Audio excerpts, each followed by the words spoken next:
Okay, real quick here, guys. Does my mic sound normal or does it sound like shit? Um, does it sound normal? Wait. You're saying yes. Is that the first? It sounds not. Okay, so the audio thing is just a Twitch thing, is it? It's not because I had an issue at the start of a Final Fantasy stream the other day where I had fucked up some OBS settings, and I thought I'd fucked them up again here, but I haven't actually. So I don't know if we have problems. I don't know what's gonna fix them. Sounds completely fine. It was just on the intro screen. It sounded rubbish. All right. Okay. Well, that's fine then. There's a bigger issue with Twitch itself. Okay. Well, that's not a problem. So look, I'll just be a couple of minutes here. We'll just do the intro screen and then we'll get going. In the meantime, if you guys want as well, I did just post a YouTube video. Some Q&A stuff. So I don't know if you want to watch a bit of that while the stream, but I'm not going to be gone for very long. But yeah, so I just wanted to be sure that the same problem from the other day wasn't happening. And yeah, I've set Alpha up for the next FF stream, and now I don't have lists. I can set them both up, but I just haven't got that done. All right, so I'll be back in just a minute, guys. Welcome.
All right.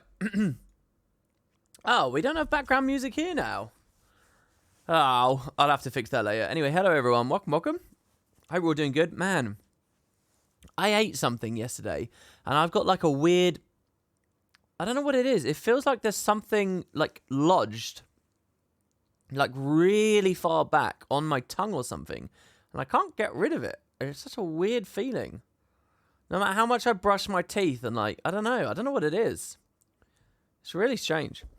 No, it's not like an allergy or anything. It feels literally like there's like a tiny little bit, it feels like there's like a crumb somewhere on, like, it feels like it's on my tongue, but like really far back on my tongue, and I just can't get rid of it.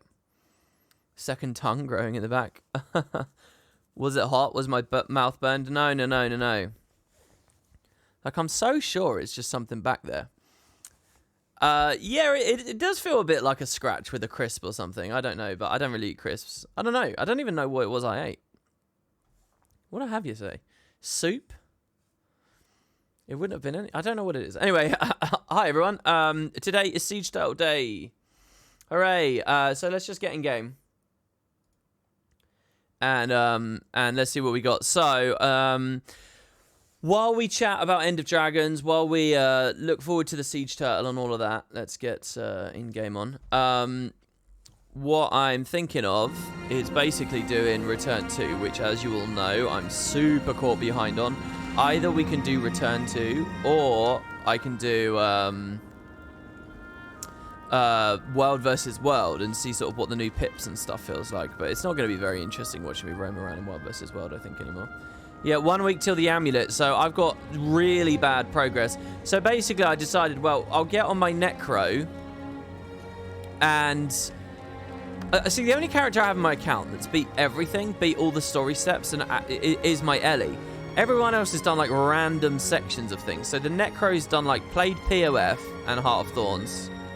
But look at this, really splotchy through Season 2.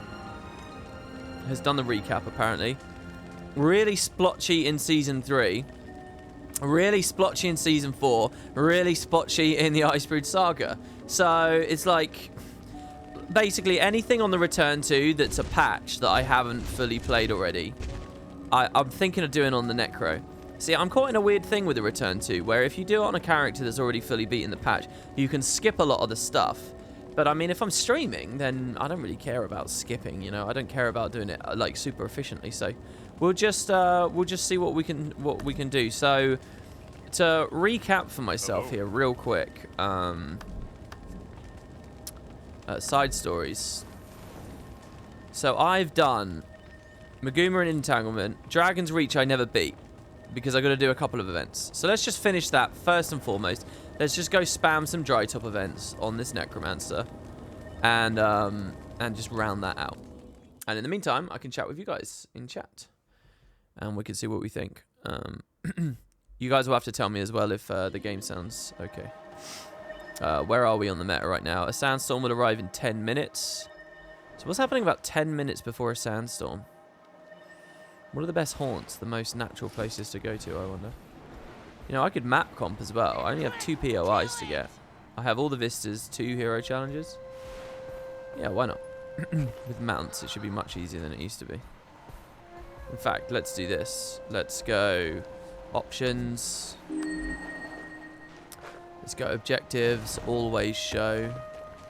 And then let's do content guide, hide events, and personal story. So it's just map comp stuff. And then we can see if we see any events as we go. And just run through that.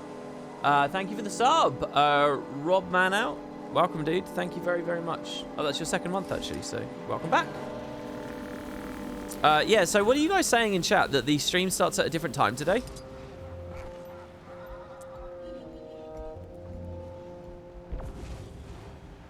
Because of holidays or something? Well, that didn't go as well as I thought it was going to. Let's try that one more time. Okay. You kept up with the open world parts and you want to play the story in one go. Oh, that's a good way of doing it as well. I've basically done, like, of the bits of the Return to achievements that I haven't done, they're like a really weird mix. Let's get rid of dialogue.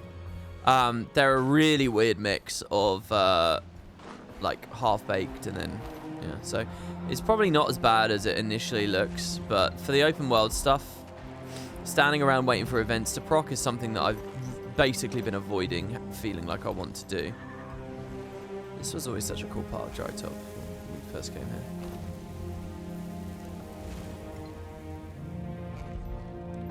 Also, my Necro's literally just never been in this tunnel. That's quite funny.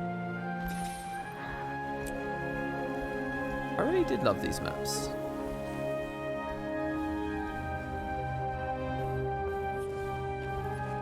We just said the opposite. What changed is the day due to Thanksgiving. Oh, I see. Normally it would be on Friday, but instead they're doing it here on Wednesday, and that's because of Thanksgiving. I gotcha. Yeah, I think I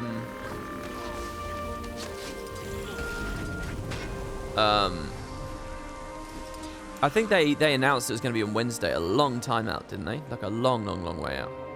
So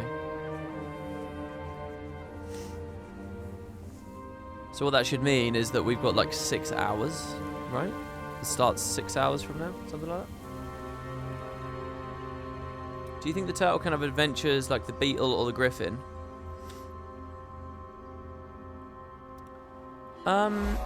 Maybe. It's interesting because the turtle, both, I think that they might be coming up for, it might be a bit dodgy, some of the Ender Dragon stuff, because both the skiff and the turtle, they're very co-op oriented. So if they don't feel quite right, I mean, I don't know. There we go, we can get cracked up. I was wondering if I had to wait for the event there to get in, but they will let me do it. I don't know, like the idea, I mean, they could do adventures, right? Just co-op adventures. I think that's fine. I like that kind of thing, but I think a lot of people sort of bristle at that kind of idea. And right now, all adventures we do are, how's this Vista go? Oh, on the left. All the adventures that we do are, there's an expectation you can jump in and do it solo, right? So, I don't know. Oh wow, Enchantress Aurora. I don't recognize that name. Enchantress Aurora? Enchantress Aurora has just gifted 5 subs out, so you guys might want to look. You might have got lucky. Thank you so much to you. And welcome. Are they in chat at any point? That's really lovely of you. Thank you. Which Springer skin is this? This is the Mad Realm one. It's much clearer when you look at his face, right? It's Mad Realm, but it's dyed like a kind of a green. Oh, there you go. First time viewer. Wow, that's very generous of you. Thank you very much for doing that. And good luck to the people who might have just got a lucky sub. I just noticed it played an ad immediately as soon as I went live, which I'm not very happy with. But to those 5 people, hopefully that'll get rid of those. The new chair is also co-op. Seems they used that tech early. Yeah, so if you guys haven't seen, they've got a new chair in the game, which is like a tea set. Like you can sit at a table together, sipping tea. It gives you a couple of skills to interact with. It's quite a cool roleplay item, honestly. Shaman had a tweet chain about weird broken shit with it, where like if you're in the secondary seat, you can tonic up and then detonic, and what you'll do is you'll apply the tonic to the first guy. You can like break it in a lot of weird ways. So actually, and you might say, oh my god, that's so bad, blah blah blah blah blah. It's not really, because it's like a nice innocuous way for them to test some weird turtle shit, basically. I genuinely think what they've managed to do is make a gem store item that's kind of a beta test for turtle and skiff interactions, which is great. They iron that out for the chair, and they know that the same system, when applied to their later stuff, will be fixed as well. So I think it's quite clever, the whole thing that's going on there. Yeah, how it's coded is you're inside the other character's model. The second character cannot be targeted. Yeah, so it is very weird. Some strange interactions there. Interestingly, you can't force a tonic or whatever onto a player that hasn't got it unlocked on their account. So that's quite curious, that's like a real hard line in the sand. If it's not unlocked in the account, it will just fail out. But if stuff is unlocked, then you can proc things on another person. Nice, putting a beta in the gem store. I wouldn't phrase it so cynically, but oh wait, there's an event here. We need to do 5 events. Let's do the Shaman Escort. Is the Shaman Escort a separate event to the Escort, the Oasis Defense? That'd be quite nice. Hello. By the way, I don't know about how my Necro looks right now. I'm wearing Venom Bite stuff from the Venom Bite package about a month ago or whatever. I just wanted something to look cool on my Necro. I'm realizing that so many of my characters, I'm not that excited about playing because I don't think they look cool. I started playing a shit ton more Liz lately just because I think she looks cool. So I'm looking at all my characters now and I'm like, okay, do I want these guys to be different races and stuff? But it's such a big thing with Guild Wars because it's like, it's really easy to ult. It's really make to get other characters, don't get me wrong. But there is the matter of map comp and unlocking all the waypoints, which isn't too bad. It's not, but it is a hassle. And then like getting them caught up on story as well isn't relevant. It doesn't actually matter. But there's like a completionist in me that kind of cares about it. So it makes me like, I don't know, leery about it. So for example, maybe I don't want a thin, skinny little like Sylvari Necro anymore. Maybe I want like a really bulky, like fucking Warlocky looking, like Norn. I kind of want like a little grubby Asura Necro as well. I kind of want to do what I've done for Liz, but on Necro. Asura's kind of a weird thing for fashion though, so I don't know. And if I did that for then what would Liz look like afterwards? I wouldn't have them both looking like black mages. So yeah, it's kind of just this weird thing where I'm like, what do I want? Do I really like this character? I mean, we had Commie set up this visual appearance ages ago. This basically without the hood for like a general kind of necro bone doctor type thing, which, you know, people like, and anything Commie ever made, people were always like, oh yeah, that's good fashion, blah blah blah. But I don't really care, and this is really a thing about me and my motivation to play the characters and feel like a badass running around on them. So I don't know, and I look like what we were doing with that thief fashion the other day. I quite had fun with that. I genuinely quite like the look of that thief.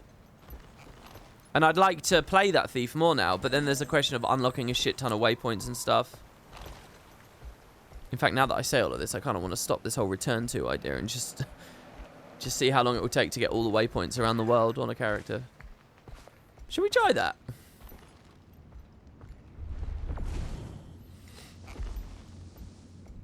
How long would it take to take essentially a new character and get all the waypoints? Seems like wardrobe guides are in high demand. Yeah, I suppose so. I suppose. I think I don't know though. Such a huge part for me is feeling like I've got like a unique appearance. The idea of like getting inspiration from guides or like going to guildwars2style.com, right? Like I've occasionally gone there, but I always feel a bit hollow when I get one of those appearances, when I get one of those looks, because it's like, well, this is something someone else has made. You know, you can kind of use some of that stuff as a baseline though, I guess.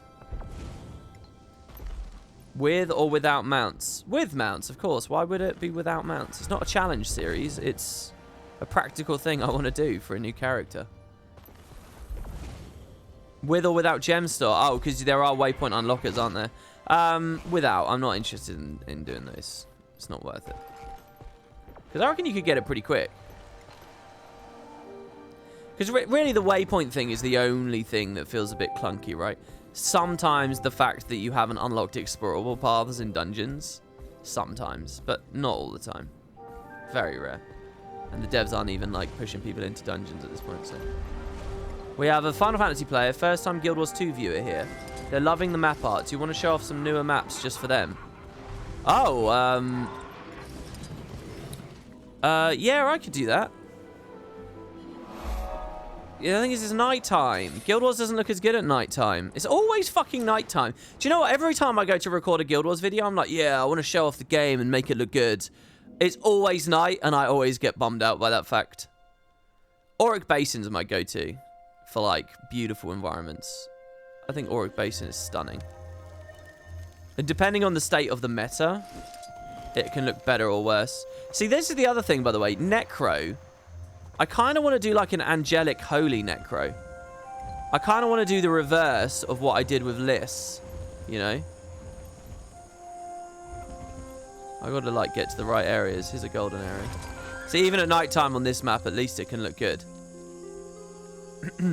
There's no contest between the two games. This game has so much better open world.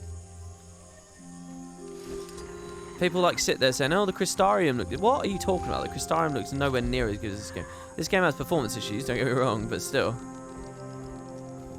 Right, let's do this. Let's do this. I'll do the thief thing. Because I think we look pretty good. I guess there's elite specs to unlock as well, actually. I didn't even consider that.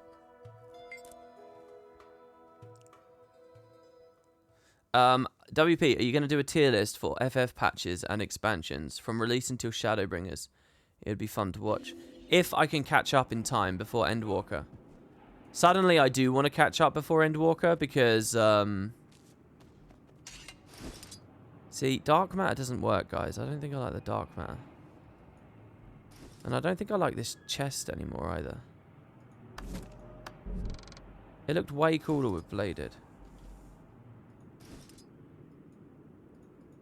Oh, the clipping though. The clipping on the back. Maybe I'd just say it's fine. While we're running, it's fine. Right? While we're running, it's not clipping. And then from the front, it's not clipping. I'm going with bladed, damn it. And let's go with the Chuka Pre. Shit, I can't remember what it was called again now. Tigris.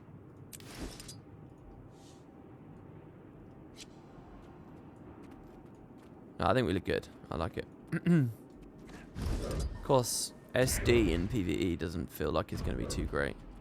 Let's see what we can do for like a preliminary setup here. What weapons have I got? Actually, I don't even need to fight anything for getting waypoints. Alright, let's do it. Let's do a tour and get...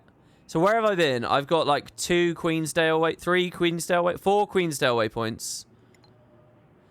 Oh, if only there was a way to set the content guide to disable everything except waypoint directions. Now that would be pretty badass. It doesn't even unlock the waypoints in cities. How would you go about this? Let's do a run down to ore, grabbing all waypoints as we go. Let's do that first, I guess. If I so much as spot a waypoint on the map, I'm going to beeline for it. Right, so over here, for example, the Salma waypoint. And then we'll turn around, we'll go the other way. I need some cool thiefy mounts, by the way. What do you guys think thiefy looking mounts are?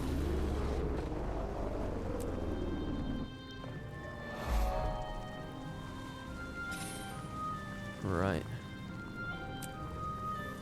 Grab this one. And then straight down, out of the city now, I think, is fine. Oh, that fucking goal is on screen again. Let's turn that off. Whenever I swap the thing, the game that we're playing, it somehow pops back up. WP, you're tempting me to log in, convert gems to gold and get the cape. It is a good cape, isn't it? Knocked, it's good to see you. You can use Taco for that. Yeah, but I don't have it installed at the moment. Did you guys see that there's a new Blish HUD thing? The Guild Wars 2 dev community is doing quite a lot. Quiver cape, enjoy it? Yeah, the quiver cape's amazing. It actually shifts to the side. It's so good. I love that quiver cape. What's wrong with the quiver cape? Yeah, what do you guys think for mounts? For our thief mounts. Give me some suggestions. I have a lot of them. I don't have them all, obviously. The Trihorns of... Oh, dark matter. That's funny, because I do actually have some dark matter stuff on. I don't have these mounts here, so none of these. He's such a cool mount, by the way. I love the Veiled Chameleon. Let's also, real quick, let's dye our mounts like darkness for their primary color everywhere, so that what we look at on the preview is somewhat thiefy. The skinny wrap, the primordial. I use that on my Asura, so I don't know. I like the Lithosoy one, usually. I don't know if I want anything too shiny. You're still disappointed they're not raid rewards? I have a discussion about that on a YouTube video that I put up this morning. Chameleon was your first mount skin. You never got off it. It's so good. It is a good skin for sure. I mean, I've not worn it. Spike tail. Star. Spooky, branded. Let's show default dyes. I mean, he's pretty cool. The striped Trihorn. The flaming one and dye it like smoke. Does that work? Oh, no. I don't want any, like, crazy shiny effects. I think I'm going to go the spike tail for the raptor. If you guys want to jump ahead and give me suggestions for some of the others. He's so cool, by the way. I fucking love that Springer. That is such a cool Springer. Thing is, I don't have like a fiery kind of character. First time viewer from Kiba. Hi, I played 14 since beta and played a lot of the original Guild Wars. I'm kind of disappointed I never got into Guild Wars 2. It looks decent. Yeah, it is a great game. Honestly, to anyone in that camp at the moment, Guild Wars is really good at basically everything it does. It just doesn't do enough of it. So for veterans, they tend to get very disgruntled and very bored of it. But if you are new, no joke at all, it is actually genuinely a good game to get into at the moment. And the new expansion's coming up soon. I should have links for that down below, by the way. So if you guys are thinking of picking it up, the links below actually directly help the channel. So, but yeah, Guild Wars is criminally underrated. It was even I did a big review. If you look at my YouTube channel, I did a review, Final Fantasy versus Guild Wars. And even I think I underrated Guild Wars in that review. See, I love these. I think the like bunny looking ones are really good. Maybe we go with this guy. The Jackrabbit. Because a lot of the other ones are sort of in use. The Cascade Healer. Jackrabbit, maybe? ETA on the stream. It's like half a day away. Veterans get disgruntled. Lies. That's exactly the thing with Guild Wars. Guild Wars is very good. But, you know, if you're just starting out, you get a ton to play through. Just like Final Fantasy, it's pretty weak early on, but it gets better as it goes. It's a huge topic. It's a massive conversation that I've been having constantly. Maybe we do the Lithosoul skimmer. Holy crap, you're early again, WP. Well, I made my video. I don't have anything else planned to do. Normally I'd be streaming Final Fantasy, but, you know, it's a big Guild Wars day today, so... And to anyone about Final Fantasy, by the way, I will be doing another Final Fantasy stream tomorrow, so it will just be continuing along. Primeval, I love, like, the shape and the idea, and he looks really cool, but I don't like that he's a ghost. I don't think I've ever used him. The Natuka.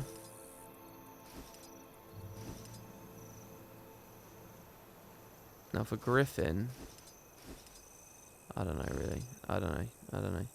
I don't have good ideas for thief mounts. Where you look at a mount, it's like, okay, that's quintessentially thiefy, you know. At the end of the day, I just want some mounts that make me feel cool, so. Just gonna get rid of all the dyes. Just gonna go default dye on everything. Every one of everything. Alright, there you go. So at least we're using unique stuff now. Okay, so we're going to slowly head towards ore now. Do I want to try and beetle my whole way there? It would be faster. And I'm going to do like... I'm not going to make a beeline. I'm going to do some like weird loops and stuff. So for example, we'll get this waypoint. And we'll get the one up north. At least it does show on the mini-map. Like, what's the word for that? Where like the icon sticks to the edge of a thing if it's nearby. Hey WP, I returned to Guild Wars 2 after a long break, and I'm running through the story and all living world in order. I'm halfway through Heart of Thorns, and I'm feeling some burnout. Is it worth jumping ahead to Path of Fire? How do I answer that? I don't know how good POF is if you haven't played Season 3. It's just going to be a bunch of random shit that you... What do you got? What does everyone else in chat think? Is POF good even if you skip Season 3?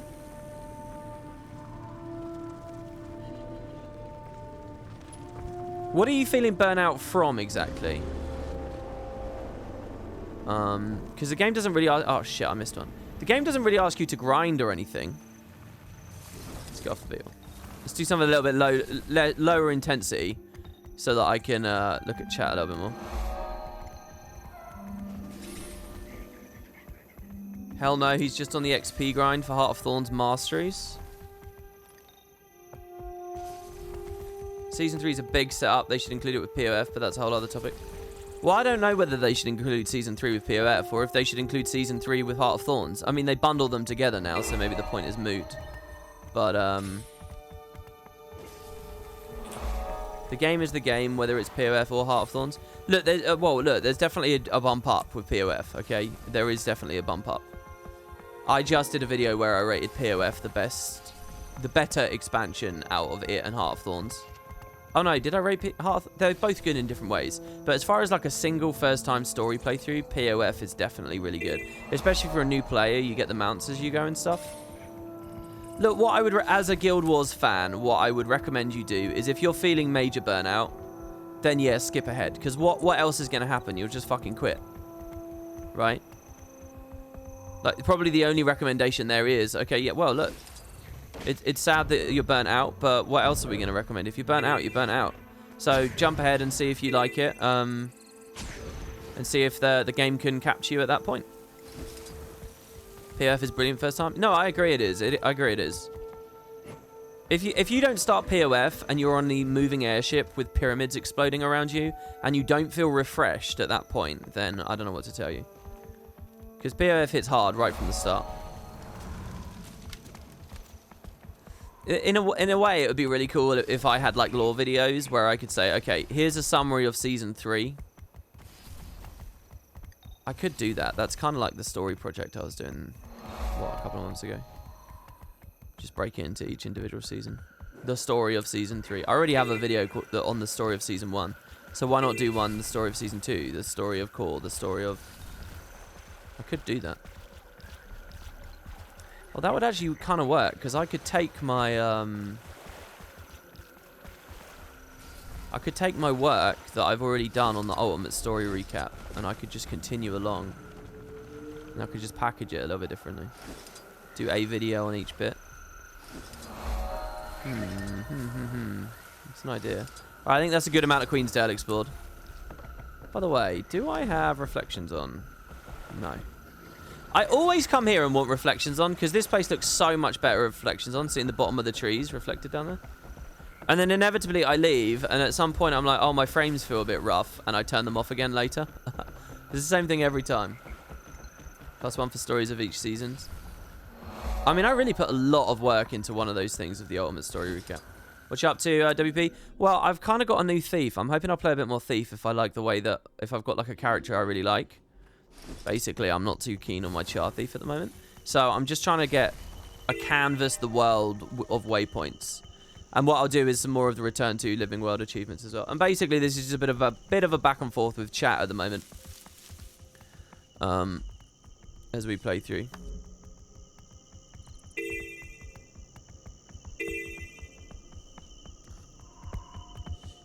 Be so nice. I'm gonna try this with effects volume up. Screw it.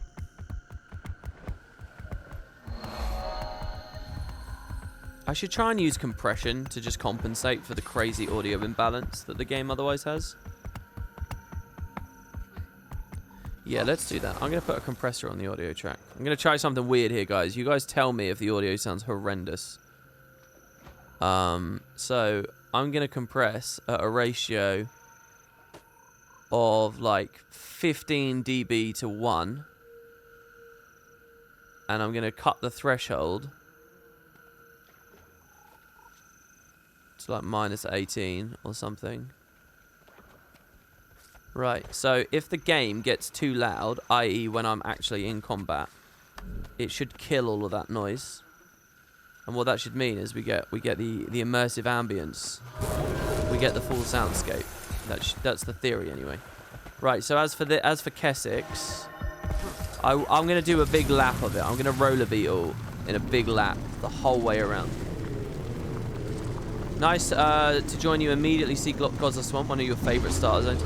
Yeah, Queensdale is my favourite starter zone too. There's a lot of nostalgia there though. Because, you know, it was like the original fucking map they made for the game. It was the first map that we saw on the convention demos and so on. So, hold on, let's grab this one. Oh, I mean, why would I ever want the one in the cave? But you never know. Usually this one's contested, isn't it? This waypoint? It's much louder now. It's a little loud. Alright, I'll turn it all down. There you go.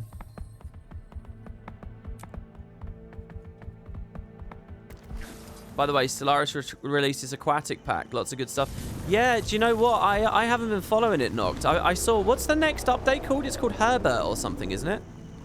And I was like, oh, I should read what the patches are. I want to see... What's your rating of the Custodians team? Because this is the second Custodians update, isn't it? And I'm curious how that's going. The Custodians team is exactly what I want for Guild Wars. So that people know, another game I play, they have a thing where they've split their team in half. Half is working on expansions, and the other half is working on small DLCs, but mostly like balance patches and QOL and integration updates. Like, you know, everything we talk about with like a core Tyria update with Guild Wars 2.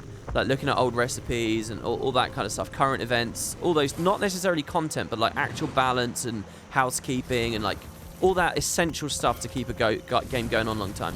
That's what they do for Stellaris now. It's called the Custodian team. So they release, I think it's a patch every 3 months or something, but it's like a big like cleanup patches, and it's like balance, and like I say, like they cross-pollinate DLCs and they add new features based on, you know, like what DLCs you own and how they interact with each other and stuff. And it's a really, really cool idea, and it's something that I wish Guild Wars does. But Guild Wars is always making new content. Guild Wars is either doing expansions or living worlds and blah, blah, blah. So anyway, the Custodian Initiative, I followed very closely as they created it and their first update, but I haven't followed it since. So I don't know.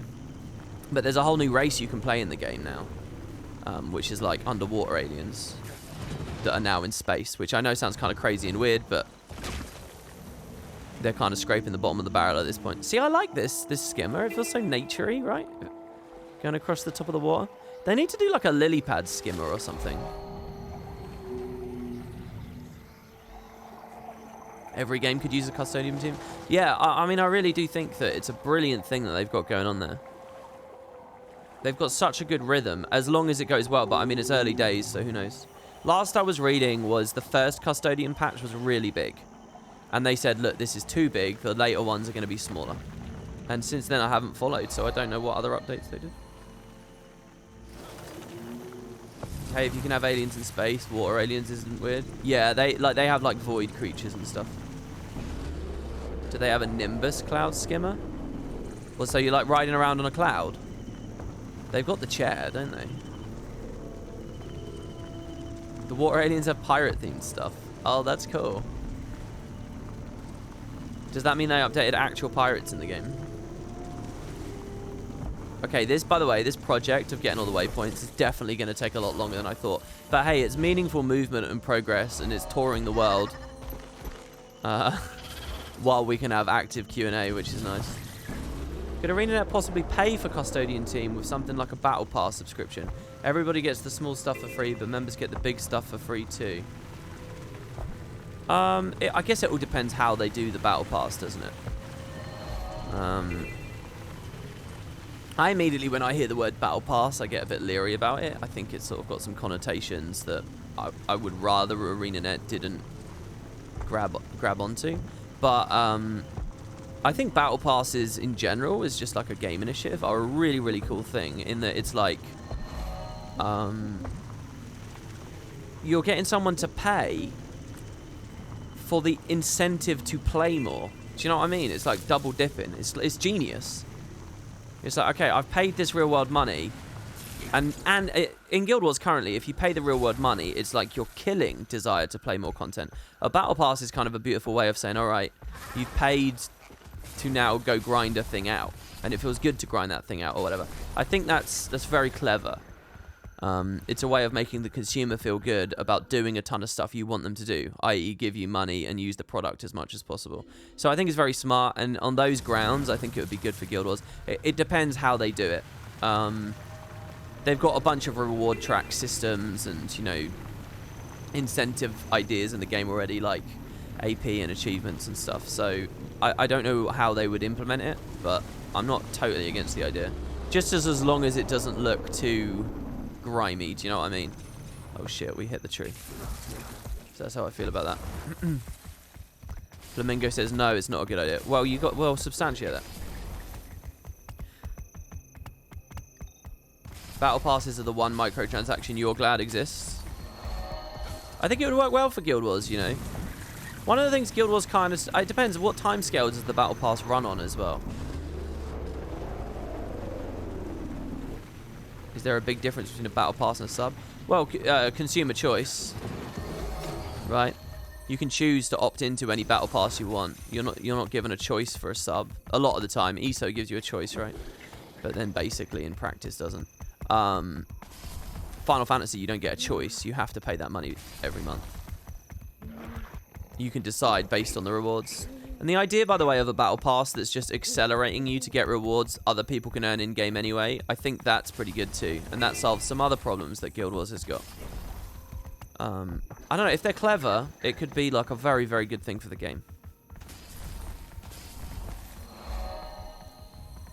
But again, it's one of those weird things. A battle pass, guys, is one of those weird things where it's like, I've been in Guild Wars for a long time, and I think about like stuff that's just healthy for the game, not necessarily stuff that feels good as a consumer as much. Do you know what I mean? So I'll be like a big advocate of a thing, and then it turns out to be really bad, or it'll be like something people hate, and so on. Like, I'm not going to hide from the fact that I was a big advocate for mount skins on the gem store before Path of Fire, when we heard mounts were going to be in the game and stuff. You know, I think many of us were saying it. Oh, you can sell mounts and you can charge a lot of money. Surely this is good for the game. Surely this keeps the game afloat, blah, blah, blah. We were all advocates for that. And now these days, I kind of look on that begrudgingly. I'm like, fuck, I wish these were earnable in-game, blah, blah, blah, blah, blah. Did they go too far with it? Is that because of community encouragement, this kind of stuff? You never know, right? You never know. There's a good chance I don't know what I'm talking about. There's a good chance my read on the situation is not close enough to the average player to be valid anymore, you know. There's a point where you go over the line, and I can see that, so I don't know. Would be fine with the battle pass as long as there's absolutely no time limit. Well, the other problem with me as far as battle passes are concerned is I don't really play many battle pass games. I haven't interacted with them much. I think the last game I was playing with a battle pass type system, doesn't League do it? I think last year League had that going on. Like, I'd get little bits of currency for playing, and if I bought, like, if I spent some real world money, like 20 quid, the currency would be uncapped, and I'd get a bunch more, like, bonus rewards and stuff. It's that kind of thing, right? But I don't know if they actually called it a battle pass. I've seen a lot of discussion about the Halo battle pass the past few days. Halo Infinite. Sea of Thieves does it well. Oh, see, I didn't even know that Sea of Thieves was doing them. I honestly didn't. But then again, as much as I love that game, I've hardly touched it because a lot of the other people in Discord aren't as big fans as I am. Will you be here for me to beat your ass in the league fighting game? Dude, the last fighting game I played was like Tekken 3 on like the PS1. You destroy me. I'm definitely not much of a Twitch reaction kind of player. I'm definitely not much of a fighting game experience. So, do we need new Siege Turtle badge icon? What do you mean? Do you need a new Siege Turtle badge or icon? How would I... What? For Twitch here? For this channel? Well, we have like the potato progression on the badges. I think that's cool. I mean, if you want to make an emote... If someone makes a Siege Turtle emote right here, right now, I will hook that shit up for the stream. So that we can spam it when the live show goes on. So yeah, to anyone just joining, today is... they're going to announce the newest and possibly last mount in Guild Wars 2. It's the Siege Turtle, and it's coming with the next expansion. They've given us a trailer, and they gave PC Gamer a bit of an inside scoop, but not too much more. And so, today they're going to really be giving us a lot of details. So I'm going to play Guild Wars. The stream will come out, and we'll rehost it. Boots is coming about an hour before, which is a few hours away. So that's the theme of today's show. So yeah, if anyone makes one, I mean, I'll pick it up. We have slots. I think the worst thing about Battle Pass systems is the fear of missing out element. I don't think it needs to be there. You can make a Battle Pass and then keep it in the game. Get people to pay for it. They wouldn't feel like they need to treat the game as a full-time job to get the stuff that they want.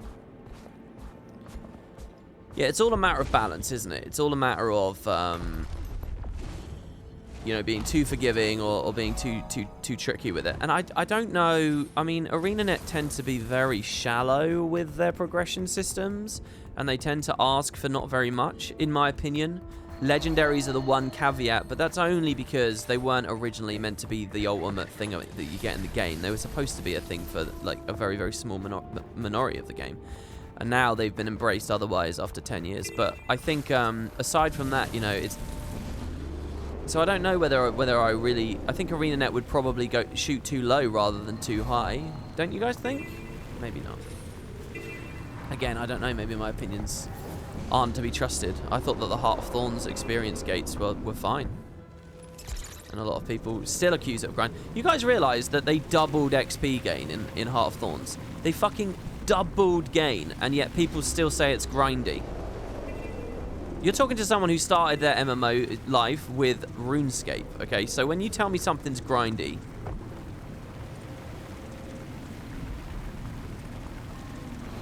I sort of think that the phrase has no meaning, you know? Because it exists in the mind of the person who's using it. There's no way to quantify what the fuck they're talking about, you know?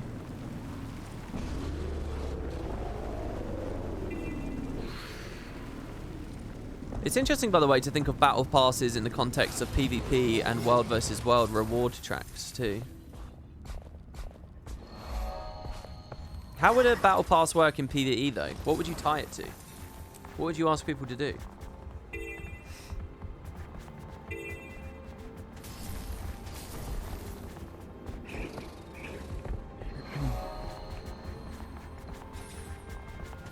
Mystic coins.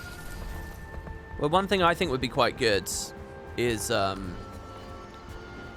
if this achievement point track wasn't this achievement point track. If it was just... If it was like season specific. So it's like, you know, currently we do, it's like some people just log in and they do the story journal stuff and then they log out, that's it. And other people do the full meta, but they're really just completionists and stuff. What if you were getting all the AP because the AP was the track somehow? I don't know how that ties into a battle pass though. But I think that would be a really healthy move for the game. Because AP is the ultimate driver of all content in the game. As soon as people care about AP, you're in.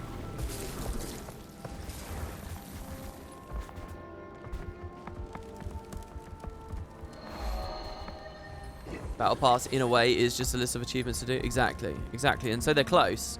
And so if that's what they did... you know, there's a real problem with AP right now, where it's like, you've got people like me who are over 40,000, and we still feel like on top of it. But are there any new players in chat still? Any or people who don't even play the game? The prospect of getting in, and like the idea that you need to be at 40k to get regular rewards that mean something. It's just crazy. Like, no one can catch up. Everyone's like disincentivized by it at some point. It's such a tiny proportion of the game still actively enthusiastic about that. Most of us are doing them for the sake of the fact that what else are we going to do? You're going to run out of content, so you may as well start working on the achievements. That's basically my motivator for it. Not leaderboard progression, not the items that come out of it, but because I've just ran out of everything else. And I think a lot of people are in that position. There's no actual incentive there. It's just the last thing to do. Sometimes there'll be like a good skin at the end of a Living World meta. But again, maybe they can do better with it. You're an old player, but new to max level. You thought getting 10,000 AP was a lot, and then you saw people... Oh, you just thought 1,000 was a lot, and then you saw people with over 40,000. Yeah, and it's... When you see that, it's not hard to just be like, well, fuck that. I can't be bothered. Not to mention the fact that the panels are shit. This says achievements, but it's actually it's so much more than that, than just achievements. The whole UI needs a clean up, really. They need to figure out the flow of the... And this is all in the context that Guild Wars 2 is like a long-term game. And that's the custodian thing, isn't it, really? That's custodians. Heyo, what time is the guild chat? Yeah, it's ages away. It's ages away, Boots. There's the man himself, by the way, everybody. Boots is in chat. You have almost 5,000 hours on the game since launch, but you're barely in 20k achievement. Yeah, it's one of those things. If you take like a year and a half break, you'll drop 10k probably. I mean, these past couple of years are the exception, because there's been very little content going into the game these past few years. Are we happy with that as Snowden? Happy enough. Let's go over to Wayfarer now. I guess we're headed towards Ascalon. It'd be pretty cool if you could buy old skins with AP currency. Like you can buy the gas mask helm now with AP. Oh, literally spending AP as a currency. Final Fantasy 14 does that. It gives you, like, certificates. And the certificates are a currency.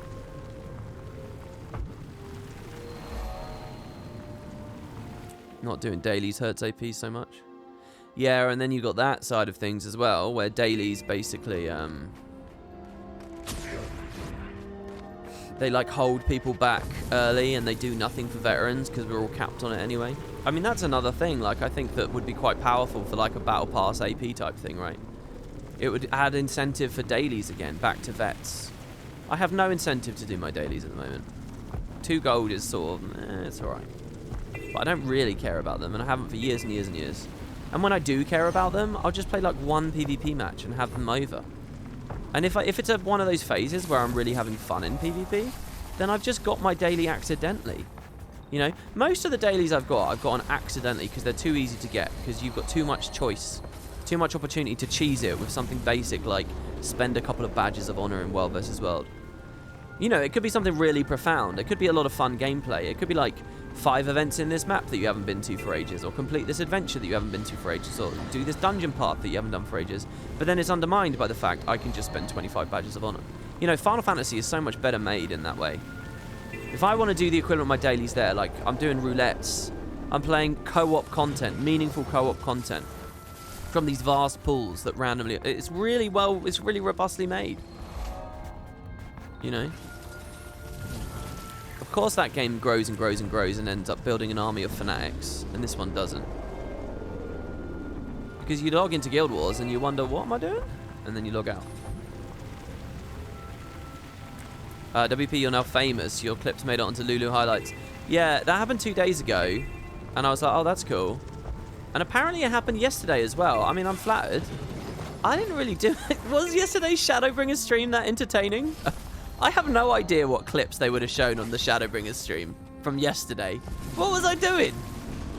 I was talking quietly. I was mellow as fuck. Just like playing this. What was it? I said that Ishtola was hot.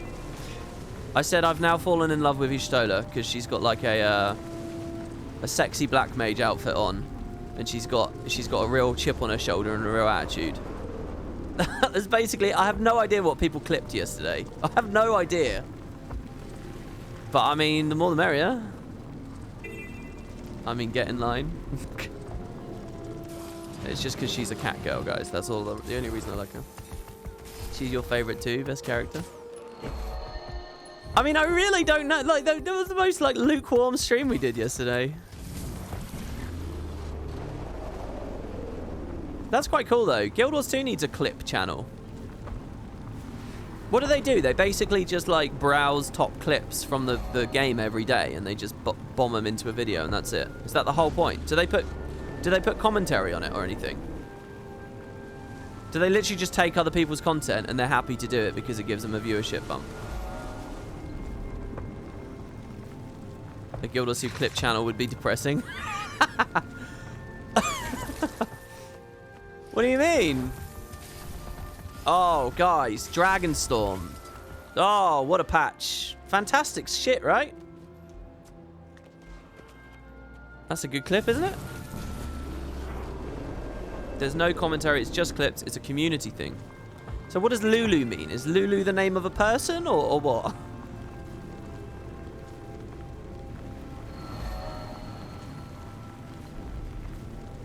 Guild Wars 2 isn't a big category on Twitch, so let's be real. So I don't know. I don't know what you'd really grab out of it.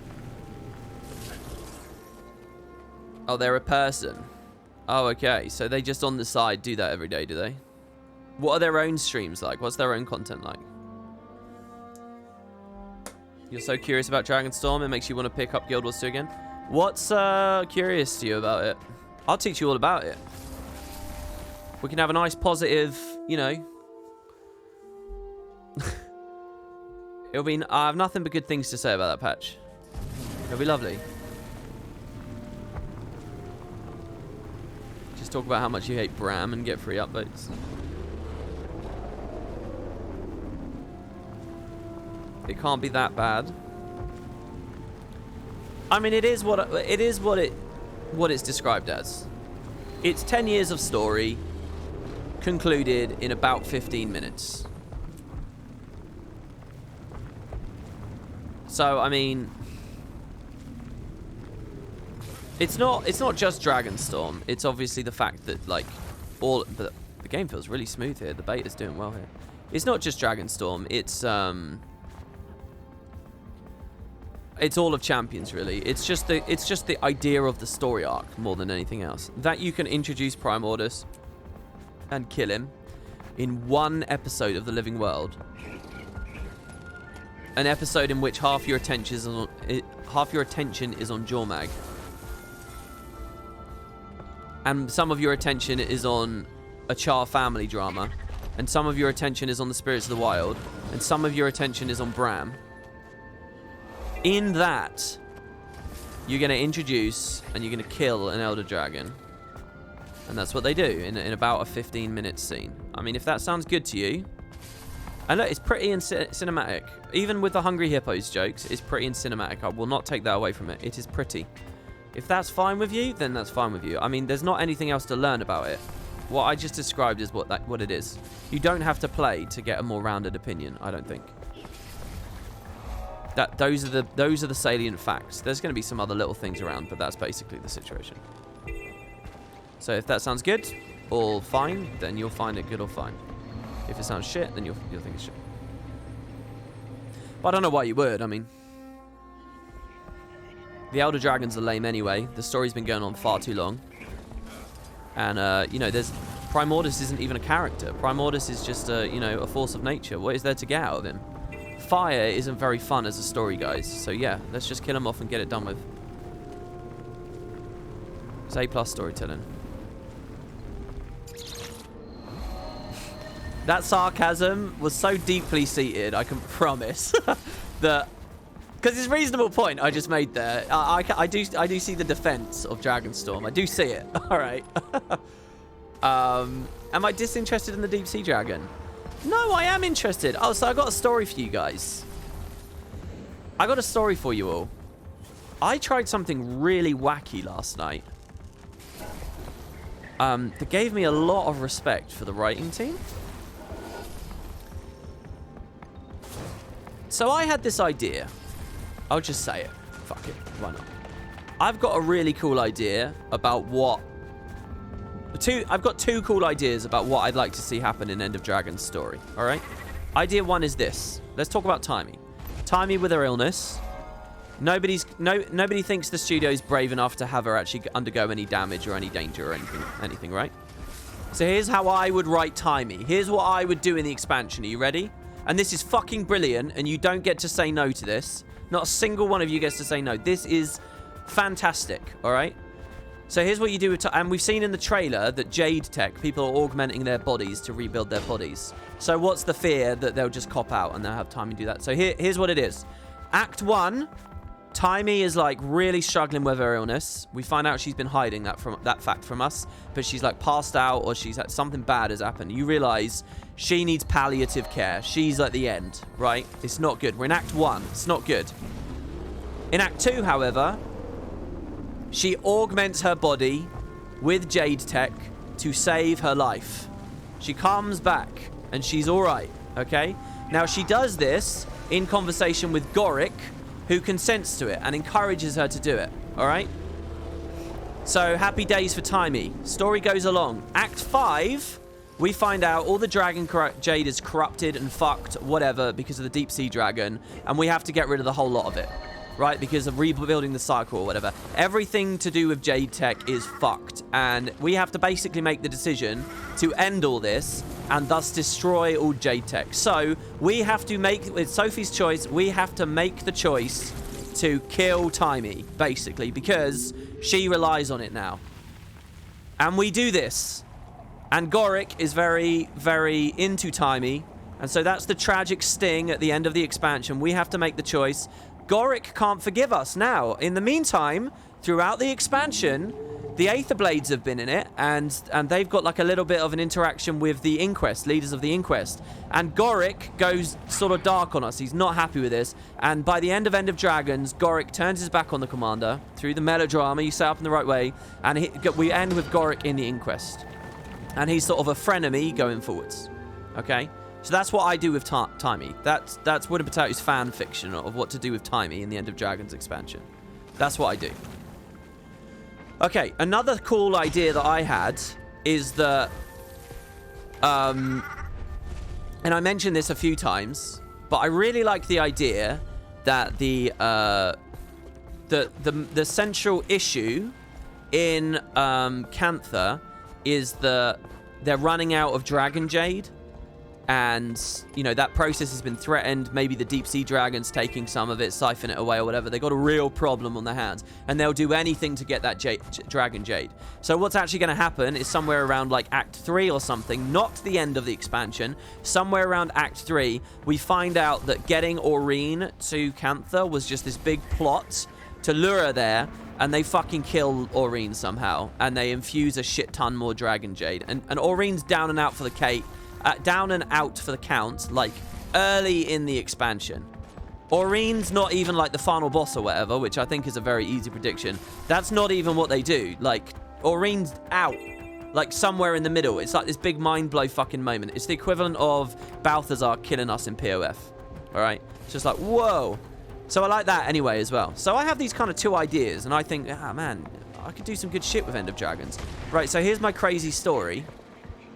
I thought I could do a video on this. Why don't I do a video which is Wooden Potato's fan fiction for End of Dragons? How I would write End of Dragons. That's the title of the video. How would I write End of Dragons? And so I thought, right, well, I'll get a spreadsheet and I'll think out my plot points and I'll plop them down and, you know, and I'll figure out what act I want each thing in. And, you know, I'll just sort of think through the characters. What I don't really have a great idea right now for Casimir or Marjorie and stuff, but what can we do? And, you know, I thought, okay, well, like maybe in the prologue, if you guys saw my Trin video, you know, I mentioned the Marjorie sister thing. So what if in the prologue, like it opens with us just meeting another one of Marjorie's sisters? That's how it opens. Just one of Marjorie's sisters is there. And I was thinking, okay, another thing we can have in the prologue is E straight away. I'd have a little moment with E as well. I'd like immediately just show people these are the stories we're going to be restoring and investing in and stuff. Maybe I can do some Flash Sideways stuff. So I started filling in these boxes and I got about half an hour in before I realized how insanely difficult it would be to write the expansion story. Because I was like, okay, wait, I have to figure out what the speakers are doing. Well, who are the speakers they've introduced? What's this speakers shit? Okay, I have to figure out what they're doing with Kunavang. Okay, so what is the deep sea dragon? And the more I thought, like each topic, it's like this just fucking nest of shit where it's like, wait, does that actually contradict with existing lore? I think they could write it to work it around, but at every step I'm thinking, oh, if I put something that contradicts just a little bit too much in one of these boxes with existing lore, some fucking, you know, lore hound's gonna go mental at me for it being wrong and they're gonna condemn the whole thing. And I thought, oh, that sucks, I probably can't do the video. And then I realized that's what the writing team is doing. Like, I realized what I'm basically doing is pre-production on End of Dragons. This is what they themselves had to do and they themselves had to figure out. And I realized, I was like, this is fucking hard. This is hard. It's easy to be like, oh, these are some easy story beats, blah, blah, blah. But figuring it all out, and like, I have to like try and gel all the pieces they've hinted at in the trailers and stuff as well. And I was like, Jesus Christ, this expansion is like... So yeah, anyway, that's my story, that I have some kind of a renewed appreciation for like, it's really fucking hard. And I thought, I'll put it aside. I'll do a Q&A instead. Which is what I did this morning. So there you go. But yeah, I also I had like an epilogue. I had a prologue, 5 acts, and an epilogue. And in the epilogue, I knew where I wanted the world to be. I wanted to be in a place where the Elder Dragons are gone, but magical artifacts are what's important. And like a little nod to the Bloodstones and shit. That's what I wanted to do. And I think the Bloodstones and the 2 Bloodstones, we don't know their location. Maybe one of them's in a whole new continent or something. Maybe have a stinger scene to do with Malik. That was another thing I wanted to do. When we get to the Echovald Forest, I wanted Malik to be there with Duchess Chrysantha. I wanted it to be that Duchess Chrysantha has, like, recruited Malik in the interim years, and they've been hunting down other trees. And they're examining the Echovald, and they're in there and stuff. I wanted to do that too, but, like, you know, for all the plots that I'm interested in, then it's like, well, hold on, the devs are doing something about fucking crawlers, and they're doing something about the Jade... And it was just like, I don't know. I think it might be even harder for me in the community to figure it all out, because clearly they have their own ideas of what they're excited about, and they're not my ideas. So if I try and put my ideas in too, it's just going to end up so overstuffed. It's ridiculous, you know. So very, very, very difficult, honestly. I thought I could just sort of casually and idly figure it out, but there was this uncanny thing where it was like every little detail I put in, it was like, okay, so for this to happen in Act 3, I need to fill in this box in Act 2, and I need to fill in this box, and it spiraled out of control. So I just put it aside. And I was doing that on my laptop in bed, and then I just thought, fuck it, I'll go sleep. I'll just write my own MMO story. Do my world building project. Any theories on the bubbles in the trailers? I think it's to do with the deep sea dragon. I don't really know anything else. Did I watch the dev interview? I did watch it, yeah. Yeah, there wasn't really many insights in it. Just that the dredge tunnel is a legend and it's not real. Oh yeah, and I was trying to figure out what I wanted to do for like the introduction to Cantha. I've always had this cool idea of something really dramatic happening in the middle of a living world patch, and you look out to the ocean and you see a fleet of ships, and you're like, oh fuck, where are those ships from? And it's because they've come across the unending ocean, and it's Canthans now that the trade routes are open again. I've always loved that idea as like an intro. I've also loved the tunnel idea, but since they're saying the tunnel isn't a thing, obviously I can't do that anymore. Right, let's go through the Black Citadel into Plains of Ashford, through Blaze Ridge. We'll skip Fields of Ruin and Iron Marches. Not Fields of Ruin. Fireheart Rise and Iron Marches.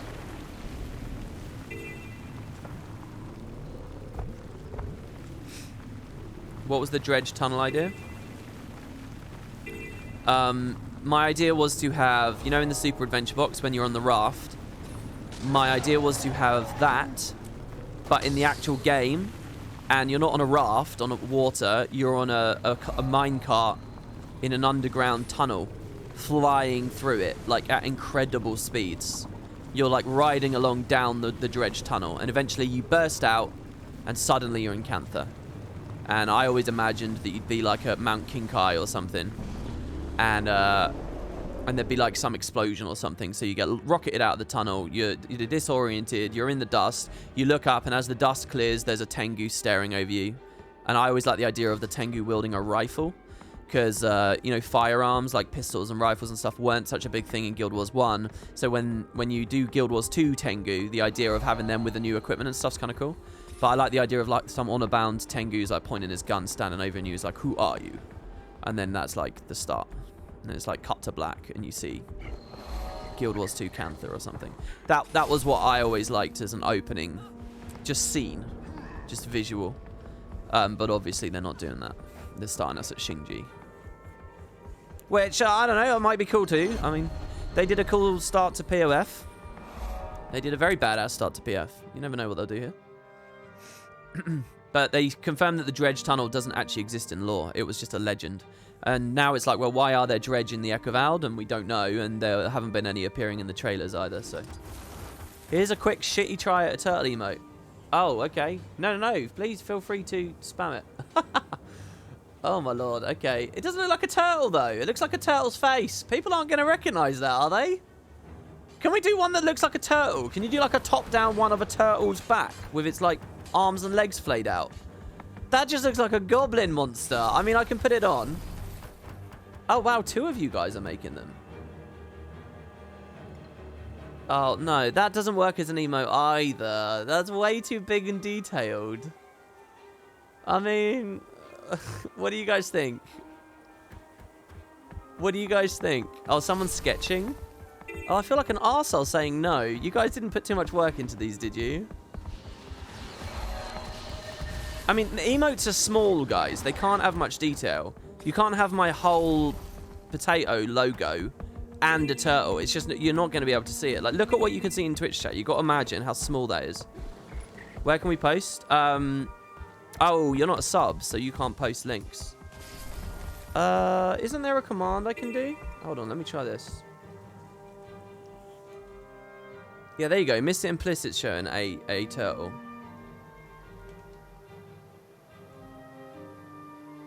There you go. You won't get timed out, so you can put the link now. You got 60 seconds.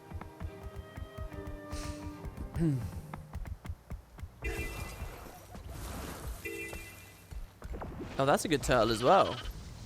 Vapor DK's got a good one. Back to the drawing board, boys. Oh my god, I'm falling in the habit of just regular map comp here. Yeah, honestly, guys, in chat, you can just spam the same message over and over and over again until I see it. Look, I'm giving you my writing chops on this stream, you know, my incredible fan fiction. So, I couldn't really read chat while I was ranting about something separate. If I had 2 brains, I could, but I only have 1. And a good chunk of it's dedicated to unlocking waypoints as well. I don't know, man, I'm at work, so I don't have the time. This was just for fun for the stream. Oh, yeah, well, no worries, honestly, no worries at all. We need a Dragon Jade potato and a fishing potato for End of Dragon's launch. Unironically, I'm really excited to fish. That's just why, like, on those streams, those map tour streams, I wish they were fishing a bit more. What build is my thief on? Absolutely nothing right now. Whatever vanilla gave me. I haven't honestly figured out what playstyle I want the most. Celestial Spectre for End of Dragon's launch might be fun. But I still think it's going to be a little bit tricky, you know. A little bit tricky.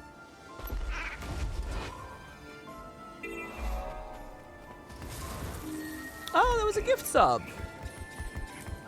Thanks very much, Lethior, for giving that sub out to someone. Congrats.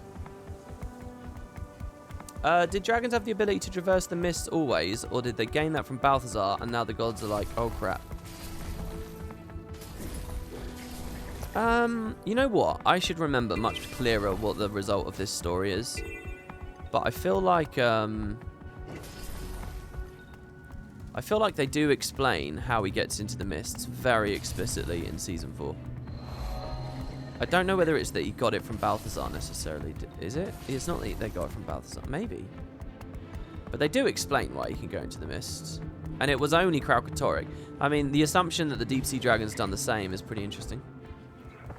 You started Guild Wars in Nightfall, and seeing it S in your tier list brought back so much nostalgia, hesitating whether to replay it to keep the nostalgia goggles. No, honestly, it's resistant to nostalgia goggles, I promise.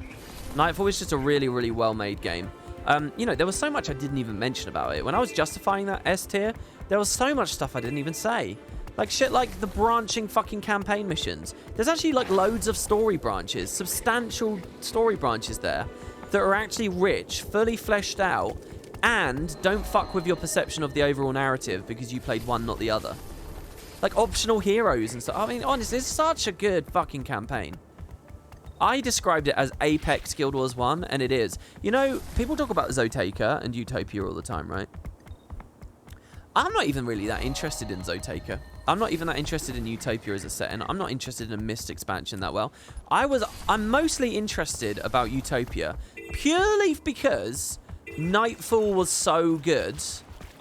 Presumably, Utopia would have been that bar and then some. Presumably, Utopia would have continued along that trajectory and just they would have continued mastering their craft. Now that, to me, that's what fascinated me about Utopia. But now we're talking about a story of a studio 15 years old now, and it doesn't exist anymore. So, you know, just for its subject material, I don't really care that much about Zoteka and Utopia. But the idea of Campaign 4, released in 2008, 2009, now that gives me a stiffy. What was the phrase I was looking for there? Half-mast? Do you think going back to Guild Wars is if I played Guild Wars 2? If you're really a big fan of Guild Wars 2, then yeah, I think you can get a lot out of Guild Wars 1. It's a very different game though. There are some people I've realised are very and this angers me, it really does. It really aggravates me, but some people, if something's old, they just can't do it. They just can't figure it out. They've got no time for it. They got no time for something that doesn't look up to a certain bar graphically. They got no time for working their way through old controls or clunk. You know, all that shit does melt away. You've just got to stick it out and you will stop looking at that kind of stuff. But some people just, they refuse. So if you're like that, then you probably won't be able to deal with it. If fluidity of combat and stuff is what you like about Guild Wars 2 more than anything else, you won't enjoy Guild Wars 1. Guild Wars 1 is much more of like a drawing board strategy kind of game, buildcraft game. than anything else. It's not that captivating on a lot of fronts. If it's the universe and the story you like, then on those grounds, it's definitely worth going back to. Why does it aggravate you? Because I feel like people are missing out. Because I feel like there's no good reason for that pickiness. It's just pickiness, you know, like when I was joking about hating people who cut the crust off of their sandwiches, you know. I feel like, you know, there's beauty in the world. There's beauty in those old games. There's lessons to learn. There's stuff to see. But you won't because it doesn't look pretty enough. It's just like so superficial. It aggravates me. What can I say? I mean, people live their lives however they want. It's not. I'm not trying to dictate people do one thing or the other. But it does aggravate me.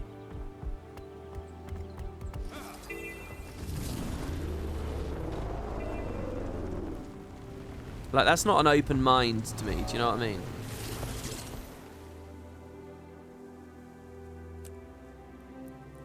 And there's something arrogant about it as well, you know? About, like, being so sure that it's bad and you won't like it based off of, you know, just a texture. Based purely on superficial texture. Having any kind of strong opinion about something. It's just, yeah, it annoys me. I don't know. But it's a big thing, you know? It really is. Eat the damn crust and the black bits of the banana. Oh my god. Do you know what is funny? In Final Fantasy, so often that would be one of you guys running over and waving. I honestly thought that was a player for a second there. That's purely because of all the Final Fantasy streams. I've been seeing a lot of comments like that on Guild Wars 2 videos. It looks so old and ugly. If you don't update the engine, I'm not returning. I mean, I haven't seen much of that, I have to say. But I believe you. I think obviously the trailers don't do it justice. Here's some arrogance of my own. I bet my stream sells the game better than their trailers do. Right now, like literally just this. Just roller beetling around. I bet this is presenting the environments and stuff better than the trailers do. I wouldn't be surprised if I'm giving you a higher bitrate as well and I'm doing it goddamn live. It's only 1080 60. They're at least uploading in 4K now. But do you know what I mean? And particularly, this is Corteria right now. Imagine if I was in in the expansion maps. This is just launch stuff. This is 2012 stuff. Getting a few frame drops, but generally speaking. Yeah, I did see a lot of people talking about the official bit rates. We'll see that later today when we get to the Jade Sea stuff.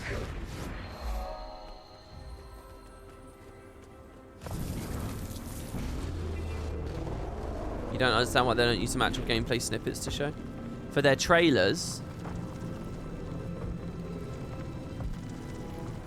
Yeah, I don't know. I mean, I think they figure we'll do a cinematic trailer and we'll do a stream preview and we get the best of both worlds. But maybe what they need to do is have cinematic sections on their streams and gameplay sections on their trailers. Maybe they need to blend it a bit. Because I certainly feel the desire to see more cinematic moments on their streams.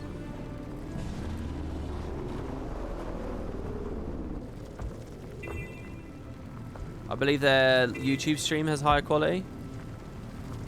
I don't think it does, because when I make my videos of this stuff, like if you go and look at my Q&A today, it's got Jade Sea footage in the background. That's their stream of the Jade Sea.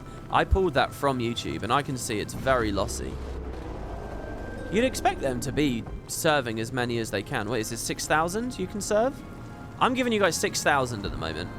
At 1080 60, which is a little bit low, but it's the max Twitch will allow. Does YouTube allow more? Does YouTube support higher bit rates? The problem is a lot of users start buffering and stuff if you go too much higher. That's why the recommendation's lower. It's not the website. It's people's home internet and the resources it takes for the video player to stream at that much data at those qualities. It starts to crumble. If someone's on an old fucking laptop or whatever, and it starts to be a detriment. You know, they've worked out the stats, I suppose, on at what point it stops being a benefit to your community's growth or whatever, blah, blah, blah.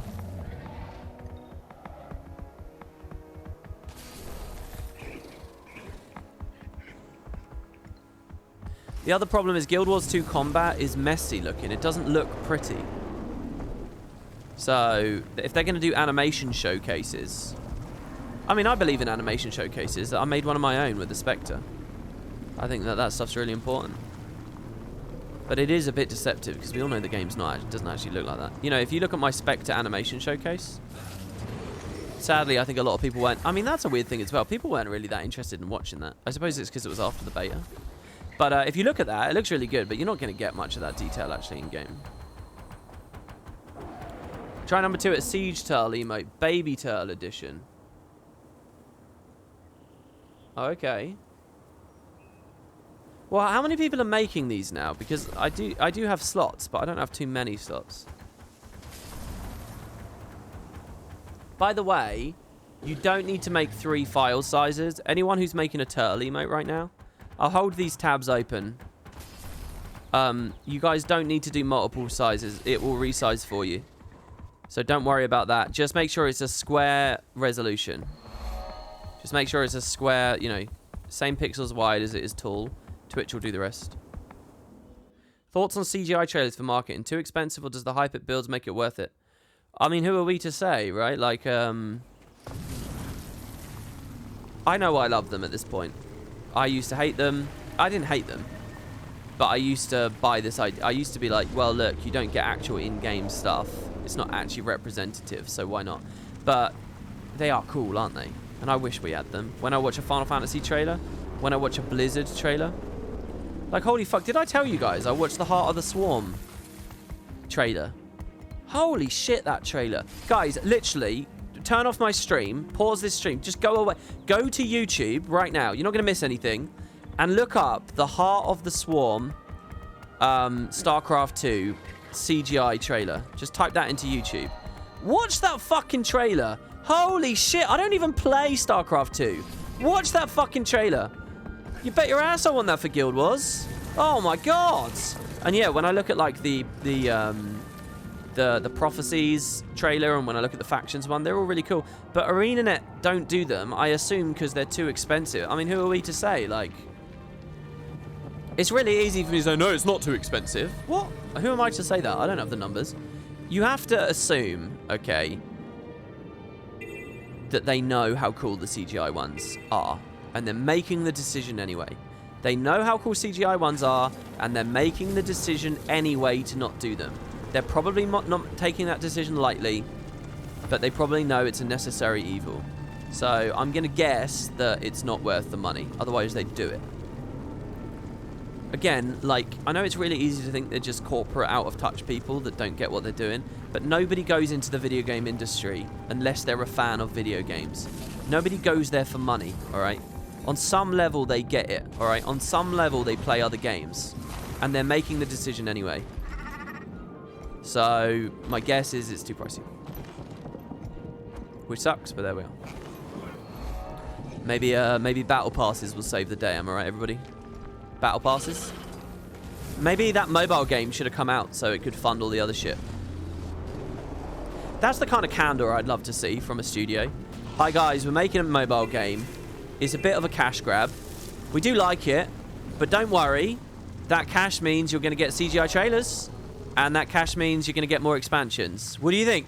Huh? Try it out. Link below the video. Now that's communication, all right? That's some studio communication right there. There's a difference between communication and diplomacy, I think. When sometimes you can't be too diplomatic. That's what Fallout Shelter did. Well, they never said that there was a cash grab, did they? What Fallout Shelter did was brilliant. They just said it's ready. They didn't tell anyone about anything. They just threw it in front of them. They said, here's a trailer for Fallout 4. It's like next month. And by the way, here's another game in the meantime. Perfect. Now, that's if you're in the position to throw 2 things out at once, you can do that. Was ArenaNet ever in that position? Is that what they were trying to do, and that's why it all came crashing down and led to the layoffs? Who knows?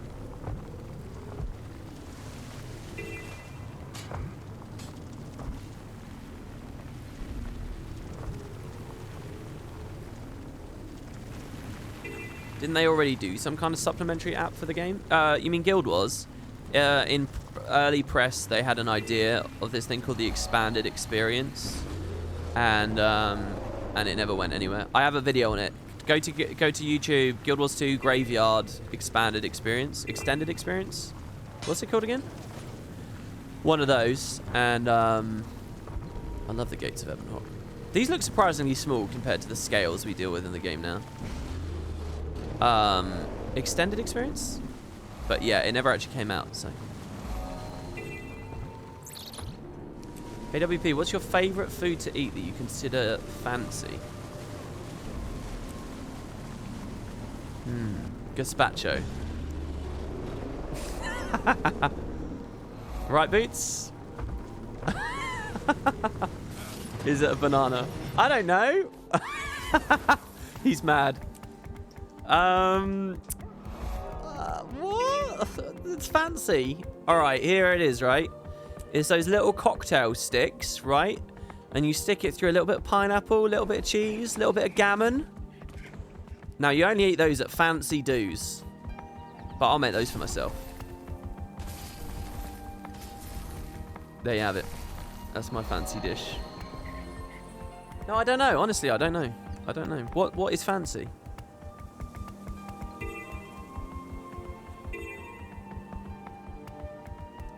Pudding? What is pudding? Americans know pudding as something different, don't they?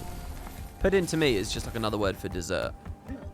But pudding to Americans is like sloppy.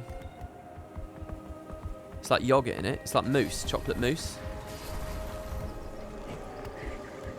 Speaking of food, what did I end up doing with custard?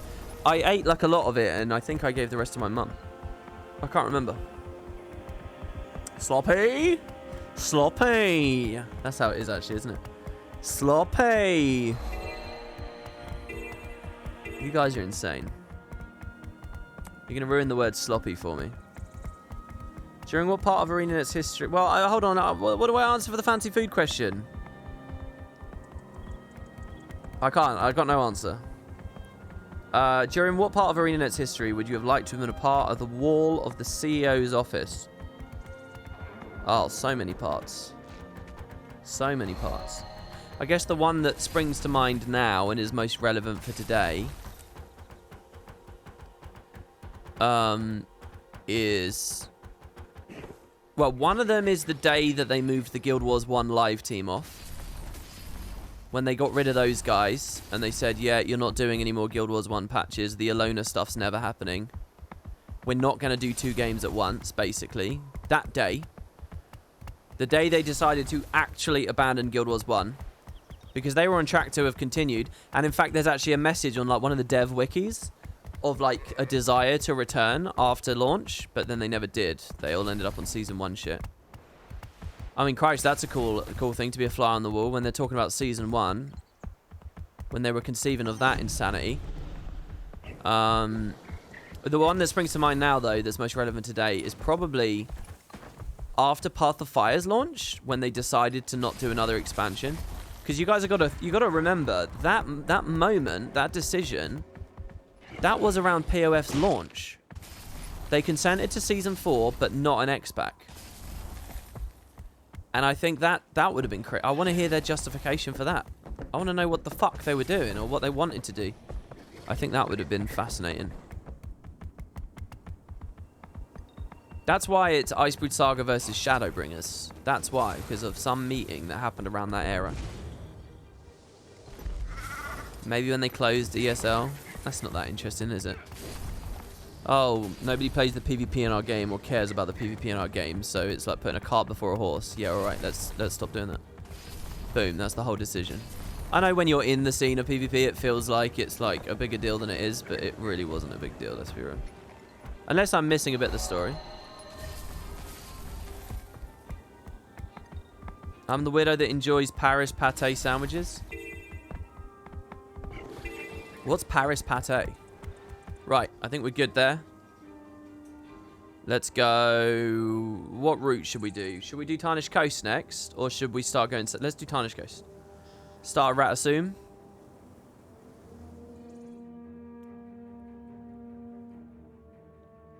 When does the expansion come out? In 2 months.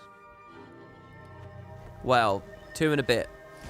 Closer to 3 months, right? Basically the end of February, probably. Did they actually give an actual date? I would assume it's the end of February, though. I always, in my mind, I think it's March or April. I swear, they should do another fucking delay. Do another delay. Would 2 months allow them to do major shit to the elite specs? What do you guys think? 22nd. Is that the actual official date? I'll tell you what, guys. If anyone is a prospective buyer, honestly, below the stream is a link to it. And if they have a date, it will be there. And if you buy through that link, it actually does help me, so. But I don't know what the actual date is down there. The 2nd of the 22nd of the 2nd of the 22. So 22 to 22. They're doing a Skyrim thing with the 11, 11, 11, 11.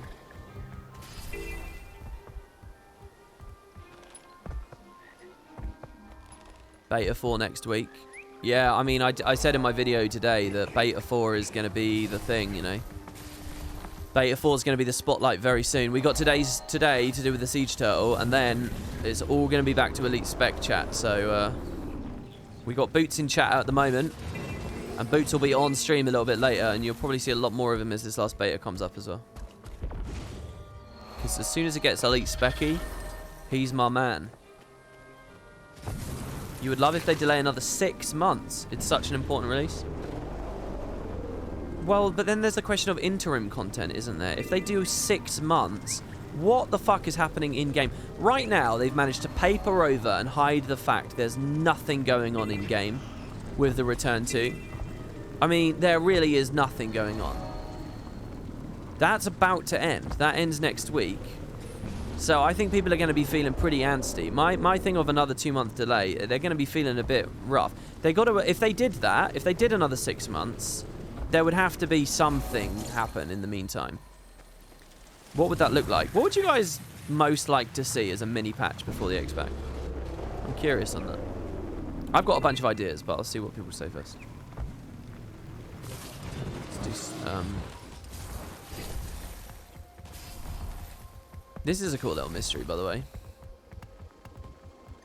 The second city, like Ratassoon, that they're building. Oh shit, I actually have to fight something. Hounds of Balthazar, go. We have our SD. And like all sword players, I'm just gonna spam auto attack chains.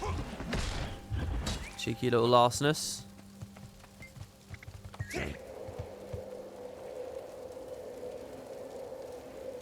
Return to the Chalice of Tears. Dungeon Return to would be sweet. Oh, I would like that. Hey, Dungeon Return to. Very efficient on their end. Oh, can you imagine if End of Dragons was doing dungeons again? Oh, then they could totally send it off with a Dungeon Return to, couldn't they? 1 dungeon each week, that's 8 weeks, that's 2 months. That's 2 months on the timeline.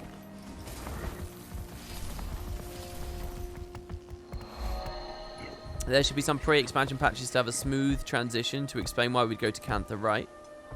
Like the Eye at the end of Season 3 told us to go to Varby. Yeah, I disagree with that, Skeldy. I disagree with that. I don't think the Eye was very seamlessly done at all. I think it looked almost completely random and manufactured and bad. And I think the expansion itself can set it up story-wise. You don't need a patch before, you know. You can just have a weighty prologue. You know, you can provide an hour and a half, 2 hours of gameplay in Corteria, dealing with, like I proposed earlier, one of Marjorie's sisters, with E, with whatever, with Taimi and Goric at the lab, with Aurene. And the story explanation as to why we go to Cantha is in the expansion. They don't need to send it off with a patch before. They can, but if they're going to, I'd rather it, like, make sense and stuff, not just be like this random cutscene vision thrown in. I think that was a very inelegant moment with the Eye of Janthea. Hey, thank you for the sub, Seba909. Welcome, dude. Much appreciated. I think that's his joke, WP. Oh, were you being sarcastic and I missed it? Seba with the sub asked, what are our wishes for the final End of Dragons mastery track? Good question. So what are the tracks they've given us so far?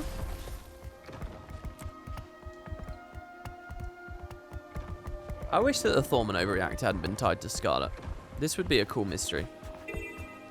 This would be a Wizard's Tower level mystery, I think, if they hadn't blown it in season 1. Well, used it in season 1. And they didn't have to. It's not like there was a massive payoff out of it, was it? Could have tied quite well with the Depths expansion, Asura Law. My interim wish is to remove season 1 from the scrying pool and put it in proper places and instances noted in the story. I mean, I want that as well, but I think that's a bit big. You're asking for a whole Living World season development.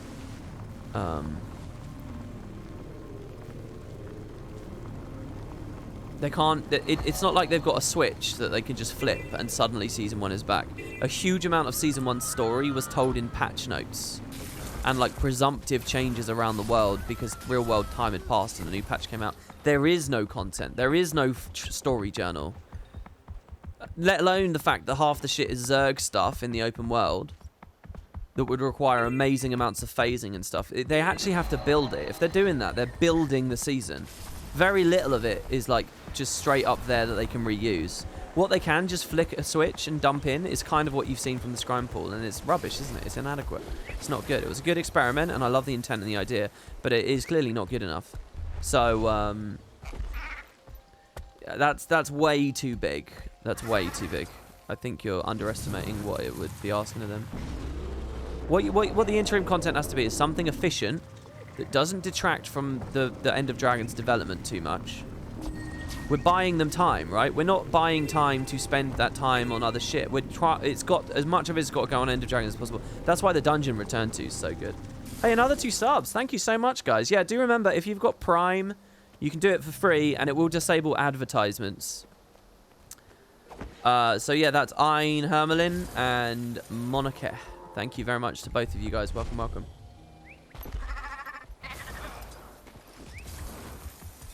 Couldn't they just do a Dragonstorm type system with public queues? I don't think it's a matter of just doing that. And in theory, they can. I mean, spreading player population around them is probably a bit weird, but they could kind of do it. I don't know. In general, I think all the Zerg content's inadequate anyway. What I think is best is a reimagined Season 1. A more fleshed out Season 1. I think it needs actual dedication and time.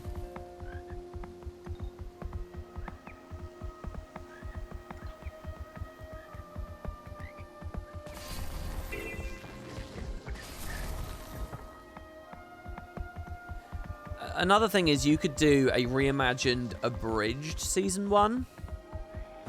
Where it's like... How many patches were there in Season 1? I just did that video on it. What is it? It's about 20 patches? Something like that? So instead of 20 patches, it's like 5? 5, you know how like Season 2 has 8? Scarlet's War would end up with like just 4 or 5. Not many. So it's abridged, but you get it. Right, so it's not the full thing, but you get it.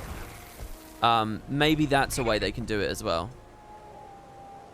But at the end of the day, guys, if they're moving on from the Elder Dragons storyline, then everything Scarlet was and is about and so on might not matter anymore. You know, one solution is to say Scarlet's War looks bad. Another solution is to move on from the Elder Dragons, completely reinvent the way the amount of information people need to know before they come into a story, and redesign the UI so it's not like one big long row, it's like branches and stuff, and it's like your choice which campaign to do. Maybe if the story journal didn't look like this, it wouldn't matter, you know. Maybe if it's like, you see all this, what if this is just the Elder Dragon story, and then the block over here is the Bloodstone story, and then the block over here is whatever, you know, and we just start adding more blocks like this. And now suddenly it doesn't really matter because nobody gets the impression they have to play through it all. Because these other blocks have new characters, new topics, new environments, and there's not that previous requirement. And that helps new players as well. Then it helps new players to get into the game and feel comfortable getting into the game. So that's another solution that sidesteps the whole problem, you know. There's always like weird, subtle things you can do. A lot of this is not... It's not about what is, it's about what is packaged and how it is packaged. And I think with a little bit of cunning and savvy, they could avoid having to do it. Metanoa Crower, thank you so much for the sub. Hey, what's up, WP? Welcome, welcome, man. Okay, WP, they could put the Season 1 story into the journal and send us to Fractals, Scrying Pool, Cragstead, instead of just LMK. They could do that as well. I still think that's ludicrously messy. Sorry. Who's it for? New players, right? To play through the story in order, right? Okay, so you're going to skip me to the Eye of the North filled with Crystal Bloom, and you're going to make me go to a Scrying Pool in front of an Elder Dragon ally after I've just beaten Zaitan. Is that what you're going to make me do? You see? You can't idly muse on an answer to this. It's complex. The Scrying Pool patch, in some ways, is a brilliant intent and a brilliant idea, but like a really horrendous execution that completely misses. Like I remember when the patch itself came out, and I was saying, why are we doing this with the Eye of the North? I remember that.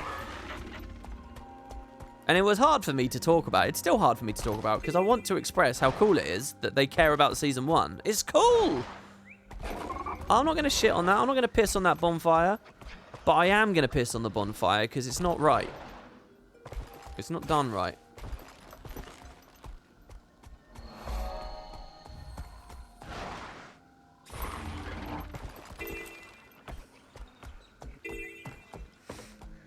Even if you phase Aurene out, it's still clunky and bad. It's still really hard to overlook. Like, why am I in the Eye of the North? It doesn't. I mean, they can kind of do it. They can. Look, I'm not saying it's impossible. I'm just saying it's a lot of work to ultimately get us back to square one, which they could avoid by just ignoring the Scrying Pool in the first place. Why do I need the Scrying Pool to replay Season 1? I don't need the Scrying Pool to replay Season 2. And it's not even a replay. We're not even... The new players going through it first time, they're not even replaying it. It's just dumb, guys. Look, they should just implement the story as though I'm playing the story. The existence of a couple of hooks currently that exist at the Eye of the North and the Scrying Pool to a couple of random instances. It doesn't matter. Don't let that contaminate the issue even further. Please, let's not add that as another wriggle to try and factor in. Let's just purge that little experiment they did and do it properly. Oh, the Hanto trading post. With the happy little Tengu. Hoo-hoo, I'm a Tengu. Ha-ha, hello. Oh, it's so wonderful to see you. I hate that character so much. I'm going to be really disappointed in End of Dragons if that's what the Tengu are mostly like, or those are our main characters.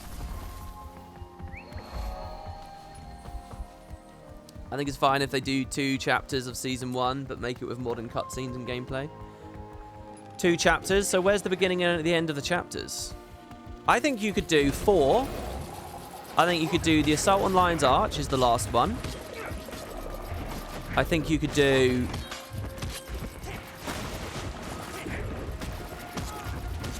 I think Chapter 1... Okay, I think it's 5 chapters. Chapter 1 is all the relevant... Okay, I think it's 6... No, I think... I don't know how many chapters it is. I think Chapter 1 is... is South Sun Cove, Karka Attack, Canucks Introduction. But it's both South Sun patches, basically, at once. The Destruction of the Lion's Arch Lighthouse. I think that's part 1. South Sun shit. All together. And you're going to fuck with the lore a bit, because you're going to hammer things around, but it's fine. Chapter 2... Mission 2 is all of the Flame and... the Molten Alliance stuff. Flame and Frost, Molten Alliance, everything, the dungeon, all that stuff. 3 is Aether Blades, Zephyrite, Mitrin, all of that stuff. That's 3. 4 is all the Tower of Nightmares stuff. 5 is Origins of Madness, Aetherblade Fractal, the Scarlet's Secret Lair, Revelations about Scarlet, and all of that stuff. That's 5. And then finally 6 is the Battle of Lion's Arch. But it might be possible that you can put 5 and 6 together, and they're the same. There you go. So I think it's 6 episodes. I think you have a 6-episode Season 1. And that's the beats that you go through. And it ends with Morgemoth opening his eyes on the Zephyrite's return, and they get shot out of the sky. That's how you do it. So you get 6 episodes, 5 or 6. I think, to be honest, I would find a way to squeeze that into 5. Maybe what you do is you don't have a dedicated South Sun episode. What you do is you just weave South Sunny kind of stories and topics and Canuck stuff in around all 3 of the Alliance moments, you know? So, like, it's integrated and weaved into the fabric of the first 3 patches. So, therefore, you don't have a patch dedicated to South Sun. You're just flitting back and forth from there in the midst of those other stories, which kind of enriches the whole thing as well. I think if you have a tapestry of stories going on at once, it works better too. So I would probably do it that way.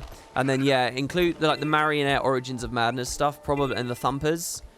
They're all going on in the same like little episode, so you could probably even squeeze it down to 4. You could consolidate it to 4 Living World episodes, and that's the subject material each one has to deal with.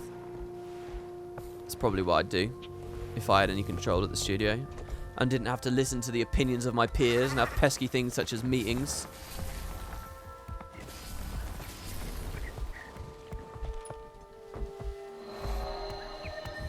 One of those episodes needs to be called Cockwork Chaos. Man, I'm kind of embarrassed that I put Cockwork Chaos there. Why did my fingers type cock? It's going to make you guys think that I'm constantly typing the word cock, so I have like muscle memory for cock. You know, like when you go to like Google and the first thing you search bar is Google because you're so used to typing Google, but what you meant to do was do the other thing. That's what that looks like in that video. I have no idea. I mean, maybe it was just a fat finger. L is next to C. Next to O. Next to O. So maybe I just missed the L. I didn't think it until you started saying it, WP. What's another example of that?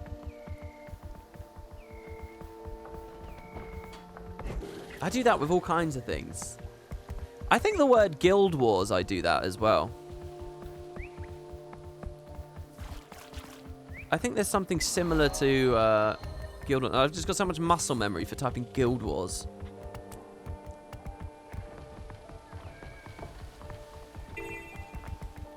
Is this from writing my Guild Wars 2 fanfic? Oh, you better believe it. You better believe it. Bram's the main character, but for not the reasons you'd expect.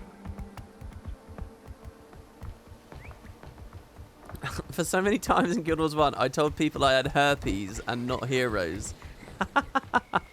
Oh, wow. Those are 2 very different words, but it is just the one letter and they're next to each other. That's hilarious.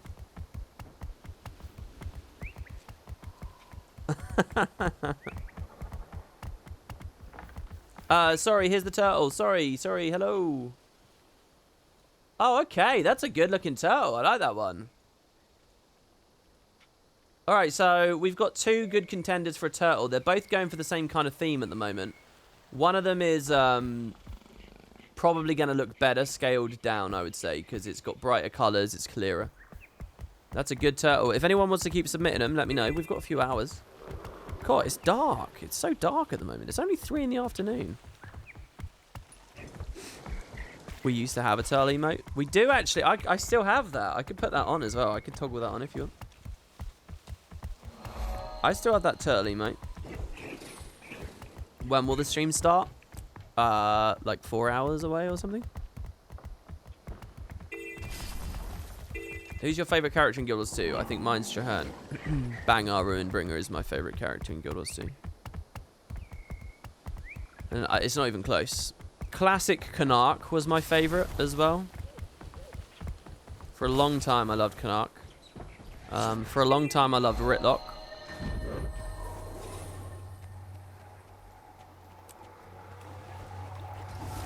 Logan I really like.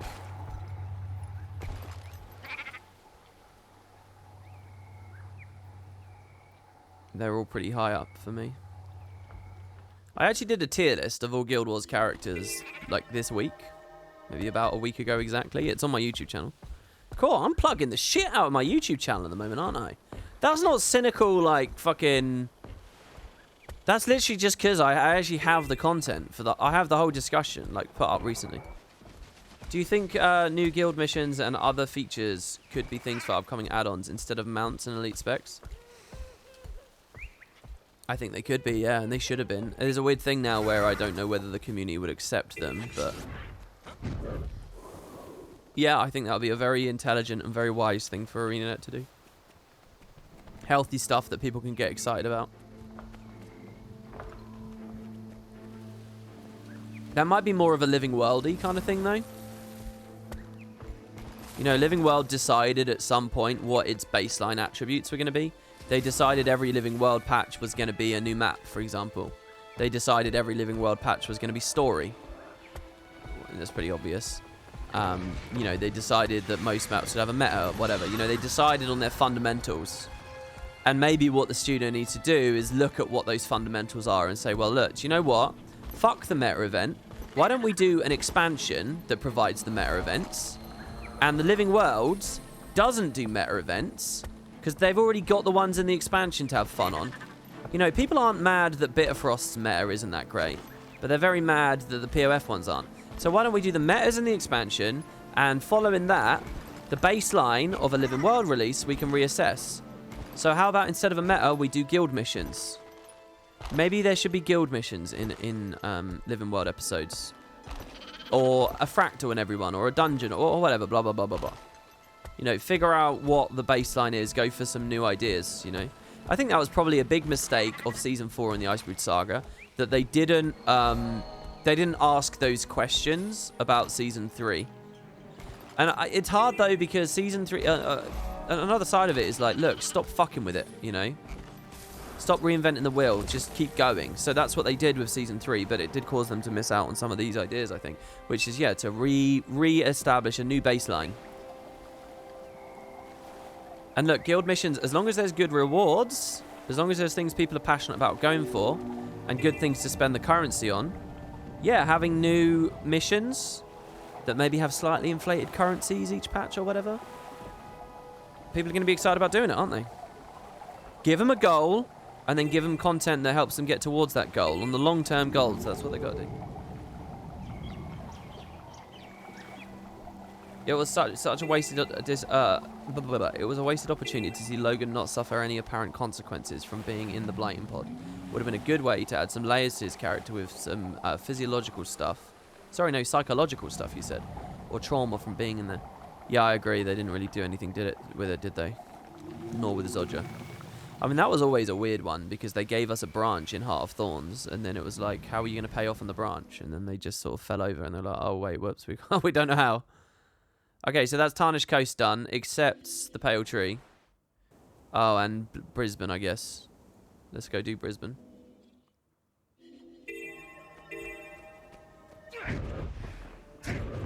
Zodja did get some consequence. She got written out of the story. Thing is, I don't remember. One of the Season 3 patches mentions her, doesn't it? Right before, in Timey's lab, in Heart of Thorns, in Ratum Novus, they definitely mention Zodja. I just can't remember what they say. Don't they say she's off on an adventure or something? It says she's gone crazy. No, seriously, what does it say about her?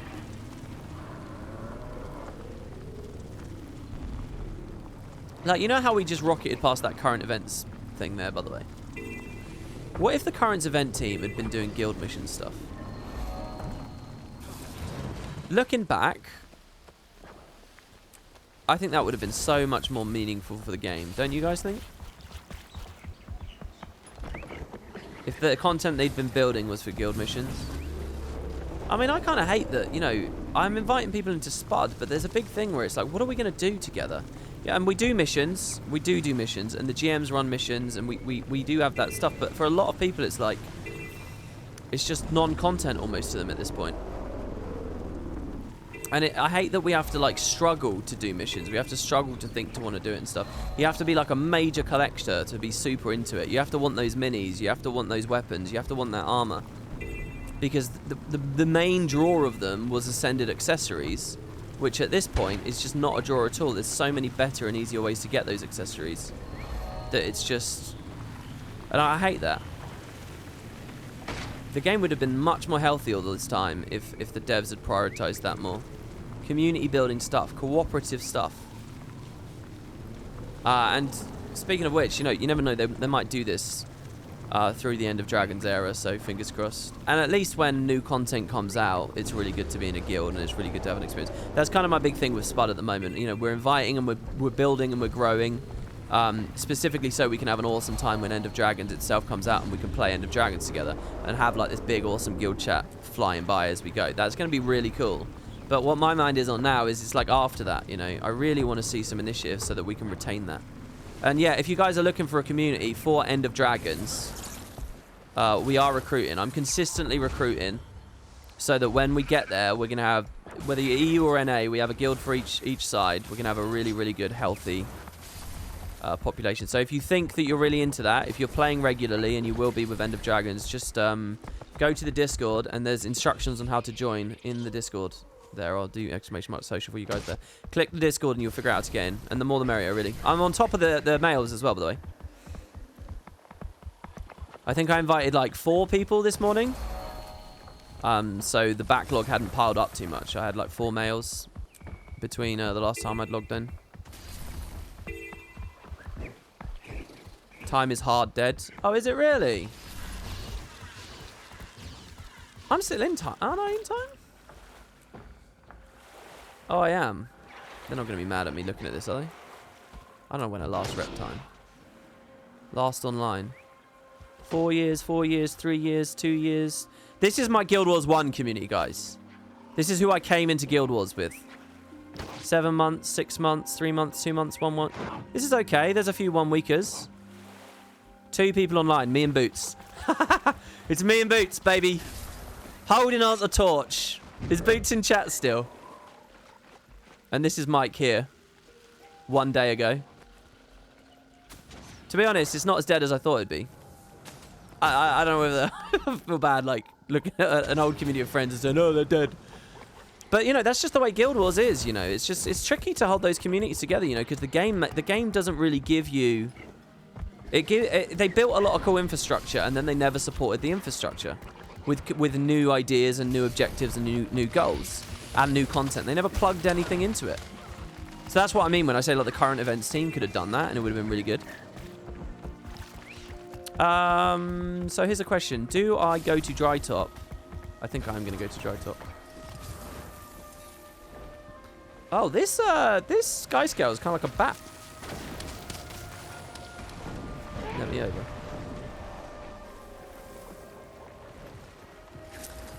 You still see no value to Guild Halls other than a fast teleport to Verdant Brink for HP runs?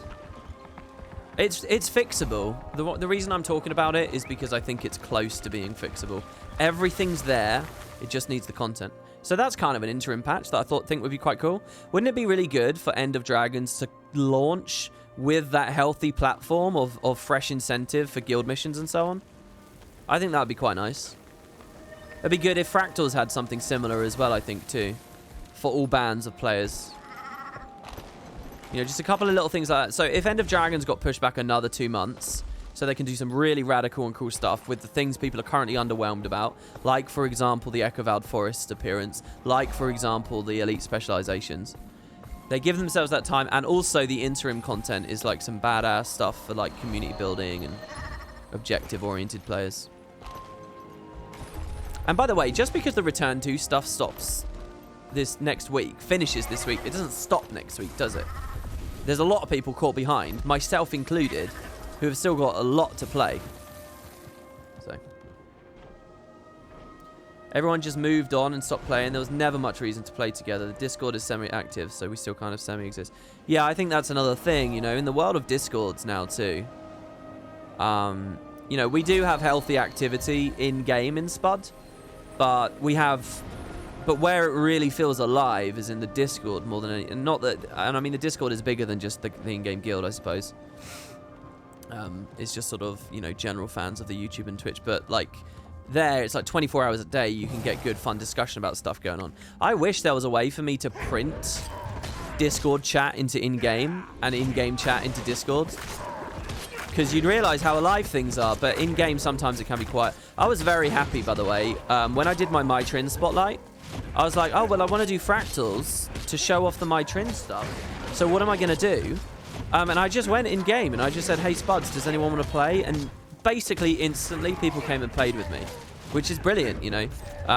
So I was really, really thankful for that. Because in these months before the X-Pack comes out, you can never quite tell.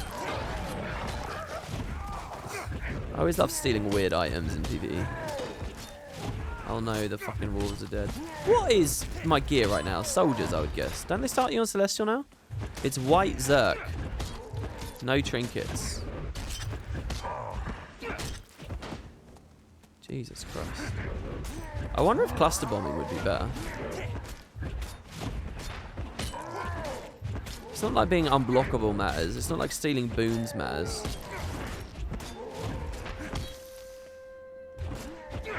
This is like some vanilla combat right here. A challenge well met. Hey, I just had a cool idea for when End of Dragons comes out. What if I play the whole expansion in white gear? What if I played the whole game in white gear?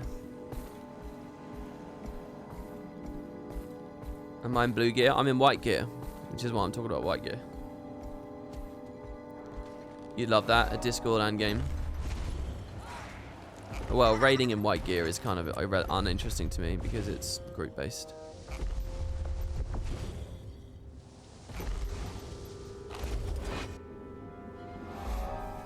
Hopefully you get your ass kicked and there's some impossible challenge in the main story to do the whole thing in white gear. I believe they used to balance their combat around people in yellow gear, didn't they? Throughout most living world, that's the bar.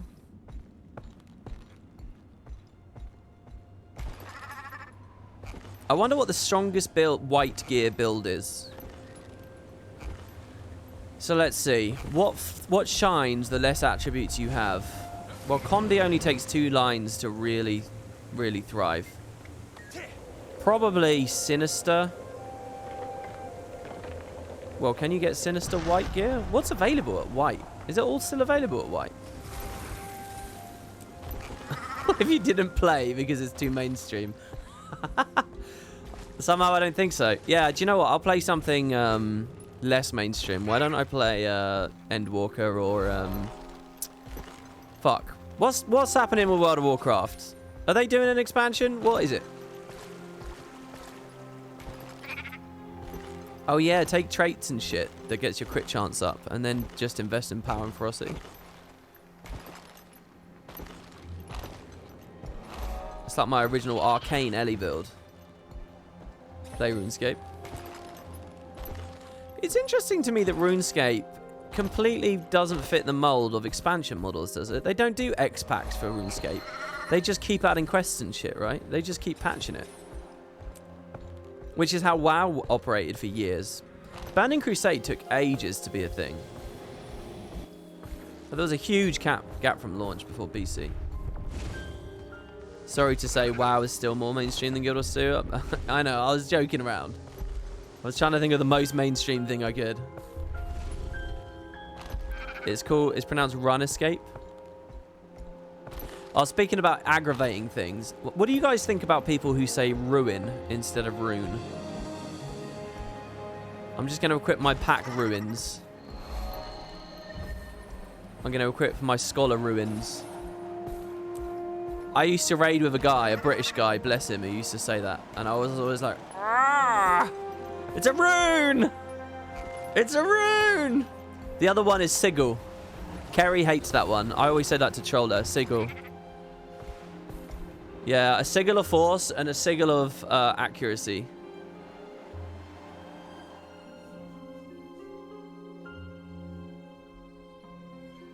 Duel or jewel? Well, I say it that way, but that's my accent, damn it. Don't discriminate against me for my accent. I do that all the time. When I talk about Guild Wars having a dueling feature, people are like, it already exists, it's a craft. There's a dueling discipline, what are you talking about? And I'm talking about like 1v1ing people in PvE. Oh, that's pronounced dueling. You mean you want a duel? No, I want a duel, damn it.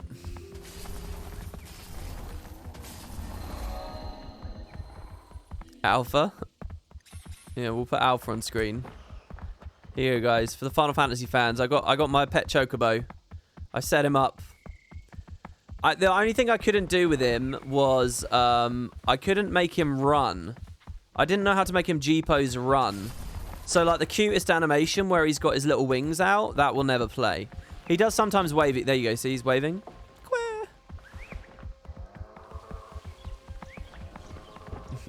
Do you dual wield? Do you dual wield? I'm not going to go to Skritzberg. I think we're done, aren't we? Oh, no, we're going to go down it. Let's get on the beetle. When someone says turrets instead of turrets. Oh, I read a thing on Reddit the other day, which gave me second-hand irritation, right? Listen to this, right? How irritating is this? This proper aggravates me. A guy who calls all donuts, no matter where they're from, Dunkin' Donuts. So it's like, hey, have you got any Dunkin' Donuts? And they're just like regular donuts. He'll just always call them Dunkin' Donuts. How aggravating is that? He just can't get in his head that they're just donuts. All donuts are Dunkin' Donuts. How annoying is that? I read about that. I was like, fuck, that would annoy me. That's really annoying.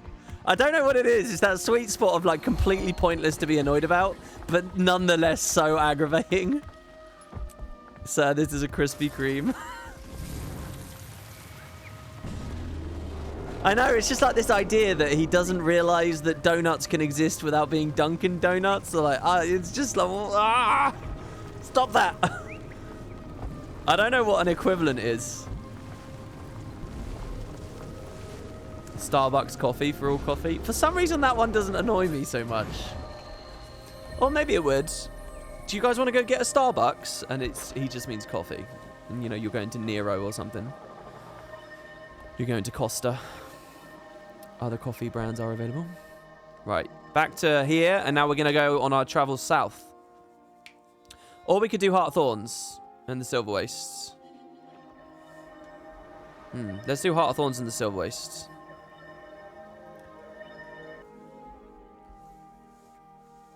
Does he assume it's a dunking donut and no one ever corrected him? No, as far as I understand, people always tell him, can you stop doing that? But he's just got it in his head. That's what it is. Yes, it wasn't. It's like the chicken McNuggets thing. For all chicken nuggets, people say, yeah, can I get some chicken McNuggets? They always ask for chicken McNuggets. It's like, no, it's just a chicken nugget, man. It's not from McDonald's. It's just a chicken nugget. Because they just don't know that they can get chicken nuggets elsewhere. They've never done it. It's just McDonald's to them. Yeah, it's exactly like that. I think that one's more familiar. But the Dunkin' Donuts is like so much worse. Yeah, no, I didn't know it annoyed me. There you go. I'm always learning things, guys. Always learning.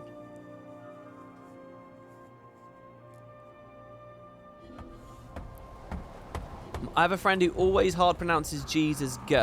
So he says gender instead of gender. Yeah, but that's forgivable, isn't it? That might be someone who's learned English as a second language.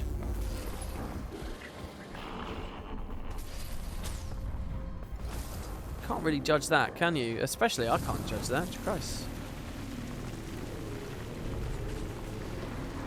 Is that a Slavic thing, is it? I don't really know where it'd be from. Gender.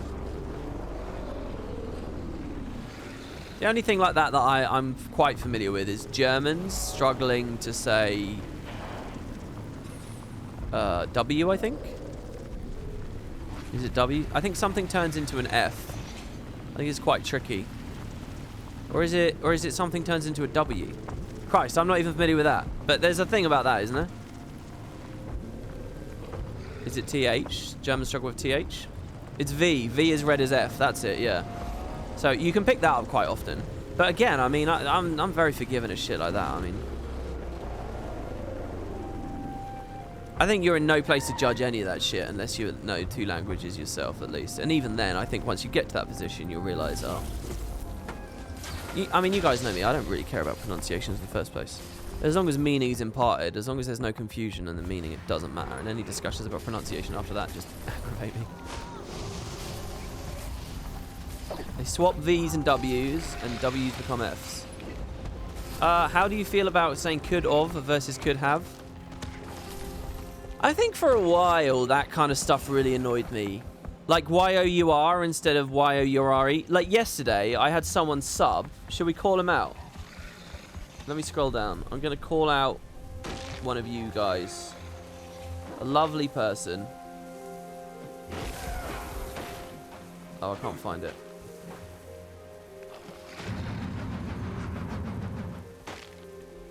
Oh, there you go. It was Phonetic Speller. Are you in chat? Phonetic Speller? Okay, he subbed to me yesterday. And in his message, he said to me, "Hi, WP. I didn't think I'd like any non-Guild Wars games, but I do enjoy this." He was watching Final Fantasy. He said, "I'm really glad you're streaming more again, and your coverage of End of Dragons has been really great. Thank you." Lovely message. Capital letters, full stops, punctuation, everything's there. Except when he says, "I'm glad you're streaming more again." I'm glad you're streaming more. He's not done apostrophe RE there. He's just written your. He doesn't know the rule. It's you are. So yeah. So I mean, but I'm sort of chill about it these days. Like I read that yesterday and I thought, oh, that's a lovely message. And he spelt it wrong, but it was very easy for me to forget about. And then of course the stream ended and I punched my pillow and I fumed about it and I thought about it all night. And I decided, you know what, I'm going to go rant on about that tomorrow. And here we are. I'm ranting about it. No, but yeah, for a while I think I think that stuff annoyed me, but these days it doesn't. I think the one that annoys me more is like 2 and 2. I don't know why, but that just, I can't. You know what I remember as well? I remember when I was like 15 or something. I remember having an argument with an ex. Well, it wasn't really even an argument. She was just annoyed because I did the 2 and 2 thing. We were like typing to each other on MSN or something one night, or we would like texting, and I said it wrong, and she was like, "It's fucking 2," or whatever. I remember that. So I remember being in a place in my life where I was spelling it wrong all the time. So it's a bit rich for me then to grow up and get super aggravated all the time. But I do now. I'm like, oh. I think what it is as well is because it immediately just makes me think of me as a teenager. So it makes me think the person's a teenager or like a young teenager, more precisely. So I don't know. Maybe there's that in it a little bit. But yeah, generally I've chilled out about all that kind of stuff, I think. As far as I'm aware, there's nothing like could of. That's just wrong. I think the thing is, around where I live, people do say it could of. When they're speaking out loud. You know, spoken language is fast. So if I say, oh, well, I could have said this or I could have said that, it goes quick, right? So you do to kind of get used to people saying could of. So I can see why people just type what they hear.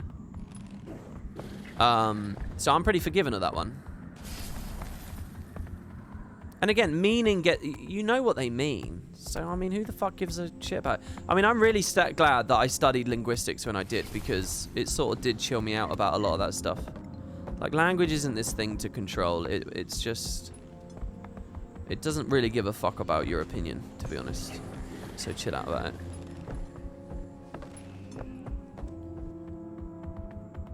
Why isn't it so and so?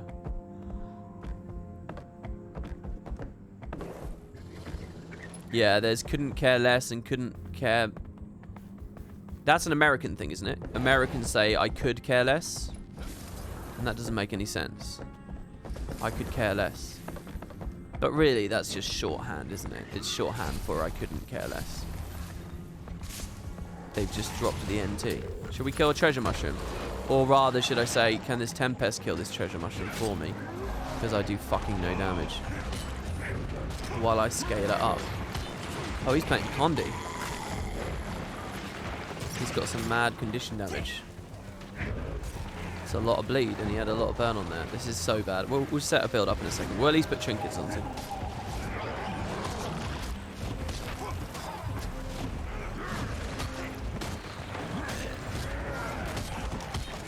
Okay, how does this sound, by the way, in combat here? I have max combat volume up.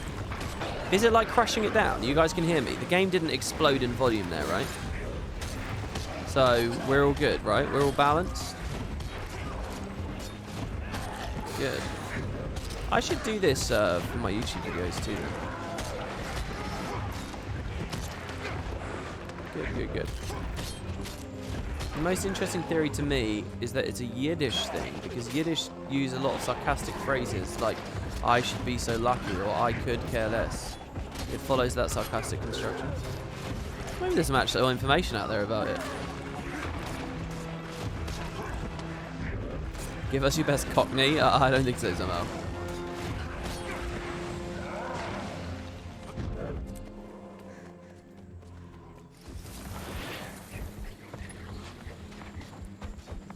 It is I couldn't care less, but dumb people do not realize what they are saying and just use the phrase I could care less. Yeah, but they do realize what they're saying, because the texture of the thing doesn't matter anymore. You guys realize that, right? It doesn't matter what the representation of the phrase on the face of it looks like. There's like a code behind what that means.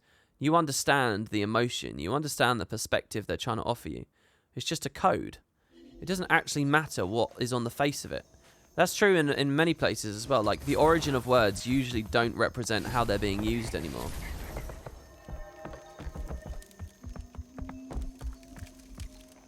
It's like, if you look at my early YouTube videos, when I was like a late teenager, I'd be like, oh, that's so gay, man. Damn it, I died at Prince Rurik or whatever. I'm not, you know, the actual word gay is not how I'm using that anymore, you know. I'm using that as an expression of frustration or whatever. There's a code overlaying it, you know. That happens a lot of times. Oh my god, once again, I'm going to my instinct of just grabbing the mushrooms.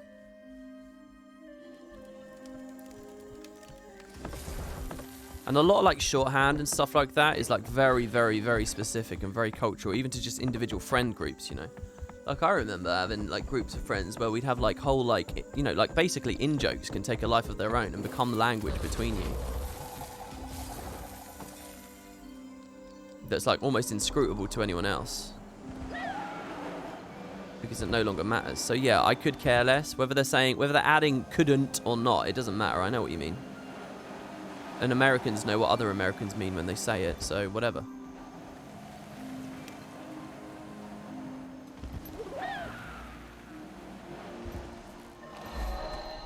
Anyway, that's the sort of chill zen way you should be looking at it.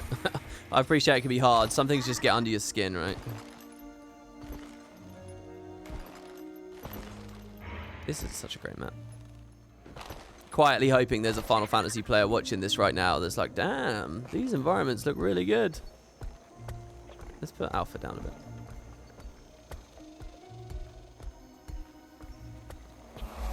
Skyscales did a lot for various like moments as well when you look up. Actually, let's turn Alpha off. I don't know if he's costing me frames or not. People saying vice versa. That's a very British thing too. If you want a nice American public radio program about linguistics, look into Away with Words. It's very American focused. Honestly, I'm not really looking for that, but that sounds cool. Mountain Heart of Thorns is so lame. What, because it breaks the flow of the map and stuff? I mean, yeah. By the way, all that damage I just took there, when we get the Siege Turtle, that'll be half as much, because I'll have double the health. Actually, will I get double the health, or will I get more? What? How much actually gets shared? Does it double our health? For some reason, I've got it in my head that it's double, but it might not be, actually. Now, here's the question. Is that actually adequate for Auric Basin? Probably not. Let's do Auric Basin again, but through the middle, and then maybe one... Actually, let's do it like this.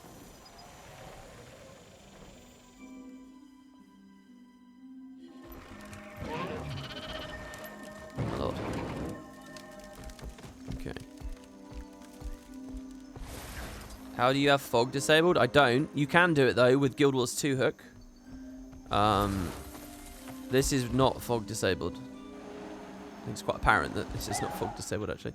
But yeah, I have had previous footage. Back when Path of Fire was coming out, I actually was using fog disabled. But I realized that, honestly, you should just trust ArenaNet's artists. If they have fog at a certain level, it's because they found the perfect balance to eliminate pop-in. Usually. Sometimes you can fuck with it and you can get better gains out of disabling fog. But, like, they're actually adding to a certain aesthetic. That was a brilliant evade from my Griffin there. There's, like, a certain feel, a certain vibe that they're going for. And, yeah, there's a certain technical level of avoiding popping and stuff that you probably don't want to mess with too much. So, honestly, I would say trust them. I've got to the point where I don't really mess with fog much. If I do, it's a tiny amount. It's like 5% less, 10% less. But certain maps just look hideous. Don't just look a little bit bad. They look hideous, like Dragon's Den and stuff. Okay, do you guys want to pick a song for this guy?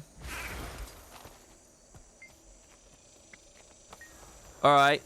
I'll do a poll. Here we go, guys. Twitch is going to play music. Ah, bro. Okay, so he's got 1, 2, 3, 4, 5. Okay, choice 1, 2, 3, or 5. Go, go, go, real quick.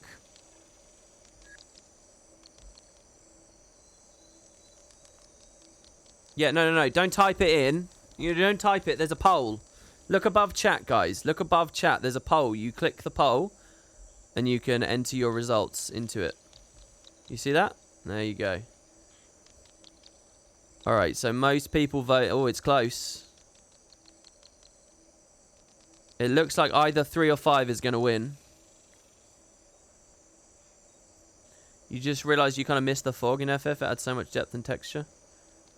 Yeah, I don't know how often. Final Fantasy does do it sometimes. In Kugane, they've done it. Hingashi, sorry, specifically. Oh, it's a close race between 3 and 5, guys. It's a really close fight. Number 3, play number 3, my lord. Oh, why did I put such a timer on this poll? There's such a huge time limit on that. It's only halfway expired. All right, listen, if you're lurking right now, log in and vote in this poll. or alt-tab, seriously. Do be a tiebreaker. Vote on either 3 or 5. Wow, I can't believe how close it is. Floppy Chips, thank you so much for the sub, man. Much appreciated. Seriously appreciate that. Thank you very much. We're gonna the next. So what's the next one? Oh, I don't want to click it early. Give me some chords and I'll start riffing. Is that it? Don't we pick multiple times? All right, you got about 20 seconds, guys. You spent 3k votes on number 3 and you're still gonna lose. Oh shit! Is that a potato one? Is that? I didn't realize I put the currency on it. Oh, I guess that's why it's still moving so much. All right, number 5 won. Holy fuck! How much did people spend there? Okay, number 5. Okay, next we'll do it again. It's gonna be much shorter this time. So it goes 5, and then it goes... Oh yeah, it's a potato thing. I'm going to make it much cheaper, guys. Alright, 10 potatoes, and a much shorter poll. The poll is going. Alright, for choice 2. Go. So 5 won the first. I'm going to put this on a note. How many decisions are there? Oh god. Have I committed to something really bad? I spent like 25 on 1, not knowing what this stands for. Chaos. He will play music based on our choices, so you can actually like conduct a little bit. 30 seconds left. Bobbin Finch, thank you so much for the sub. Oops, did not mean to post link. That's always a nightmare, isn't it? You do a quick little control paste, thinking you're going to link something, but then, you know, it's some like debauched video or whatever.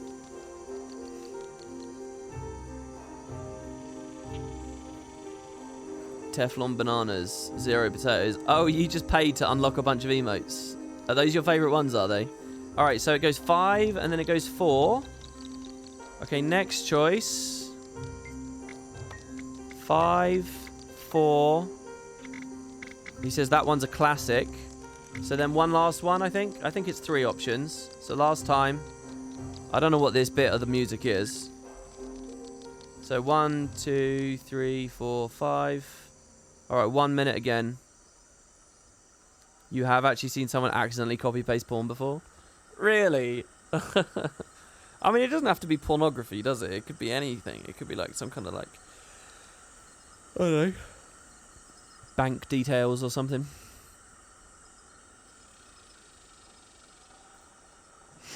Was it tame or is it out there? What is it we're betting on? You're not betting, you're just influencing the decision of this guy's music. And this was a bad move, really. From my perspective. Yeah, by the way, everyone's spending these potatoes. If you're a sub, you do get more. You get like twice as fast or whatever. If you look, just so that everyone knows, if you look below chat, there's a little potato icon. And you can click, basically you've been getting potatoes just watching the stream. It's a Twitch feature. Next to the little potato icon, there might be like a little gift box. If you click it as well, you can get big deliveries of potatoes. Alright, it's 1. Okay, so it's... So yeah, and anyway, as a sub you get more. 5, 4, 1. There's another one? Oh. Alright, we will do this. Fucking hell, how many choices are there? Alright, next poll. People regretting spending their potatoes here. So 5, 4, 1.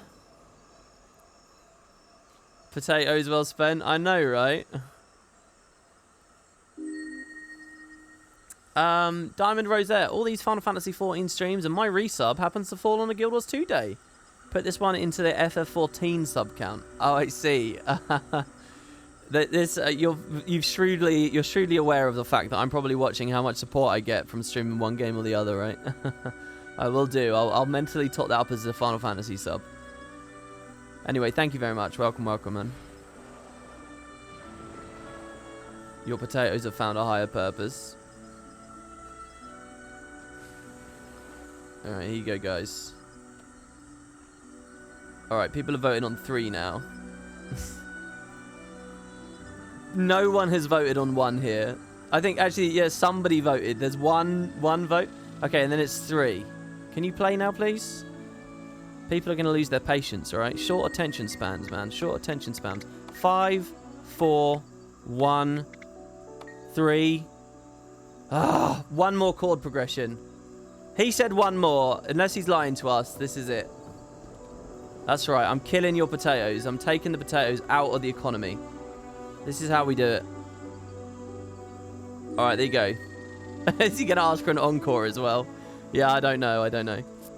Storm Stout 96, thank you. And Rob 64, thank you. Welcome. Enjoy your extra potatoes, your disabled ads, your flashy shiny emotes. A Guild Wars 2 sub for balance, he says. Look, I mean, I don't mind streaming both games. I'd love to have a multi-platform audience. I'd love to have people who look at me in both MMOs. What I'm actually, anyone who's like really enthusiastic about Guild Wars and might be mad I'm playing another MMO, what I'm hoping, honestly, is by playing other games, it actually improves my coverage of this one. That is something that's very much on my mind. Hopefully you're already seeing the fruits of that. I think some of my opinions have started to change a little bit, and hopefully for the better. You know, learning more about the industry's got to be a good thing, right? So anyway, that's my hopes. The sun has actually set interior while I've been doing this. Do I have a new players guild for FF14? We sort of have a guild. Wait, what? How did that poll end? I missed it. View results. 2. Okay. So he'll play music. So chat, are you ready? Here is a song composed by the minds of the internet. Oh, wait. No, bro. I'm going to let it time out. I messed up. I pressed 1. I was supposed to press 5. All right, here we go. 5, 4, 1, 3, 2.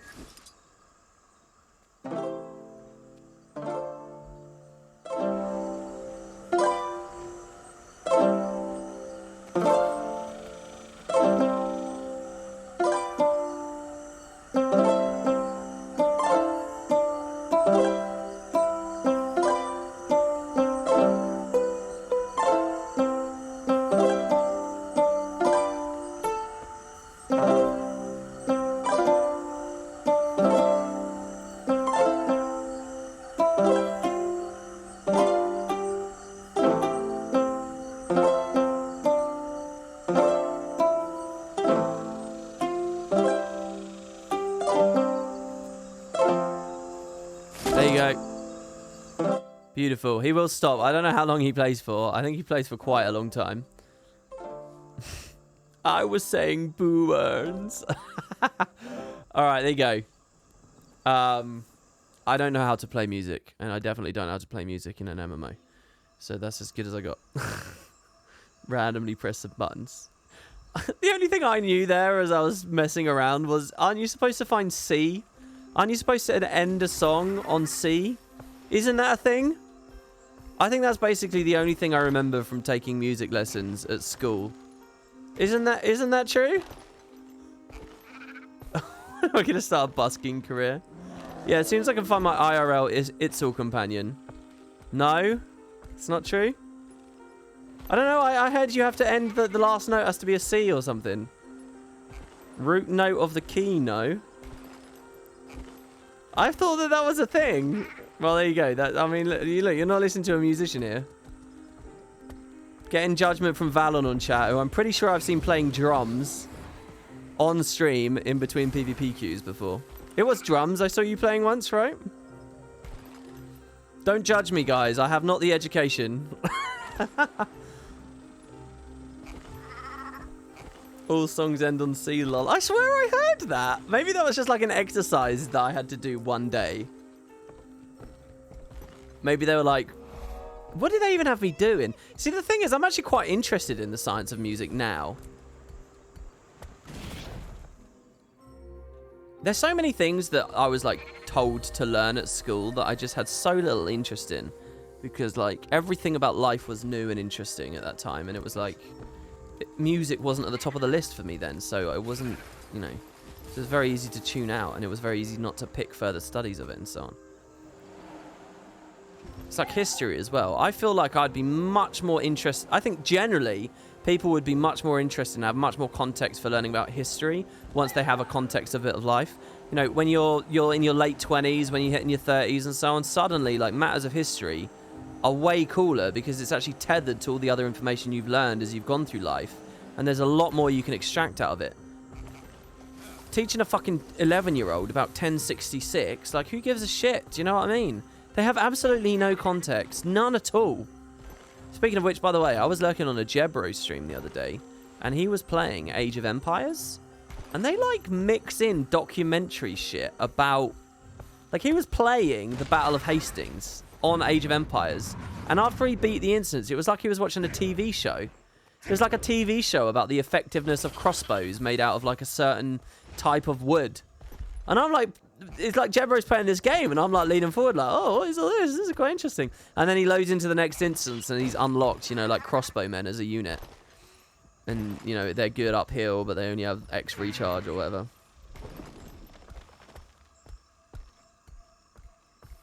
It was basically like a documentary about medieval war history and a game. I had no idea Age of Empires was doing that. I had no idea. By the way, any Final Fantasy players, you're looking at some of the good stuff now.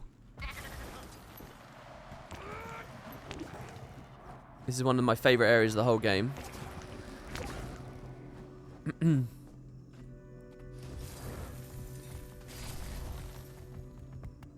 terms of like vistas and exploration.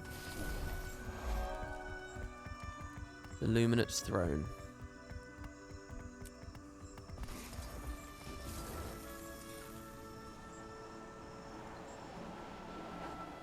I didn't sell it that well with my dive. It's a pretty area though. Right. I think we've basically done AB now. Let's get through Tangled Depths. I don't know which waypoints I really want to grab here, but we'll grab a few. This is actually a lot longer getting all the waypoints than I thought it'd be, but whatever. Compared to 14, do you consider Guild Wars 2 to be visually superior? Combat, Final Fantasy's combat looks way better. It's got more robust options. It's got way better boss transitions and shit. It's really beautiful and really cinematic. Final Fantasy also has better, like, draw distance. The edge of maps in Guild Wars are always very cluttered. They're like rectangular cliffs everywhere. But in Final Fantasy, you'll get moments where you can actually look out for miles and miles. So Final Fantasy tends to do scale better as well in this game. But for everything else, art direction, so on, I think this game is much better. Oh, Final Fantasy also has some technical capabilities that this game doesn't. Like refractions on hard wood surfaces where you can see like a subtle reflections and light striking off of things, and its shadows are better, and it does have, and it's got more variety of enemies and stuff. So each game's got different things that they're good at, but in general, Guild Wars, moment for moment, looks much better. A lot of Final Fantasy looks shit, especially in the open world. I think their players are blind to it as well. I think their standards are quite low because most of the game's quite poorly done. So when it does something like halfway okay, they're all like super hyped about it, but none of it really touches on the Guild Wars stuff. Not really. It's mostly just big open empty fields in Final Fantasy. And I can actually be confident about that opinion now because I've got through most of the stuff. I don't know. There's like one more open world map I've never been to. Oh, and I've never been to Bosja. And I've never been to the Isle of Eureka. So, I don't know. My opinion might be invalid because of those two places.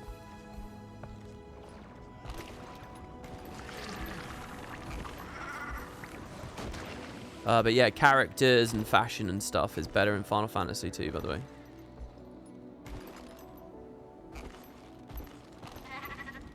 Well, I mean, I don't know.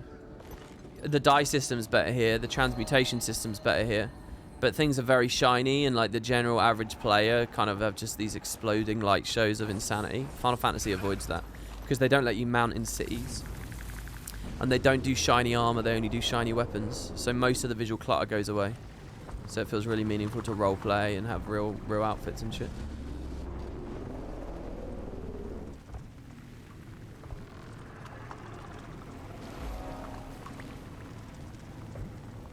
'14 is Trenchcoat City. Oh, I hadn't heard that. I hadn't got that impression. I believe you. I mean, we also have skimpy outfits. That is true as well. There's a you can look at if you like looking at ladies' thighs. Final Fantasy has you covered. Just about every third female NPC I meet in that game, I think, is wearing fishnets.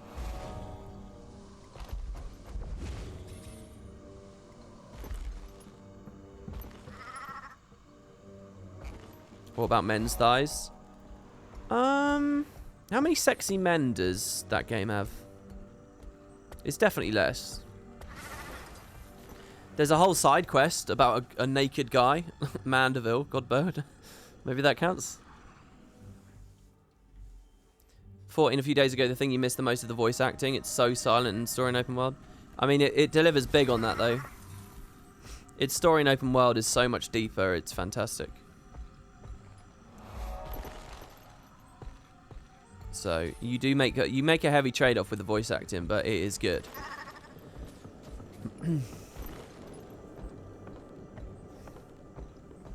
Right, well, look, Dragon's Stand, I don't need to go all the way through this map. It's irrelevant. It doesn't matter.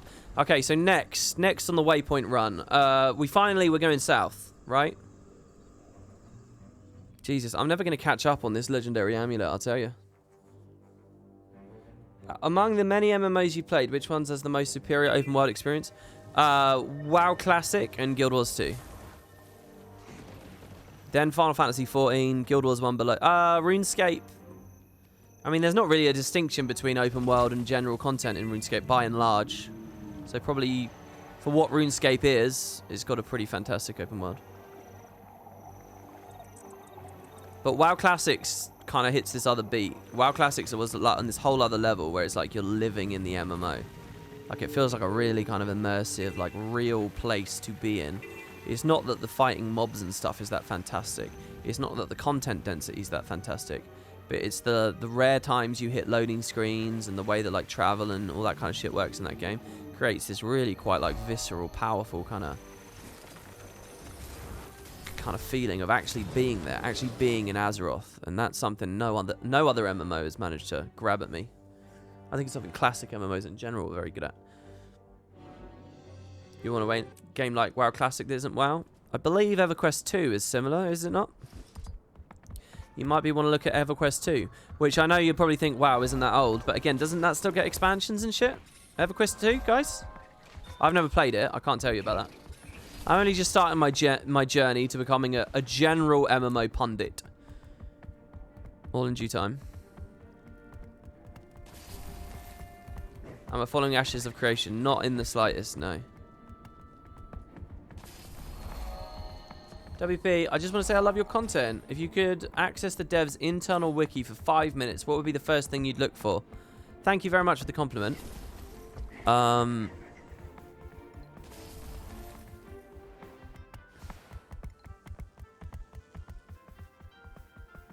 only get 5 minutes.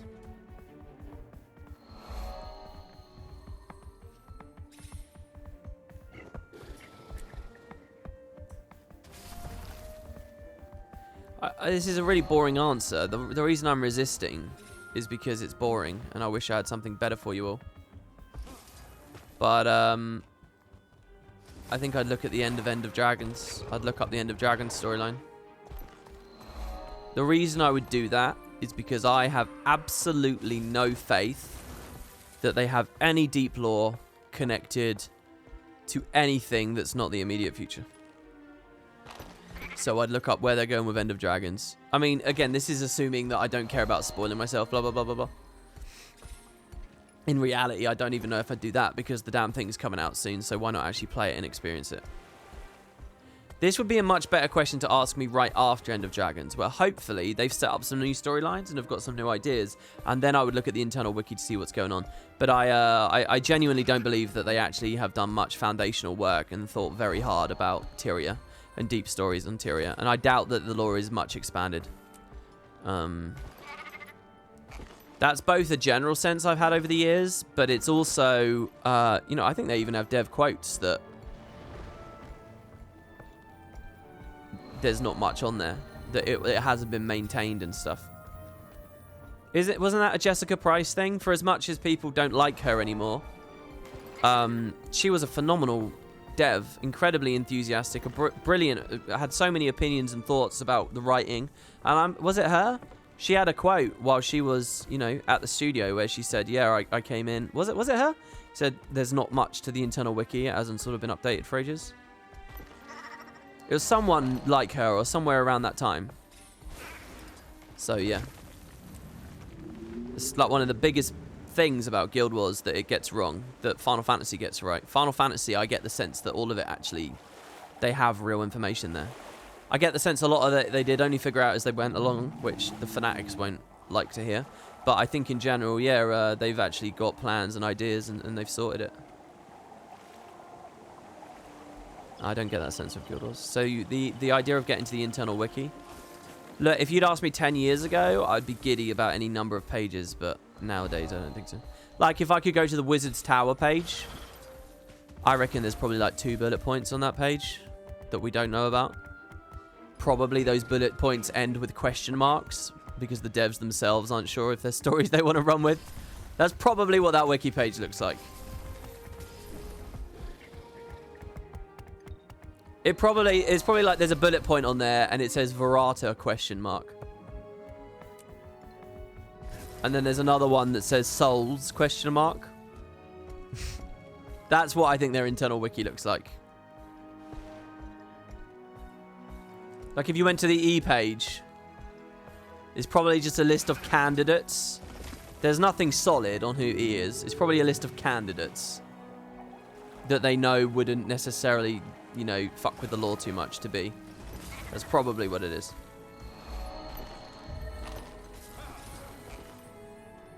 Okay, that's Lion's Arch. That's good. So I'm thinking Holbrack south through Dredgehorn, loop into Lornars. Or we could do Snowden.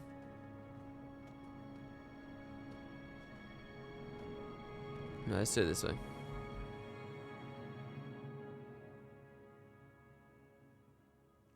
Do you think the Deep Sea Dragon has a human form? Can see that being a reveal late in the X-Pack. Bubbles is surprisingly never talked about in the marketing. Well, there was that that like leak, wasn't there? But then it ended up being like a fan fiction.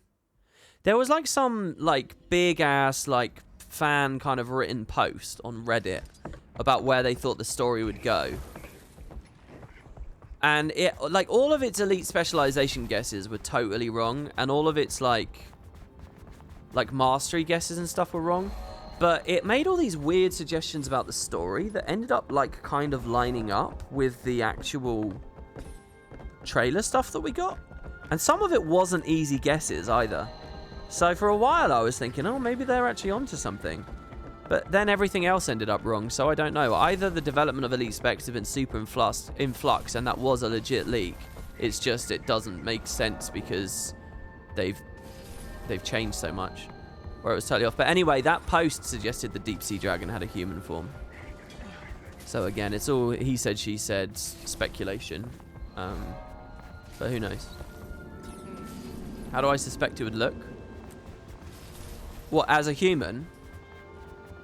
I don't know why, but I imagine it would be a human female for some reason. I don't know why I imagine that, but for some reason that's what I think they'll do. They make it a lady. In a lot of ways I don't like that, because the deep sea dragon is supposed to be like this eldritch horror. Making it have a human form would just kind of kill that to me. But you never know what they've got their eyes on. You never know what story they want to tell. They might not like the idea of doing eldritch horrors in Guild Wars anymore. Which one of the Elder Dragon's designs do you like the most, since we've seen but all one of them? Well, I think Primordus's head was pretty interesting, you know?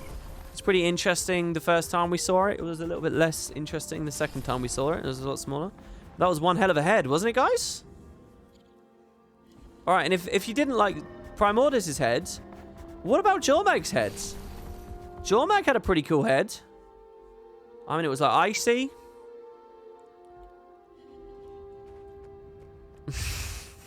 Hippo. I don't know. You see what I'm getting at? Have we seen the fucking dragons? Have we? I think Zaitan looked the coolest. He was small in comparison to the others, but he was crazy and he was cool. I like Zaitan. My least favorite's probably Kraukatoric. Look, and I love what they did with the Kraukatoric story. I think they did the death of an Elder Dragon in Living World very well. I think they did it really fucking well. But he looked a bit like doughy or something. He looked a bit like, I don't know. I mean, we're just doing a purely superficial, like, bullshitting around how they look, right? Right? There was something about him that felt a bit like, I don't know.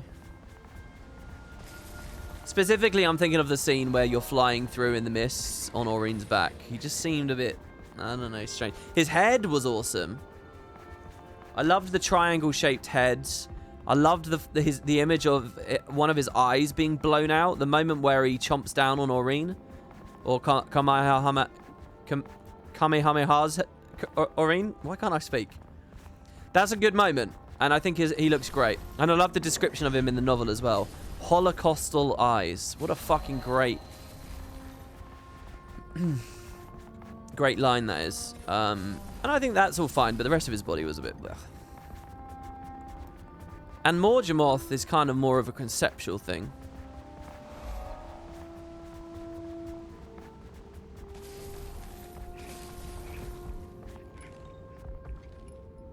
It was the weird hunchback. Yeah, I think you're right. I think it's the hunchback that did it. It sort of turned me off of Krauk to a certain degree. WP, it seems a long time since I watched, but it seems you're not as fond of Guild Wars anymore. Am I reading it too far? No, I still love the game. It's just there's bits of the game that, you know, tend to come up in chat that I'm less fond of. Which is what I'm joking about there with the Dragonstorm thing.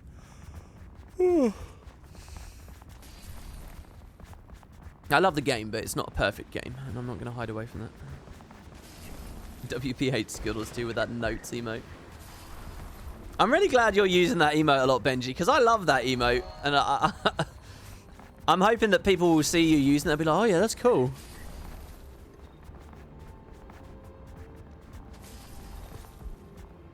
He's an old man. Don't knock the old man's back. What, Kraukatoric's an old man? I honestly didn't know if you were talking about Kraukatoric there or me being grumpy.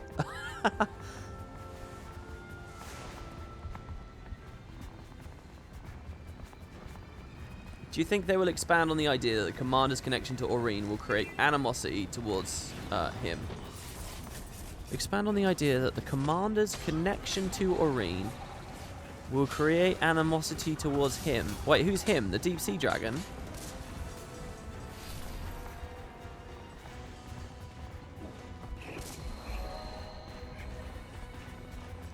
I don't know. Look, I'd like to sit here and tell you there'll be like this cool story about like the deep sea dragon having like human impulses and emotions and conversations and stuff. And it'd be cool to see scenes in which we are with the deep sea dragon discussing the Aurene situation, blah, blah, blah. I'd love to sit here and tell you that all sounds brilliant. But we kind of already had that with Jormag. And it was really good with Jormag until they decided to defund the Icebrood Saga and just had Jormag walk knowingly into a trap and just kill it. Ah, the fucking Icebrood Saga, man. I don't know. So now it's like, do I want that story from an Elder Dragon again? Do we just do the Jormag thing again? I mean, I don't think they do, right? That's Jormag's thing, isn't it? Manipulation and conversation and actual intelligence and stuff. That's Jormag's thing. That's what made her special. And she was already kind of like overlapping a bit with Morgemoth, which also had some of those attributes, like themes and kind of ideas at play, just packaged differently. So doing it again. Jormag 2 Electric Boogaloo. I don't know whether I really am that into it. I would rather the Deep Sea Dragon be terrifying. I think that's the space that we haven't explored well enough with Elder Dragons yet. Terror. Unknown. Mystery. You know, they should do a Shadowbringers thing. You know how, like, Shadowbringers opens with a really horrific, like, gory, shocking scene to really make you sit up, and it says, yo, these things are fucking dangerous. This is bad, right? That's what Shadowbringers does. And Shadowbringers has to do that because on the face of it, its antagonists don't look that dangerous. So it needs to arrest you, and it needs to say, yo, this is bad. And it does it through, like, this kind of, like, very gory... I think that's what End of Dragons needs to do as well. I think End of Dragons needs to sit you up and say, yeah, don't fuck around with the Deep Sea Dragon. The Deep Sea Dragon is here to slay, and it doesn't give a shit. And it has power, and you can't even see where it is. It's just out there under the water. That's what it needs to be. And that is all I would ask of the Deep Sea Dragon. That's also a simple thing to execute that helps to keep the plot line from being the expansion from being too overstuffed. Having the Deep Sea Dragon as another character, I think, doesn't quite work. Because we already did that with Jormag, and it got cut short, and it's devastating. Why did they cut it short? Just put the fucking thing on hold. I know you already did it in Season 3.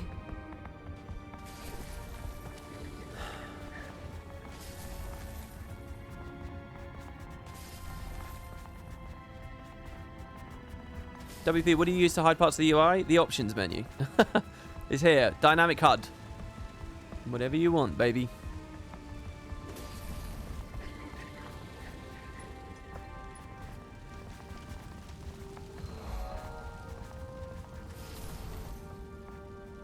Let's go down on the left.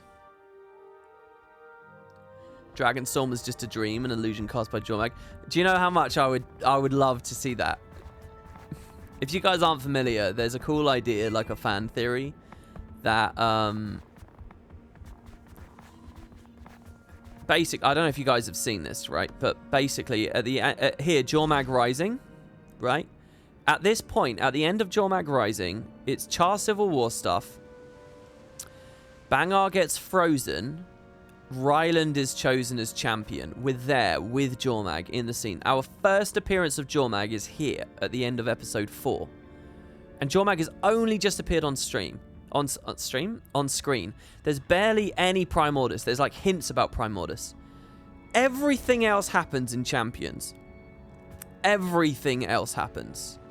Which is why it's so bad, because they rush through so much shit. So here's the thing. The big conspiracy is that when we saw Jormag in that room with Jormag's head there, she froze us all.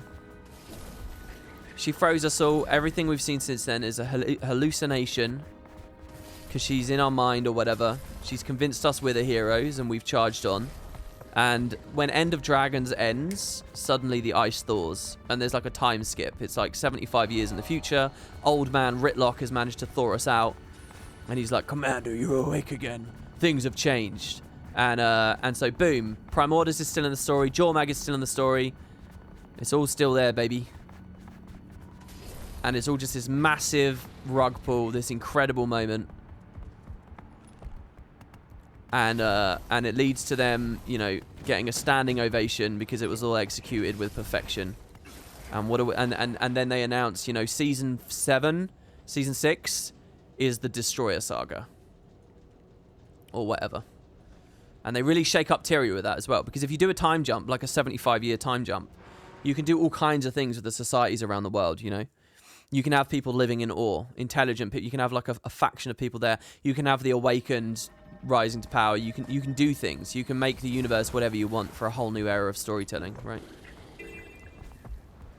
And you can finish the Jormag and Prime Orders story. I mean, it is cool, isn't it? There's absolutely no way it's what they're doing. Based on any of the End of Dragon stuff. There's no way it's what they're doing. But if they manage to do it,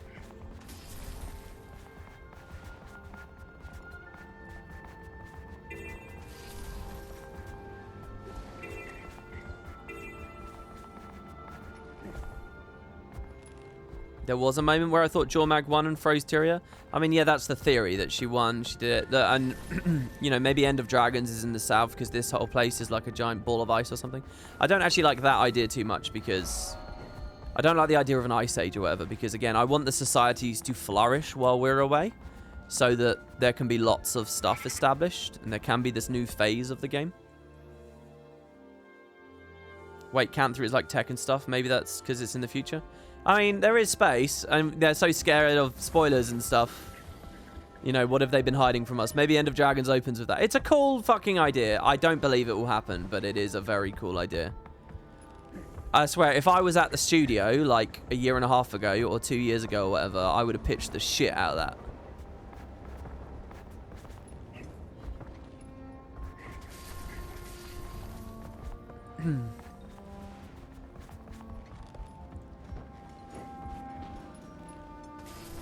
Let's see, who are the characters with us? Who else would have been frozen? I mean, it doesn't matter really, does it? I think it would cost too much to rebuild the whole map. They don't have to rebuild the whole map. Why are you saying that? On what level was that required? And, you know, 75 years is just, I'm pulling that out of my ass, man. They could do 10 years. The game's already progressed 10 years. They haven't rebuilt the map. It's frustrating because I'd love to be invested in Guild Wars lore, but it seems so compromised by the writing or production constraints. I mean, yeah. These streams are so doomery, it's unreal. I like to think it's because I'm just bouncing off of chat, but I must be leading the chorus in some ways.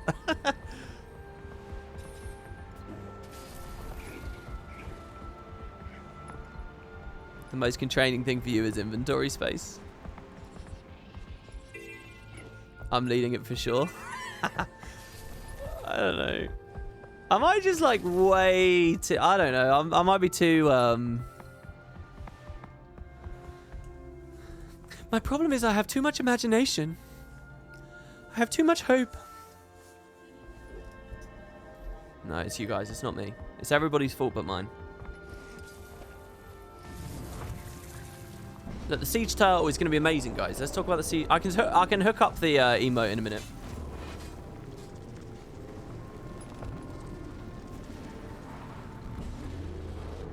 Wow, you spent 12k in Guild Wars. The only reason for leaving was bad optimization. The fact that the voice acting was temporarily cut. Wait. You left because of the voice acting during COVID? 2 patches out of... like 50. Holy shit. You guys really like your voice acting, eh?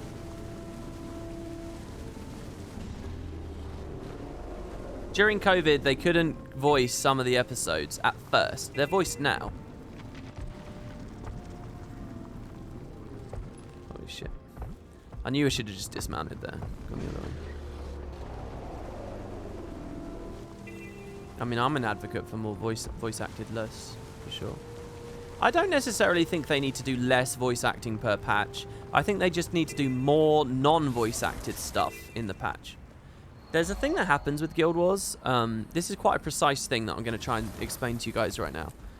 But it's something about the way that they balance voice acting and not voice acting as far as what the writers understand you to know.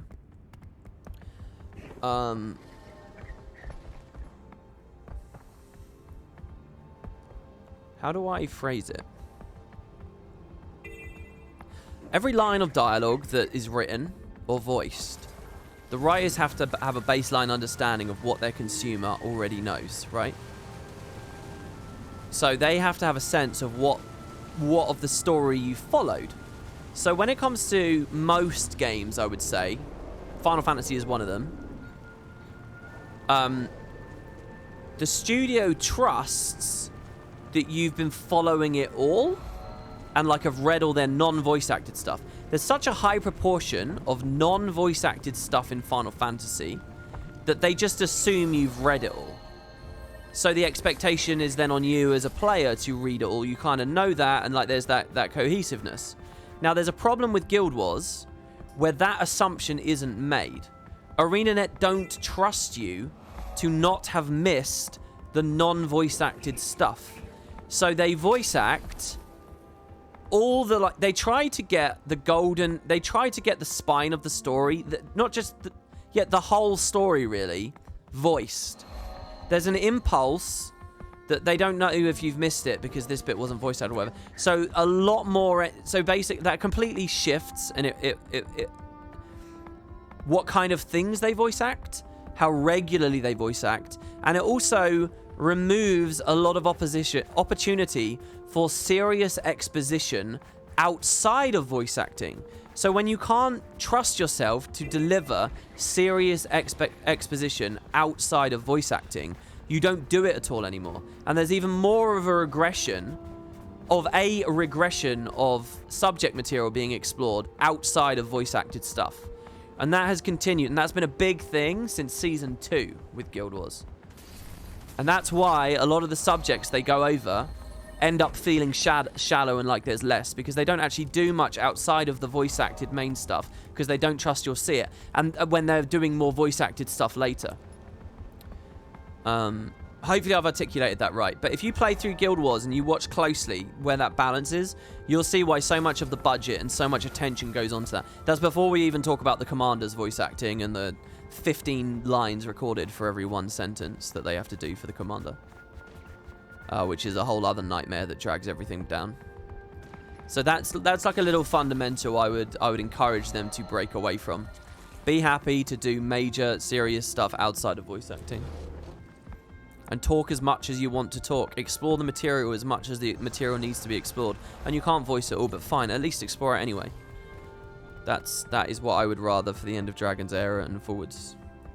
That's kind of a specific like story delivery kind of thing that I think might be a bit boring to listen to, but I do think it's a thing going on with the game.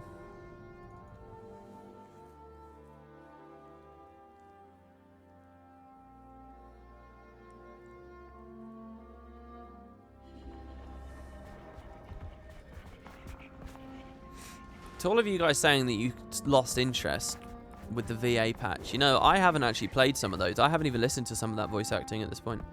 Like, if you look at my achievements, once more, play through every chapter of No Quarter with voiceover added. I haven't done any of it. And then the other one is with feeling.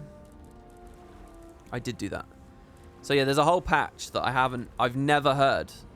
Main story Guild Wars 2 voice acting and stuff. I haven't gone back and played it yet. I'll be doing that with the return to achievements here.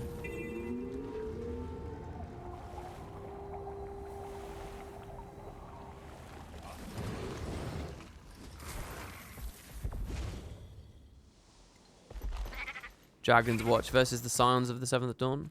Well, the Scions of the Seventh Dawn are better because you spend more time with them. That's all it is. I think they have a wider range of characters too. Taimi is very similar to Gorick. Urianger is not very similar to Y'shtola. I guess Kryl and Tataru are a little bit similar, but even then not too much. So there is more disparity in the kinds of people that make up the Scions, I think. Also, the whole brother-sister thing with Alphino and Alice is really cool and really tender. You don't really get that anywhere in Guild Wars. There's no family members together.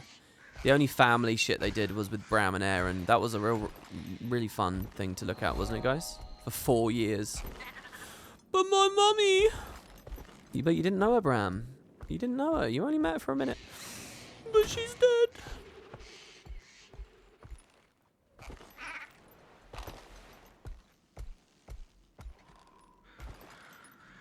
I mean, look, Final Fantasy's got its problems. Don't get me wrong. It's way too melodramatic. But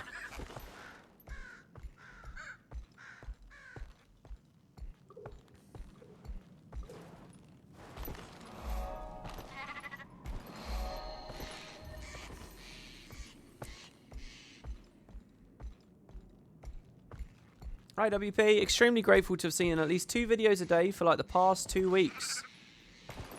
But something to me thinking when you said you got to catch up with the return to achievements.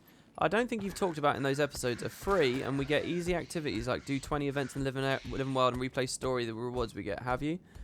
I'm sorry, I don't understand your question. You're asking if I've done a video about how cool the Return to series is? You're right, I haven't really. I haven't really plugged or pushed it.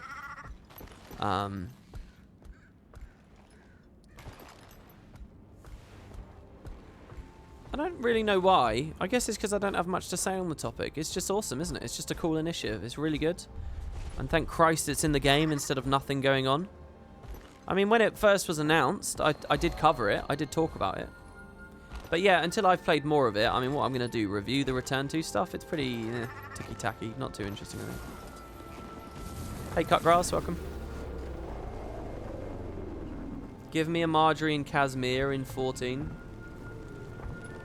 Well, I don't really know Marjorie and Casimir because they're hardly ever on screen. What are we looking at? How would I most define Casimir? As like a religious devout who loses her faith?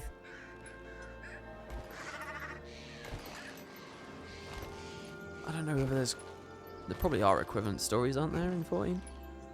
And what about Marjorie, a detective that we haven't seen doing any detecting for 6 years? I mean, what? Marjorie especially has just had no interesting stories or nothing to do. Neither of them have enough to do. Casimir had a whole expansion, and POF, and I still feel like she hasn't had enough to do. That's the only problem with the Guild Wars 2 characters. They don't get enough to do. She had a few things with the Ash Legion. Come on, that's overselling it, isn't it?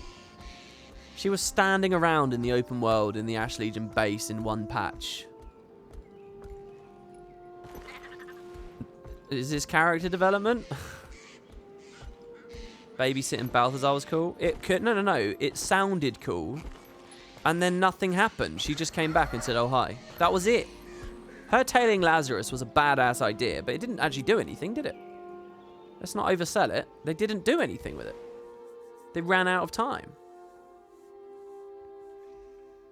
It's more than Zodja. Yeah, but if your bar for a character being active in the story is as low as fucking Zodja, then Christ.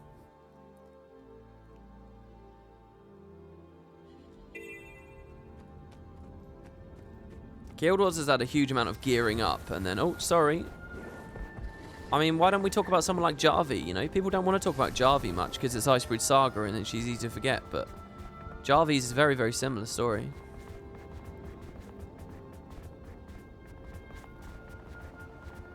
At the start of Guild Wars 2, you were like, fuck the Trinity, and now you desperately want it back. I think that's a misdiagnosis. But that classic healer playstyle, I think, is... I don't know. The Trinity is a pretty cool baseline, to be honest. You don't need it, but it is a great place to start. Tybalt is more in the Path of Fire story than Marjorie. Well, I mean, look. one thing I think the POF did that was very respectable and very cool is they said, okay, look, these are the characters we're doing. We're doing a smaller cast. Marjorie was never meant to be in the POF story, and that's fine. So we just didn't see her as a part of that story, really.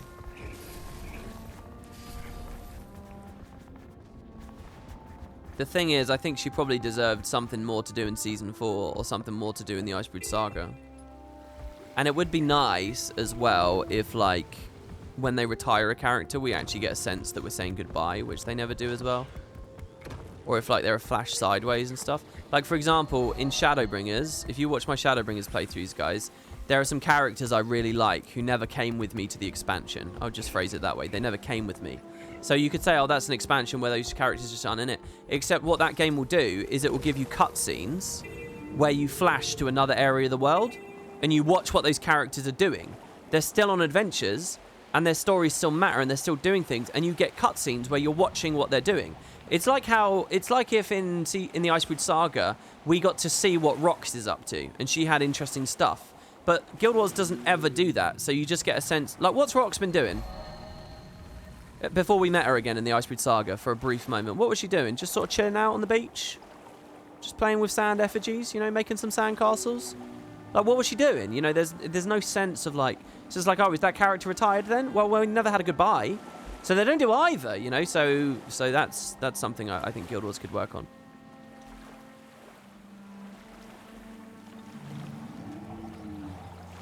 You know, imagine this, right? Imagine that Season 3, Balthazar wasn't Lazarus. They still did Balthazar as the story. It's still Balthazar rampaging through the desert for Path of Fire and stuff. But it wasn't there the same. So Season 3 introduces Lazarus. And when Path of Fire starts, Lazarus is still alive. Lazarus is plotting and scheming and doing things. And Marjorie is still tailing him.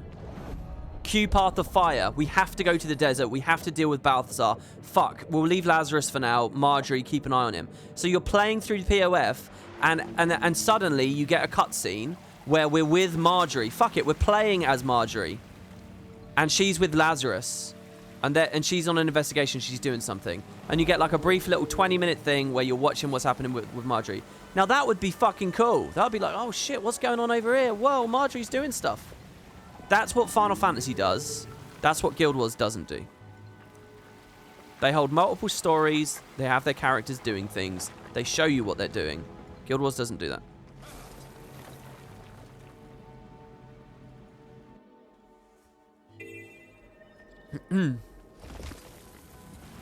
Do I miss Gosetsu? I do indeed, yeah, I do. I miss you. I miss you, Gosetsu. It's gonna be okay. I'm sorry about your dead daughter. Do you want a hug? Has Guild Wars 2 ever cut away from player perspective? Guild Wars 1 did it. That was another thing Nightfall did, by the way. Nightfall cut away from player perspective many times. We got to see what Varesh offers scheming and shit with Morgan. They started doing that shit. I mean, we had like the seed visions where we play as Kaith, but was that cutting away from player perspective? I don't think it really was. The commander was experiencing that. It's not cutting away, guys.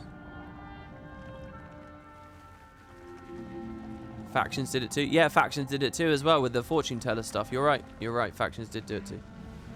Look, I'm not saying a story needs to do that to be great, but I'm saying that's a tool that the writers can use to tell a more sophisticated story. Oh yeah, even Prophecies did it, showing us the Lich, Vizier Kulbron. You're right. Which are little scenes they dotted in, you can clearly tell, just to make the game feel like it was actually leading to something. A lot of people don't agree with my Prophecies D rating on my franchise review. They don't agree. I don't know though, guys. I don't know. I think you're huffing on that nostalgia. I'll save my thoughts on that for a YouTube video. I think that's what I'm going to do tomorrow morning, probably.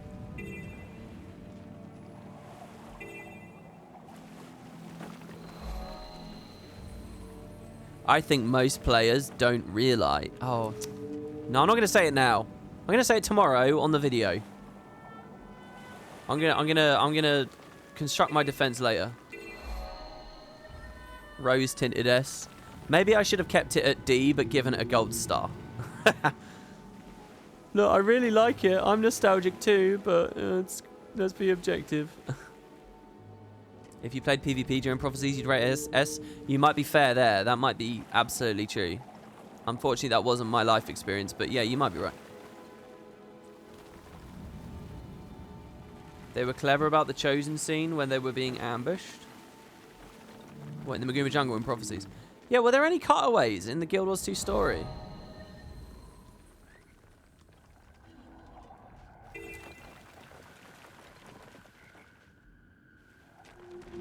Prophecies is good. I'm a Guild Wars 2 player and started Guild Wars 1 this year, so there's no nostalgia. I think Prophecies is good too. But in the context of the full franchise, it's definitely where I placed it. I mean, maybe it's allowed to go up a bit into C. Maybe. I didn't say it wasn't good. It is good. It's just not better than all the shit I put above it. The Season 1 end cinematic. Oh, there you go. Yeah, I guess like trailers and cutscenes kind of did it. Right? You're right. They did cut away there with Mordramoth opening his eye. Well done. There's a good example right there. Mr. Modius has got it. WP, have you seen Arcane yet? Yeah, I have. People have been asking me that. I could talk a lot about Arcane, but give me a pointed question on it, and I'll give you a pointed answer. But yeah, I have seen Arcane. If you give me something more specific, I'll talk about it. Yeah, so I guess trailers, guys, especially around Season 1 and 2. What is Arcane? It's the League of Legends show on Netflix. 9 episodes. People are scared of spoilers. Don't worry, guys. I'm not gonna say any spoilers out loud. I won't offer any spoilers. Is the strike with Ryland and the Steel Warband a cutaway? No, it's the scrying pool showing the commander. Same as the Seeds of Truth stuff. You just wanted to know if I watched it. I did, yeah.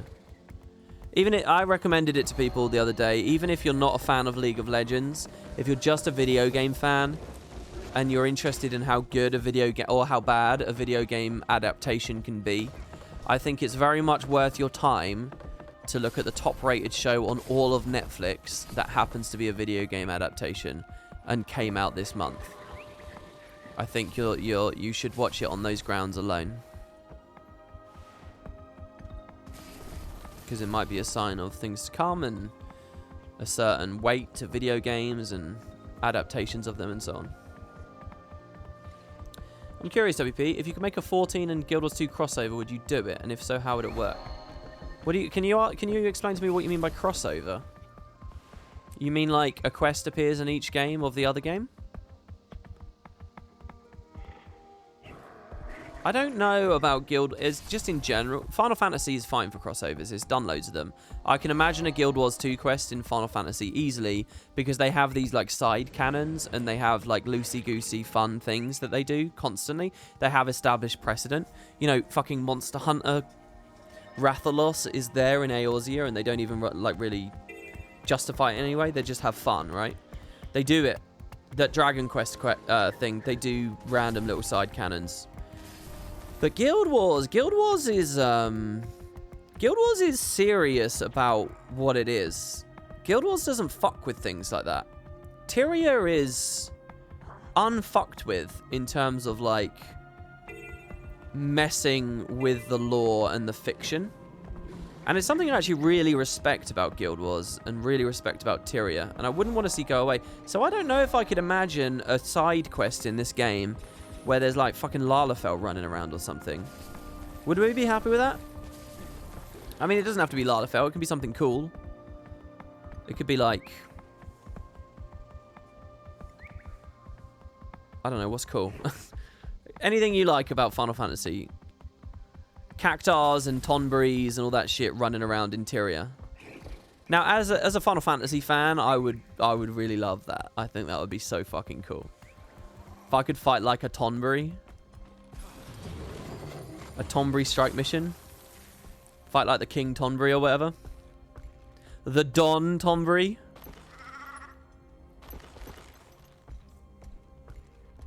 Chest bump there for all the 10 fans. But I don't know. I think they're very, very strict about that in this game. So I don't know. I quite like how... I don't know. I kind of like that ArenaNet hasn't done crossovers. I mean, what's the closest we've had? Funko Pop minis? Am I forgetting something? I mean, it's funny because they never used to be so strict about it.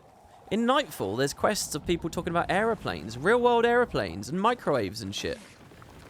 And they would do all like these really wacky, ridiculous references all over the place. Like the quest where you get the banana scythe called Snake Drakes on a plane and stuff. They don't do it so much anymore. Generally speaking, I think that's a good thing. I like that they're serious. Oh, the Ion Wings in Guild Wars 1. You're right. There's a crossover. There's a crossover.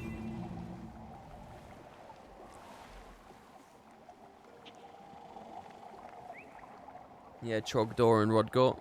From Homestar Runner. Huh? Homestar Runner. I kept messing that up for so long, but I know it now. It's Homestar Runner. Look at that shit. Yeah, it's gone in. The old man brain has absorbed that information.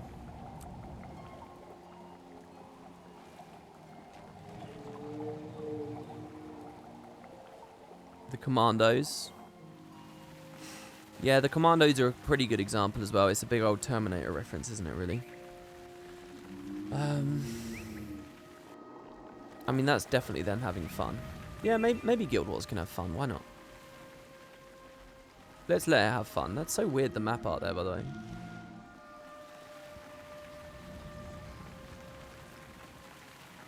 You can find the Mark of Sacrifice from Berserk on the obelisks of the Astrolarum. Oh, yeah, and Berserk is... this thing's Berserk as well, isn't it?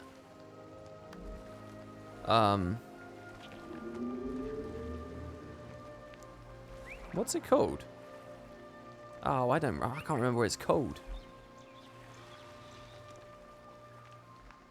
Come on, you guys know what I'm looking for. Someone in chat help me out here. There's a lot of minis in this game. What's it called? Experiment? Failed experiment. There it is. Failed experiment. Mini failed attempt. We got it, but the word failed got me there. This is a Berserk reference, isn't it? I love this thing.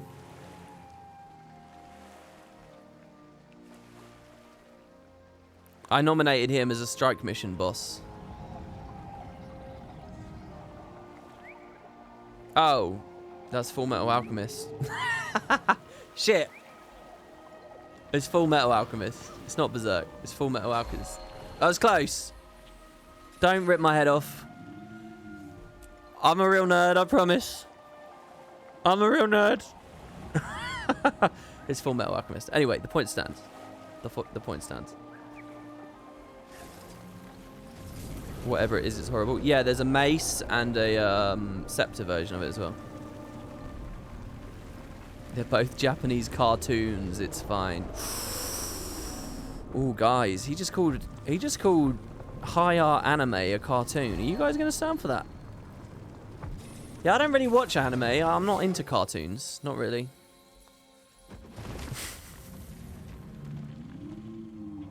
Rustling some jimmies.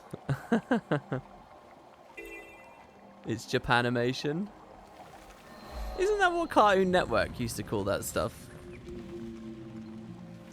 I don't watch manga. I'm not into cartoons. That's good. That's definitely good. I like that a lot.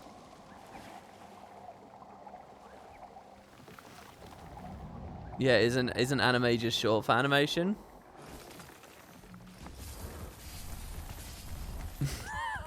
Yeah, this is a good time to crack out the Tato nerd. I think so. Oh, Rowan, dude, you don't have to do that. Thank you, man. Rowan just gave out 2 gifts. That's really nice of you, man. Yeah, you guys might have just got lucky there. Thank you, dude. Oh, by the way, I missed a sub earlier as well from Turbo. Thank you to Turbo. Thank you to everyone who's come along today, by the way. Just chilling and enjoying while we wait for the Siege Turtle. I'm guessing all of our submissions for the Turtle emote are in now, are they? I'm not missing anything.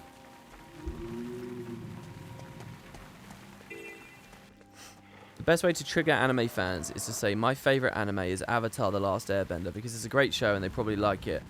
But because they don't like it being called an anime. Because it's purely produced in the West, right? To sort of feel like an anime, isn't it? But it's not really.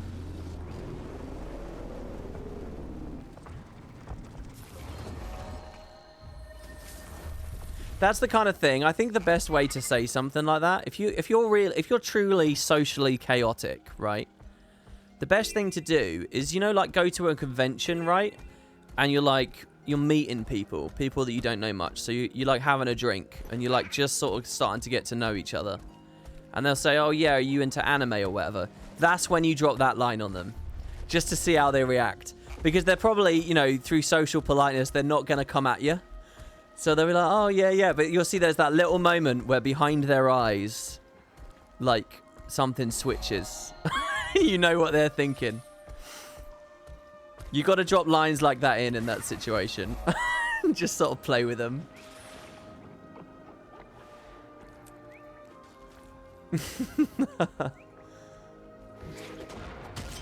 And then after they come at you with a nice diplomatic response. Holy shit, 20 Vuln from the front. Is it really 20? What? Whoa. Oh, it's because of the trait as well. Fuck me, 15 Vuln if I tactical strike someone in the face. I had no idea that was so potent. 15 Vuln or 1 blind. And it's a daze no matter what.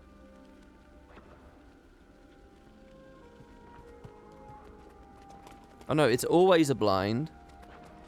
It's a daze from behind. Oh, is it 15 Vuln from behind too? No, daze them instead. Yeah, it's blind in front, daze behind. No. Pocket on Twitch, thank you for the sub. Again, thanks for that, Ron. Yeah, blind only in the front. I think in PvE, you definitely want to do it in front. I honestly had no idea of the potency of Tactical Strike. I knew the daze was on there. And I was pretty sure the daze was... Before reading that tooltip, the daze was from behind. But all that Vuln is new to me.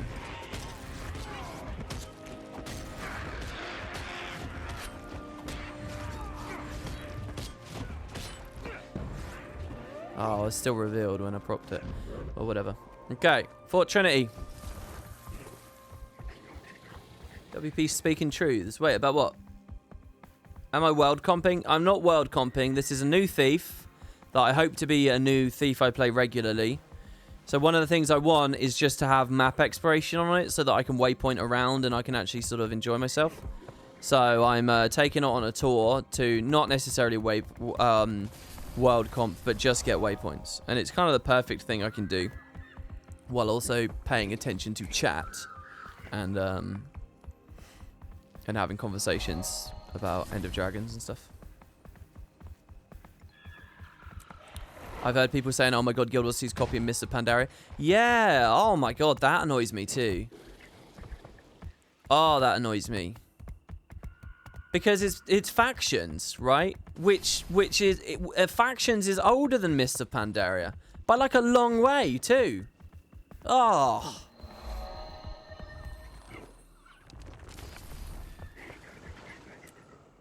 Even if the idea that copying Mists of Pandaria was in any way relevant or mattered, it's wrong anyway.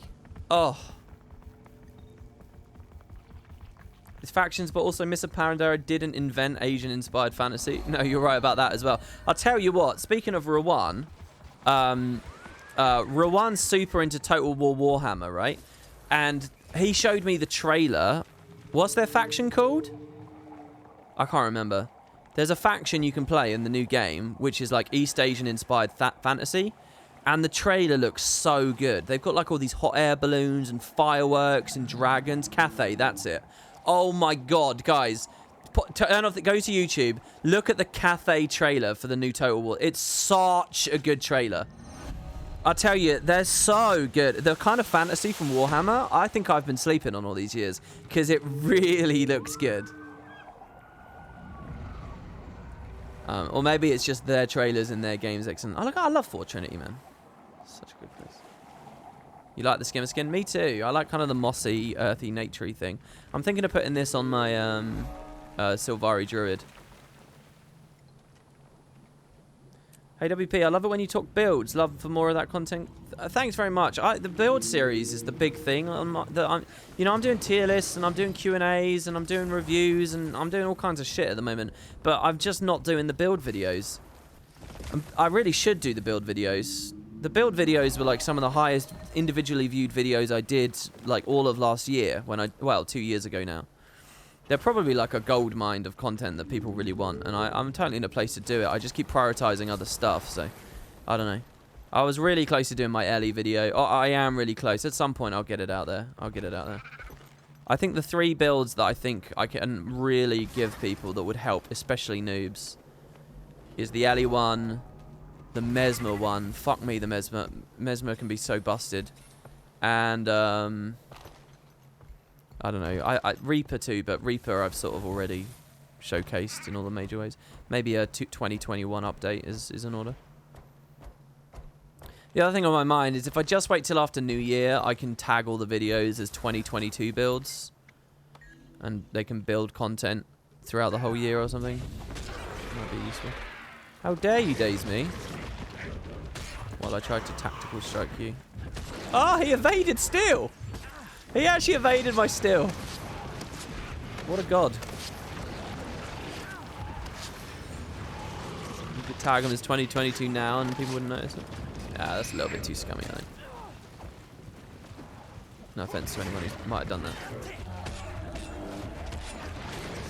Do you think giving classes the ability to have 100% alacrity uptime was good for the game? I think it was good for selling expansions, baby. And that's good for the game. Next question. I don't know. Yeah, I think having tool parity is probably worth something. You know?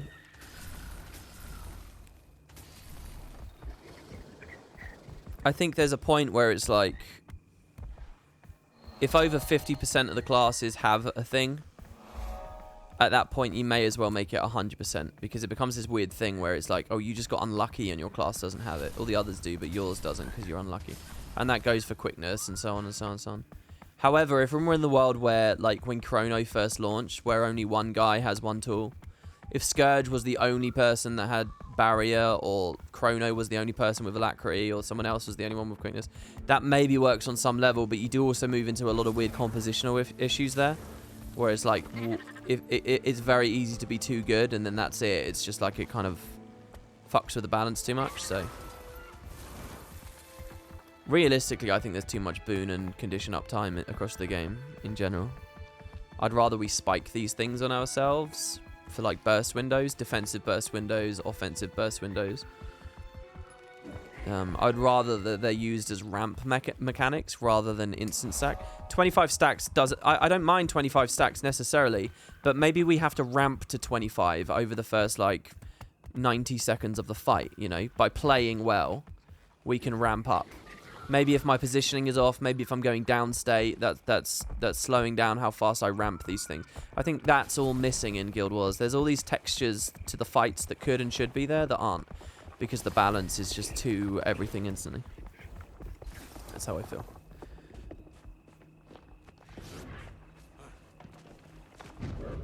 And ramp doesn't just apply to boons, obviously, condies as well.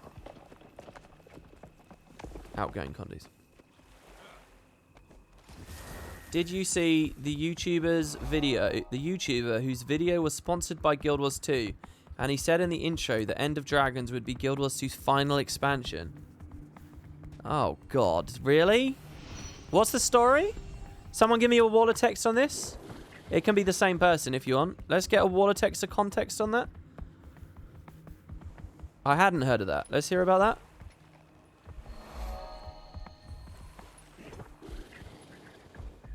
Let's be fair, if ramp was a thing, there'd be even more precasting. What? No, there wouldn't. You just take the boons and condies and shit off when you aggro and you get in combat. As they currently do. What are you talking about? No, I'm not going to watch someone else's content while I'm streaming. Sup, WP? Enjoyed your ArenaNet product tier list. Thank you. My friend soiled himself when he saw he took your recommendation for a video. He's been following you since the early days. He tweeted me. What's he called? Lazy Sage? He tweeted me that he was... And I said, that's awesome, man. I mean... Really, I think it was a cool suggestion. I was literally gathering questions for a Q&A. And then I saw his suggestion for a tier list video. And I was like, I would love to do that. So I just dropped everything and did it. Because it was a great idea. If you guys have more tier list suggestions, just throw them in the YouTube comments. It's a League of Legends build guide. He does an advertisement for Guild Wars 2. He says the game has 440,000 players. Pulled from a random website. And he says that Guild Wars 2 is the final expansion.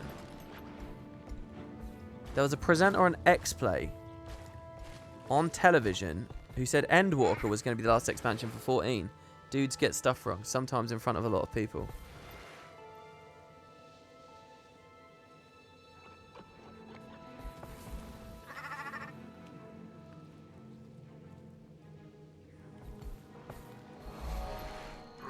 Yeah, exactly. Valen knows what's up. The question is, what did he get from ArenaNet, and what's he getting from random websites and stuff?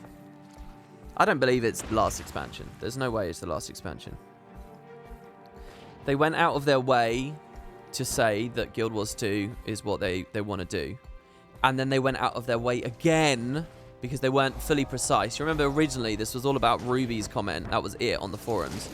And then they went their way out again on the first look live stream of the End of Dragons announcement. They were pretty fucking clear.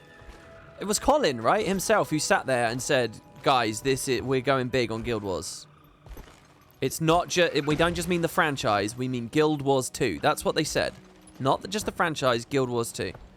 You don't do that if End of Dragons is it. You just don't. They clearly have plans. Now, is the Cantha saga about to come up or something? I don't know. I mean, I don't... But in general, I don't believe that End of Dragons is it. I guess the guy's just like guessing. Because the word end is in it. And the logo for the game is a dragon.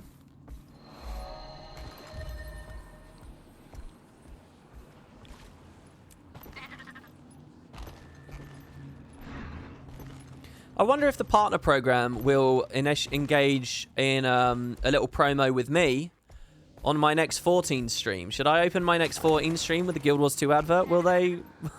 will I get a little something out of that? Or do I have to be a complete outsider? You just watched it, it's made up. 440k is interesting. I wonder what the website was.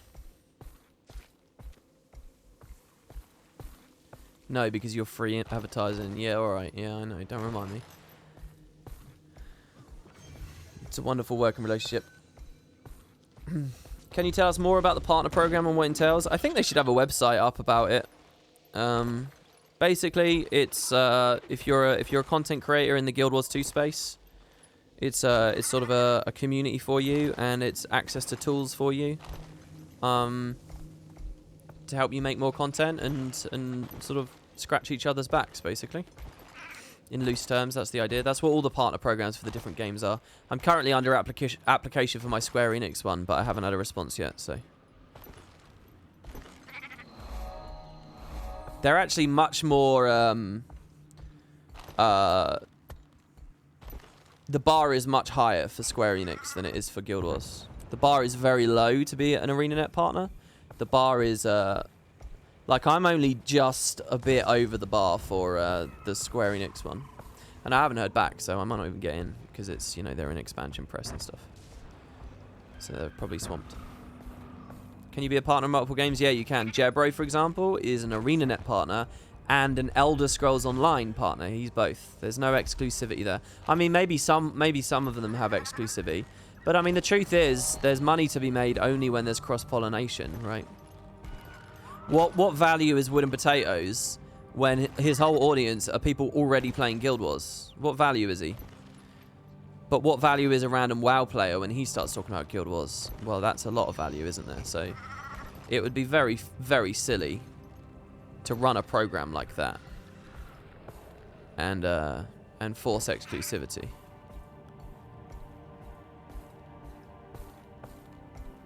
WP making his bid for Media Tour 2023. Well, what actually convinced me, I'll be completely honest, is I was watching a streamer and they had been sent Endwalker Collector's Edition physical, like a giant box. They'd been given to it because they were in the partner program, and I was like, oh, that looks fucking cool. And it reminded me, so I thought I'll give it a shot. But WP, you keep dragging me back into Guild Wars 2. I know, but you probably already gave them your money, didn't you? You already bought it. That's what I'm getting at.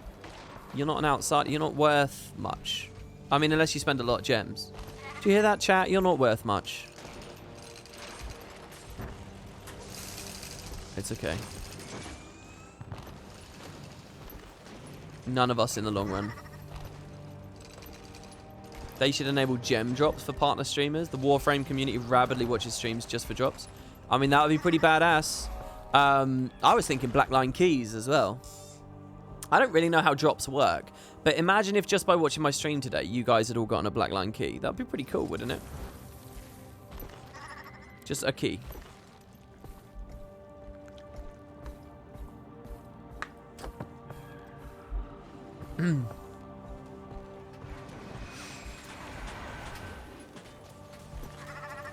Farming wood and potato streams, I know. Well, even better, you can have my stream up on an alternate monitor. You can do both, you know? Speaking of keys, this is the map that I got map comp on the other day. And it gave me a key for getting map comp here. And then the chest gave me a mount. I'll show you which mount it was. It was the bison. Oh no!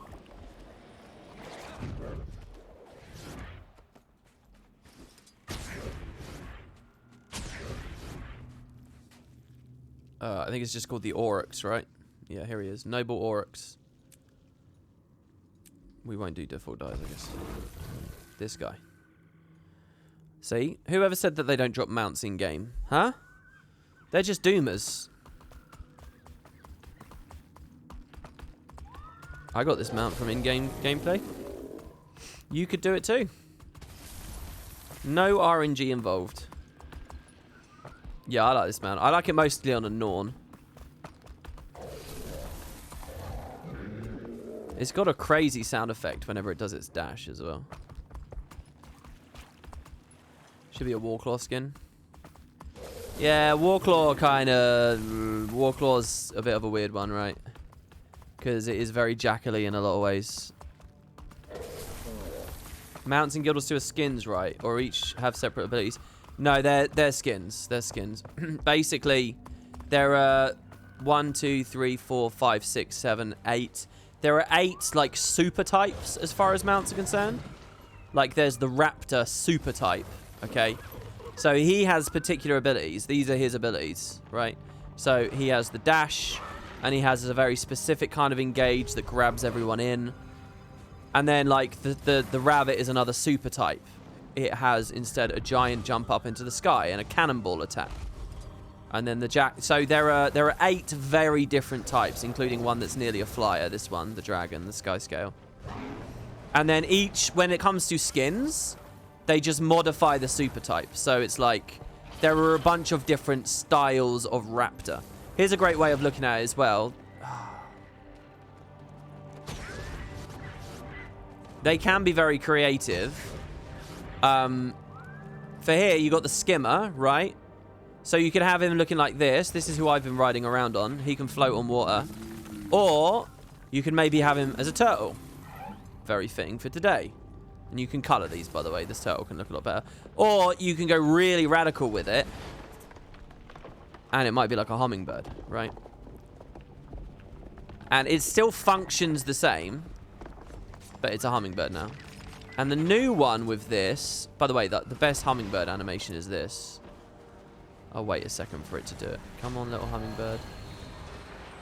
He has a special animation as he's moving around. This is one of my favorite mounts in the game. Come on, do the thing. Basically, it's going to flick around like a real-world hummingbird would. This one looks especially weird underwater, by the way, but hey. I love ore so much, man. If I could go back in time and change something about Guild Wars... Here it is. Oh, he only did one little bit, but you see he jumped up to the side. And speaking of radical stuff, I haven't looked at it yet.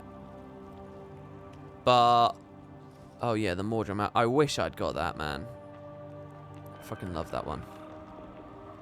Oh, where's the mecha guy? Royal Anubis. That one's pretty cool, too. Where's the giant machine one? Oh, I'm looking at Jackals, and it's a skimmer. Blah, blah, blah. Yeah, dumb me. I clicked the wrong thing. Open ocean. Oh, this is cool. This is what Kerry uses. It's like one of those, like, sea jellyfish things. This one's incredibly weird. Mossback. Oh, my God. I didn't know when they did this as well. Oh, here you go. The fucking hover bike. I don't have this, and I have no plans of getting it, because it's too expensive for me. But it does look crazy. So this is like a hover bike thing. This is the newest crazy skin that they've added. Yeah, and this is the kind of thing they do in 14 for sure, yeah. So, yeah. Anyway, that's how the mounts work. Right, yeah, if I could change anything... one thing I would love to do is launch Guild Wars 2 without any of the ore stuff. I would end it at Claw Island. And the construction of Fort Trinity and all the ore maps, that's all Season 1. So they get like a whole 2 years or whatever to really do these patches and show the death of the Elder Dragon straight away during Living World. No meandering around with Scarlet and a whole new cast of characters and stuff. It's all still packed. It's all still Fort Trinity, building to the death of the dragon. I'll tell you what, Guild Wars 2 launched on top of the world. Like, the player base was just so huge. It was the ultimate in MMOs. And if that had still been held off for, like, post-patch content, people would have stayed. I mean, really. There still would have been some issues with, like, end game and dungeon balance and whatever, but, oh. And then think of these maps. These are brilliant, beautiful maps, but imagine if they had even more time, right? And more content hooked into them, too. It would be fucking phenomenal. Especially when you play the personal story. You see how light on the ground all of this stuff is? So that would have been a fundamental change I would have loved to have made. If I could go back in time. And obviously that does come with a downside. That does come with a moment where you have to do a blog post and say to the community, hey guys, you're not going to kill the dragon straight away. But I think people would have swallowed that. And the result from it would be, oh... we would have had this incredibly pure, brilliant, clear sense of direction the whole time.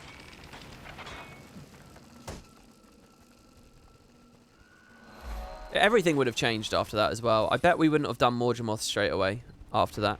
I bet they would have started looking at Jormag.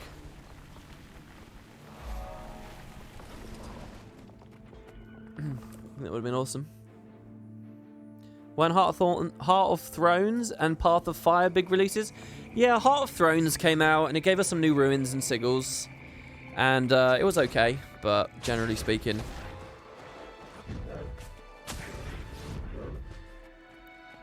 Is there any connection between the giant links in the Desolation and these ones? Is there any connection between the giant links in the Desolation? Giant links.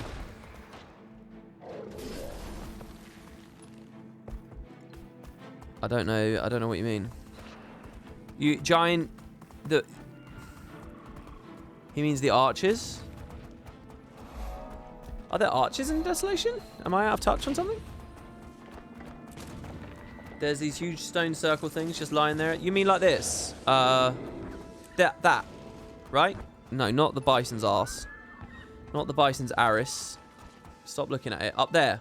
Yeah? For fuck's sake. Hold on, let me get off. There you go, first person. There, that. The idea, I guess, is the Elder Dragon, the Elder Dragons, the gods, and the people have all constructed it with all their magical might and prowess. I think these are some of the most striking, incredible things in the environment here. I fucking love this about ore. Like, it's just so cool, right? That this starts like here or whatever, and literally is an archway that bounces to Ara, and then once it hits Ara, it bounces into the center where Lupicus is. And there's like a bunch of them around ore doing it. How cool is that shit? I think it's so badass. Like, that's leading to the heart of the city. That's the city over there. I love that shit.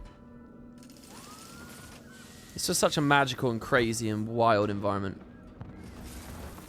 Why am I drawing dicks? Did that come out looking like a dick? Wiki, the Towering Links. It's a point of interest in the Scourge Way. Oh, I see. I don't know of any connection between that and what was going on in Ore. It's a fun theory that you've got there. I mean, run with it if you like. But yeah, these circular archways and stuff, I can actually give you a bit of lore about them. Do you want... There's very little, but I can give you some.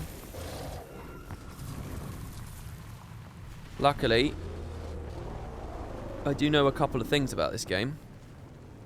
And if you go over here... Just divert from our path just a little bit. Not you. Over here. Now this hero challenge. Let's just stealth up real quick.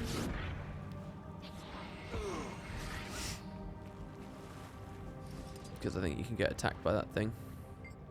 It's unknown what purpose these giant rings once served, but they fell with such force that they're now half buried in the Orient soil. There is a little bit of dialogue about it sometimes. By the way, what is going on with my mini?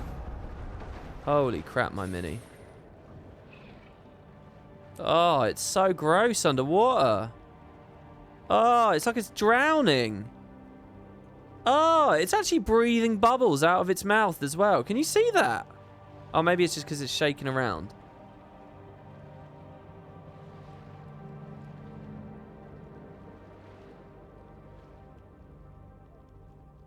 You know what the best mini is in the game?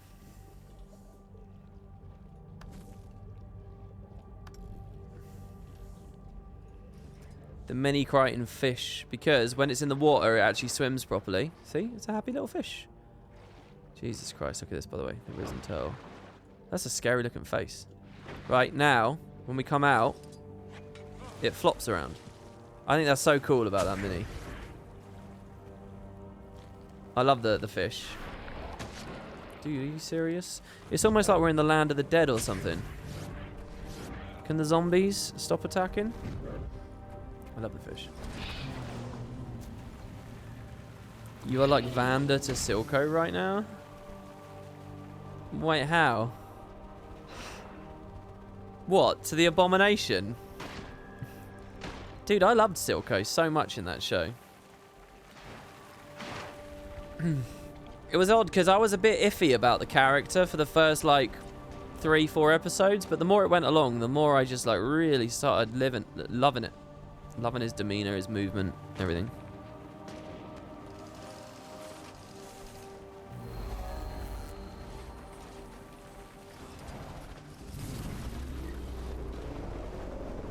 Thanks for asking my question though. Oh, let's try and ramp in through here. That was pretty cool. I don't have a theory, but maybe both civilizations just like circles.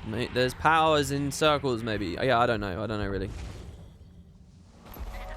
Mountains break these maps in all the weirdest ways. It's like you never really expected to be in some of these buildings, but now you can clamber all over.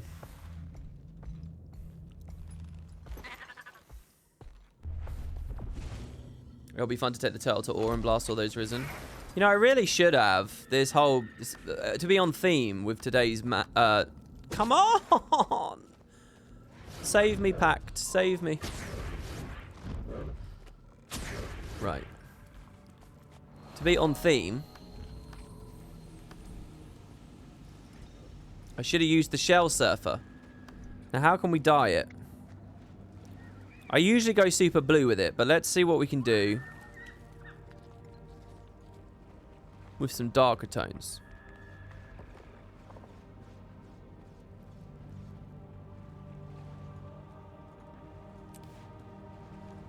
Hmm.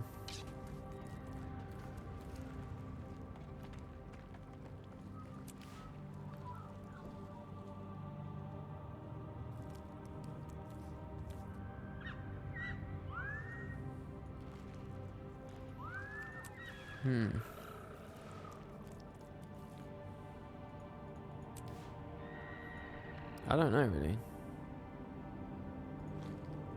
I just like to make him look blue. Blue lion. Maybe dye it like a leatherback? How would yellows work?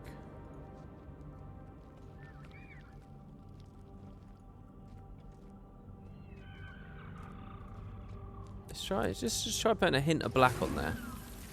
But keep him generally okay.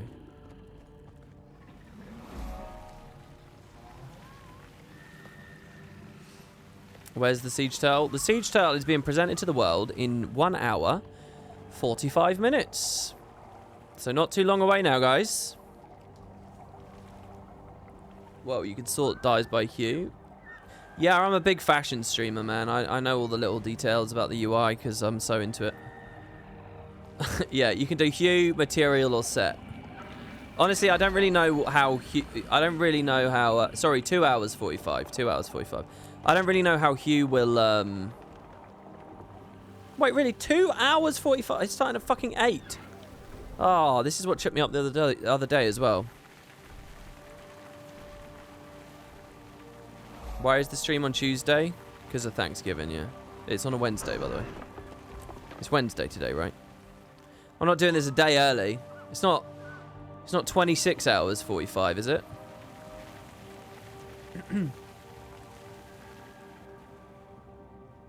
This guy's going to definitely feel good with the extra health too.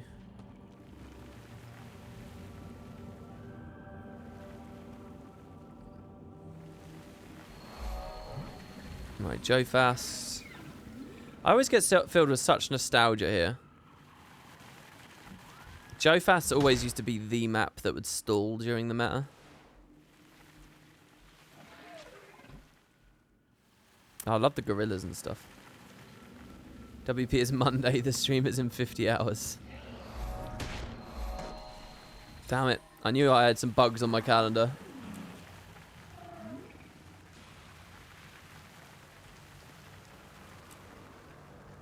WP, your video on?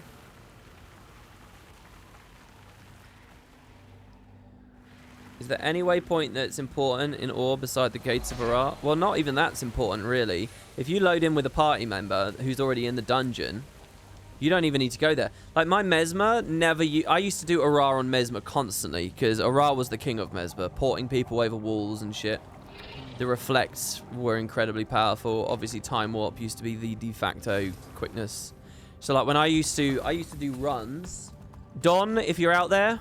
I still remember our low man, our 2-man Arar runs. We made bank. And anyway, I used to do it on Mesmer, and my Mesmer wasn't even at the gates of Arar. My Mesmer was up here at Care Shadowfane, and he would be in the dungeon, so it would just... Or vice versa. So the other person could just port through. Yeah, feedback was OP in Arar, because you've got the Risen Elementalists. They do like a shotgun. They basically do water auto attacks. That's spinning cycle attack, except it's like green and poison looking, and they shotgun it out. And if you have reflect, they all shotgun back into them, and it blows not only them up but other people in the area too. Also, like the Mesmers have like this nasty fucking chaos storm that they cast on you, but after that they just auto attack, bounce auto attacking with staves, which is great to reflect too. The Hunters were great to reflect, though I think they'd Warhorn for you, and that was pretty bad. And in some rare places, like on the Inquest path, there were like the rifle guys. Actually, I think they were unblockable though, and penetration, so I don't think they actually were that good, but still.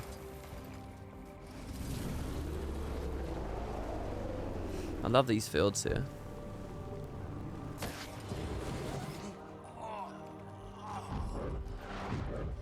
Ore is so much like Ascalon in that it's one of those places with like such a layered... Like, this is 2012, but I mean, it's so good. I remember in my Beauty of Tyria video, I took a shot of this area. I just love the vines coming down with the... Look how fucking good it looks.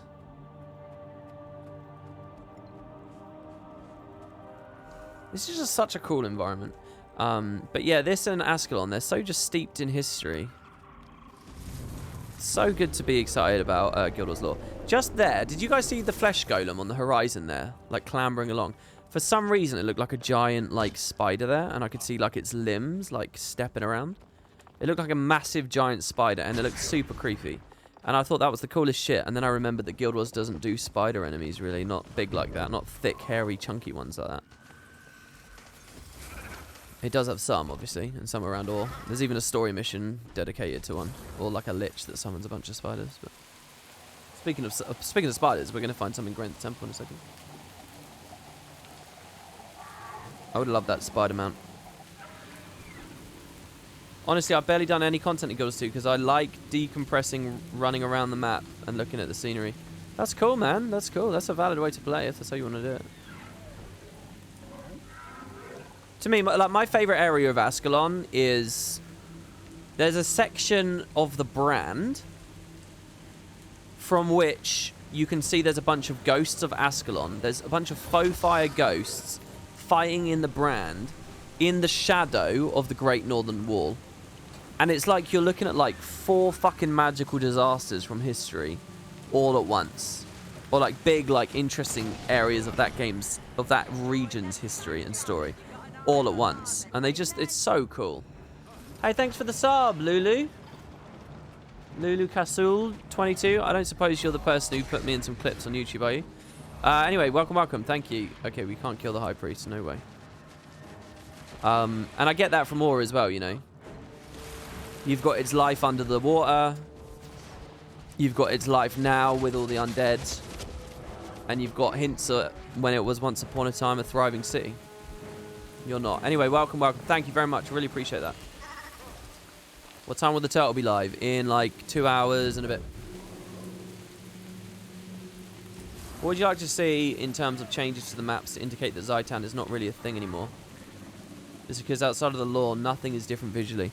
Well, Guild Wars is doing this thing where essentially the lore of the map and the appearance of the map is based on when you first went there in the story. So, and they've broken that rule in a few places, but I think, to be honest, they should, what's the word? Codify? They should like embrace that nice and solidly and just say, look, this is what we're doing now. And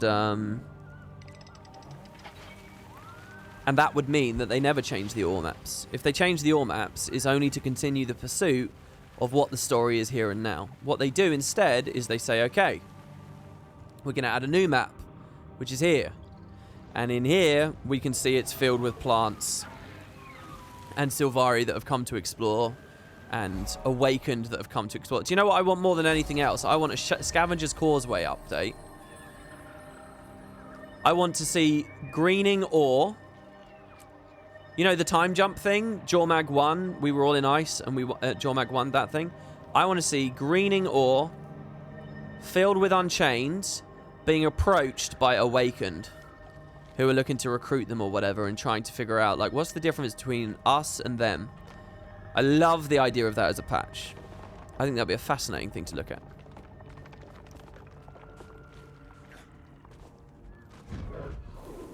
I don't know whether they'll ever do it. I don't know how that relates to any Canthan stories. But there you go. You know, because it's weird how we had Siren's Landing. I remember when this came out. I remember that we got this right before we were going to the desert, and we all knew that. So the question was like, okay, are they showing us the Unchained? Because that's going to somehow be relevant to the story of the Awakened and stuff. And none of it was anymore. None of it was explored. But, you know, I'm still excited about the idea.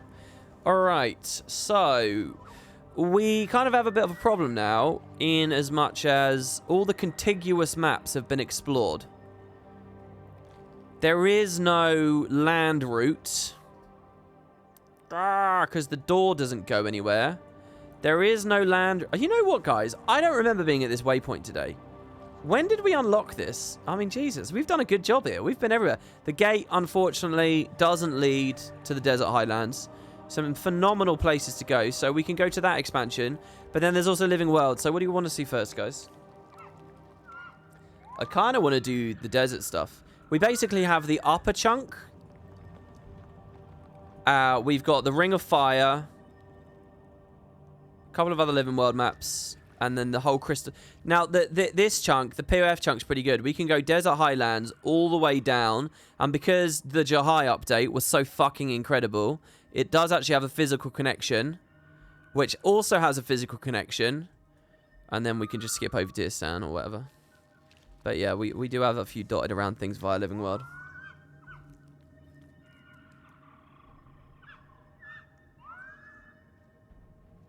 Fuck desert, enough barren land for a few years. Yeah, but it's not like that though, is it? There's snowy. I was saying this the other day. There's cities you go to. There's pyramids to see. There's Branded to see. There's Riverlands to see. There's Desolation and Sulphur to see. Come on, it's not all sand dunes. There's like a couple of sections that are sand duney. We're going to do it all anyway. It's just a matter of order. With my trim back in the story, how likely is it Ellen Keel will also play a role? Maybe similar to the Path of Fire prologue, but more action-y and involved. I like the idea of Ellen Keel in the prologue, but not necessarily anywhere else. I don't know. I mean, maybe they can do cool stories with her as well. Again, I don't want to add too much to End of Dragons. I want End of Dragons to do justice to its main story beats more than anything else. So I'd rather, you know...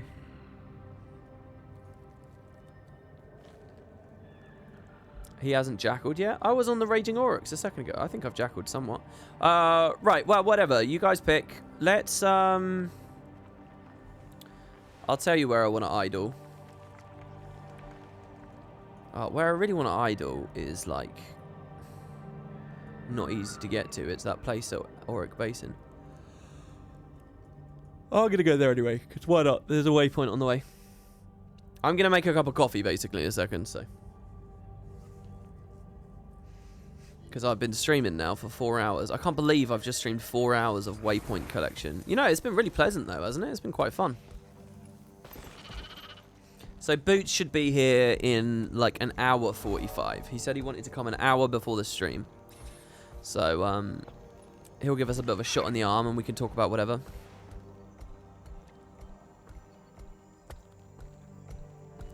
Hey, WV, any ideas for hidden content in End of Dragons, like the Griffin for POF? I'm cynical that there'll be much or anything. And I think that's okay. And I'm not cynical from, like, a negative standpoint. I just think...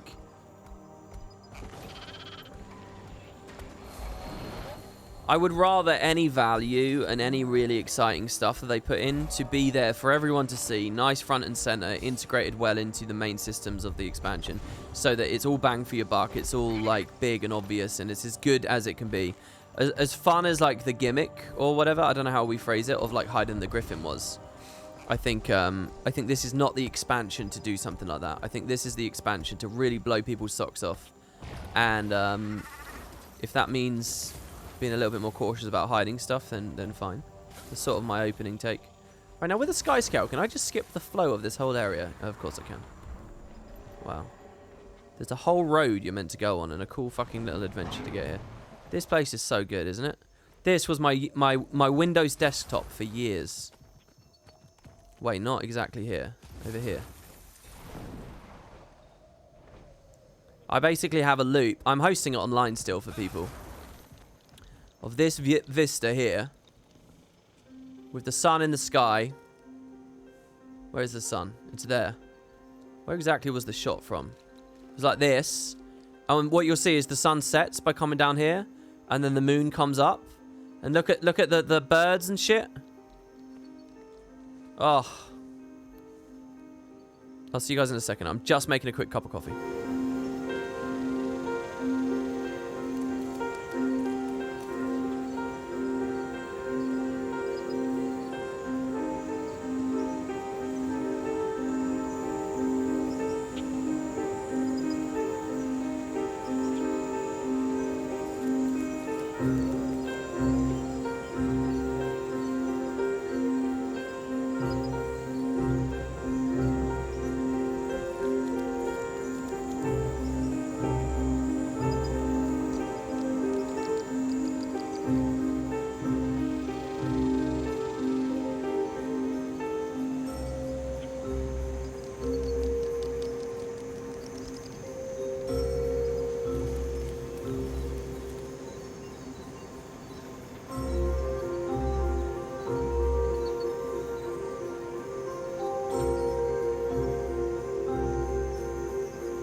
Alright, hello everyone. Sorry about that.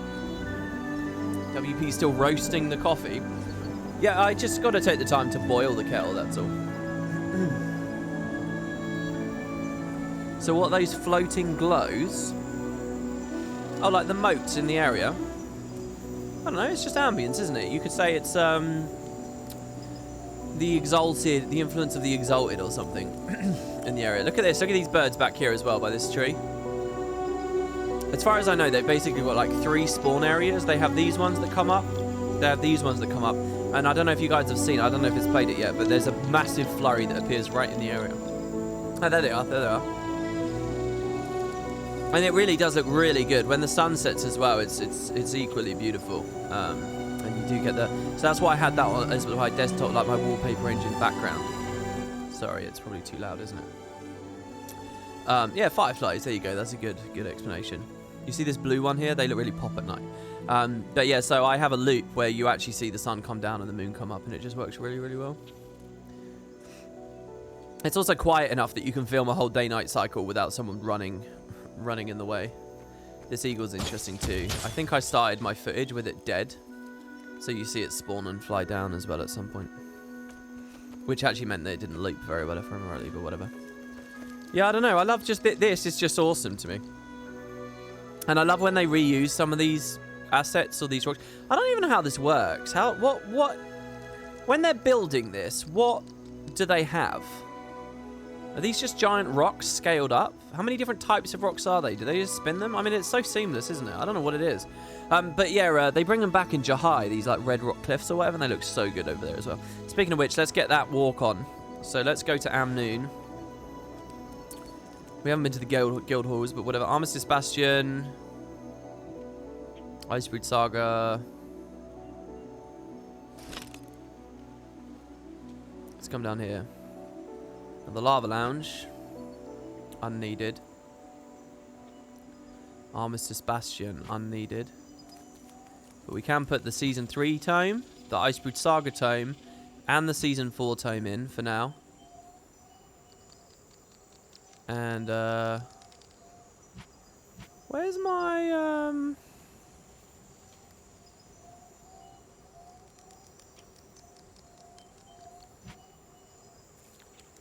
what's the Amnoon pass called? Lily of the Ellen, right? Oh, there it is. I guess it just wasn't in the bottom. Right, so let's go to the Lily of the Ellen.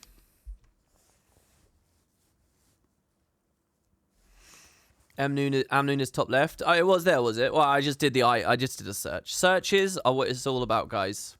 Ah, we crashed. Curse you, DirectX. We've crashed. Right, let's go back here. Quay, it's Alpha. All right, hold on. I just need to reboot the game. Yeah, that's right. Get the value out of that emote. I wish I knew a way to make him run in GPOs, but it says I can't enable that or something. You can't enable it on minis. Poor Liz being replaced by a chocobo. It's only the cutest thing in existence. I want to like grab it and rotate it as well, you know. We'll wait for Alpha to wave and then we'll get back in game. Amnoon is one of your favourites. POF and Living World Season 4 have so many great screenshot scenes. Oh, they definitely do. They definitely do. I think POF is super underrated, but there we go. Haha, I'm waving. I think it's super underrated. Here we go. Level 2. How do we feel about how we look again? Anything we can change? Any ideas, guys, of things to change with our appearance? Maybe the hood isn't as good as I want it to be. But I don't know what other kind of hood I would do.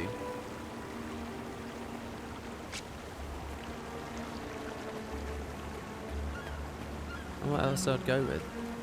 Right, let's just do the harbour first. I don't know if there's many waypoints out here.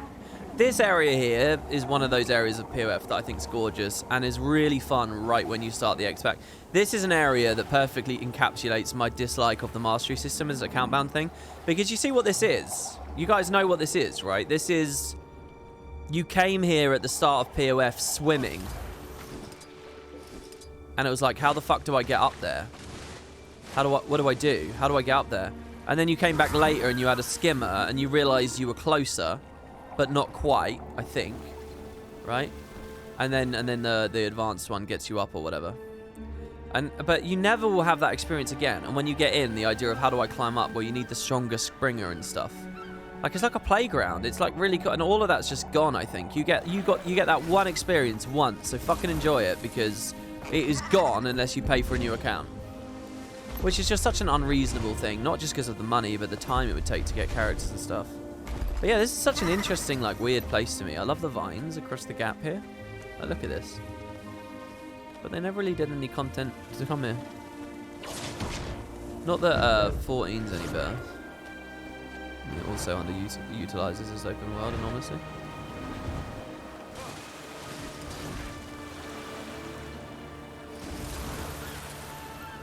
POF was the peak of storytelling. I can't believe they killed Lich and 2 major dragons in 2 to 3 episodes. Yeah, I mean, ideally, Joko would have... Season 4 would have been entirely Joko, and then it would have segued straight in to Kralkatorrik dedicated X-Pack. I don't know in what area of the world or whatever they could have done that with. And then who knows? I mean, there's so many possible branches in the timeline, you know, where totally different decisions were made. I love the water here as well. That's what I'm always doing. You will see I've got so many Q&As and VODs and things where I'm just like staring at the water here at Amnoon because I think it looks so good. It's because it's that happy, like, hot beach kind of feel, you know? Oh, this expansion is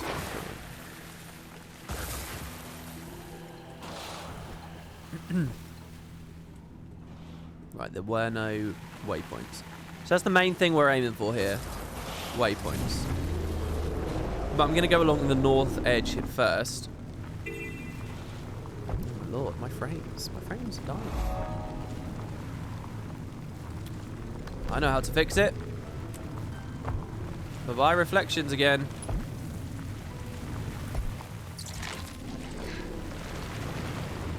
You don't have to come over here, but it's a good place as any. So this quarry is what I was talking about in my Jade Sea video the other day.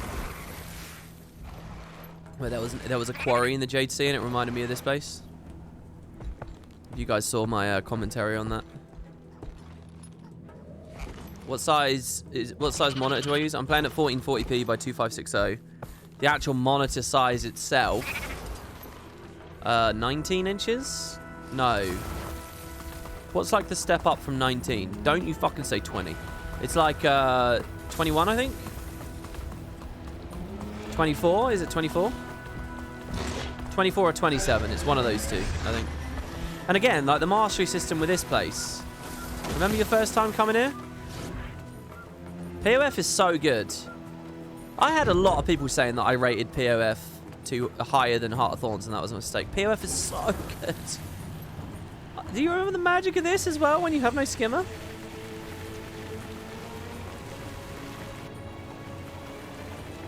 I won't linger at the Flame Gin. We've spent enough time this year at the Flame Gin.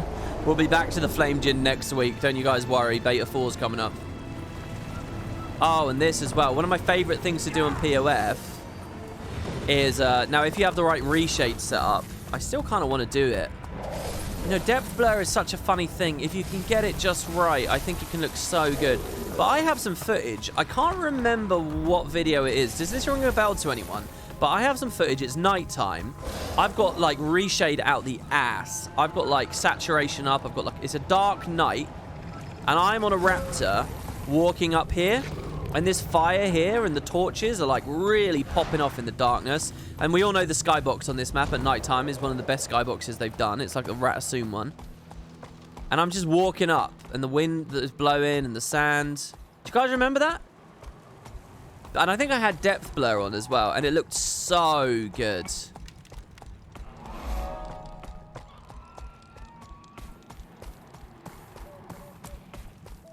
It's like here as well. There's a light on here. This light. What you're looking at is not a fifth of how good that footage looked at that one time. Not only for the reason the sun hasn't fully set just yet.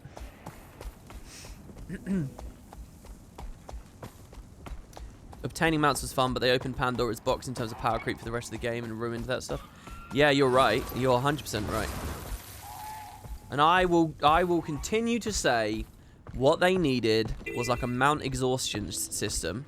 They needed some kind of like food system for your mount where you feed your mounts and that gives them the energy. They should be infinite use in the expansion areas you get them. But you can feed them. So, and you can take them to Corteria, and you can take them to Heart of Thorns if you want. But there's like this counterbalance mechanic to it, where you've got to feed, and they like slowly run out of energy. And it can be very liberal and forgiving. It doesn't have to be like an annoying tax or whatever. It doesn't have to be crazy expensive. But it's just that little thing that just makes you as a consumer think, well, maybe I won't use the mount here. Maybe I'll just play. And just that little counterbalance. People are so like thrifty and frugal and conservative about like expenditure in games. You would drastically affect player behavior, even if the reality is that you've created quite a forgiving system. And so you get the best of both worlds. That's my argument. For what it's worth, they should have done saddles as well, and we could have had like legendary saddles and shit like that. Mounts were amazing, but they did too. I think those two little things would have been so good. I mean, look at these places. I said I wasn't going to come to the Flame Gin, and now instinctively I've ran here. Let's get the fuck away. Complete a meta and map completion. That's kind of a solution, yeah. At least that's character bound, right? So I do see value in it. You're going to let me through, aren't you? Yeah. Basically, just making it character bound is enough, but I kind of like the other thing. You stole the idea from WoW. I mean, Final Fantasy does it too. There you have like a little system where you've got to collect and grab all these things, much like Guild Wars 2 map completion. And once you've got them all, you can start flying around on the map. Before you've got them, you can't. And there's different things that affect your mount's speed as well. So your first time through it, your mounts don't even move that fast. And then you can speed them up. See, unfortunately, this place is much better in the day. I love this place in the day. You get all the cool ripples and shit, the aberration on the screen and stuff. Glint's Lair is pretty fantastic. I very rarely go there, though. I wonder... There's not really any waypoints to get there, though. There's very few waypoints here. What is it? The Ogre Village? And then the Fortune's Vale? Oh, guys. Oh. They mentioned that this Fortune's Vale dwarf mini dungeon is what they're thinking about in the Jade Sea. Did you guys hear them say that? When they said we're adding a mini dungeon, and they specifically mentioned this. I mean, what a fantastic moment of POF that was as well. Oh, that was a good moment. I was so happy to hear them say that. After I heard that, was already after they'd revealed they were doing open bordered land maps and stuff. And I was like, holy shit, this is a good stream. This is a lot of good information about the Jade Sea. Legit the best bit of POF. Oh, I mean, it was really good, wasn't it? I remember just like losing a whole evening to just randomly exploring that with Kerry. We were just like, what the fuck's this place? And we just went down, oh. You map comped the whole of this area without realizing the puzzle was hidden. Oh, you beat the whole thing without even finding the puzzle. You did that last. That's really cool as well. I remember being really high. I think we'd climbed up near the waterfall, the giant waterfall.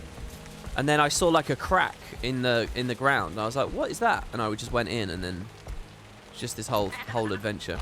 Again, that's another problem with account binding too. Like, when was the last time we all did that? It was ages ago, right? Because you do it once on the account. What's your incentive after that? New characters don't get fresh achievements to go for. So that's it. It's over. It's over. And you start forgetting. You stop appreciating how great POF was. Hey, thank you very much, Danica Gradek. Thank you for the sub. Much appreciated. Welcome, welcome.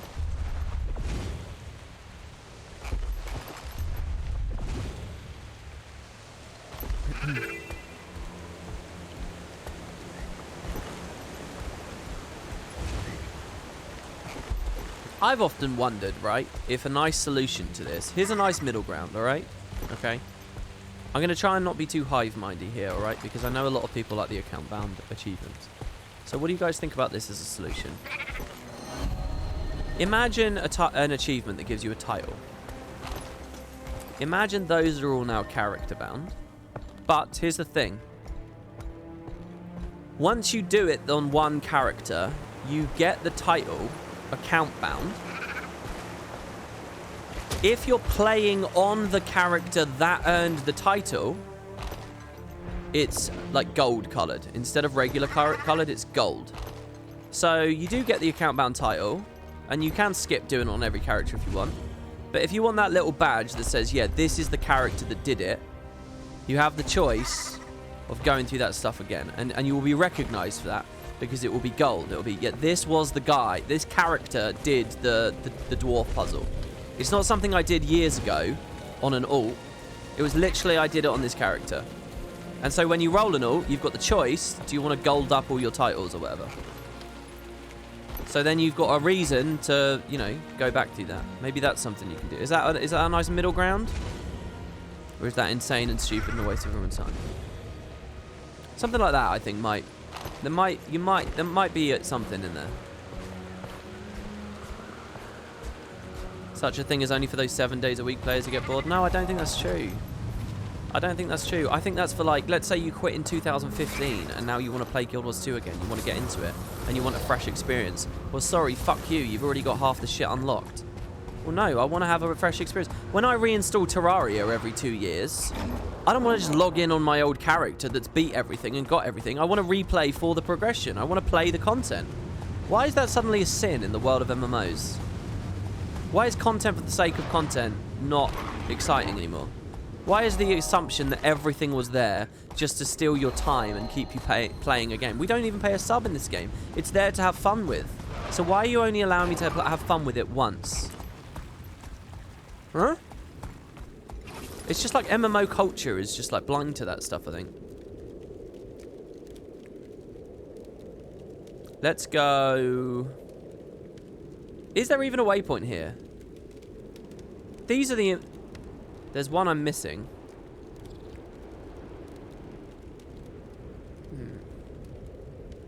Where's the waypoint I'm missing? Is there one? Oh, I think there is one down there, actually, isn't there? It's near the race start place. Yeah, there is. Okay, thank you, chat. Thank you, thank you.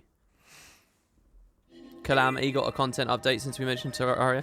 Yeah, I almost did a playthrough, like, just this month, but I kind of got bored of it or didn't quite click. The problem I have with Terraria is the people I play with it, they really love Terraria. They're really fucking into Terraria, and they go fast. So I'm sitting there, like, messing with my options and, like, setting my keybinds up and, like, refamiliarizing myself with the UI. And they're like, oh, yeah, here's all the wood gear. We got it done. I'm digging the elevator. Let's go. They've already swept and scanned for all the fucking chests. They've got running boots, and they've got, you know, slow fall and shit. And I'm literally still sitting there, like, getting my UI.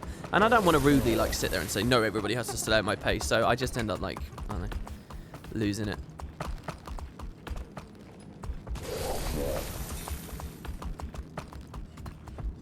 But yeah, I think it was a Calamity mod pack we were doing last time. Oh yeah, we can look in the sky at the city in the sky. Oh, I can't see it. You have the same problem playing Terraria multiplayer? I'm glad I'm not the only one. I have a real problem with that, with like pacing and stuff. Like Final Fantasy XIV, I very nearly quit. I know that sounds weird right now, but basically I started playing it with Kerry. And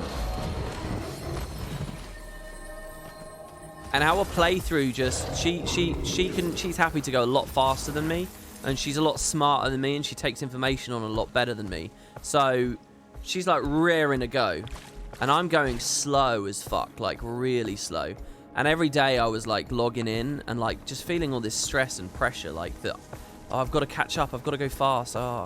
Like, what I want to do is really fucking take... You guys know, you don't even know the full of it. Like, I feel like I rush on streams. And you can see how slow I go even on streams. So, it's like... So, I was just feeling this pressure and, like basically not having any fun with the game because I felt like I was rushing. And it got to the point where I just said to her, look, you just need to go ahead. Stop waiting for me at dungeons and stuff because I'm just going to ruin your experience. You just have to go ahead. You should play at your pace because I'm trying to speed up, but it's just killing my fun of the game. So she said okay, and then she went on ahead, and she's still way ahead of the story than me. She beat Shadowbringers months and months and months ago, and got really into it, and was like super dismayed by me, who was still fucking about at like Garuda or whatever, you know. And I don't blame her for that. I'm just slow. But yeah, I nearly quit. If I hadn't made that decision then, I don't know whether I would have lasted with Final Fantasy. I probably would have just uninstalled it.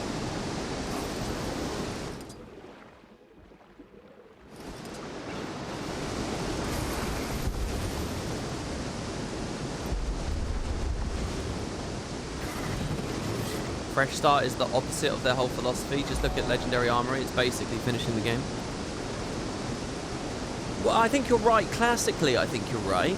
But the thing is, I feel like all of that is like built around a game that they intended to move everyone away from, you know? There's so much in Guild Wars that appears short-sighted because I think it was only meant to be short-term. Why didn't they commit to another expansion right after Path of Fire came out? Why didn't they? It's because it didn't matter if they weren't long-term thinking with the stuff. But now, we're talking about a new era. You got to get the sledgehammer out. You got to start looking at that shit now.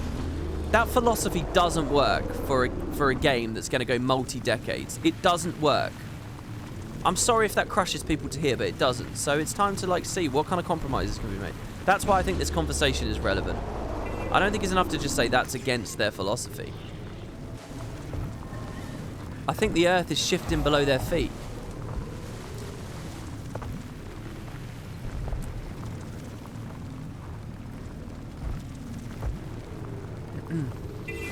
So often the conversations just keep going to the same thing. I'm happy with only getting this waypoint here, by the way. Oh my god, that was a great dash through the bolus there. They could add an option like New Game Plus, but not enforced. Yeah, that would be cool as well. I definitely agree with it being an opt-in thing. That's what I'm trying to do with the title, the gold title thing or whatever. Like, I've always believed in account sharding. Here's a thing that I've always thought would be good. You see this arrow? Next to this arrow, give me an up arrow and a down arrow, right? Here. When I click up, I go to a whole new slot. All these characters disappear. They're all empty character slots. And I am on account shard 2. And when I log in, it's a fresh account. 0 AP or like 37 AP, which is what you actually start with. No titles, no achievements, no nothing. But I can have that fresh start if I want. Just give me another shard. It's basically what they do with the betas. I think that's a great solution for people. Hey, you haven't played Guild Wars since 2015? Well, if you want a fresh start, just log in, just put it on a new shard. You don't have to delete your old character. But you can go back and get your progression again. You can get a sense of what's going on with the game. You can have meaningful, like, little dings and things as you unlock junk. And you can get those legs up and blah, blah, blah, blah, blah.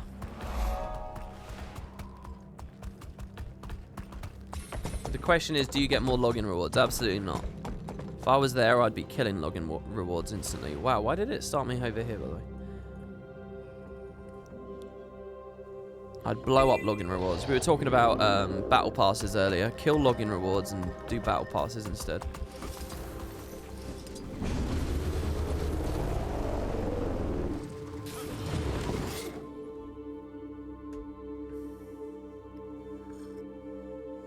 Battle passes suck. Well, yeah, I mean, look, if that is the way that they go with it or whatever. This beetle, this is a good beetle map.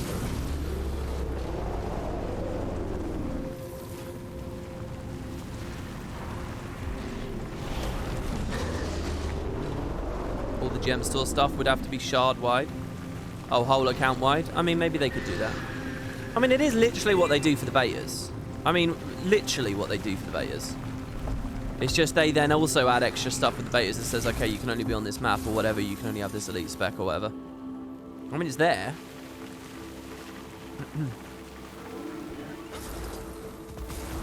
You never know. They might be able to monetize it as well, sell them as characters. Well, that kind of kills it, doesn't it, if you have to monetize it? Because then we go back to this thing of why not just buy a new account. At least you could multi-box if you did that. So let's not monetize.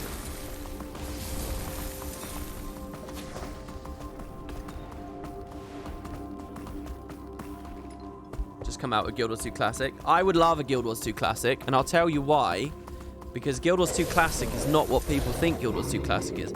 Guild Wars 2 Classic is convention Guild Wars 2.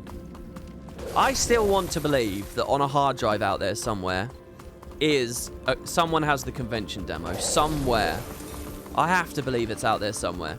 And I have to believe there's like some primitive server that could run it out there somewhere. I've been told by multiple devs through the years that no, it's just, it doesn't exist. You can't, it's just nothing. But I've always said, you know, they should do like a guild chat or whatever where they're playing on that. But I'm talking about the version of the game with energy potions and shit.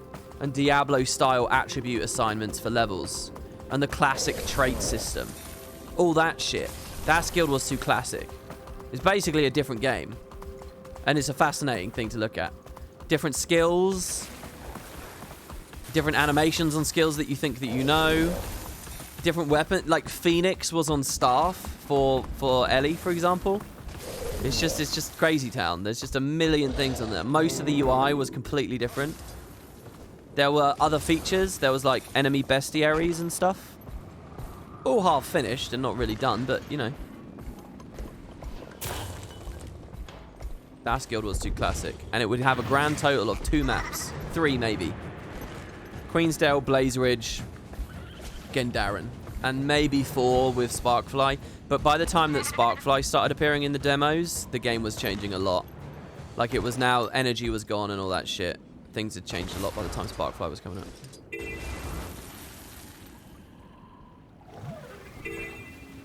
out. Did you know that during a specific part of the Jackal teleport, quite early in its animations, if you bond of faith, it will slingshot you really fast? I did once upon a time see something about that. I never tried it though. Did I fuck it up?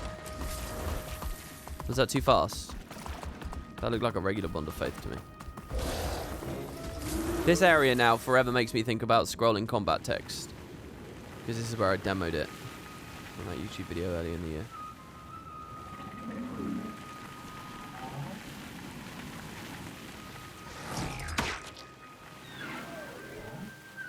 You've got a Quake directory that old? I mean, I gotta believe it's out there. I once upon a time had a thing put in. You know what I want to do? Unironically, I don't do this because I feel like it's like really, I don't know, gimme. There's something about it that puts me off. But I want to put up a bounty page, a Wooden Potatoes bounty page, whereby I list shit that I want, and people help me get it. And I'm not talking about like, oh, here's my Amazon wish list. Oh, I want some new panties or whatever. It's like, it's like, okay, does anyone know where the oldest Guild Wars 2 client you have, so that I can have that on my hard drive and maybe mine it or whatever, right? Or like the Guild Wars 2 China Collector's Edition. Does anyone know where I can buy the Guild Wars 2 China Collection? Or like, there was a post on the Guild Wars 1 sub of a guy who used to, this was like this year, right? Check this out. He used to work at GameStop. So he was a French guy. Well, I don't know if it's called GameStop there or whatever. But he had a life-size cardboard cutout of like Devonna or some shit. And he was selling it on eBay. Or like he bought it from someone on eBay who'd been selling it. And I was like, fuck, man, that's cool. So presumably they've got life-size cardboard cutouts of the other characters, right? Here's another thing. I've still never done a video on it. In 2017, when I flew out to the studio for POF, me and Richie Procopio went back to the office on the last day because our flights were late in the day. So there was nothing scheduled or planned, but we were like, well, what else are we going to do? Just stand around. So fuck it, let's go. So we went. And we were in the lobby and we were chatting to various devs. It was a really lovely time. It was really, really incredible to meet everyone. But we were given some merch, which is some of the most bizarre merch I've ever seen. It was action figures representing the Guild Wars 1 Destiny's Edge. So we both got a little Eve figurine. So I don't do cameras or face cam or anything. If you go to Bogot's chat next time he's live, ask him. He should still have it. I'll be mad at him if he doesn't. They gave us like these toys, like these Eve. They actually built like these toys with Guild Wars 1 Prophecies. And at the time, I was like, wow, do you have any of the other ones? And they said, no, they've all been lost, you know. Some people had them, but, you know, devs leave the studio and take them with them or whatever. They're in people's collections. That's it. This is all we've really got. So we got 2 Eves. He got an Eve and I got an Eve. And I always thought one day I'd do an unboxing of mine or whatever, but I've still never really got around to that. But anyway, like a bounty that says, okay, does anyone know where these other fucking toys are? Has anyone got any evidence of the other toys? Because there's no way they'd only do Eve, and they wouldn't do Aiden and Devonna and Menlo and stuff. There's actually like proper, you know, I think that stuff's crazy. What else is there? The original 4-disc soundtrack, physical. The physical soundtrack for Guild Wars 2, I'm talking about. I don't have that. That's some tat. That's some merch that I'd love to have. You know, there's just all this weird stuff. And it is weird, kind of... It is genuine rare collector's items at this point.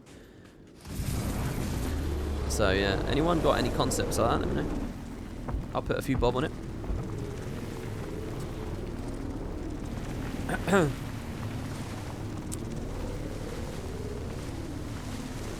Good luck getting them from Jeremy. Yeah, well, that's digital though, isn't it? I think if you bought the digital soundtrack, his platform didn't distribute them or something. So it was really hard.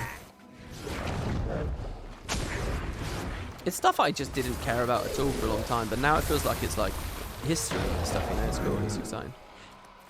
Physical soundtrack is gotten from a collection inside some Guild Wars 1 expansion. I know I got it there.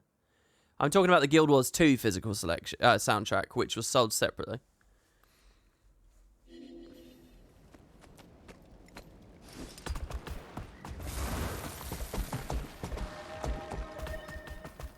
Oh no, Eopish, that's very nice of you. I don't deserve those items any more than anyone else. In fact, I probably deserve them less than other people because I don't even have a camera that like shows them off and stuff. Better to go to someone else's stream and actually see the merch in the background or something, right? I wonder if the WoW merch got devalued or became more valuable. I mean, that's the thing that makes it so special to me with Guild Wars as well, because Guild Wars isn't WoW, because there isn't all that stuff going on with this game. You know, with Final Fantasy Alpha, you know, there's loads of Alpha toys and stuff out there, right? So it's less special. It's like in Guild Wars, there is a very specific range of things, and that's it. Like, people were saying in the Spud Discord the other day, this one's quite funny.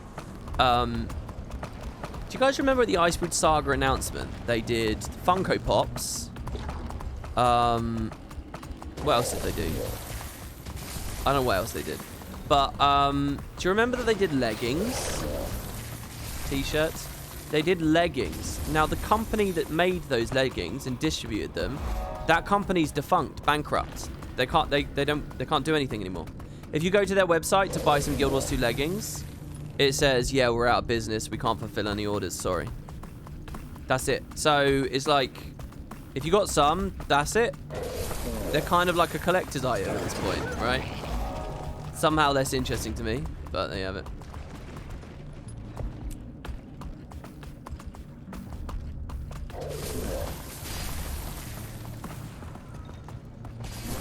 Ritlock panties.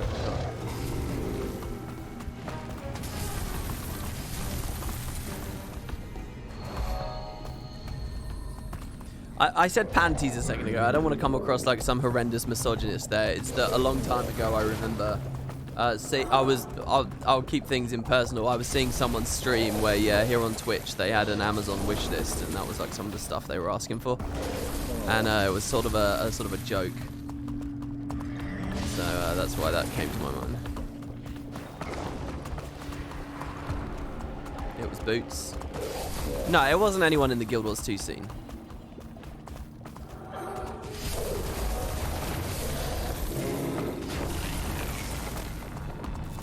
It was also years and years and years ago.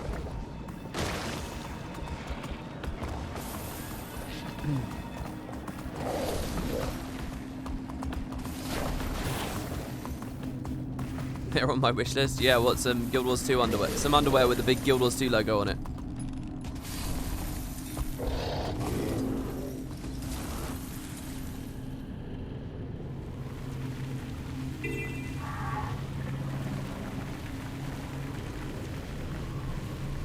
It's only misogyny if you don't make fun of the thirsty guys who fall for it.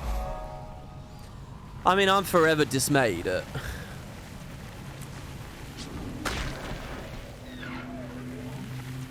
the unending thirst of men, let's put it that way.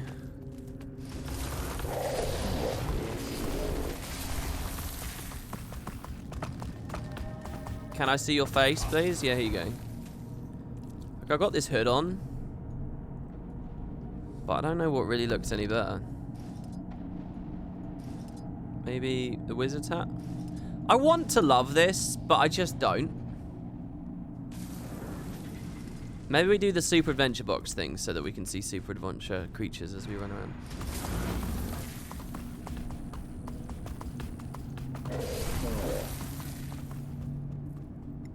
I don't know. Well, let's...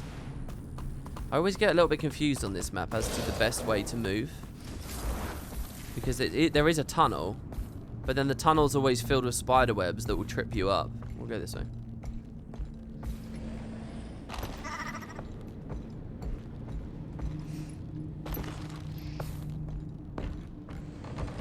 A 1 hour 52 minutes, yeah, for the next stream. 1:52, baby. 2 hours, less than. I'll put this emote on in a second. I should have done it when I went to get my coffee. Would you ever try to poorly recreate yourself in game? You know, I've never really done that. My original MMO character was a RuneScape character who I made ginger. Like a really, really vibrant, striking redhead, and I'm not a redhead in real life. And I don't know. Then I kind of recreated it in Guild Wars 2 as my human male Mesmer. Then I played 2 female characters. Then Guild Wars 2, it was like mostly other races. Doesn't really come to mind. To be honest, I don't get much pleasure out of messing about on character creators, so I usually just hit randomize a few times. I don't feel any need to be me in game. I mean, I know some people really like that, but I don't really... It doesn't really matter to me. I'd rather just like look like really cool and badass, and if that means I look like a, you know, some kind of beast race, like a Char or something, then let's play as a Char, you know. For what it's worth, I think the character that I'm on at the moment is probably default human face. This is probably the default thief look. We could actually change that in a minute if we want. Because I don't think I initially made this character with the intent of making it a main or anything.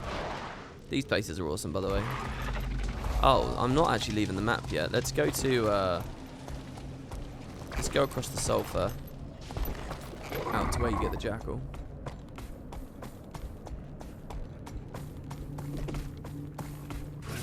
Can we zoom out, please? And we need to see your face.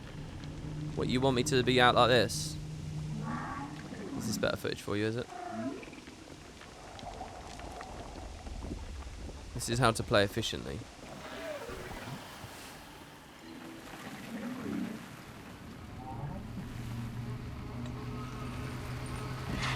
Gotta see where I'm going, guys. Oh shit, that's a wall. I hope that I'm really annoying someone right now, because obviously I can do this, right? Obviously I can be zoomed out and looking forwards. But it's not as immersive. This isn't immersive. You've got to be zoomed in. Come on. You've got to get the detail of the game. Look at this. This is so much better. My immersion. Playing with this camera, this is the next Guild Wars 2 Challenge Series. I'll tell you what, in Guild Wars 1 with Toolbox, you can do a top-down thing. It's like playing an RTS. You can zoom out really far and play top-down, and it is weird. Because obviously you can click to move around in that game, and you can flag the heroes and stuff. It is strange. There's probably like a perfect skill and combat balance that makes that a really compelling way to do it.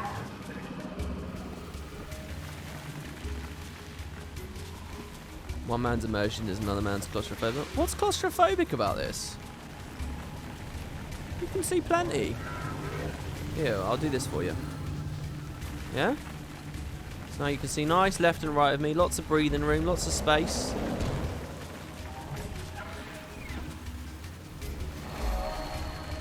Now we've got to get you to do it all in VR as well.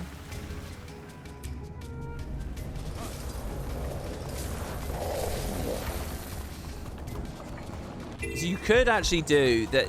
One thing you can do with a headset is you can put you can do NVIDIA 3D vision in the headset. So even if you don't have a 3D TV or the glasses or anything, you can get the full experience, which is pretty cool. But obviously, then what that feels like is like being in a movie theater. it's not really like, you know, it's not head tracking, it's not true first person, it's not surrounded by the world. It's you're a virtual guy sitting in a virtual cinema watching a big screen, and the screen happens to be perfect 3D. So it's close-ish, but if you look at Guild Wars 1 as a top-down tabletop game, it makes sense why they did the X and Y's X's that way around. Oh, you mean in terms of they phrased them differently or whatever?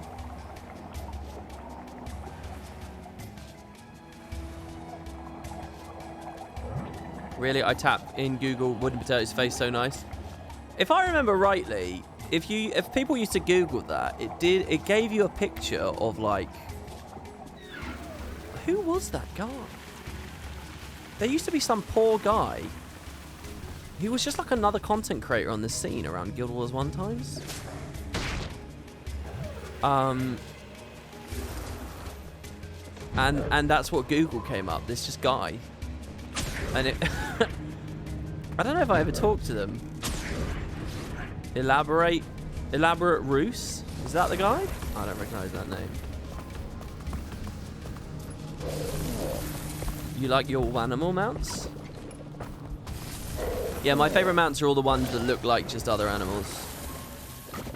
I don't like the really shiny ones, and I don't like the slight tweaks. You know, a raptor, but it's got 3 big horns or something. I don't like that so much. But if they look like new animals, I'm all for it. The Sky Scale doesn't really have anything like that yet, does it? I don't think it quite does. This one's new. It's got something around its harness or whatever. My first result is the foot pick. Oh, yeah, yeah.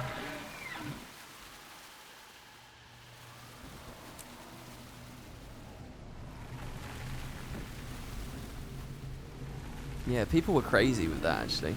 It scares me talking about that stuff, because I remember coming back from one of the panels and there was all this crazy conspiracy where people were taking, like, examining random pictures, and just, it was freaky. I did a VOD about it as well.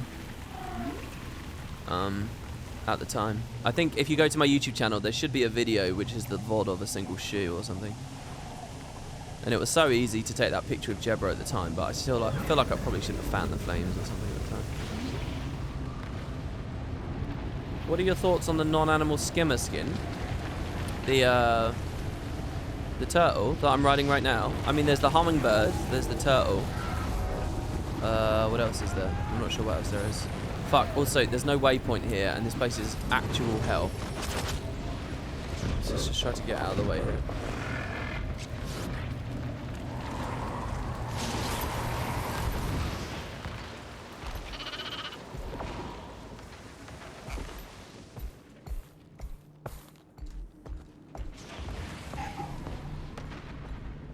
Do you think it's weird that everyone has a different parasocial vision of what you look like in their minds? I don't think it's weird, it's just human nature, isn't it? Oh, sorry. I suppose it's interesting to a certain degree, but yeah.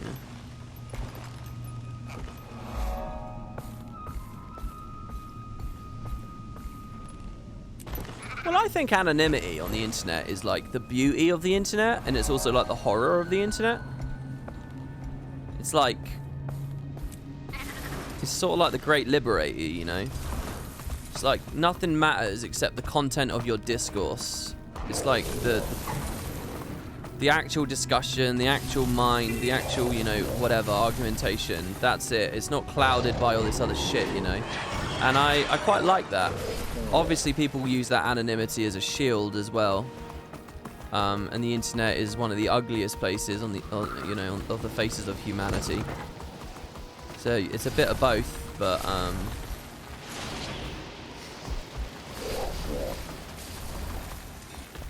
I think there is an extra value to communication the internet offers on a broad appeal, on a broad scale that was never available before.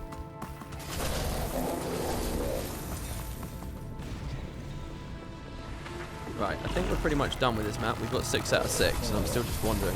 So Varby is next.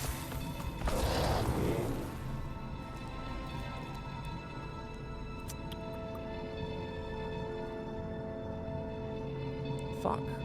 See, again, it's up through here, right? That's the best way to go? Oh, you're talking about the new skimmer skin that is not an animal. It's like a hover bike. Oh, I see. Yeah, I just talked about it earlier. I think it looks cool. I don't own it, so... I can't ride it or anything. I mean, it looks cool. Maybe it's really ugly and outside of, you know, the game's aesthetic or whatever. I can't see it again here. I mean, it looks interesting. I haven't seen anyone with it either. If someone who's got one wants to show us or something. But yeah, I mean, it looks alright. I don't know how it dies.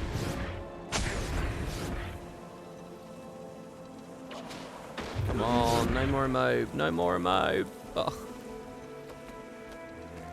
This is why I don't like going through that tunnel. Yeah, it does look crazy. I don't know how it feels in game.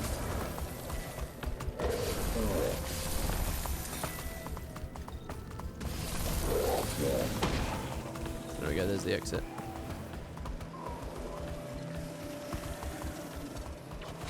Do you think there's a griffin skin like that skimmer coming? What makes you say that? Shut the bike. Well, come to me and Vabbie if you want. I'm on EU at the moment.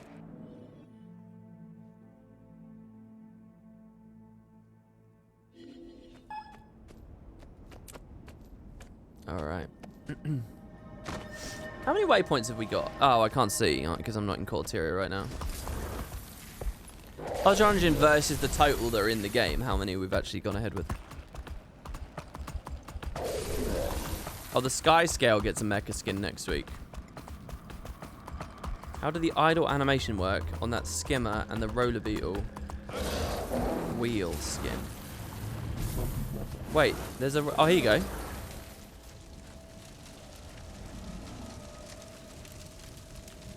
Oh, it's a lot more shallow than I thought it would be. Oh, the spin is really good, actually. It looks like you're just playing around.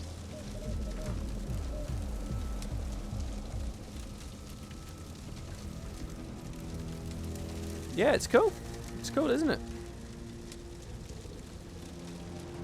No custom sounds? I think it does. If he moves, it sounded like it had custom sound.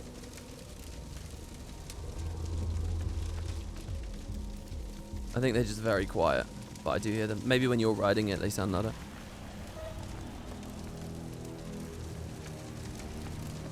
Let's go this way. With the devs confirming that the setting was going to be Jade Punk and noir storytelling, do you think that the theories of cyberpunk Cantha are being realized? I don't think they're going too far with it. I think, yeah, they're going to lean into some of those technological ambitions that maybe the community's had for a while. Maybe they're excited about them too. I don't think they'll go too far. I was quite struck by the crawler in the Jade Sea trailer, you know, stream, where it was like that really... Do you guys remember that? It was like that very clear steel. It had like the flowing electricity around it and stuff.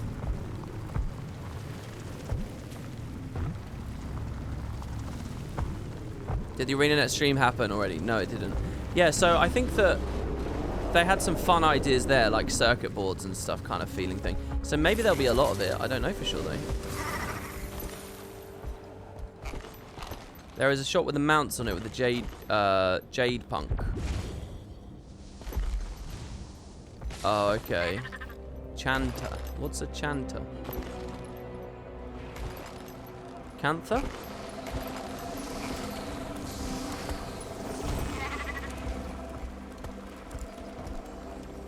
Skimmer bike looks cool. Interested to see what they do with other mounted iterations. Did they ever finish the Super Adventure set? Or was it only ever just the Raptor? I can't remember. They only did the Raptor, right?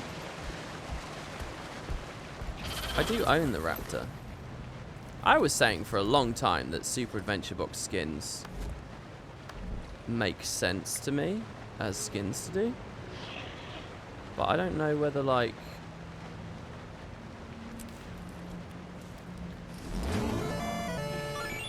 it was too flashy in the end, or just... I don't know. What do you guys think about this one?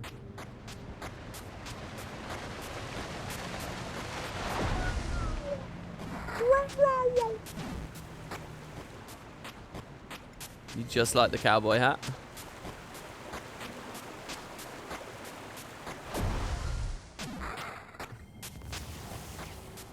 Is it adventure time at the moment in Guild Wars 2? Super adventure box? No. Comes around Halloween. Fuck me. April Fools. You think it gets bad at some time because of the animations? I mean, it looks weird sliding and stuff. I mean, I think anything that I have as a problem with this is just a matter of implementation.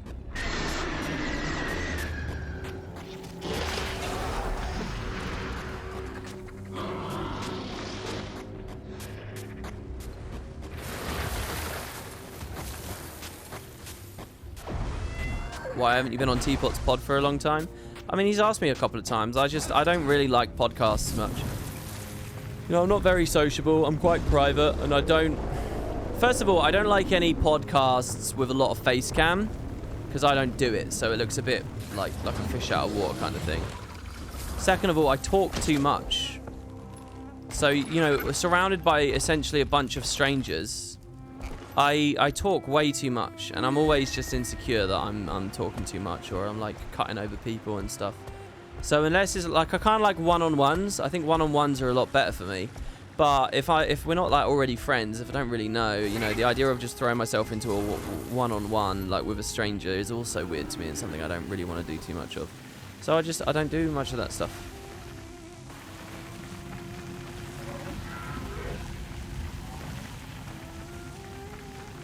I wish that they'd use this place more as well. This place was so cool. It's this weird thing where the cooler they make a place look, it almost like works against the expansion, because it's like, oh, I want to do things here, and then it's oh, come on.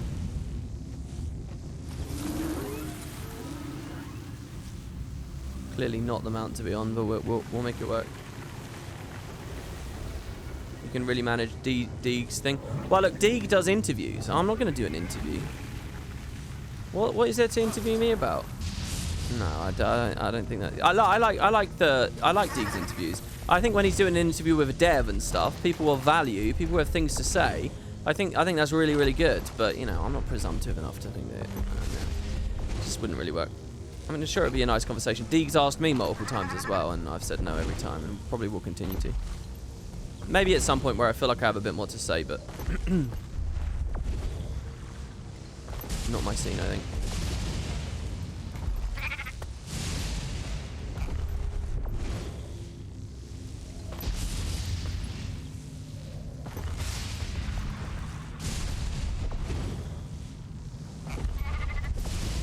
Community creators have a valuable perspective from their own angle. Yeah, and I give that to you all the time, you know. It wouldn't be that, would it? It'd be like personal stuff. But again, that's not really what I'm all about, is it? So again, it's like, what are you gonna hear? The same opinion I've said a million times elsewhere? I just don't think there's much value or meaning to it. And again, that's not a value judgment on the podcast itself or whatever.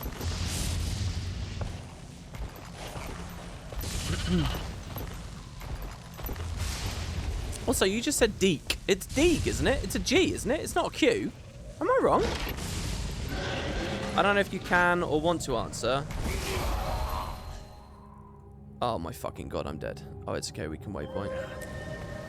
But have you got invited by ArenaNet for some End of Dragons discussion like the other content creators? I don't know whether I can answer that. Even if I had news for you, so I don't know, to be honest.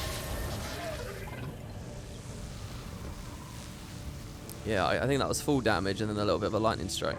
There's one up north, isn't there? There's a waypoint up north. Are they doing Serpent's Eye? What, the players on the map right now? There's no tag up there.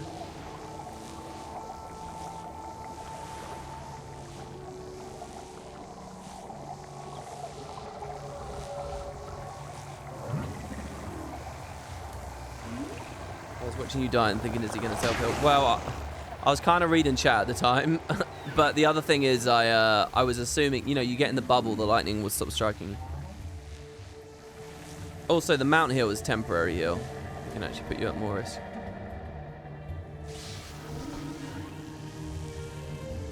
I agree. I doubt you'd make it personal if you didn't want it. Well, yeah, so then what are you left with? You're just left with a general kind of Guild Wars 2 discussion thing, which is fine. But, I mean, if I'm going to do that, I may as well just put it up on my channel. Oh, I'm so sorry about the yawning, guys. It's a good thing I'm yawning before Boots gets here.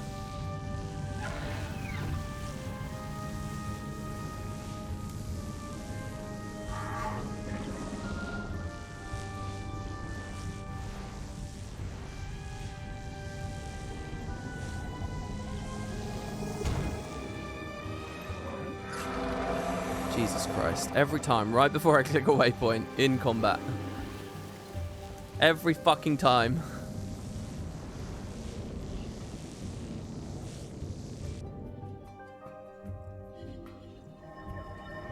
So many parts of this map are devoid of life. Well, a lot of it is used, and it's used quite well in the Griffin collections. So if you don't have the Griffin yet, I think you've got a lot of fun stuff to do in Babby. After the Griffin, not necessarily so much. To be fair, it's quite an old X-Back at this point. Maybe it's okay to move on. Maybe it's had its life. Come on, all I want to do is get on a mount right now. I'm going to try and jackal through this. Isn't this the idea? Yeah. Right, so we're going to loop round, grab the last waypoint, and then we're into the Living World maps.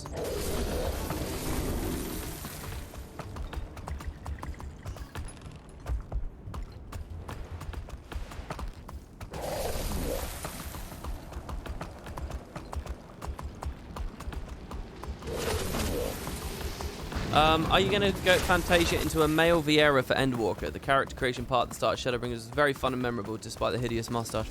Well, I like the idea, but I don't know how much it costs. What is it, tenner or something? Are they going to give me another Fantasia? The way I Fantasia'd the first time was because you get one for free. Oh, God. What is going on? For beating a Realm Reborn. You get one for free. So, I mean, I like the idea, but I don't own another Fantasia, so maybe I'd buy one. I don't really mind that much. I do think my Hrothgar is cool, but I kind of want more facial expressions. Playing one of the new races in the new X-Back does sound alright. You hope I return to the original iconic Macon look? Well, we still have him stored as data file, right? So he could come back at any time.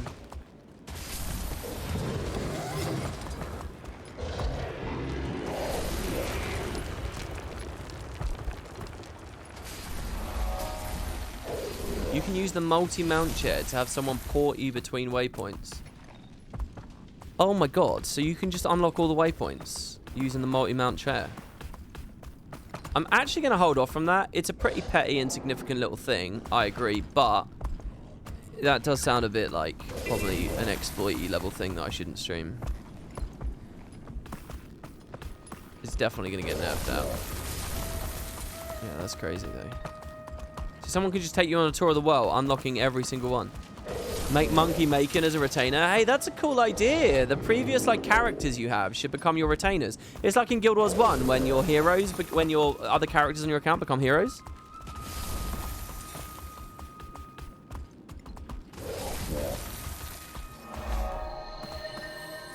There we have it. Vitendi Academy. 6 out of 6.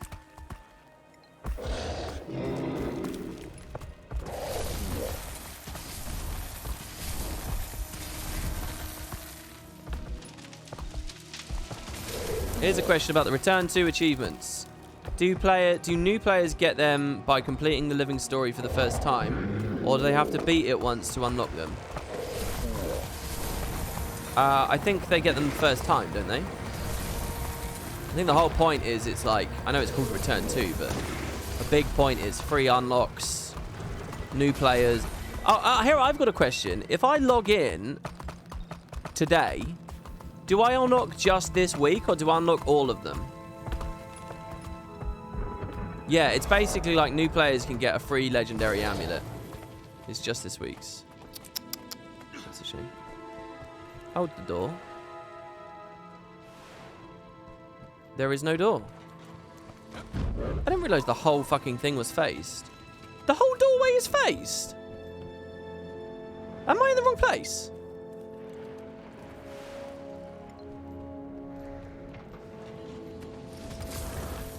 The achievements are always there, yeah. I am in the right place, right? The door's behind a picture. Wow, that's cool.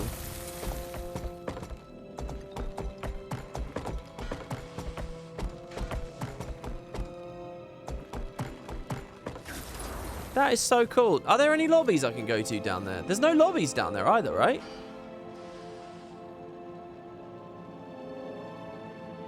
Can't I TP to a friend?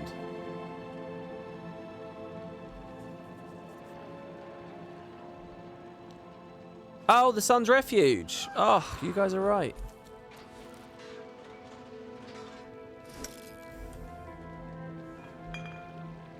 Shit. Don't make me... No, refuge. Don't make me go to efficiency.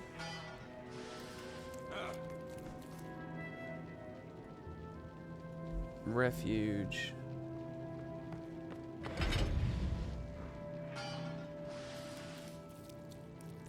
What's the actual item called? Does anyone remember? The arena stream is over? No, we're just getting cooking, man. Oh, oh yeah. That's so silly of me. Hold on. Derp. There we go.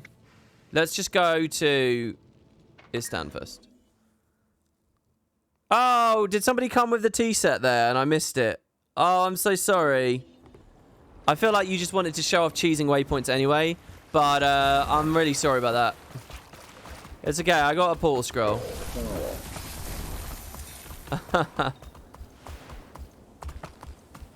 Yeah, I was watching Creef's stream last night. After I stopped, I noticed Boots was live. So I hung out on Boots' stream. He was finishing Return 2 and he was at the bit with Jormag. Then he logged off and hosted Creef, who I was watching. She was learning about role-playing. And they were all sitting around in the Salma district drinking tea with the new item. And then it sort of turned into like quite a serious interview about the state of role-playing and stuff. I mean, like a really serious feeling interview. And I was like, whoa, the atmosphere's changed here a little bit. Oh, Creef's in chat. And then as the interview went on, I ended up having to sign out and leave. Yeah, I was just saying about all the people sitting around eating, drinking tea.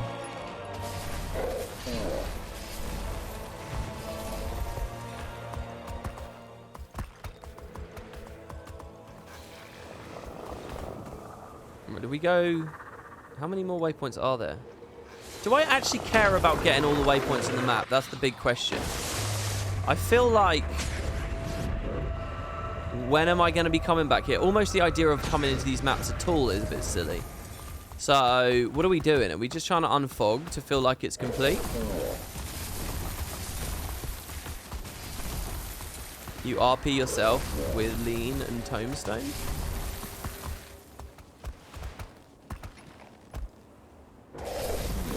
Proof and Boots soon. What a chat. Yeah, Boots should be here soonish. I don't know when exactly. Is he in chat and I've just missed him? So I haven't been paying enough attention.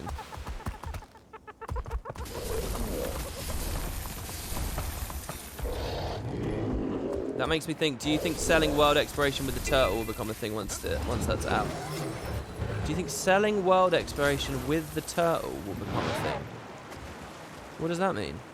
Selling it with the...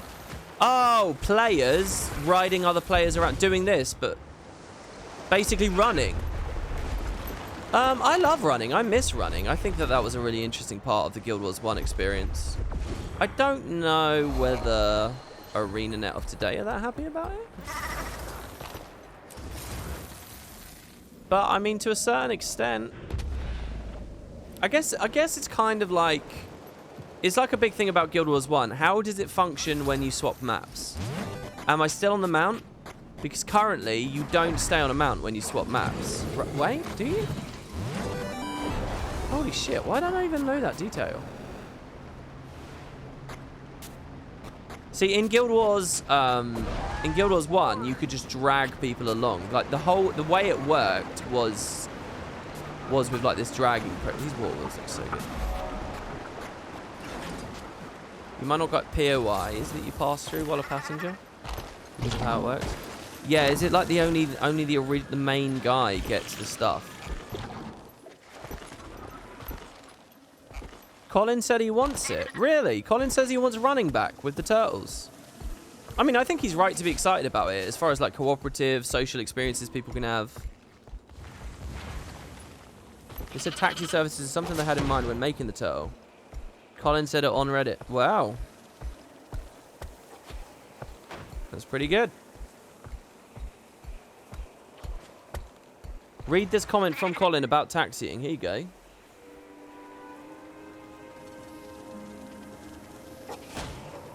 Come on, man. Please. I'm trying to read.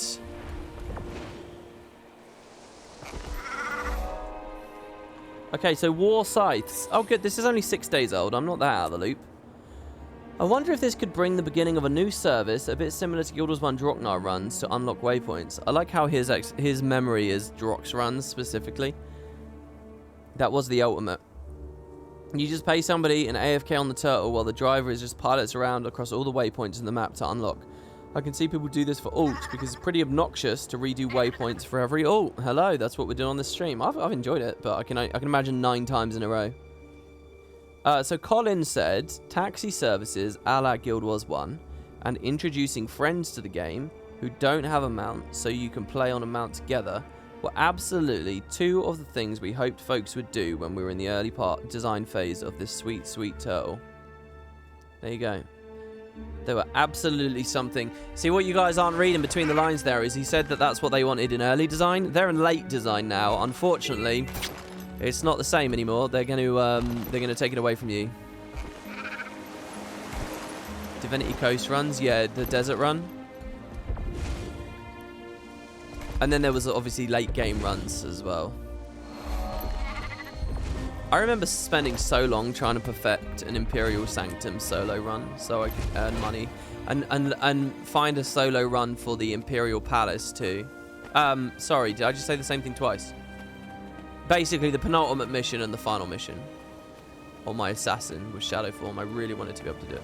Alright, that's the 3 waypoints here. Next map, nearly done.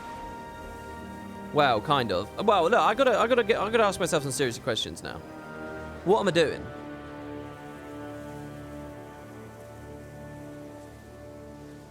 I think I want to explore these maps, like, quite a lot. These 2, at least there's a connection. Oh, fuck, I missed these ones. So here's what I'm going to do. I'm going to go to the south of the corner and I'm just going to drive up. Just get a couple of waypoints there.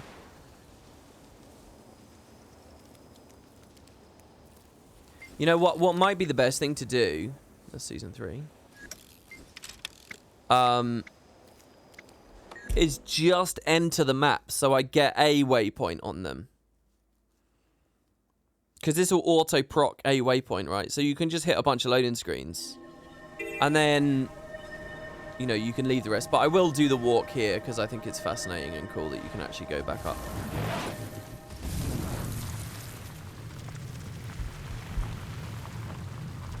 Sorry, ignoring T-Guy again. Oh, shit, really? Oh, really? Oh, I'm sorry. I'm sorry. I'm a man on a mission.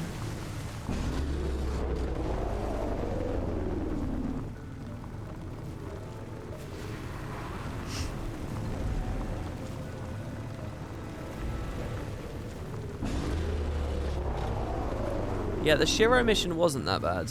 But, I can't remember why I cared so much about it. I think it was just because other people weren't doing it anymore. I don't know, I just liked finding solo runs. I think around factions I got really interested in the idea of soloing. Because I loved farming Guile's staff or whatever outside of the Aureus mines in the Jade Sea. And I think from there I just got a thirst for it. See, I told you guys the other day about my older brother and how he actually got me into Guild Wars and stuff. He was big in prophecies. He was really big into the game in prophecies and factions. But by the time Nightfall came out, he was no longer big into the game. And I actually bought Nightfall myself to connect to his account. And, you know, that was basically when the swap over happened around when Nightfall came out.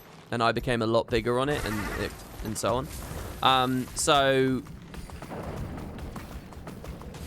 For him, he was really big in the Prophecies days, and I know he played a warrior, and he spent a lot of time.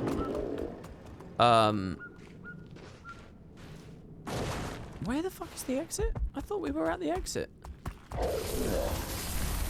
He spent a lot of time doing that run, exactly the Drox run. But it wasn't just the Drox run, it was the LA run as well. That's the first thing I remember watching him perfecting and playing a lot. So that was taking people out of pre-searing. You'd load into Ascalon City, and the run is to take people from Ascalon City to Lion's Arch. So that was the Shiver Peak run. And you'd take a break at Pike Square. And I think you would ask for payment first at Pike Square. You'd ask for like half of the money at Pike, and then you'd run them through. You'd take they'd get out at Yaks, and I think if you were gonna get scammed, it was usually at Yaks Bend. Someone would scam you. Oh, I got to go to the place that I was talking about earlier, by the way, when we took that break for coffee. And then that was the hard bit. Yaks Bend, you had to do. What was it? Ascalon Foothills? Is that the name of the map? Iron Horse Mine. Whatever the map was around the Anvil Rock. Now, you wouldn't necessarily take people into that outpost there. But you'd run down to Beacon's Perch, and then you take them to... Actually, I think I'm wrong. You wouldn't take them to LA. You just drop them off at Beacon's Perch. And from Beacon's Perch, they'd buy a Drox run from someone else. So, yeah. He would you do that. That would be your first thing to learn, and it would be a bit easier because it was lower level stuff, and you know the char weren't so bad. And the Drox run, that was the brutal one. That was where like worm knockdowns and stuff could screw you, and there was a lot of techniques to learn it properly. And you had to go all the way down Snake's Dance and the Lornar's Pass. 2 brutally long maps, very difficult. But if you did it right, you as a new player, as a customer, you could go from the tutorial zone to the final map. Now, here's the things you could do at the final map. Here's the area, by the way. Look at this. On the final map, you could, first of all, buy max level armor straight away. But second, there was a solo farm people did. There was a cave filled with trolls outside Drox. And there were various ways to farm it. And you could get power leveling from people. You'd get in their party, you'd stand near them as they kill all the trolls in the cave, and you could get power leveled to level 20. So you could now wear your amazing new gear. So you could just go from like nothing to having everything. Basically by buying like 3 or 4 different services along the road. And it was this whole symbiotic, player-driven economy. All these different people doing different runs and committing different legs of it. It was lots of fun. But, you know, as Factions and Nightfall came out, they kind of had this sort of... They put things on the back foot. They erected gates and walls around. They sort of stopped that stuff from being possible. So that people actually had to play the game. So, and that's reasonable. I can get why they do that. But the cost was that... you lose out on some of these social cooperative interactions. And then, of course, Guild Wars 2, they changed the way that parties work altogether, so it doesn't... You can't snap through maps and stuff.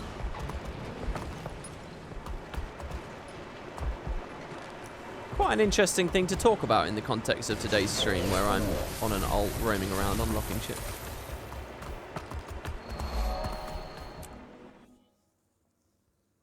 The unfortunate thing is in Guild Wars 2 that any running that will happen won't be challenging or as fun because the core maps are fluffy and the mounts will be even more beefy. Maybe End of Dragons running will be a bit more interesting because they might build around it. I don't know. There was a real magic to having a party-based game, but buildcraft that allowed you to solo shit. That's something really special, and I don't see Guild Wars 2 ever recapturing that true feel. Also, our nostalgia goggles kind of cloud our vision with this stuff. So Bloodstone, I'll unlock the first thing. Because what you don't remember is getting scammed. And what you don't remember is the hours you would wait around, either like posting because you want to sell. Let's watch a cutscene, why not? You know, all that stuff is gone now. Destination ahead. Looks like we're in for quite a ride. We're not flying into that scramble, are we? My gods, grow a backbone! Scared of a little weather?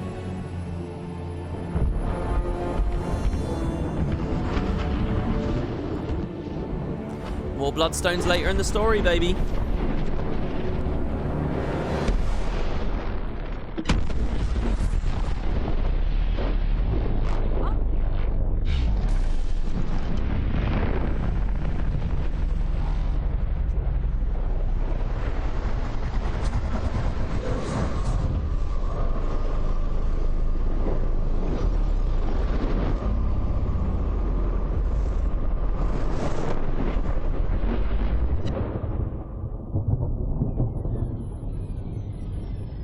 On your feet.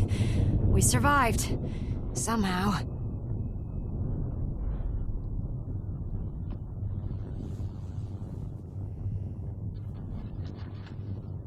Dun dun dun. I mean, it was a good start to the season. Bloodstone Fen, they really did swing at you hard, didn't they? Pride of the Pact. Let's turn the dialogue off again. Someone randomly starts blurting out. And interrupts my oh so important rants.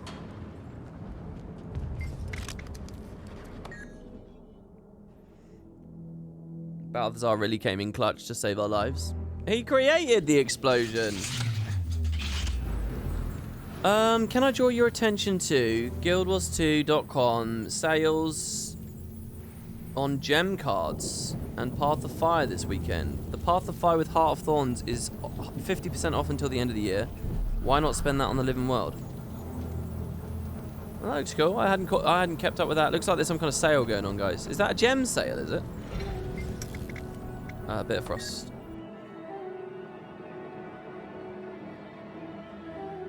Truly, though, the full factions was the longest and most challenging. Were there runs through all of factions? Really? In its heyday? It's quite weird going through this so fast and just getting flashes of it. But if he didn't reverse the explosion, we would be dead. Wow, it's sort of like pouring oil over someone and then not bringing a lit flame to them and saying, see, look, I saved your life. It's not really...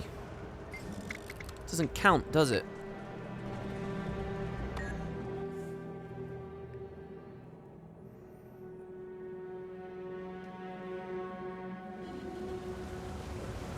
You didn't play at launch, but you used to run the full run? I mean, that does sound cool.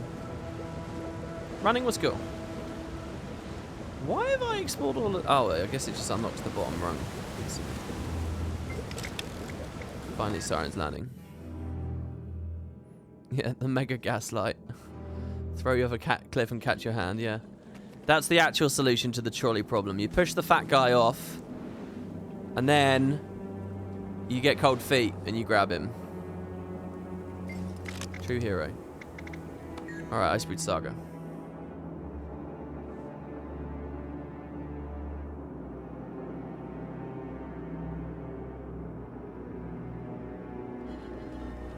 How realistic is to only play a single character? I have like 10 characters of birthday gifts, but I really only play my Guardian. Sounds like you don't need me to tell you how realistic it is. It sounds like you know exactly how realistic it is already. It's perfectly realistic to only play one character. A lot of people act that way this game. I think they're missing out. I'll say that again to everyone in this chat room right now. If you only play one character in Guild Wars, you're probably missing out. But a lot of people do it. And yet the fact that Guardian is broken is a thing.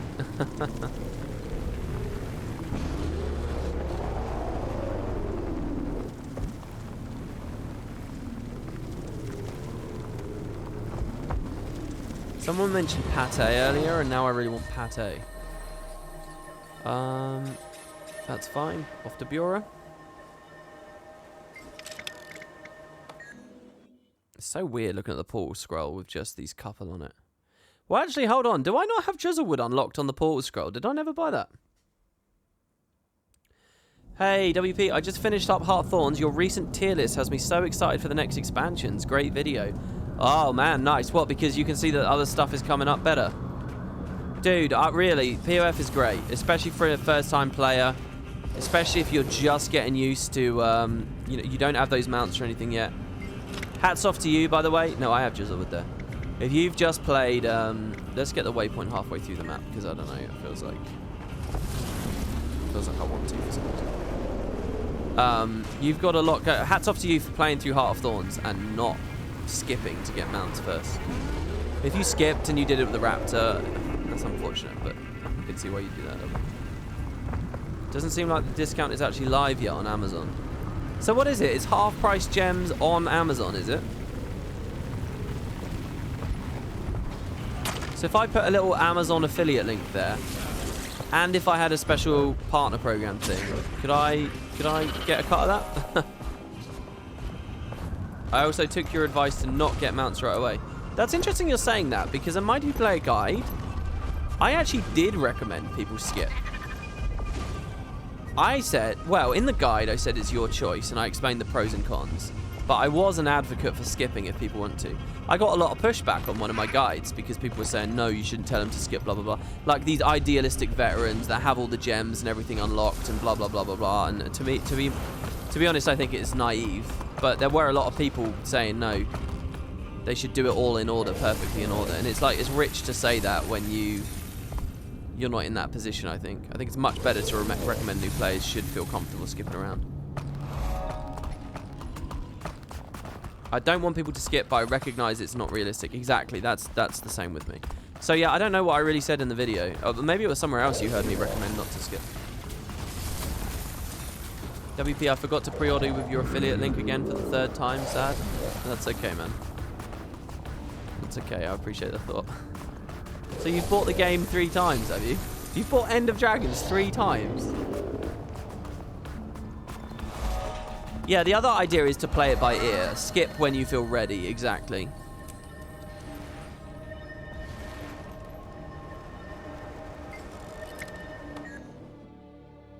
Heart of Thorns was incredible without mounts. Such an amazing expansion with on its own with the glider. That's awesome. What class do you play? What build have you been on? How'd you find the hero point stuff?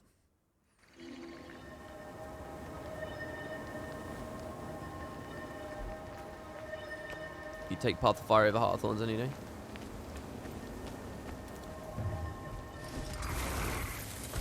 It's like so good, way better than POF. Heart of Thorns was good, way better than POF. I like that people can get really really into it. Which one they prefer? Drizzlewood has like this weird kind of like smoky, kind of soft sort of desaturation. Do you get what I mean? Desaturated feel to it. And I really quite like it. It's like a thin mist over the whole map or something. You hate the Drizzlewood feel. I mean, I wouldn't want the whole game looking like it, but like some areas it's pretty good, isn't it? Feels humid. Yeah, I was wondering if it was like meant to be a cold kind of mist, because it is ultimately a cold map.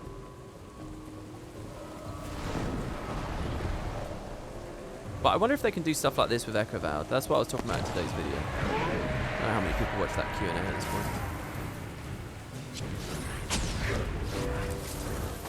Drizzlewood is an expansion quality map for IMO.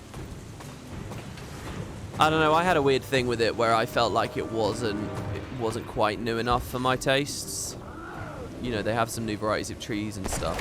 And it is a gorgeous map, but I don't know whether I'd quite put it that high. I think out of everything in the Icebreed Saga, the one that feels most expansion level is Bjora of the 3.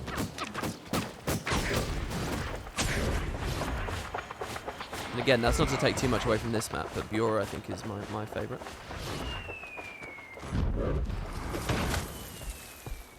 Did I actually get up to the place? Yeah, I did.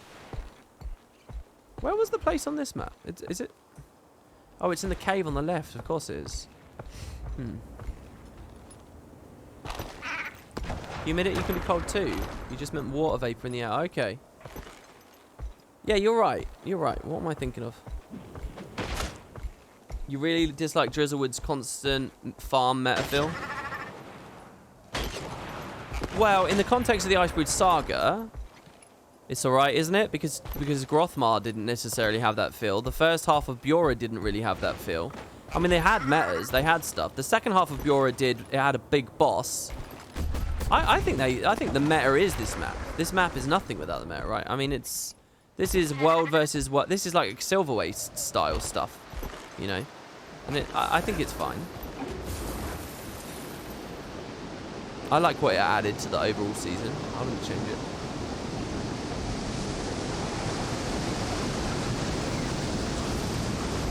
Ta-da!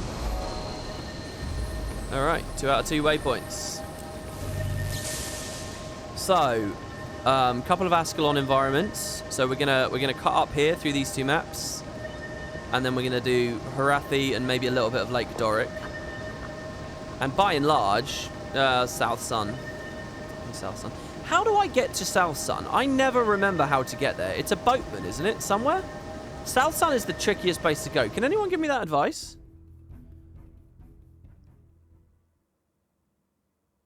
Tier list. Every Guild Wars 2 map. When? I don't know whether I can do all of them.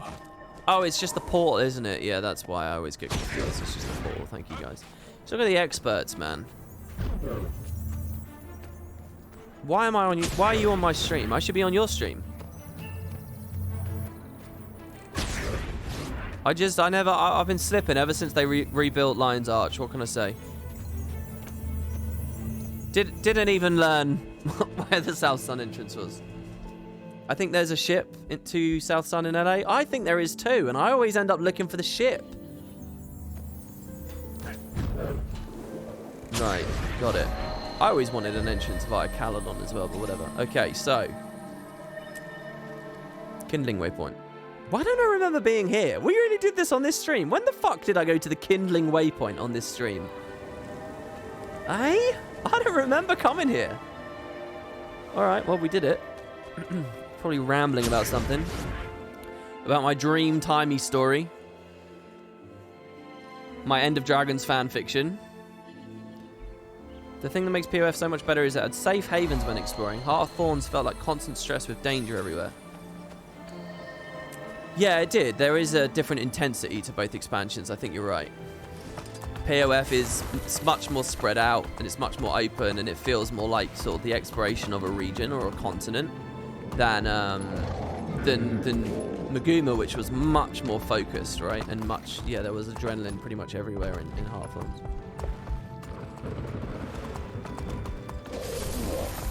Love this event here with Bria. This is one of the only events in the game where whenever I see it going on, I usually completely stop to just enjoy it.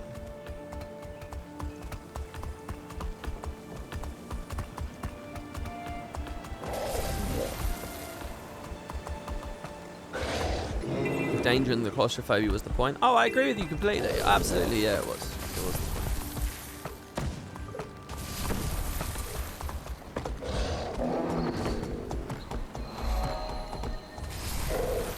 There's a sort of Fable-y, you know the Fable franchise? With the bloom and stuff? There's sort of a very fantastical, magic-y, kind of like ethereal glow and feel to this area of Ascalon. And maybe that's fitting considering this is where the Searing Cauldron is.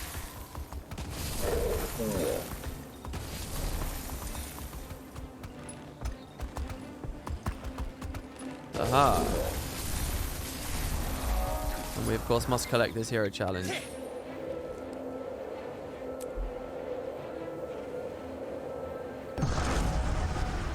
I'm so excited for the new Fable.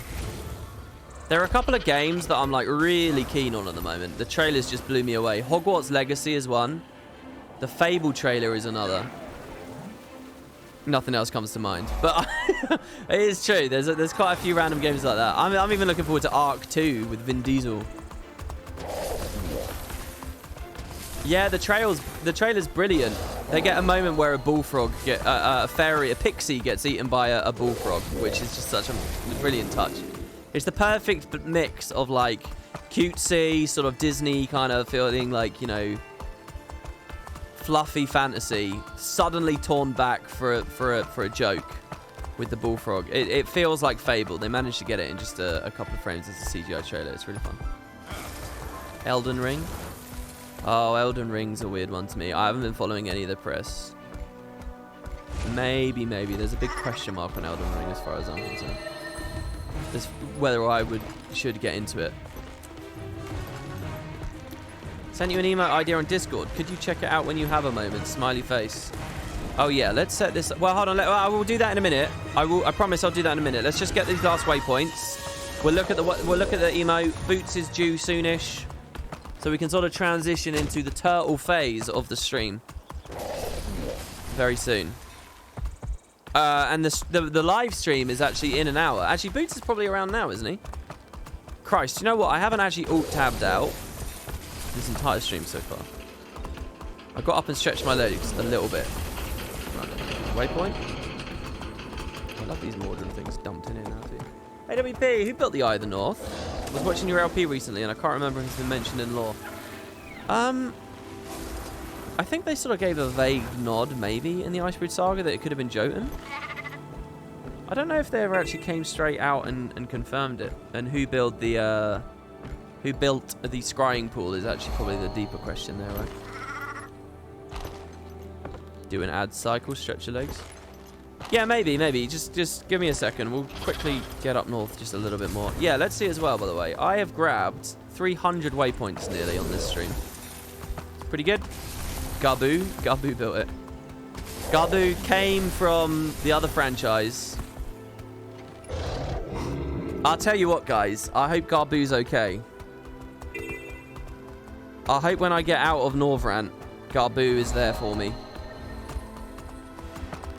Hello, Boots. Hello. Okay. Boots being here is giving me a real kick up the ass. Well, hold on. Let's just get him on.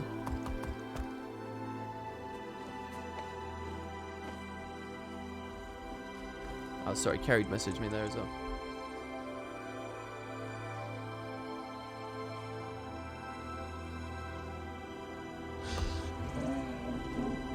I don't think she'll be around for this one. That sucks. Alright, okay, yes. Hello, Boots. Hello, Bootspur. Hello. Is this the Bootspur? The Spur of Boots. From youtube.com/World of Enders. That's correct. Also okay. from .com/World of Enders. Always what? What? Also Twitter. Oh, also Twitter. You're on the plug game. Sorry, I had to turn you up there. I realized you were really quiet. I don't know. I might need to turn down the game a bit here, guys. Holy shit, that's loud. Okay, let's do it that way. Yeah, how's it going, man? It's going okay. How are you? Why are you whispering at me? I'm not whispering. Why are we in here being all intimate? Shall we just... Are you making fun of me? Because I'm trying to talk quiet today, and I've got my mic Are you down. really? Why are you trying to talk quiet? Well, because I'm streaming quite a lot now, and it's hurting my throat. Also, I annoy myself when I watch my own videos, because it's like... Yeah, I always think to myself... when I watch your videos, too. I'm always like, why are you shouting, dude? Why are you shouting? And I don't know that, like, annoy myself to a certain degree, so I'm trying to, like... basically I've got the microphone really, really loud, so if I actually start shouting it will clip, and then that hopefully the annoyance of it clipping will cause me to be quiet. Oh, it's interesting when I'm doing videos with you, and I think also maybe I think mostly when I'm just doing videos with you, I feel like I shout more often. Maybe that's because I have like a default level of shoutiness that I sort of like adhere to on the videos with you. But like, and then when I'm streaming, I feel like I'm really quiet and like, a calming presence. But like, yeah, when I'm on videos with you, I just kind of go crazy. I amp you up. Yeah, I mean, it's fine. I've got this thing. I don't know where it really came from, right? But like, I'm very like loud and aggressive. People were asking me why I'm not on podcasts earlier. And I was saying, yeah, like I talk too much and stuff. But there's just a thing, like my conversational style, I'll fight. A conversation is like a fight to me sometimes. And it's not like a personal thing. It's not like, it's not like an attack or anything. But, like, I'm fine for you to shout over and get your point, Show me how enthusiastic you are. Wrestle on the floor with me. That's kind of how I feel in conversation to a certain degree. And it just doesn't work sometimes. A new slash fic, by the way, to Boots and WP wrestles on the floor together. Excuse me. How do you know that doesn't already exist?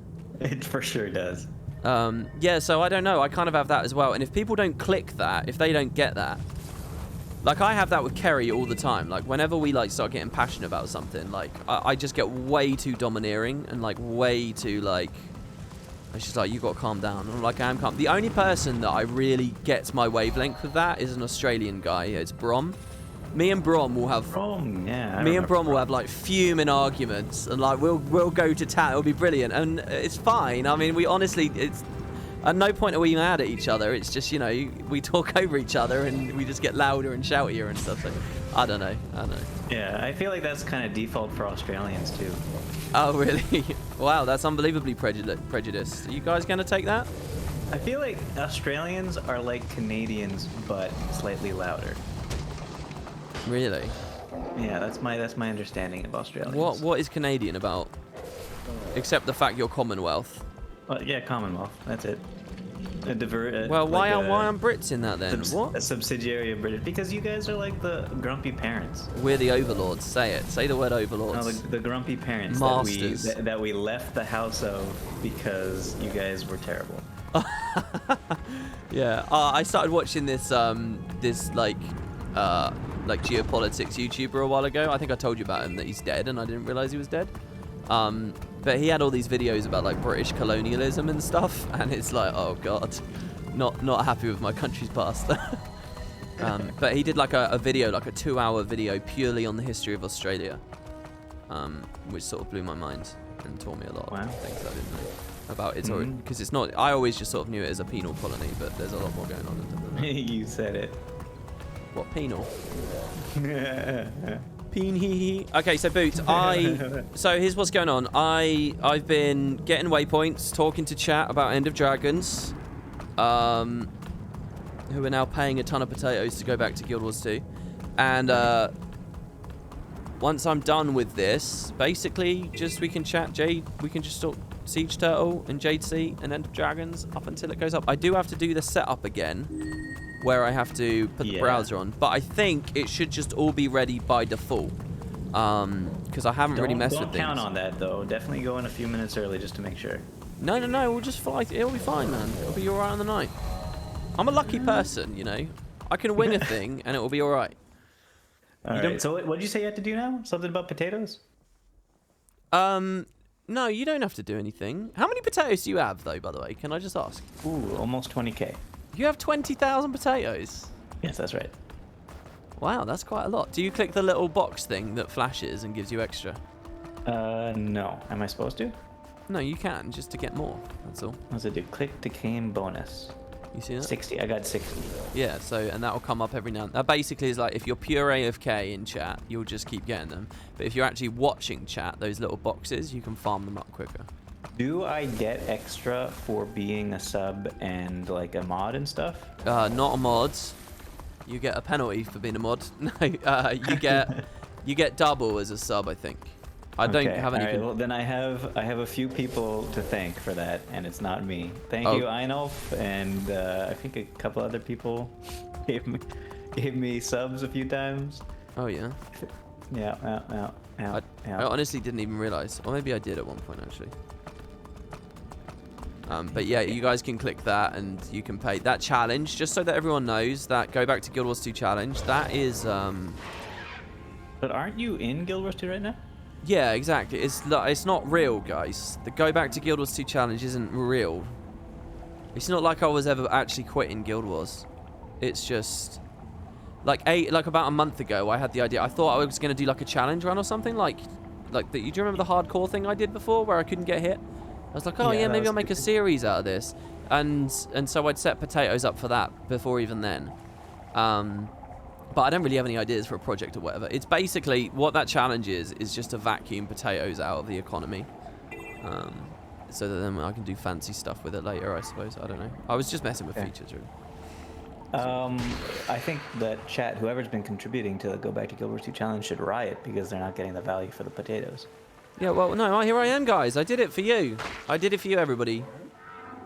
If I give people's potatoes back, I actually do have the power to do that, and I'll get like it would flood what's the number now? 700,000 back into the economy. That's like a whole VIP there, nearly. Yeah. Right. Okay. But did you hear about the whatever was going on with people buying stuff off the TP and giving it to people because they like frauded the new company that that's set up for payments for ArenaNet. Like somebody figured out a way to defraud the new the payment system for the gem store, and just bought like 1 billion gems, and then just bought a bunch of items off the TP and started trolling the economy. Wait. Okay, can I tell you a thing and then you tell me a thing?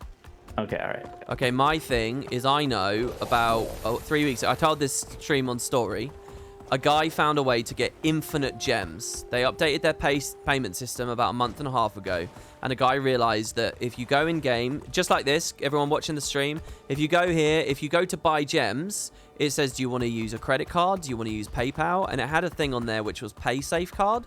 And this guy tried PaySafe card and he said, no, I don't want to do it. He exited out, but it gave them the gems anyway. He got 4,000 gems for spending nothing. So if he just clicked the button a few times, he could get thousands and thousands and thousands. So he tries to raise the alarm about it, and he tries to tell people. He even makes a forum thread. He cannot get in contact with anyone at ArenaNet.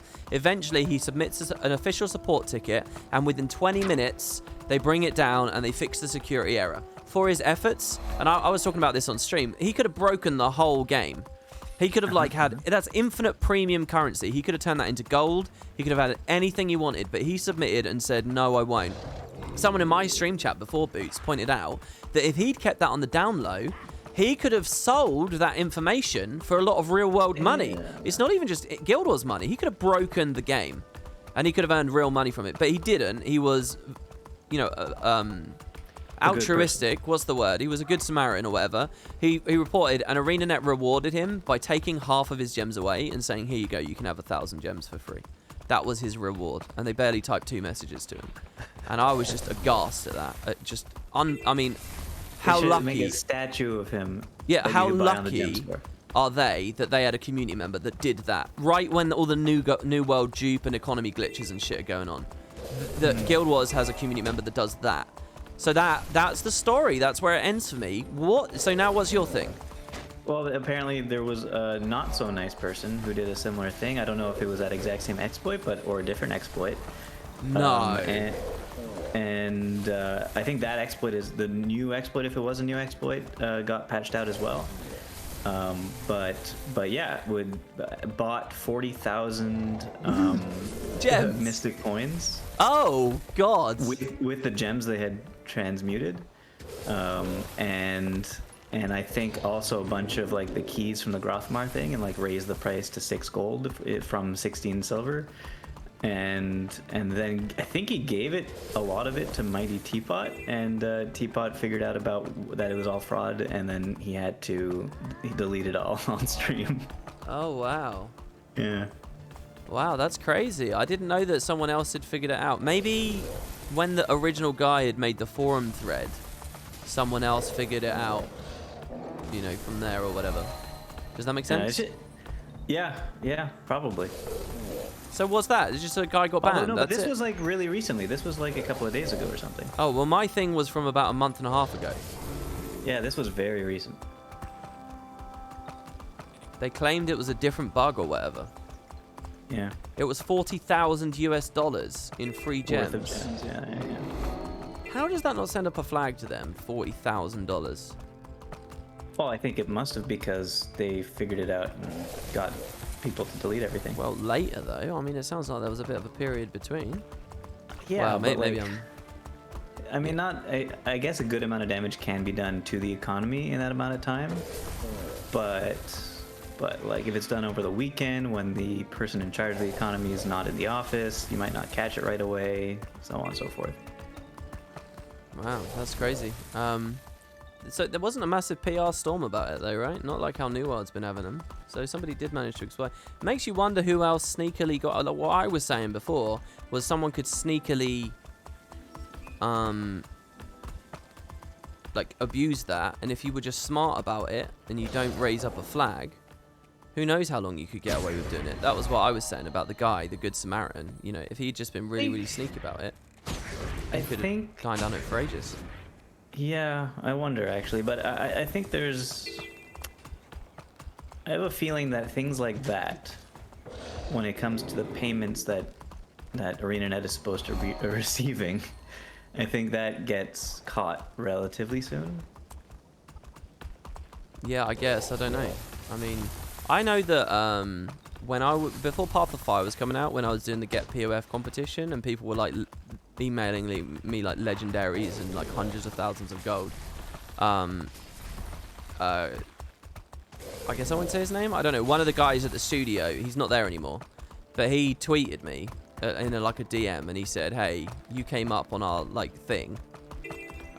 This is your account, right?" And I was like, yeah, this is my account. He said, yeah, okay, just checking, because, you know, usually if these kinds of quantities are moving around, we look at it as RMT, and we look at it as like suspicious activity and stuff.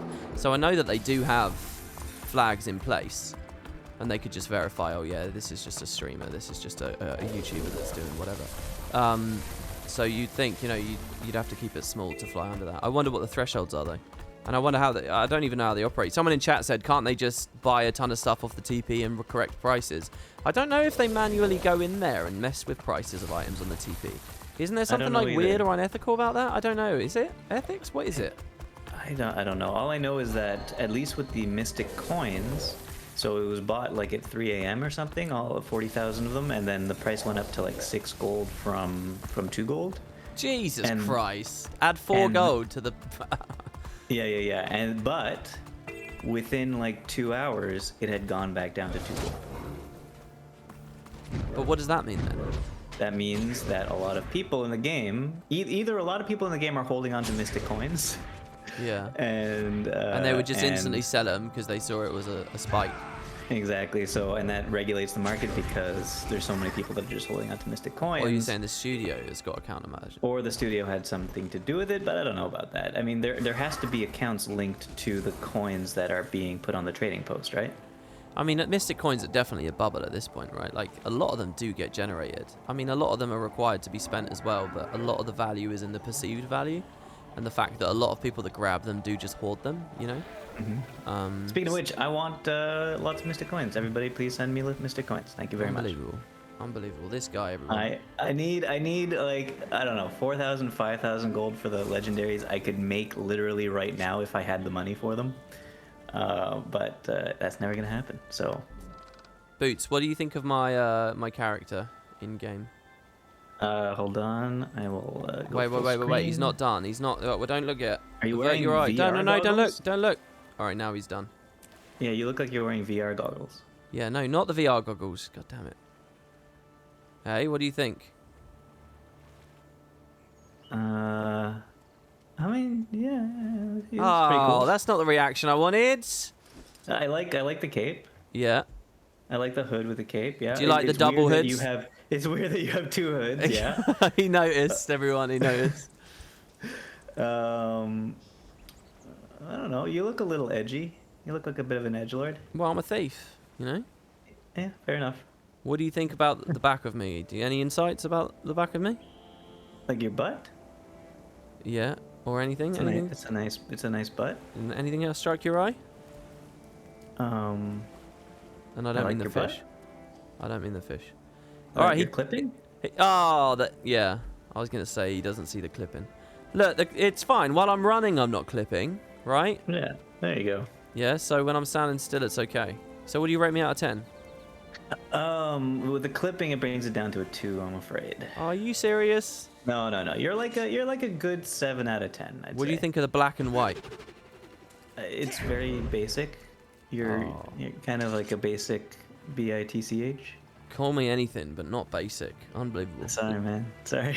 Looks like a Skyrim rogue. I like it. I think it looks good. Okay, so Boots, here I'm going to quickly go get a cup of coffee. I hate to do this. I hate to leave you to entertain my stream chat for a second. Oh, I can't do that. So yeah, feel free to be completely silent if you want. How long are you gonna be? Like 3 minutes. We'll do a Q&A. 3 minutes? Look, just guys, All give right. Boots a Q&A. Ask Boots anything you like about the Siege Turtle, Ender Dragons. I'll just be a couple of minutes. I'm just gonna boil the kettle. Yeah, I got to stretch, Boots. All right. Good luck. I mean, we're gonna be down to 400 viewers after this, but go ahead. All right. Goodbye. See you guys in a second. And yes, sorry, just so that everyone knows, it's in 40 minutes. 40 minutes. Look at this. By the way, look at this. Teflon Bananas immediately says just ad. That's how much your viewers actually want to just talk to me. Just do an ad. Put up an ad. No, guys, be nice. Jesus. Oh, actually, hold on. How do we want to set the ads? I want to have it. Oh, I can set that up later. It's fine. I'll just be 1 second, Boots. I'll be 1 second. Okay, I'll read questions in chat. Hold Yeah. on. Any questions you like? What the hell is that build from Cut Grass? I don't know. It's a bad build. It's not my bad build. It's his bad build, so it's really bad. What does WP's face look like? Looks kind of like. Have you ever seen okonomiyaki? It's like this Japanese pancake type thing with a bunch of stuff on it. It looks kind of like that. It looks like okonomiyaki. Boots, what do you think? Good question. I don't know. I can't even answer that because it's such a good question. What else we got? You're doing amazing, man. You're doing so good. Thanks. Okay, good. I don't think he heard about the okonomiyaki. What do I really think of WP? In what respect? Well, get more very straightforward about that question. I think because I think a lot of things about WP. How's my day so far? It's good. It was pretty relaxing. I'm still recovering from yesterday. Yesterday, I volunteered at a food bank in my city, and I moved a lot of boxes for 3 hours, and I was very sore at the end of it because also you like in the boxes. You know how you could get really cut up with your hands on cardboard? That's what happened to my hands and also my body. But I'm okay now. I'm just recovering. What is your favorite turtle fact? Ooh. Okay, that's a good question. I think I'm gonna click on turtle facts.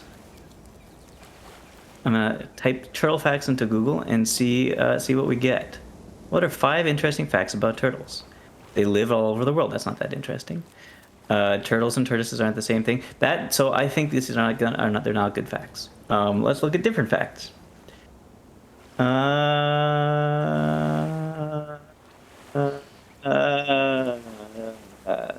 Okay, this is just a long article. What is my favorite turtle fact? That they exist. No, I like how old some of them can get. I really like sea turtles. They're kind of like how big some sea turtles can get and how tortoises get cute. Have you ever seen those videos of tortoises like walking along next to people and they're like twice the size of people, but not really? Really cool. Can you sing a song for us? I could do that. Saltiri asks, does a turtle jump seem overloaded? Does the turtle jump seem overloaded? I don't know what that means, but you mean like overpowered? I don't know. I think it depends. I'd like to see it in action for sure. I want to do with WP, I'll bring it up with him later on when he comes back. I want to do a race across Tyria where one of us is on the turtle and the other one of us is on a hare, on the Springer, and see who wins. And I think that would be a lot of fun. If you were a sea turtle, what flavor would you be? Turtle flavored, turtle soup. We love you, Boots. Thank you. Subs don't see ads. We're good. Not Guild Wars 2 related, but what's your favorite Pokemon? Ooh.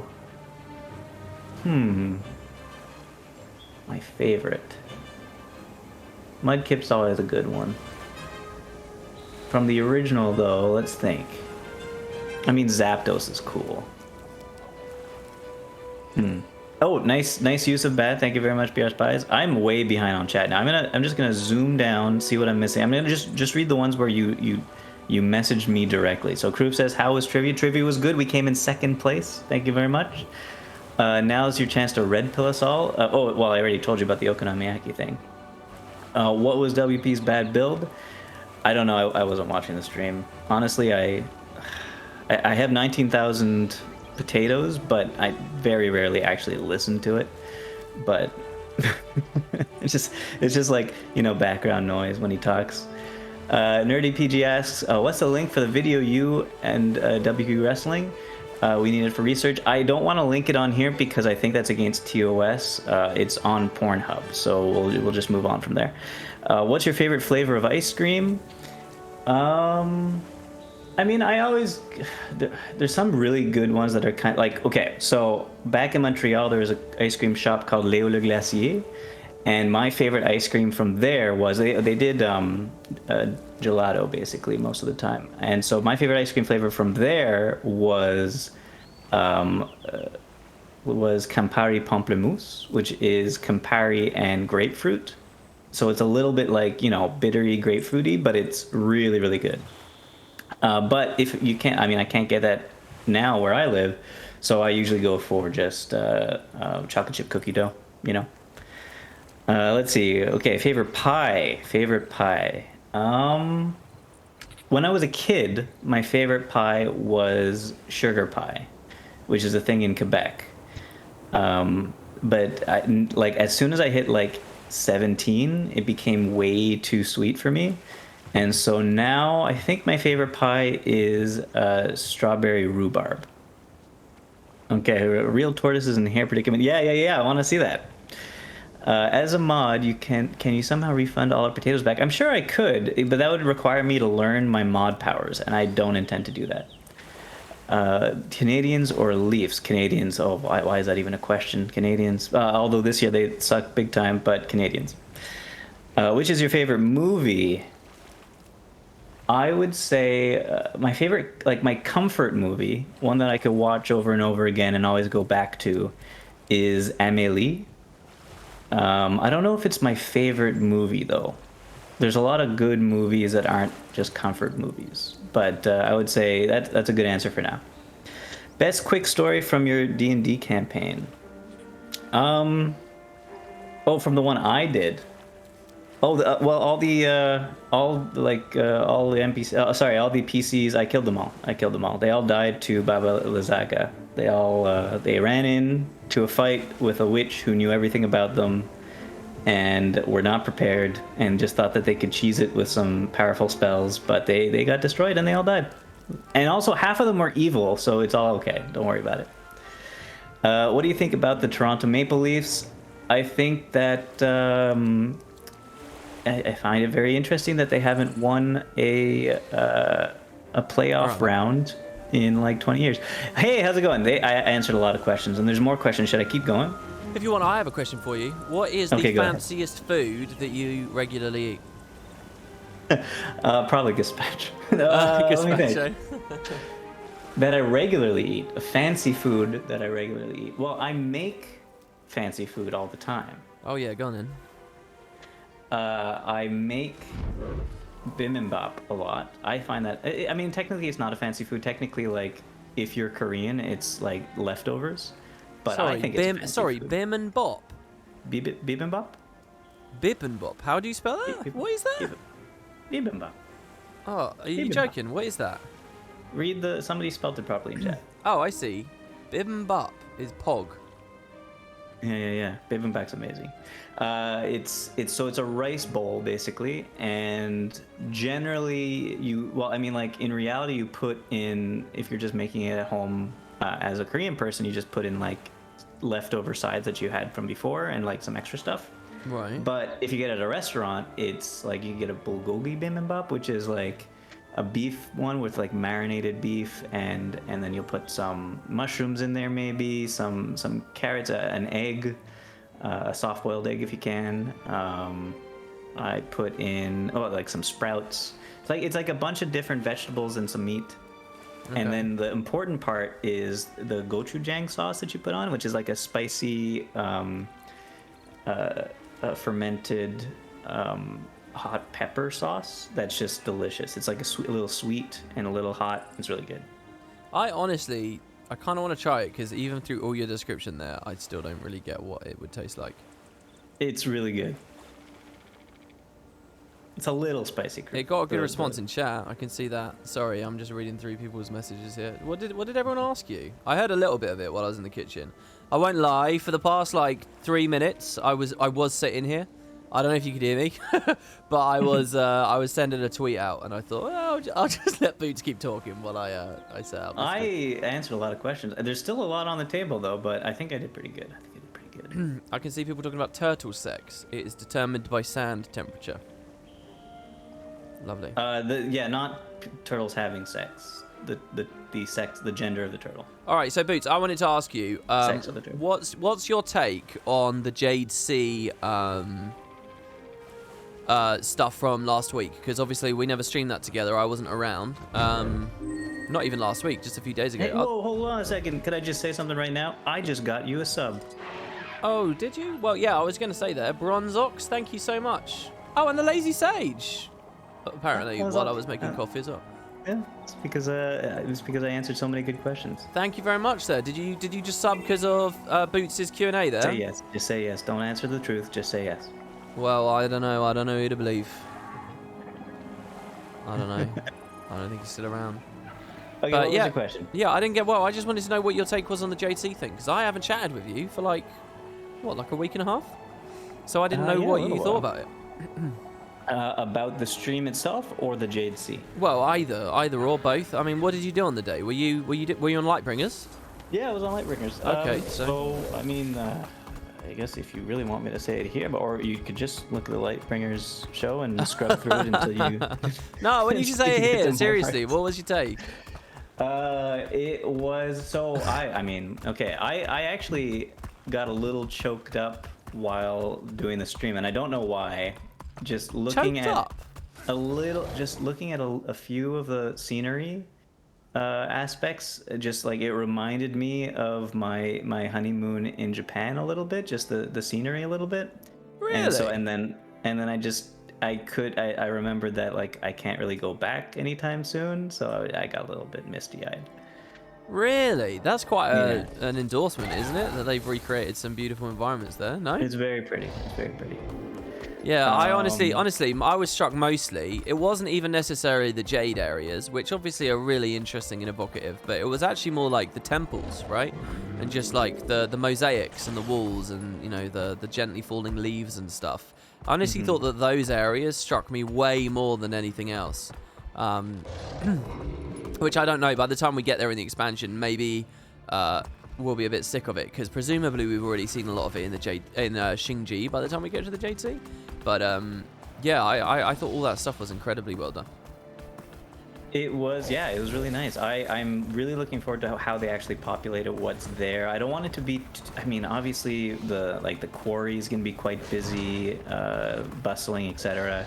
But I just definitely want some of the locations not to be just full of clutter and chatter. I want to be able to explore a peaceful area in Cantha. Just I don't know how to explain it. I feel like you want it to be quiet. I want at least some sections to be a little quiet, just so that I can relax. Well, I mean, they're going to be huge maps, right? Hopefully they'll do some of them. I mean, it's quite interesting, I think, because today, just so that everyone knows, if you missed it on the stream last week, they showed off the Gyada hatchery, and yeah, I mean, that's pretty obviously going to be where we make our siege turtle, raise our siege turtle. So I wouldn't be surprised if today we're going to be back there a lot on stream. You're probably right. Yeah, I want to see. So we're going to be able to use a siege turtle anywhere in the world, right? Yeah, why not? I guess so. I want to know what kind of collision box the turtle has. How do you mean? What? Just how big it is? Because it's pretty chunky, right? And I want to see, like, you know, what areas of the maps can we never go to because the collision box is so large. Yeah, it always makes me think of, you know, in Holbrack, they've got that door. That you into the Great Lodge, and you just literally you can't fit in it on certain. Like, I think you can ride in there on a raptor, but not on, like, I guess a skimmer. You wouldn't be able to ride on it on. And I don't know. You could do it. Yeah, that's one of the things I like about the jackal. The jackal's a little skinny guy. Yeah, so I guess a big part of the fantasy of being on the turtle is like feeling like it's, you know, it doesn't fit in the spaces very well. You know, the other thing I was thinking about was just I want to be high up too. You know, like that might sound a bit weird, but like, you know, when you're on a raptor, you are a little bit higher, and when you dismount, you do hop a little bit. But all the mounts feel like the same general height. You know, when you're saddled, you're basically the same I mean, maybe I'm wrong. Maybe the sky scale is really tall. No, they're all You about want it the to same. feel like a truck, is what you're saying. You want to feel like driving a truck. Yeah, I just want to feel like I'm high up. And maybe you don't get that in the driver's seat. Maybe you only get that in the gunner seat. Sorry, what are their terms? It's... Driver, gunner, probably. No. It's like, is it pilot, co-pilot, I think they call it? Maybe? Yeah, and lorry. You're being corrected in chat. We call it lorries here. All right. Oh, sorry, lorry. It's a lorry. I hear that's a really weird way for Americans to say. Do you feel that as a Canadian? No, I just have friends named Laurie, so I wonder how anybody in England feels if their name is Laurie. That would be a pretty... Oh, do I say it? No, I don't mean to upset anyone. It's like Fanny. That is not... Fanny is a very bad name. Laurie is a pretty bad name as well, I have to say. Now, Laurie, written out, L-O-R-I, I think that's quite nice as a name. But to say out loud doesn't sound very good here. Fanny is especially bad. Whenever I hear Fanny, I just think like Aunt Fanny. I don't know why, but auntie. Laurie is also the same word and meaning in Kurdish. Well, Laurie, I'm thinking is L-O-R-R-Y. Laurie, I'll type it. Yeah. Yeah, anyway, no, so that height thing is something I want. I want it to feel big and bulky and high. The thing is, it's a weird balance because they've obviously got, like, I'm mostly curious about just how much like a roller beetle it feels. Aren't you? Like, with them talking about the whole boosting thing? I don't think it's gonna feel like a roller beetle because I mean I don't think that the slopes of things really matter. Oh, you think the slopes are a big deal? I think for roller beetles. No, I know, slope. but the identity, like right now in game, I'm in dry top, right? I get on a roller beetle, I boost. The slopes, yeah, they sort of matter, but they definitely matter. well, they do. No, you're right, they do. I'm just saying they're not its whole identity, right? They're not its whole identity, no. But I think I think it's gonna feel very different from a roller beetle. I think it's gonna feel like a truck. I feel like the fact that you start slow and then build up speed as long as you don't hit anything. I think that'll be a fun mechanic to use in adventures, maybe, hopefully, if we have specific turtle races. Oh, dude, that's a good idea. I didn't think of that. Yeah. Yeah, trucks on race. Mike mentioned it to me when he first heard about the turtle that he would love to do turtle races, and I agree. And I wanted to mention to you, probably it won't matter. Right. I wonder because I really want to know how fast the turtle could go if you really get going because you're on a Springer right now. I think I heard you saying this from the other room a second ago. Yeah. So a Springer is what? What kind of animal is that? Rabbit. That's right, a hare. Okay. So I think we need a turtle versus hare race in Tyria across all of Tyria.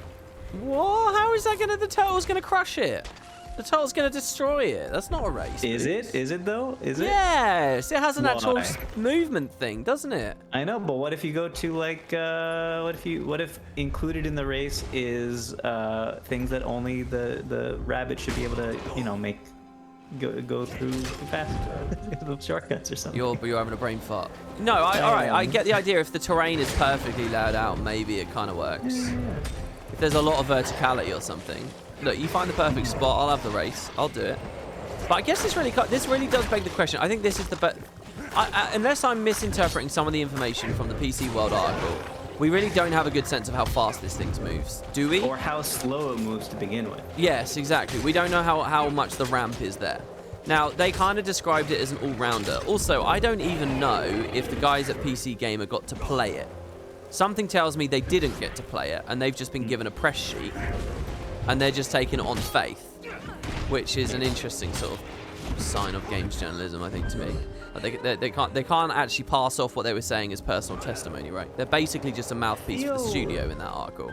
Maybe, but I feel like the wording in the article really made it seem as though they did get to test it. See, I don't know though. I feel like they were writing that in such a way that they didn't, and they'd just been given some talking points. Maybe an interview, maybe some ideas of what it was. I don't know. I think that's very cynical. Really? You think it's that cynical? I think the way it was written definitely makes me think that they got to actually. Okay, well, all right. So regardless, the article didn't give me, and now chat, you can correct me if I'm wrong. The article didn't give me a good impression of By the way, if anyone's wondering what I'm doing, I'm doing the return to dry top achievements. It didn't give me the impression of any sense of how fast that thing moves. And they compared it to being like a jack of all trades, right? So it can jump usually it'll be better than a skimmer, unless you need a really tall jump. Usually it'll be just as good as a raptor, unless you need a really distant jump. And also it's tankier. So if all that holds, that's good, but I don't know whether I trust that it's actually fast enough. This is my guess. My guess is that it starts off at the same speed as a roller beetle starts off without a boost or going down. Right. And very slow. Very slow. But I think that it quickly ramps up in speed until my guess is that it probably goes about as fast as a jackal, using a boost every, like, instead of boosting 1, 2, 3 and then on cooldown doing it, but like boosting wait, which boost? Turtle boost or a jackal? So you're talking about the jackal like dash thing, sand dash? Yeah. Does the turtle have a forward boost? I don't think so. Well, it gains speed. It does have a boost, doesn't it? The gunner gives you a boost. The co-pilot can trigger a boost. I'm sure that that's what they said. Huh. Right? Does anyone in chat want to confirm that? They did say that the co-pilot gives you a boost. It's like skiffs. You know how skiffs, it's like if you get people emoting. Oh, okay, no, yeah. Sorry, I'm thinking of an actual button to boost forward. Yeah, so am I. But I think that that's an ability that the co-pilot gets. Oh. But what you're saying might have merit anyway. We're just talking about a single-player environment, no? Yeah. Okay. So single-player. So what's your point? Have I just completely derailed that? I think so. I have no idea what I was trying to say at this point. We were comparing how fast it's going to feel. You were speculating Yeah. as to what kind of speed you think it will have. So I think it'll start as slow as a roller beetle going without a boost, and I think it'll go like 1 to 100 in 10 seconds. I'm guessing. I think in 10 seconds it'll reach max speed. And 10 seconds. See, I find it really hard to put the maths into. 10 seconds is slow, dude. I know. It's a truck. So what you're saying now is it won't be much of an all-rounder. I'm not going to want to use that as an all-rounder. I don't know. You might. Oh, you think so still? I mean, I'm not saying you're wrong. It's just this is my guess. Because the other thing I was thinking about, is that those jump jets, that's a regular jump, right? So if it's moving slow, wouldn't you like bunny hop essentially? Turtle bunny hop to gain that speed? They're probably not going to want that. Well, the jump jets are, it's not as good as the bunny hop though. And I think that, it'll just be a better jump if you're at max speed, because you'll be able to go maybe almost as far as a raptor jump. And do the jets need speed? Do the jets scale with speed? Is that how it works? Well, my guess is, I think it's like you're in the air a certain amount of time, so if you're going faster, you go further. Yeah, I guess that makes sense. Yeah. Yeah. But what's to stop me, you're talking about a 10-second ramp, what's to stop me from instantly jump jetting? There's nothing, but that means you just go vertical. Oh, okay. Yeah, I think you might be onto something there. Yeah. Okay, well, look, here's another question I wanted to ask you. I was thinking about different ways in which it can be like a mastery system thing, right? So where it's like, you need the turtle to traverse this place. You need the turtle to traverse that place, right? And my idea was like underwater, you could have like really heavy like upstreams of bubbles that push you back, and he's heavy enough to go under, right? That's cute. I like it. So do you have any ideas like that? Like, do you think, for example, the breaking through walls thing that the roller beetle has, do you think that the turtle just gains that? Oh, probably. No, it'll probably be things that need to be destroyed by siege. Oh.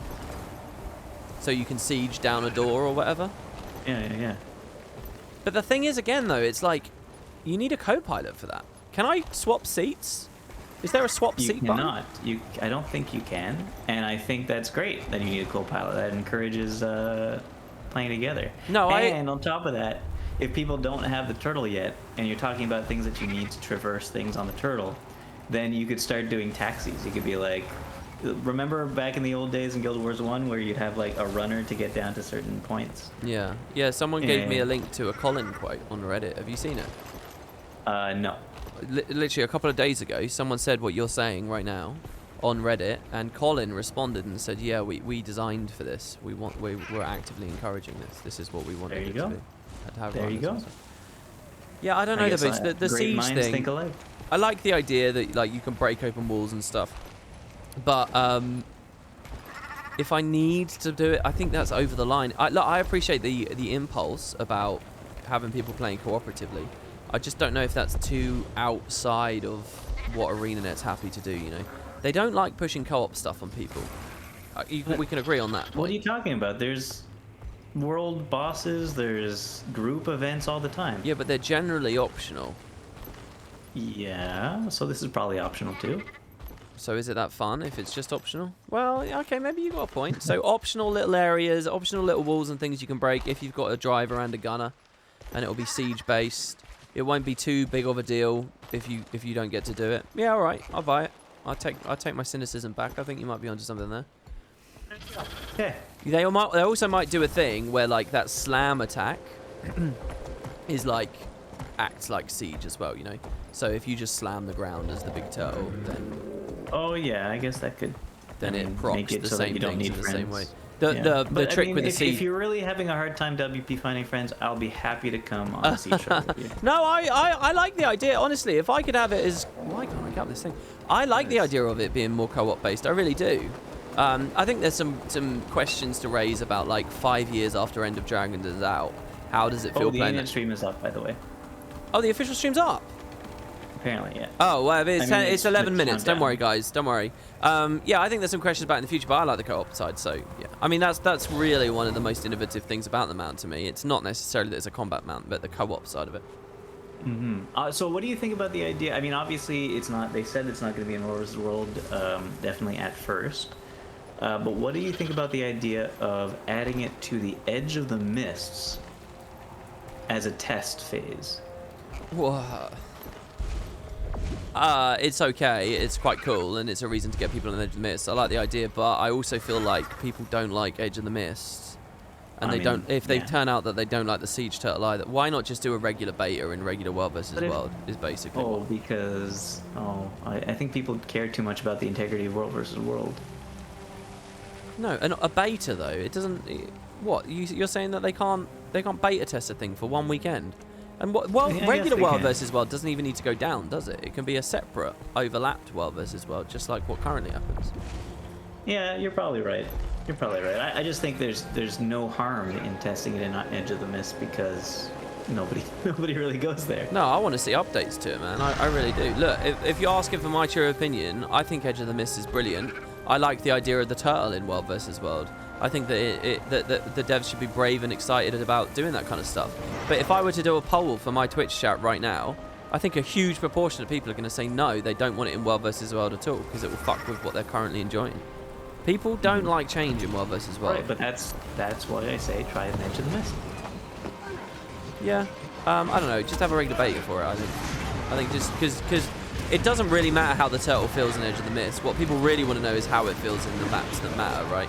So unless that goes hand in hand with an actual Edge of the Mist update type thing, I don't know whether it will be as valuable. It's probably more accurate to beta test the real World versus World areas than it is to bundle it in with a fun initiative about a cool map, but nonetheless. They want the poll.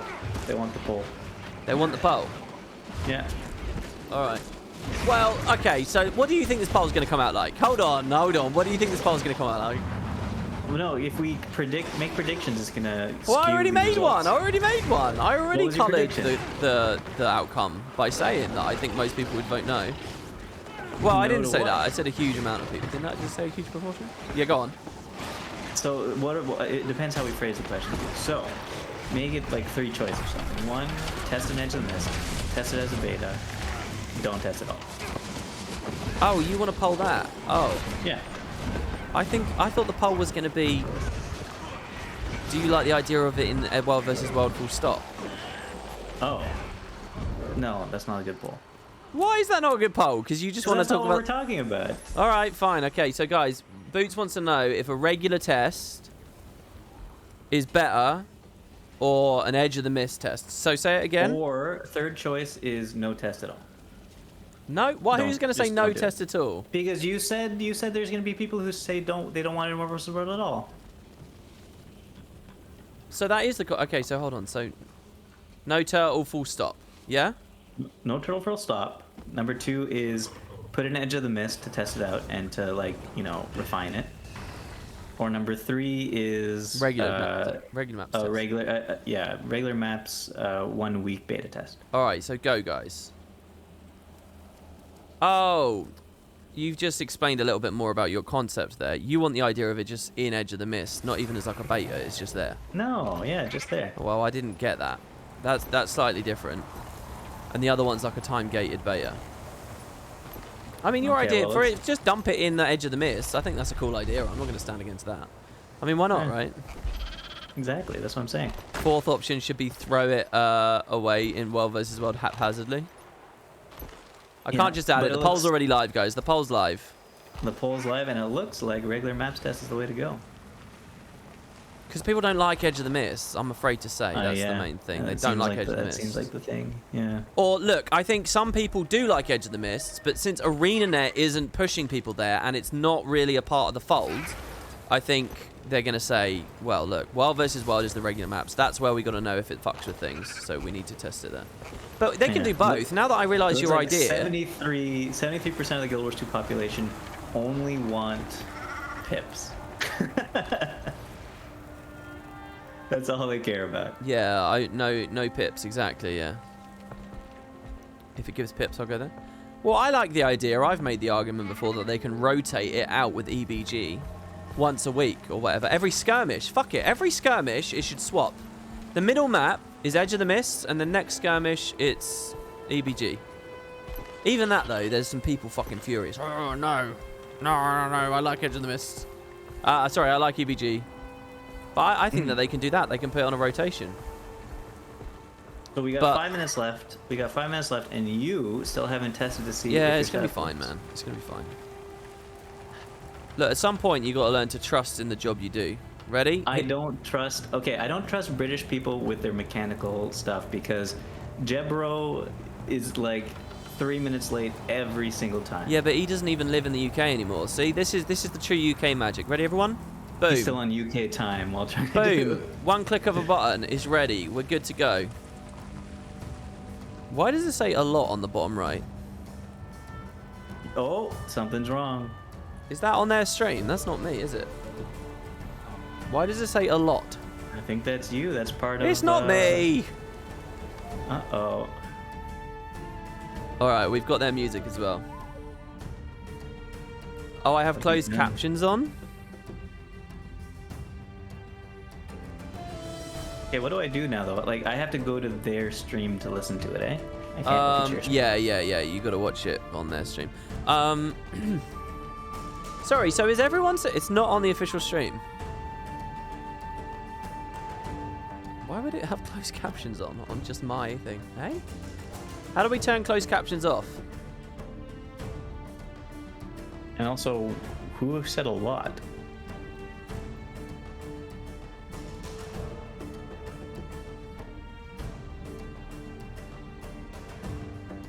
Oh, just click here.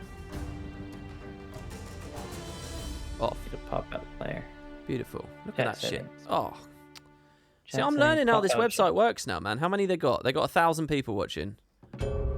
Yeah, I've got your chat in a pop out. How do you think? How do you think this stream compares to their other ones in terms of excitement? Oh, I'm gonna poll. Actually, guys, I'm gonna poll you. Smooth British operation. Yeah, don't worry. You're in safe hands, everyone. Which was the most exciting stream? Pre-stream for you. Xingji, Echo Vald, Jade C, Turtle, or Elite Specs, any? I think this one because I'm here. You've been here for a lot of them. All right, go. Poll that.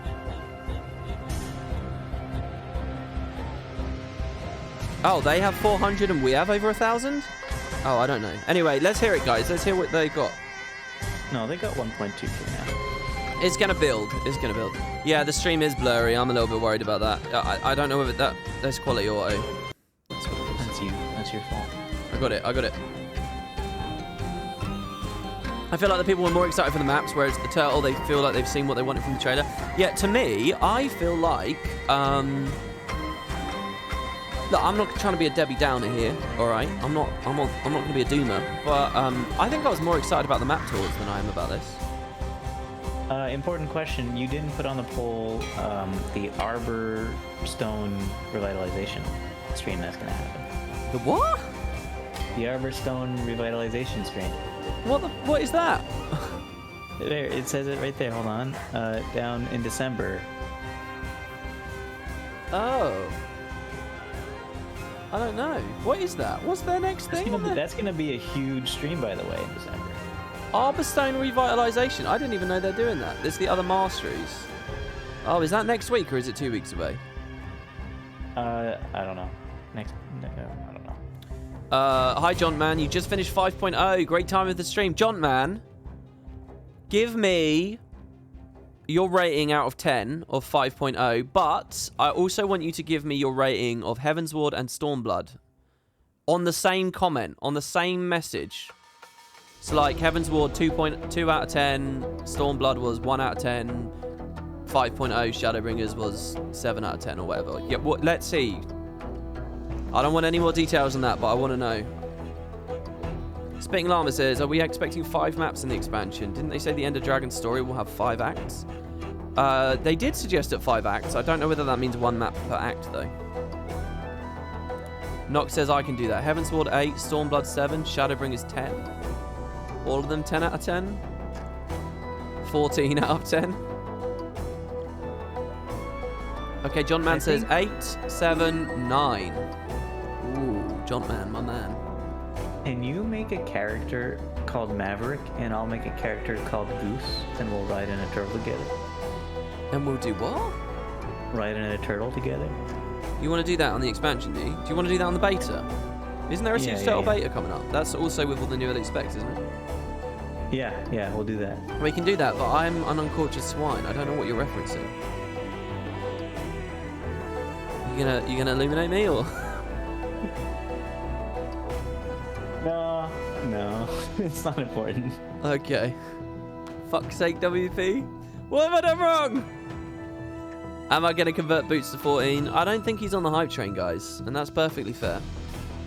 I think, okay, look, the issue is, for the next 3 months, I have to ridiculously grind gold. Listen to these excuses, everyone. Listen to the pathetic, isn't it, really? I'm going to be playing Guild Wars every single day, trying to get as much gold as possible so I can afford any legendaries. And I just won't have any time for... No time at all. Yeah. Everyone's got an excuse. Oh, 30 seconds, Boots! Oh, Didorval says it's not a good game, so I believe I have my full trust in Didorval. Oh shit, yeah, it's not a good game, and I finished Shadowbringers. There you go. There you go. That's some controversial opinions right there. TechZoon, it's good to see you, by the way, TechZoon. Edge of the Mist will revive if they give us some little rewards instead of nothing. Oh, I agree. All right. You guys tell me if the audio is wrong. I'll try to keep quiet. Oh, they're gonna do the trailer first, right? Hundreds of years ago. This shot, Boots. Did you realise it was underwater when you first saw it? Yeah. There's a shark there. Oh, I mean the very original shot. It goes quick. I didn't notice it. Hatchling to a cannon-carrying mount. Modern siege turtles are equipped with the latest Jade Tech advancements, including powerful jump jets and health boosters. I mean, we get a sense of the speed here, don't we? Turtle across rough terrain and slam your Barely hear it. It's not that fast. It's honestly not that fast. There's plenty of room for a friend. Take your favorite siege engineer out for a ride and make the most of the turtle's cannons. Yeah, I do want to do a turtle versus hair race now. I think this will be very Could be close, yeah. balanced. Yeah. Endwalker, End of Dragons, End of Dragons. Hi, Tyria. Welcome to Guild Chat, and thank you all for joining us on a Wednesday. I'm your host, Ruby, and yeah, we're doing it kind of on a weird day because here in America, we have the Thanksgiving holiday tomorrow, so we're going to be on break tomorrow on Friday. America. But we still wanted to give you this show and give you some more Hooray, let's get us information some on what's coming fireworks. up next week. Oh, boy. The fourth open beta event for End of Dragons is next Tuesday, starting on November 30th. You're going to get to come in and play all 9 End of Dragons Elite specializations, and you're going to get to try the Siege Turtle. So we're going to give you a little preview of some Siege Turtle gameplay today with our first dev guest. But stick around after we show you the Siege Turtle gameplay because Cal is with us too, and he's going to give you all a preview of some of. That was so good. Classic. Perfect. So Cal's going to give you a preview of the changes that we've made to the Elite Specializations for End of Dragons. After that, we have a couple more things that I'm going to leave for the end. So let's go ahead and get started because we have a lot to get through. Let's meet our first dev guest, but Cal and his water kind of got in front of you. So hi, Nick. It's all good. So I'm not Cal. I'm Nick. Hi. I'm a game designer here at ArenaNet. Hello, Nick. End of Dragons. Worked on Xingje. He is just so good with his shirts. As the movie said, talk about. Yeah, I always notice his shirts too. The turtle baby. All right. Not Really the baby, fantastic. but our good boy. Turtle babies. The very Turtle large babies are lad. later. Yes, All right. turtle babies are later. So let's start. Let's take a look at this guy. Oh, here we are. All right, so this is our Outrageous, Siege Turtle, not plain our Spectre. first 2-player mount. This focuses did it on just cooperation and working together. There's a driver's invisible? seat and a gunner seat. Everybody has their own roles to play. Oh wow, when it walks close, it However, phases if you are out, more of a just like with the solo skins. player, So you can see use things. the Oh, so you turtle can't grief because people. There's a driver's skill that we'll talk about later. A couple things about the Siege Turtle that you can look for once you've got your hands on this guy yourself. When you get closer to the turtle, whether you're in the other person's party or not, he gets kind of transparent and there is not collision. So you can't park your turtles on Well, that's top of always true things though. and All block mounts have them. no Yeah. We're collision. not gonna Oh, have we are turtle high, by the way. roadblocks The and lorry traffic thing. Look at jams. that. You also need to be in the person's party to board the turtle. So if I were not in Nick's party, don't kick me. If I were not in Nick's party, I would not have this board turtle option. And if I left the party, I would get booted off the turtle. We're at that door at So Echovald we've got, again, by the we've way. got a That couple door they things were in there hinting just at. to make this as smooth as Jade humanly Gate, possible. it's called. If you're not familiar with Siege Turtles from Guild Wars and Guild Wars 2, back in Guild Wars factions, this was a thing kinda with looks the like Luxon north faction. of They Lion's raised and trained Arch. Siege Turtles for battle with their yeah. big cannons. They had turtle hatcheries all over the world. Gala Hatchery was one of the most familiar ones. That was some gameplay in Guild Wars factions. And a little fun fact, Siege Turtles like to eat carrots and fish. That's their favorite food. Thank you for that, Indigo. All right, that said, let's get started. Let's do That some little turtle lore gameplay. tidbit. Yeah, so first off, I'm going to talk about movement, which as you can see, this is as fast as the turtle goes. I like the Big background boy, art behind the slow. skills. I like It would turtles. actually be the truth if I wasn't lying. No, the turtle, this is just the walking animation, which we wanted to demonstrate because, every mount has a walking animation. I think that this one was actually really well done. Props to the animation team. Yeah. But no, it does move faster than that.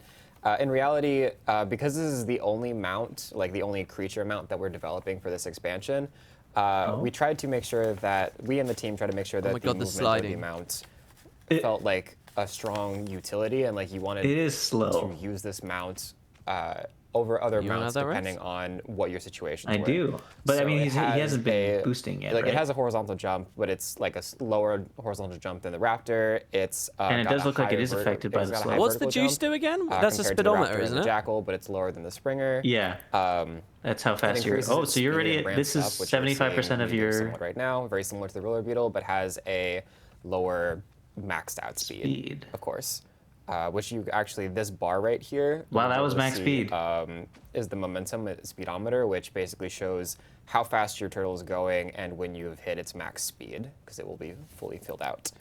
Along with that, Yeah, max speed as is I quite mentioned, slow, there actually. is a vertical jump, and that is a new unique thing to the turtle. So as you can see, we have these little like jets here, and all this Right. text strapped onto the turtle. And the reason for that is because the turtle actually has the ability to use these as sort of like rocket jets. And what those jets that's a allow the long turtle to jet. do is basically jump. So like if you need to get to higher areas, or if you like need to glide for a little bit, Kinda you like the can skimmer. utilize those jets to gain some height and or stabilize and keep at your current height as long as the endurance bar has endurance. Once it's out, that's basically the fuel meter, so you will run out and it will dissipate. Besides that, yeah, he's just a big tanky boy. Is there something going on in the background everything there? for the movement right now. I think the next thing to talk I'm trying to set up is an actually emote going real to quick. be the combat skills. So as you can see here, Oh, we have it's the too large, we have the guys. normal The engage emote I skill, was and sent of is course, too large. I as can't of a upload little it. while I'm ago, sorry, we've everyone. added to the I 5 did try. slots all of the endurance skills for each of the mounts, and this mount is no different. This one will Okay, the actually jump goes on it relatively or high. utilize it Obviously not to nearly as high as use a jump Springer, jets. but But with this, what you have the ability to do Is this with you all the slam onto masteries ground unlocked? like that. I would assume and so. It will do a brief point-blank AOE in front of the player, like a little pizza cone. I wasn't paying attention. When he does the jump jet, does his that will little do legs defiance flail? damage as well as, Yeah, I think so. Yeah, I was noticing his little legs a second ago. damage. Amazing. And what's cool about that as well is that you can actually utilize Wait, the jump the standard jets amount of damage, that was to 11K. slam down, and the higher you are when you slam down, the more The base cooldown damage on you that will is do. not as high as I thought it'd be. Did you hear besides that? That was pretty what cool. You'll also be able to see is If you that slam actually down have at full all of height with the jump all of jets, the mastery you do more skills damage from based on seasons how 4 high and you are 5, from your jump. Oh, that's that cool. you That's can like the Griffin utilize thing. within Yeah. the mounts kit as well. There are some additions to them that there are some additions and integrations of them that you will be able to see that help make the turtle more effective for players, and we'll go over that in a little bit. But for right now, that's pretty much everything for the driver's side of That's things. quite the emote. Ruby, since you're the Yeah, gunner, there you go. on It does this, do you work. want to talk a little Yeah, bit there's an about emote. There is a the turtle gunner emote. Yeah, side? can you give me, I want to cause a little bit of trouble. Can you give me something to cause trouble with? Yeah. All right, let's get in a fight, Ask shall we? and you shall receive. All right. So Okay, I wanna see these we're waiting on some enemies now. explosions. Nick is I can Nick is spell. I love the making sound Okay, of the so- slam, by I'm the way. trying to. The problem Yeah. is, like, There we when go. someone's So that's watching or when you're Ruby's in a skills hurry, there. You got that's like when the a typos targeted happen. thing, So and then yeah. 2 other Okay, things. but, There's a you did boost it. Yeah, and number we have 5. baddies. So we got, Oh, and a barrier. Oh, it sounds so I good. I got love the Turtle bass on it. Siege, Doesn't it sound which is brilliant? my turtle cannons. And this is Yeah. a Well, that's a lot ground of target damage. skill. You can see down here that right now I have 2 stacks of ammo. Stacks of ammo. It does not mean 500 ammo. Don't get excited. I have 2 left. We are. That's a good amount of damage. Sorry. Fighting Yeah, I'm folks. just. Yeah, it's just running in circles. My God, can and you imagine being in the open dropping- world on like a really dropping wide cannon field with siege millions on of these targets guys. and just a ton so of players This is. sliding With around on yeah. turtles, Yeah. It's not. sieging stuff in the middle? Okay, I can't do Imagine the just same a could be one. awesome. tornado of turtles I'm like, running wait, in we a have to kill giant them all. It's circle, super hammering important. the We do, thing. yeah, and like I'm also trying to keep them live because something that people will probably notice right now that you don't notice with other mounts is that the slam that we're Yeah, all utilizing classic world bosses be actually the same? doesn't dismount you, which is something that's a bit different. We wanted this mount to be able to be utilized in combat. So what we did was we removed the disengage on the engage skill, which I know doesn't really make much sense. Also, yes, I am Thank going you. to. So it is still an heal engage to skill. keep Does us that on mean the that you mount. will be Appreciate it. getting 'Cause we're fighting a quickness lot of when you use people. it? Quickness you that have, helps like, with the what though? buffing I and wonder, stuff? What right? you're Like seeing it's is just that gonna there's be a on lot cooldown. of damage that we can provide. But either it's a with the good point. gunner It's a or nice with the, interaction, you think, mount huh? itself. And Like a Cavalier, you'll have 20% extra the damage mount, on it. we gave it enough health where we But could you're not actually Oh, dude, yeah. allow it to be tanky, The gunner as could well do as that. an actual defiance bar in and of itself, Yeah. so that way it can withstand Cavalier some Rune's Turtle damage Gunner of its own. build. Yeah. So I want to point to my ammo now that you've been running around a little bit. Ammo, you start with 5, you run out. It's not just gone forever. Movement regens that. There are other skills that also regen. There are other ways to regen that we will talk about later. But the faster Nick moves, the more ammo that I get back. So if you're running around, Hammer you're mastery. kiting, It's always hey, hammer Hammer mastery Master, with all right. these transforms and things. I'm just randomly getting achievements over here. But yeah, the faster Nick zooms around, the more ammo that we have. So you can work together. This is part of that cooperation that we were talking about before. You can work together to keep that ammo going, keep out of the enemy's way. Is there an ability we can use on And other mounts also, like leap, one hill, note, stealth? No, that's not the way it numbers are works. not final. Yeah, so the numbers are not final here. What you're going to be seeing in the beta. They might add a mount is elite that skill the one day, though. numbers That might you're be the gonna seeing within Arbastone the thing. beta I don't and know. Fighting against the Corteria and expansion enemies are going to be different than the ones that you're seeing right now from us. Our numbers probably look a little bit lower. It looks a little bit less damagey. That's because of balances that we're currently doing to the expansion armies and things like that. Yeah, I don't think looking at the damage means much, besides Boots. that, They're going to balance it. Actually, I guess, but he's saying that was a little bit lower. I felt like that damage I was don't pretty know good. if you guys could I tell. felt like it was a bit While low. Nick was running around, we're running through the 7K? enemies that I've killed, and Yeah. I was just kind of looting as you go. You can loot from the mount. You don't have to dismount to take care of that. Yeah, which that's both for the gunner and for the driver. Like as you can see right now, I'm going to be able to just Everybody take gets all their of loot. all the stuff. Yeah. Get all the things. Vacuum it up, Nick. Wait, what did they say about loot there? The do you wanna driver talk can about the get speedometer a vacuum little loot bit? into the Yeah, co-pilot. sure. So going back to what Ruby was talking about earlier with the ammo generation and don't know. regeneration. What happens if they drop party the right now? players, Will like, Ruby just get this kicked out of the speedometer chair? doesn't only just show how fast you're going, it also Probably. shows how much additional recharge you're getting. Oh, both So as players you do can it see, it's independently, broken up okay. between green and red. The way that this works out Why is wouldn't that it? while it's in green, Well, they the dedicated a moment to it, recharge is so- at a certain threshold. Once it Yeah. hits red, it will be even faster, and that kind of maxes out what the base regeneration addition is, or regeneration reduction. Kat, what's the appropriate terminology for that? Deceleration? Endurance regeneration? Sure. Yeah. Lock it in. Lock it in. Ship it. But the long and short of it is basically just that the faster you run, the more ammo that you'll get, or the faster the ammo will regenerate, and the speedometer is just there as a way to kind of visually show and indicate. Oh, what it's that because you looks can't like. loot on normal mounts. So, right. speaking of yeah, speed, it's a weird do you wanna experience because you don't go often super find zooming? yourself around We it, should and everyone's definitely go vacuum it super up zoom. anyway. All right, so I have Who doesn't this have a cool Waterloo 5 on? skill here. This is my overdrive skill. What is Yeah, this auto overdrive loop skill? works. Oh, there you go. This So boost. overdrive. I'm curious. This boosts accelerate pretty much exactly what it sounds like. It boosts your acceleration, max speed is more, boosts your turning ability. And So it's I'm still going to not let the that driver fast. show that because the faster you go, also you're going to drift. This a little strikes bit. me This is way kind of like roller less beetle. about movement, Yeah, way it's more like about that roller fighting beetle drift. You know, together. it's a big. The very balance of how big much it's about, a what very it's good heavy for, is way more on the combat creature, so we side of wanted to things kind of than help the demonstrate that. So generalist it does exploration, slide right? A little bit depending on And the that's speed fine. of It's it just that nice way. to see and, now. the turn radius that you give it.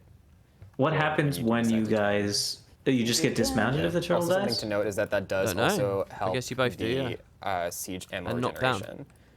Yeah. Gonna I would give never use Mark a this. quick note not Oh, we're to going show underwater. my I would never monitor use because this we unless I need could to use keep a our co-op. secrets, so we'll just stay on Nick while I do a thing. Oh, I like how Probably it hits not. the We're water, underwater now. stays, and We are then underwater falls. now. Actually, I don't know if anybody Oh, noticed that look at animation. that. Let me. it was I'm gonna great. be a dirty cheater. Do the dirty cheater How stuff. dare you? But what we'll actually see in a second is that the turtle actually also has a very unique That's hacks. landing animation and transition animation. Oh, yeah, where it's he's like showing you'll it off. actually I saw hit- this, You hit yeah. the water, everything slows it's down, cute. and then you I like sink. it. Yeah. And this is something that's really interesting about the turtle is that it doesn't swim; it just sinks to the bottom of the water. Right. And what's also really interesting. So about even it, with the and boost, a you bit can't go novel, back up, or actually, what? It's interesting. is It's that even the driftier turtle now.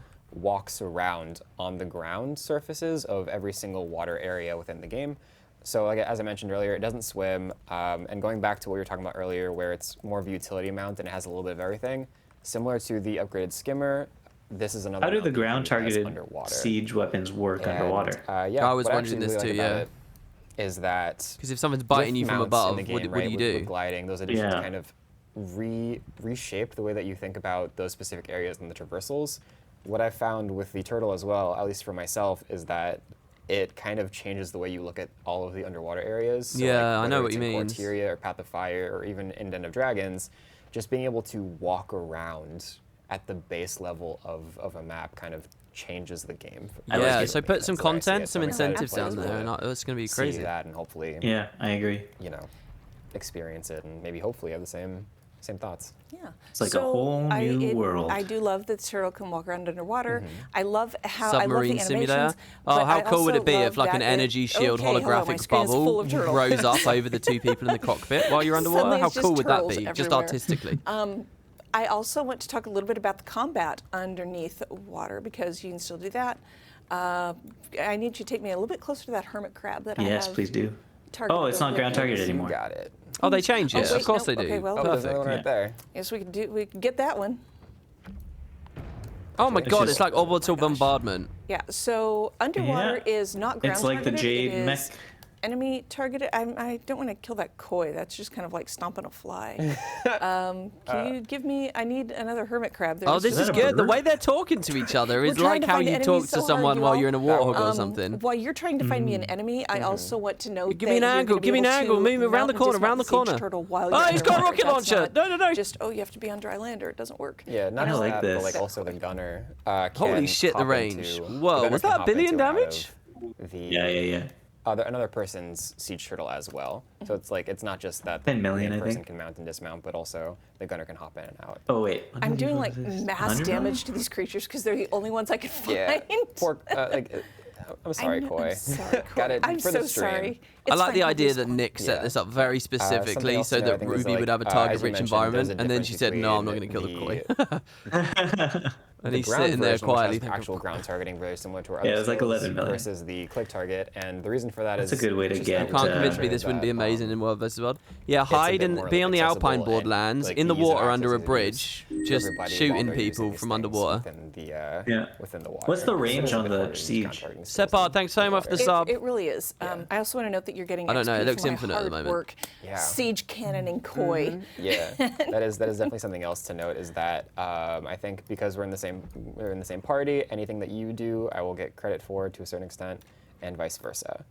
Okay, so you can So jump yeah, up. I think that actually will also looks be like it. beneficial to get out of this water. Which Yes, please. yeah, the best way for us to be able to do that is by utilizing the jump jets. That's how the turtle moves up and down. And actually, before I go out of the water, what I will note is that I don't know if other people will notice it, but within the water, while you're swimming around, while you're using the jump jets, they will actually move faster. So you will gain more elevation faster while you're using the turtle. Oh, that poor little skiff. This person in my skiff. Yeah, they're please. like, my skiff. So your skiff's okay, it's very durable. I wanted to see the it's skiff fine. rock back and forth there with the Yeah, physics of that. That but would've so been that's pretty awesome. much it for There the is no water. physics. Yeah. Let's see. What else have we got? I think we've Yeah, covered some most of it. masteries. You all are going to get to try this. Yeah. You all are going to How get long to have try they this allotted for the next stream? week Is it an hour or in what? the End of Dragons There- you event cannot talk starting on about- Tuesday the 30th. No, it's got to be over now. You're going to start with Siege Turtle Mastery 1. Oh, in a tweet we they are gonna suggested give there you was a extra little info. sneak peek Nox at showed me his the tweet this Siege morning, Turtle Masteries. saying there Oh. might So be you can something see the extra whole hidden, line guys. And see So what's going to be happening in End of apparently Dragons they once have it's more live. info for us. Once again, Mark, I'm keeping our find out. secrets, so please don't show my screen. All right. I like how Let's nervous go she is. ahead Thank you and for go the sub, through them, Quilliam, starting as with well. the Siege Turtle level 1. Oh, the first one is Cal's Turtle there to Health talk about elite Boost, spec changes, of and course. that Yeah. will Oh, okay. increase your turtle's health. Is that Yeah. Thank you. Yeah, if Second you guys one want to sub, I do is encourage it. Slam Please Mastery. feel free to. This is what Nick was It talking will about disable earlier. ads. Your turtle's slam will now also generate 25% of an artillery shot. And this is the thing that we were talking about earlier, where you regen your artillery in the gunner seat by running around. The faster you Okay, run, the kind of a more it boring regens, update, but but also fine. when you use that slam mastery skill, you get a little bit of an artillery shot back too. So that helps regenerate it faster.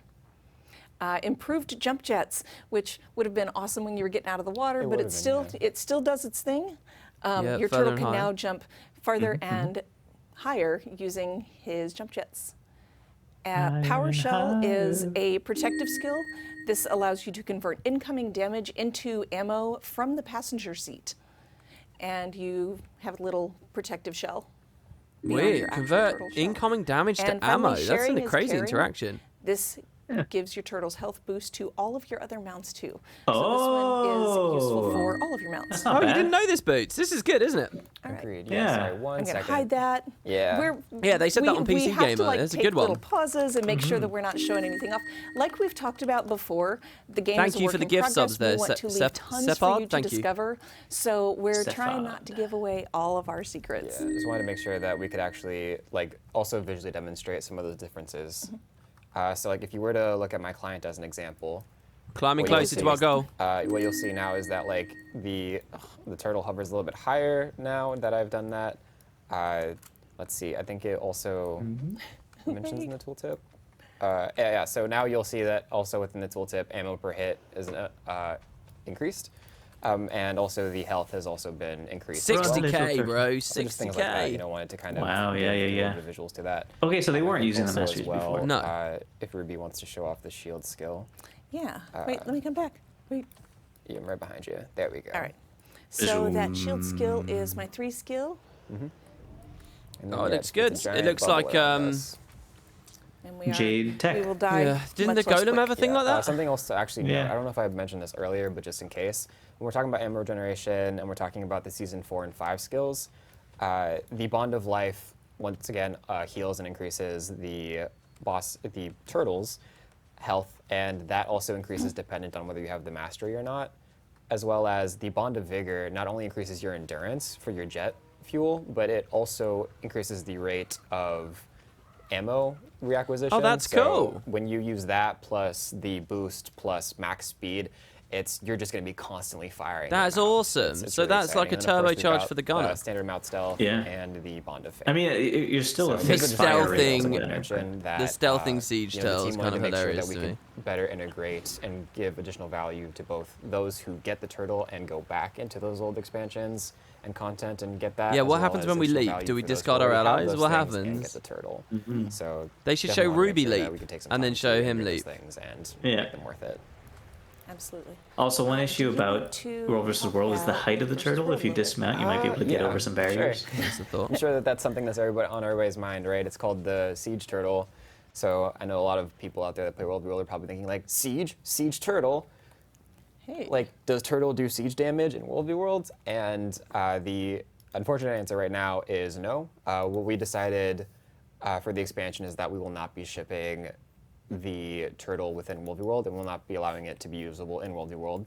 And the reason for that is mostly just that with the expansion coming out and with all these additions of things like the elite specs as well as the alliances or world restructuring and things like that, we wanted to make sure that we didn't introduce too many variables of disruption for the expansion and when everything drops, to help make sure that people like Cal aren't like just forced to change a lot of stuff at the exact same time.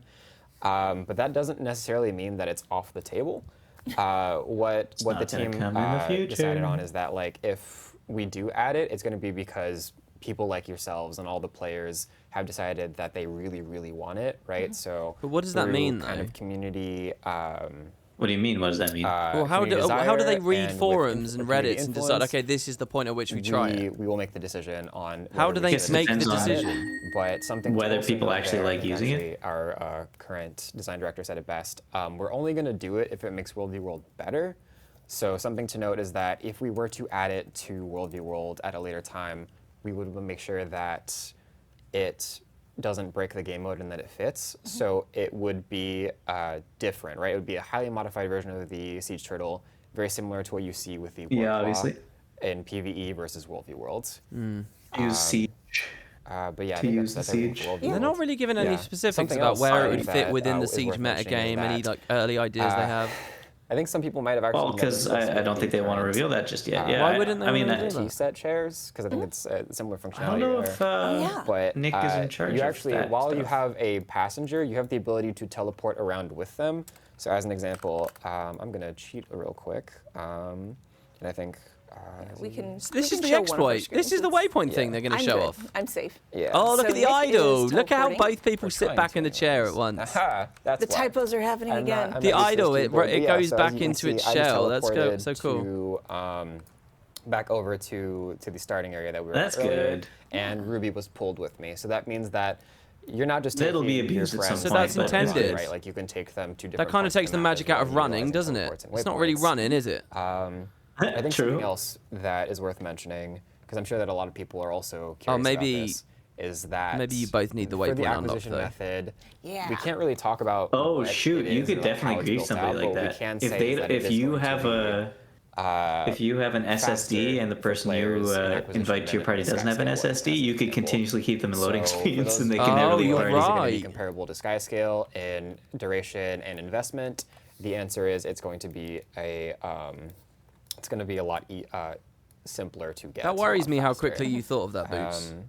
And I think that's pretty much everything. I dismounted while Mm-hmm. you were talking and hopped out over here just to show off. No, I assume my that they turtle need looks the a little bit waypoint different unlocked, from guys. yours. It does I look a assume that little you bit will need it Yeah, unlocked. so just like with the other mounts, even on the base mount, you can dye yours to kind of make it your own. Yeah, we let's see have some a dyes. few dye colors available in the game. So Zoom I just in. went with a harvest gold. I went with like Can the I dye most the cannons and the offensive pink gunshots? I could find the first time. It was a lot. But yeah, I went with something Just the a little shell more for now. But subdued yeah, you're this gonna time, get. and Oh Nick is man, the changing skins his, for this. I wonder what Yeah, they're gonna I'm Oh, do. I like that Yeah, I one. know. I'm like I know. cycling through. That's brick. If you're talking about the one that I'm using right now, that's brick. Yeah, that looks good. And then also something to Especially mention is considering that there's like very combat similar stuff going to on, so the it's like other base level skill mounts, skins they'll be, won't they? Really? Each of them has only a singular die channel on launch, and that's going to be the same with the turtle. So you will have one die channel for when the turtle is released, and I want it a red dies one. the shell specifically. Just for those who are curious about what parts it's dying particularly, it's just a shell for right now. Show me a And- red one. If I'm not mistaken, that's literally all of it. Are they gonna get like?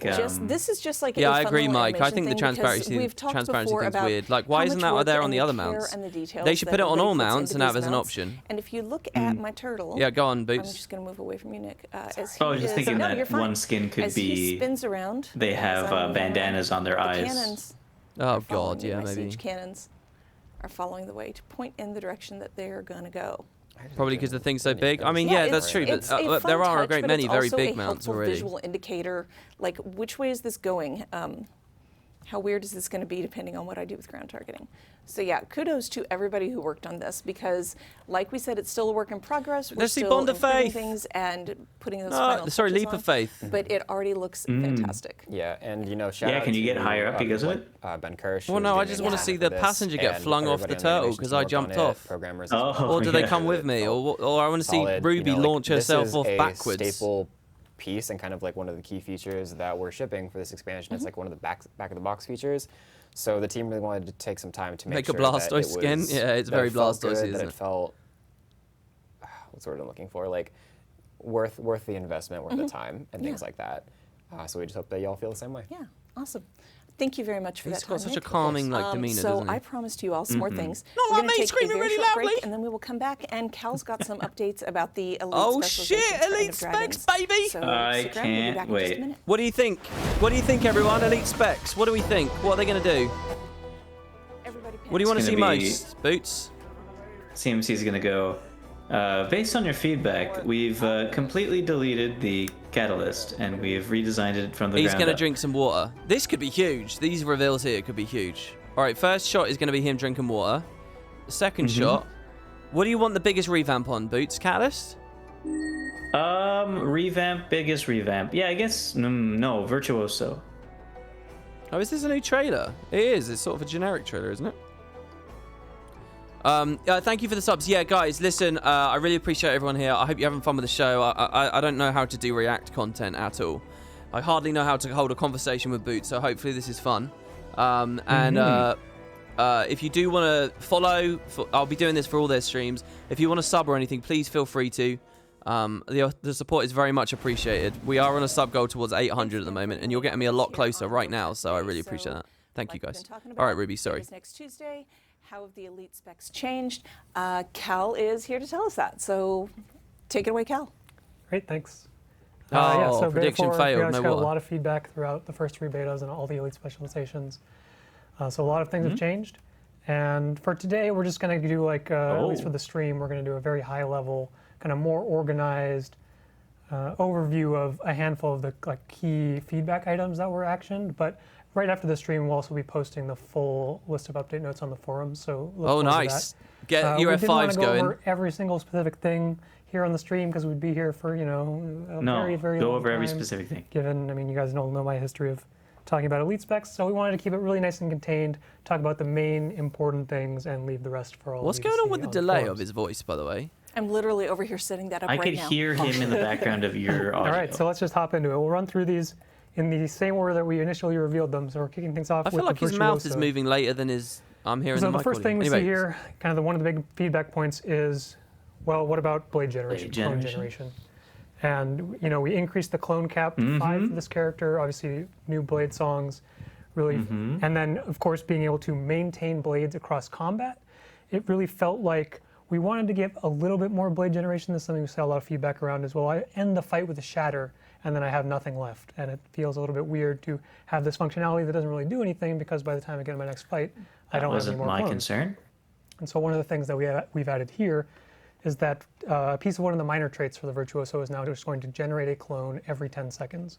Whether you're in combat, whether you're not in combat, you'll just be constantly generating clones or blades. Okay. Confused myself already, but get That's some nice. You won't have to more use natural Signet, blade for example, generation to there, so you'll restock. pretty much always have something Yeah. ready to go at the start of a fight.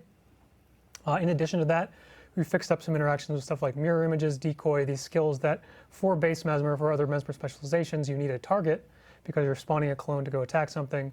The Virtuoso will no longer need a target to activate those skills, so you can still just stock blades while you're out of combat, moving around, Nice. getting ready for the next fight. Uh-huh.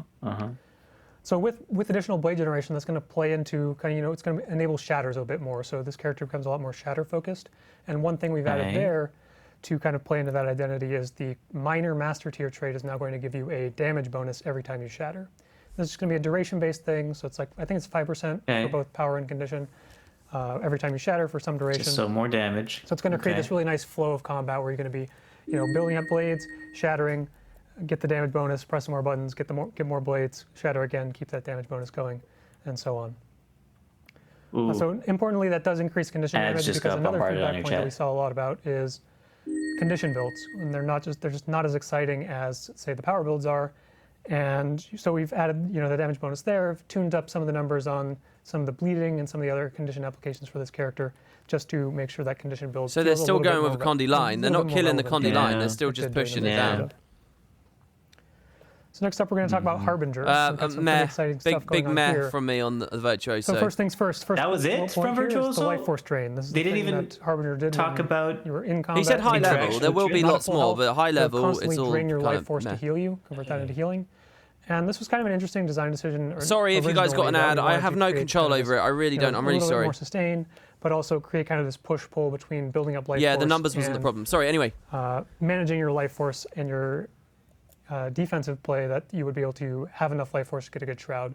But what we saw a lot of feedback around and just playing with it more and more, it didn't feel particularly good. It wasn't particularly fun to play with, just fighting against your own life force generation. So we just kind of pulled out entirely. So it's also going to be a bit less sustain for the character, which is probably reasonable as well. But it's just going to make sure that you always have that life force available for a shroud when you want it. Right. Another thing we've looked at is updating the blight mechanic a little bit. So first thing off, it's going to be a little bit less punishing. It's down to like 1.5% max health per stack instead of 2%. But we've also added some more interactions. We call Good. it blight threshold, which you're going to see on some of the shroud skills and then on all Oh, of good, the like a elixir heat skills. threshold. And what blight threshold says is, if you use this skill with a certain amount of blight on you, there's going to be a bonus effect, and it's going to consume good. some blight from you. So it's going to create this really interesting That's management nice. That's of fun. generating enough blight through elixirs So it's and more of a shrouds to then mechanic get now. these Well done payoffs for the from Harbinger. That's also good. elixirs and shrouds. It's going to really create some particular decision-making points in how you want to use those abilities. And so that's one update to the elixirs. We also wanted to do some further updates because the elixir it is skills a in Beta reversed 1, Hollow not the most Smith interesting. now. Press a button, get some boons. Obviously, you did have the boon share trait, but still pretty simplistic gameplay. So now all of the elixirs are going to be ground targeted, and you can throw the elixir. Oh, they're splashes. The area effect is Good, going to be I some like that damage, as well. maybe some condition application. You're still going to get the boon on yourself regardless of whether you throw the You elixir. could throw it? Yeah, they're splashes And now. Yeah, you throw It's them on the also ground. That's what I was going to, suggesting. Okay, allow great. the boon Good. sharing to be in that ground target area. So a little bit more flexibility in when you go into that boon share Perfect. build. Exactly what I asked for. positioning that you'll be Well able to, done, I you'll like it. need to have to enable that playstyle.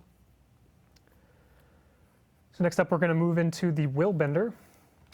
Most importantly, so this first bullet point, looking at some animation cleanup. This is Ooh. something we've actually done across a lot of specializations, looking at Good. like things like aftercast and movement locks and stuff like that. That just makes things feel a little bit more clunky. It's a really important thing to call out for Willbender specifically because it is, this character that is supposed to be fluid in movement and really, that high mobility assassin-y character. So we want to make sure that these things feel pretty good. So importantly, we're going to see something like Justice is going to come out a lot faster. The uppercut's going to be a lot faster. The aftercast is going to be a lot less impactful. I don't mind And also aftercast stuff going like, down, whirling but light, flash combo, these skills that previously would lock you into an animation, they're going to allow you to move freely instead. So you'll have a lot more control over where you're positioning your character in the fights. Another thing we're going to have is some similar to Virtuoso, some improvements to condition builds. Willbender was obviously just I want the regular animations to still feel weighty. Designed to be a power character, sword offhand, and a lot of mobility and combat traits like that. But it is still an extension of the Guardian, so we have not just natural burning application. There's a lot of traits that care about burning. So it felt like there needed to be a condition build. This is something that we saw a lot of feedback good, because yes, around that as did well. feel weird. So we added a couple more tools for that build to exist. There's a new trait that's going to cause Willbender Flames to apply burning on hit, and also the damage bonus from Lethal Tempo is going to give both strike and condition damage bonus. Just a few more tools for that Condi build to work. Sort of an No alright. change to justice. And finally, we're going to have actually access to AoE Alacrity for this character. So You can see Phoenix he's like Protocol, the smiling as he Grandmaster says trait, this. obviously gave Alacrity to the Guardian themselves, the Willbender themselves. That is now shareable through Battle Presence, which is, the virtues Okay, trait that well now says you got a new virtue or Guardian virtual build for resolve now groups. affects an area around you. It really only makes sense that that would allow you to give AoE Alacrity through Phoenix Protocol. So now it does. We'll see if any like super Alacrity builds show up. I'm not sure if it's actually going to be, a absolute Alacrity source that we see, something like Spectre or the other Alacrity sources in the game. But the option is there for all of you guys to try it out in Beta 4. Okay. Next up, we're going to talk about the Vindicator. Why didn't he miss a So point? we have some updates to the Hey, but doesn't that dodges mean and the that you alliance could stance, so run we'll talk about full dodges first. Guardian groups now? Big Maybe. feedback Yeah. point This is a big is, one here. Again, just clunkiness of movement, and when you come crashing down in any of the dodge animations, I guess they all have the same animation. Come crashing down with any of the dodge skill, you just you were stuck in place for a little bit amount of time, and that just created a lot of not the best gameplay gameplay experience. And it was there to really sell the impact, but we do really care about how this character actually plays in the world, so it's going to just have a lot less end lag there. You'll be able to move much Blue more class quickly only out or of the kick. dodge. Yeah, guys. Yeah. Another minor update, I guess not a minor update, but another update to the dodges that we've kind of rebalanced all of them around 100 endurance. So previously we okay. had 3 different dodges that had 3 different costs, 150, 100, or 50. They're all now going to cost 100 Yeah, endurance, that and we made the rebalanced heal effects one to at 50 way too powerful. Way need too it to defensive, be right? You could pretty, spam evades. on rate Yeah. outside of any buffs or nerfs that we wanted to do. And the important note here is that it just makes it a lot more convenient, I guess. Well, I don't know what the word I'm looking for is. So there we go. Great live show here. But just a lot easier to balance endurance generation and making sure it feels good for all of the dodges, because something that gives 50 endurance Yeah, previously that was makes a lot better sense. for the 50 endurance dodge than it was. Yeah, and for it's the really 150 scary if endurance things get dodge, too 'cause it's difficult tanky dodge. into But evade. now So it's going to be a yeah, lot I thought more, we'd see a change on that. consistent across all dodges. Yeah, the so fact that you'd make have sure to that all consider 3 of these all things endurance are generation combined. around the 50, And then next up, we'll hop into and then have to alliance balance a stance. 150 Let's talk dodge about- around that let's as run through well. this real quick. It's impossible. Most importantly, the skills will not automatically flip anymore. And Oh. there's people will probably be pretty excited by that. You can now much better define the playstyle that you want. If you want to just focus on the Kurzik side or focus on the Luxon side, you can. We've added the ability to flip that manually through a new F3 skill. We split out the F3? skill flip mechanic from Energy Meld and just put it on its own separate skill with a 10-second cooldown. So you're gonna have So you two can now very weird manually feeling control buttons there. when you flip between Kurzik and Luxon. So how does F2 if feel you to spam? feel Just the gives need you to. energy. So pretty Yeah.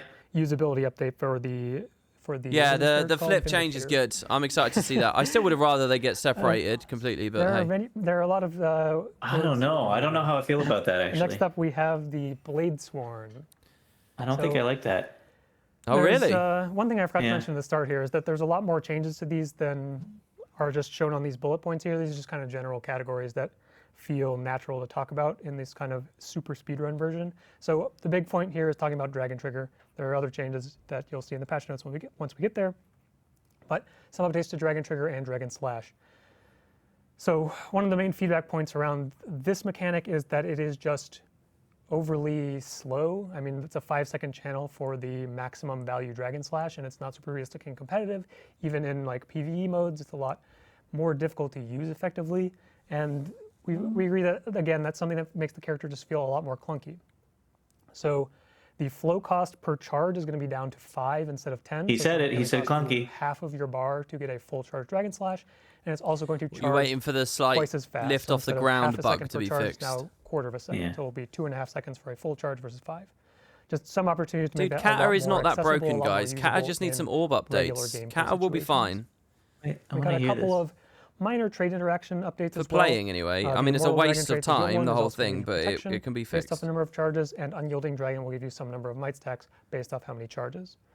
The last Grandmaster trait is, of course, Daring Dragon. So wait, did he say which that? is now going to be, to get even a full more charge is exciting only with the 2.5 reduced seconds energy now? cost. Now it's maxing at 5 charges, which is 25 adrenaline, 25 flow, which means you can fire off, 4 or 5 or maybe even 6, depending on what other external adrenaline sources you have, back to back to back with that Daring Dragon trait. Next up, we have the Catalyst. So here we have it. Some of these on the Ekvald stream a little bit. The Jade Sphere, we kind of joked for these bullet points, we should just put Jade Sphere, Jade Sphere, Jade Sphere, Jade Sphere, because that is very much the most, problematic. It definitely was problematic in its implementation, how the Jade Sphere was just incredibly clunky to use in terms of gameplay. The 15-second duration in a single point was not super realistic to any real gameplay situations. And then also the transitioning field as you switch attunements made it very difficult to get the combos you want, get the matches you want on your augments, get the boons that you want. Everyone just wants quickness. And so we went back and we tweaked this Jade Sphere mechanic such that it is now 4 separate skills, 1 per attunement. What? There's going to be an upfront 10 energy cost to deploy that field for 5 seconds, and that field will not change. How does that look, though? So if I'm in Earth, I deploy the Earth prot field, poison field. That will always be that pulsing prot. What are the poison attunements field, flip even if I overs? switch attunements into fire. This also means that you can fire off up to 3 in a row.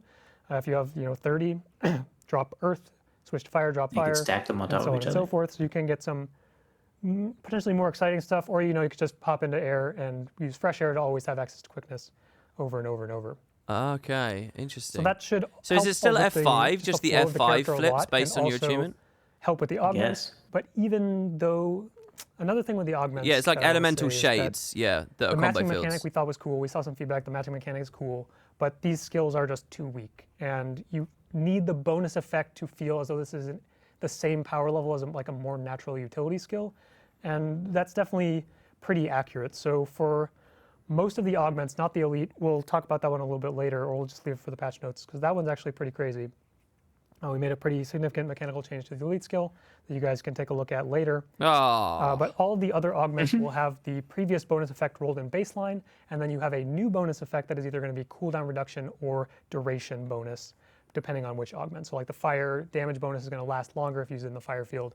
The earth shield block will have a reduced cooldown if you use it in the earth field. Right, okay. So those just, increase the power level of the augments. Also plays into a little bit of those defensive improvements that we had on that list. More defense from the earth block, better stun break on the air stun break, a little bit more healing access from water 4, and earth 4 is now also going to give some barrier in addition to the aura that it does when you successfully block an attack. We're still going to be keeping a close eye on catalyst defense, making sure it feels tanky enough without blowing out too hard. So we made a few adjustments for beta 4, and we'll see how those play out. So no trait changes really, big fundamentals. Over to the next page real quick, and we're going to talk about Spectre. Okay. So Spectre, we actually saw a lot of really positive feedback around the Spectre. So some of these bullet points here are a lot more targeted on very specific things. The first one being Consume Shadows, and this is the trait that says when you exit Shroud, consume all of your shadow force. Yeah, it's to just heal in an insanely area. OP. They'll nerf really this. One of the primary ways that Spectre could create more of that area of effect support, as opposed to the more single target of the Shroud Tether or the Scepter skills, the Spectre Scepter skills. But the gameplay around Consume Shadows is another case where the gameplay was just not very compelling. The optimal way to play is just pop in, immediately exit, because that's going to give you the maximum value, maximum heal. So we've tuned the mechanic a little bit where being in Shroud is actually now going to give you stacks of a buff that says Consume Shadows is more effective. So the longer you stay in, the more you'll be building up to that maximum effectiveness. So and toggle over in, time, toggle you out will for a hit that massive maximum heal effectiveness, is not a at which thing point anymore. You'll exit and consume all of your remaining Shadow Force to get that heal value. So this is just going to make you want to use, we want you to go into Shroud and use those Shroud skills. We don't want players to feel that the optimal way to play is just ignore one of the major mechanics of Refression. So this should really allow you to dig in and play with all of those abilities in addition to getting value from Consume Shadows. What if you don't want The next thing to? on the list was an adjustment to Endless Night. So Don't this run is the trait. beam portion of Scepter Pistol Dual Skill. It was just giving a bit too much quickness access. Our primary goal for Spectre was to be more of that alacrity source, and Endless Night just allowed you to be alacrity source and a solid quickness source and a pretty decent healer, which is just a bit over-tuned for what we're looking for in a support character. So by reducing the target cap down to 1, it's still going to have access to some quickness, but it's And you don't hopefully have not the gonna with be a line up primary quickness thing source now while either, doing where you have to everything line else. up in the Just beam for give it a quickness. little bit more of a well-defined role within our likely. group content. So up next we have the Untamed. So Yeah, big one at the that top. is a Oh, they bit of an didn't. He interesting. talked about. There's Obviously, hints we on the touted bullet this points character that he as didn't like, talk hey, here's about more there, like direct usability and pet stuff. control We'll have to see the full over notes. your pet's abilities, but Oh, new we new overwrote keybinds for the attack pet. my target Perfect. and return to me, so you can't actually control your pet the way you want. Those have been added back here. We've adjusted the UI for the Untamed and also the Mechanist. We'll see that same bullet point. Good. Where attack my target and return to me are back. You can bind them to whatever you want, and that will just give you the full suite of pet controls that we were really looking for this character. On top of that, we got a How does that look very on the big UI, I feedback wonder? point about the Untamed is the It's just going to interaction with the be Unleash mechanic. something underneath And the these were thing. already coming up during the beta 3 live stream. Like a preview. I number was sitting or here a and letter. we were reading chat and we were asking, hey, what about Unleash interactions for other weapons? And it's like, well, we talked about this ambush style thing. Didn't really go forward within the beta for beta 3, but we continuously got more and more feedback around, the Unleash mechanic just feels a little bit incomplete. And so we have gone back and we've polished up those ambush skills, and they will be in for beta 4, where not every time, but there's going to be a timer. We'll talk a little bit about this on the next bullet point. But Wow. every so often, when you enter the Unleashed state, you will flip over your auto attack into this Unleashed ambush skill. Oh, And it's gonna for have a all different- other weapons. Boots, different you must be ability per loving weapon. that. Some of them That's are, very good. I mean, I think they're all pretty cool, but some of them are maybe more exciting than others.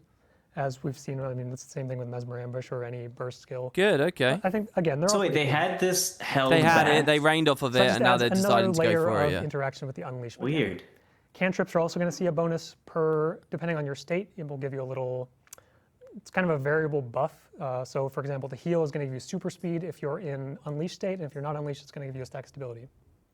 And so that bonus is different per cantrip. Just a little bit more flavor to play into this Unleash mechanic. Another big bullet point there was the stance swap cooldown. So this created a lot of situations where you could get kind of stuck in a bad state, or you never wanted to switch stances because you would be kind of in the wrong mode for too long.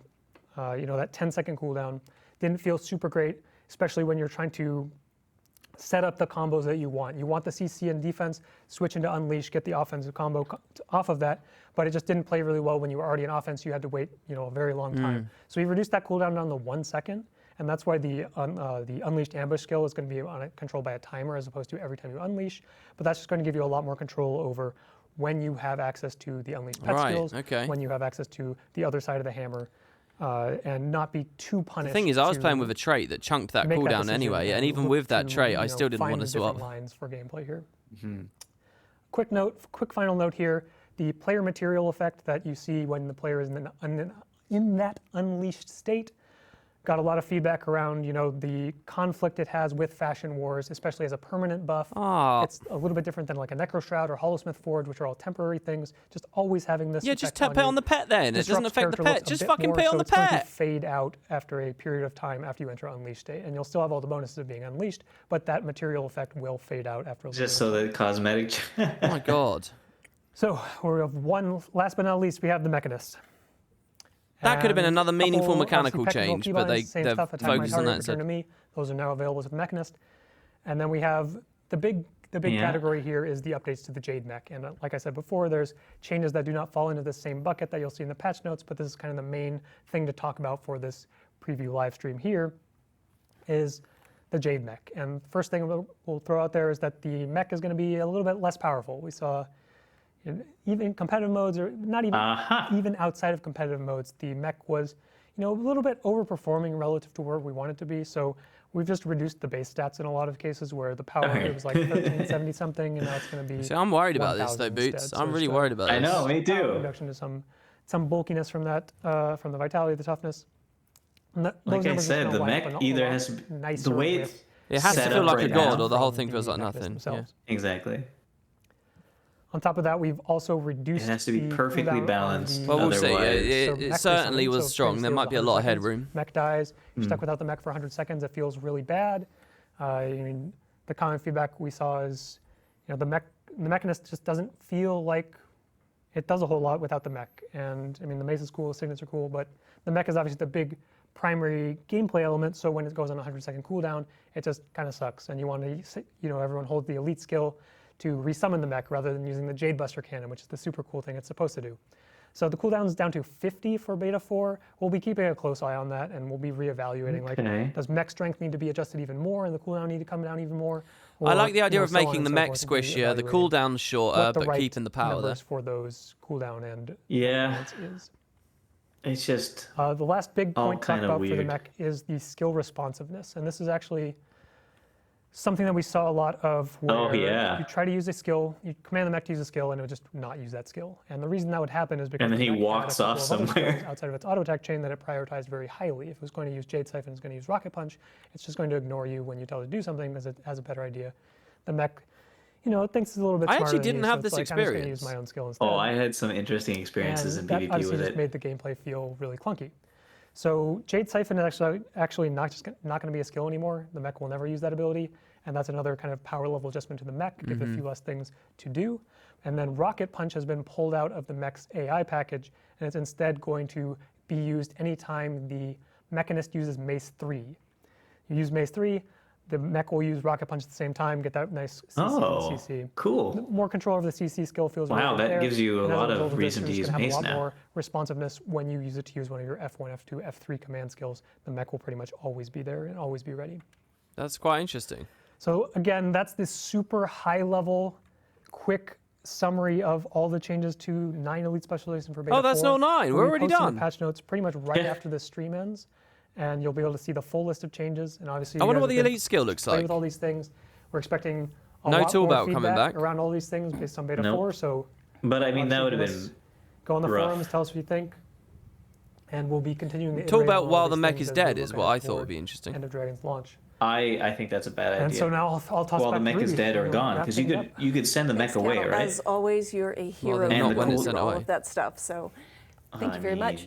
mean- We will have those live on the profession forum on the main profession forum as soon as we are done here on the show. We do have a couple more things for you, though. One of the things that we have been working on all year, Is a and racer chair. you as players, is the Living World Replay ongoing meta achievement. Yeah. Seasons of the Dragons, there's a legendary amulet that is that reward. We're getting close to Oh, they're gonna where show what it people looks can start like. getting that in their own legendary armory, so we thought we'd give a little preview today of what Oh. the effect looks like once you've got it equipped. Mark, my monitor is safe now. Yeah. Ooh, All right, so that is the effect on the rainbows. Prismatic Champions Regalia. rainbows. I guess it's, yeah, Turning prismatic around so you can themed see the whole legendary. thing. Does it have a That is checkbox? what that's going to look like. Yeah, it will have a But that is not the checkbox. only Of course preview it we have will. for you. Of Next course, yeah, week, it's rainbows, I November get 30th, it. also- It's- it brings yeah, I get the it. beta event, but it also is going to bring some new character customization options for your character creation. That's coming on Tuesday, so we thought we would show you a few Oh. screenshots of previews. So here So you go. Canthan character creation?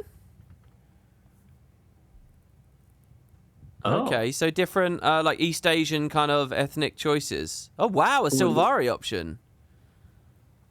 Huh. That's the Venom Bite outfit. New Sylvari options. Oh, and even Asura. Good. They've done some good stuff with all the gem store here. Look at all the chairs and stuff, and all the different gem store skins. Look, it's the dildo dagger, the Marjorie dagger. Wow, that hair. That's was a weird. hair. That haircut. I hope you enjoyed that preview. I Yeah, cannot that wait was to a see weird what haircut, everybody wasn't it? does with their characters next week once we have these new character creation and customization options. So, beta event next Tuesday starting at 11:30. End of Dragons launches in February of 2022. We are getting closer and closer. It's available for pre-purchase right now. If you pre-purchase End of Dragons, you get some cool bonuses that you can use on your account now, and then some other cool bonuses that you'll be able to use on your But account everybody after use launch. WP's We are link also to working with pre-purchase DX the game. Racer for Oh, they've next already week's done beta. that. We're giving away another Do it again. DX Racer gaming chair. Oh, it's a This one chair, here, Boots! we are going to give Oh, that away. thank God, I always wanted a 2 chair. gems to a Oh, lucky the biggest winner. reveal of the The way you stream enter is the by logging chair. in to play the beta. Every day you play the beta is one entry to win this sweepstakes. Show me again. We also are working with DX Racer for an End of Dragons gaming chair that you can pre-purchase now.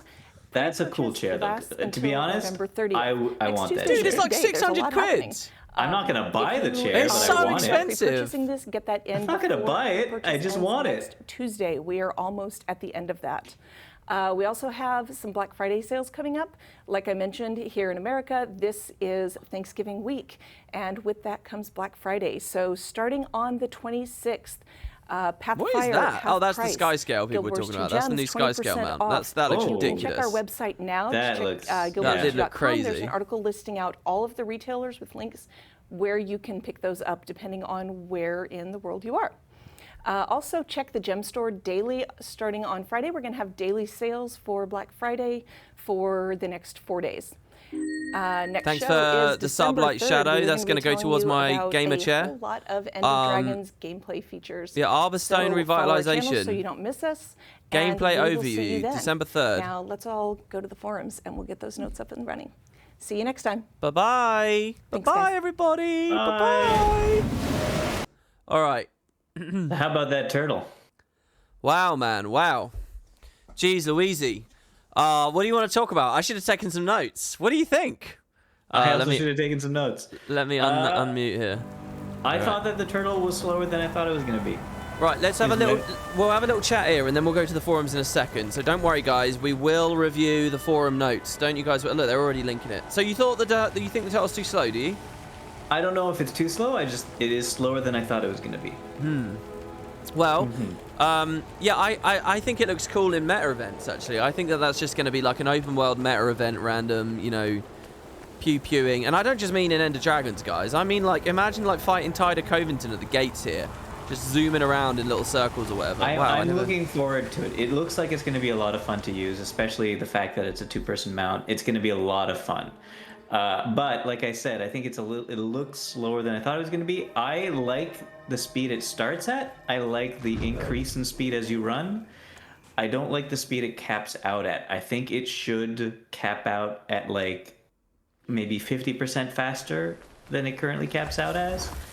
But, make it a little bit difficult to reach that speed because if you hit anything, you slow down. Well, then that depends how much open fields there are in the maps and stuff. What do you think about the fact, though, that the turtle is not meant to usurp the pantheon of mounts, It's not meant to be the ultimate mount, so maybe it really needs to be that slow. What do you think about that? That's good. I think that's correct, and I think that's good, yeah. You think that'll be true after your suggestions, too? I think so, yeah. Because right now it looks like at its max speed, it goes as fast as a bunny. And I think at its max speed, it should go faster than a bunny at least, because otherwise, what's the point of even trying to get to max speed? Well, for the ammo recharge and the combat stuff. Really. Yeah, but still, I think it should. If you're like playing perfectly and not bumping it to anything, I think it should go faster than a bunny at max Okay, speed. yeah, that's fair. I quite liked how clumsy and cute it was as it sort of waddled around. I thought that was alright. I wish we'd seen a few more interactions. The confirmation that you can just waypoint at people around is kind of interesting.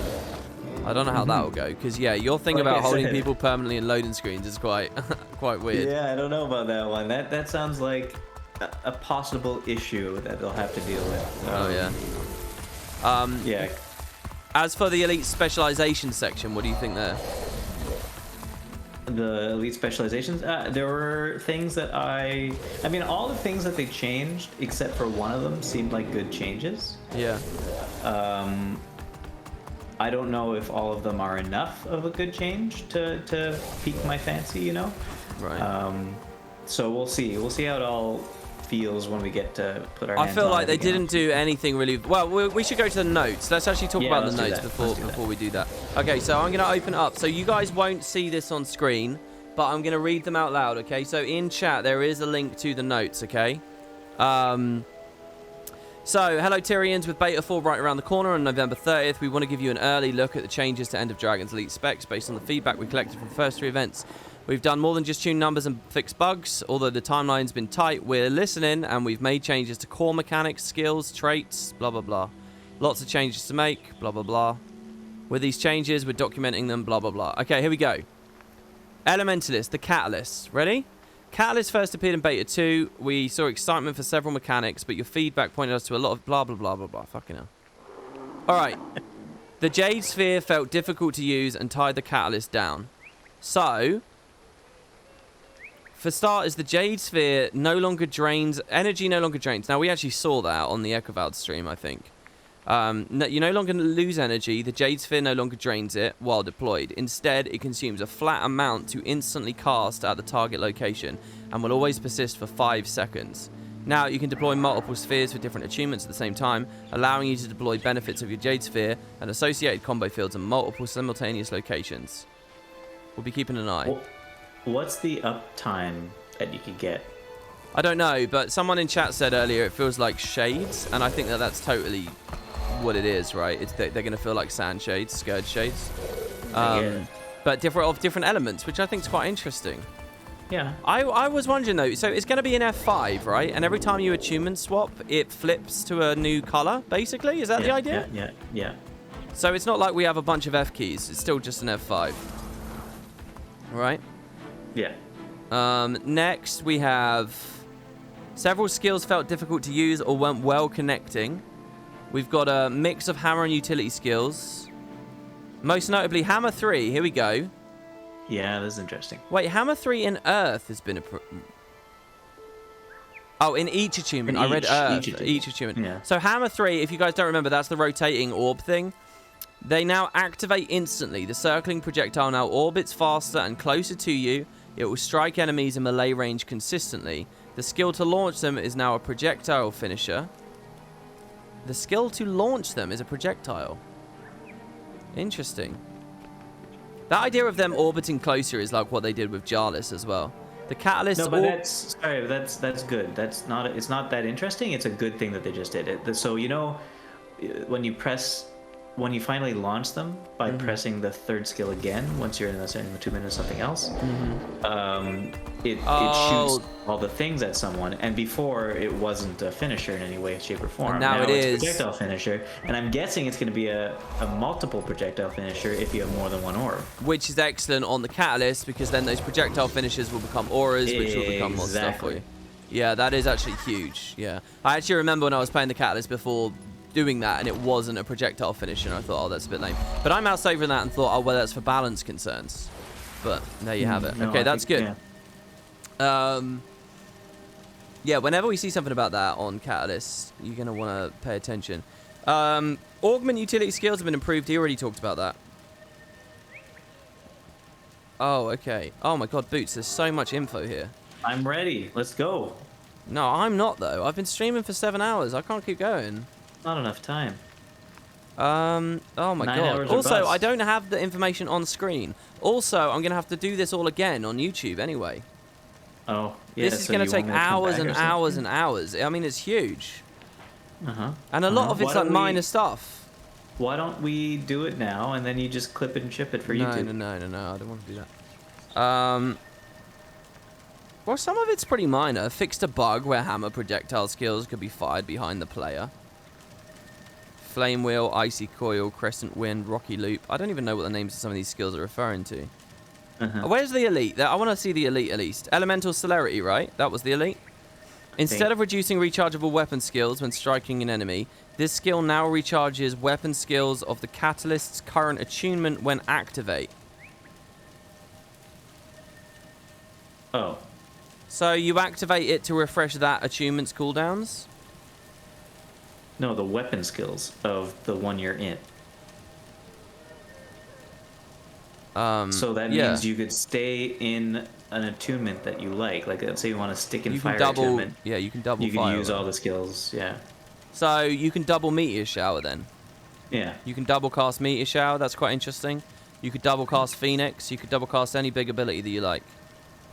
Yeah, that's interesting enough. Yeah, I quite like that. That's something at least. I don't know what that means for Hammer exactly, because I can't fully remember. Was there anything else? Any guys, let me ask you this in Twitch chat. Any other highlight patch notes that you've seen that you want to hear about? Double cast Earthquake. Yeah, double cast a lot of stuff. I like it. Double cast, what's it called? Obsidian Flesh. Okay, so hold on. So someone here's saying Teapot has an interview with CMC. Does he definitely? Why does he out of everyone get CMC on his show? If he does, I'll just raid over. But is that actually confirmed? Probably. I mean, there's definitely in 20 minutes. Is he live already or not? Yeah. Is he live already? Yeah. You sure about that? Okay, look, I'm gonna raid you guys over there.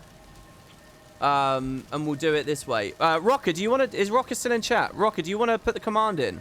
Because I don't know exactly how to type his channel name out. So I mean, why listen to me and Boots when you can get an actual dev interview? That's a good point.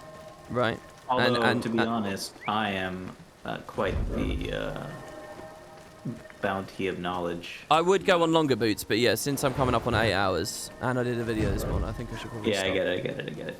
I don't know if he's still there. Okay, so what do? I just do /raid and then his name. So that's it from me, guys. Thanks very much for watching. Go over there, have fun, see what you think. And yeah, if you've got any thoughts, come to Discord as well, and we can talk about it. Any like highlights or whatever. I didn't expect this to be a whole big Elite Spec thing today. But yeah, thank you, Boots, as well. Thank you for coming on the show, having fun. My with pleasure. Me. Don't forget to go to Boots' channel, by the way. Boots, do you want to type it there just before I raid people? In fact, I'll do it there. So yeah, thanks guys, and I'll give you all a sum up of this as well tomorrow, of whatever it is. Yeah, we'll do a review. I mean, definitely, that would be quite cool. So check out Boots' channel. Thanks guys, and we'll see you on the next one very, very soon. Take care.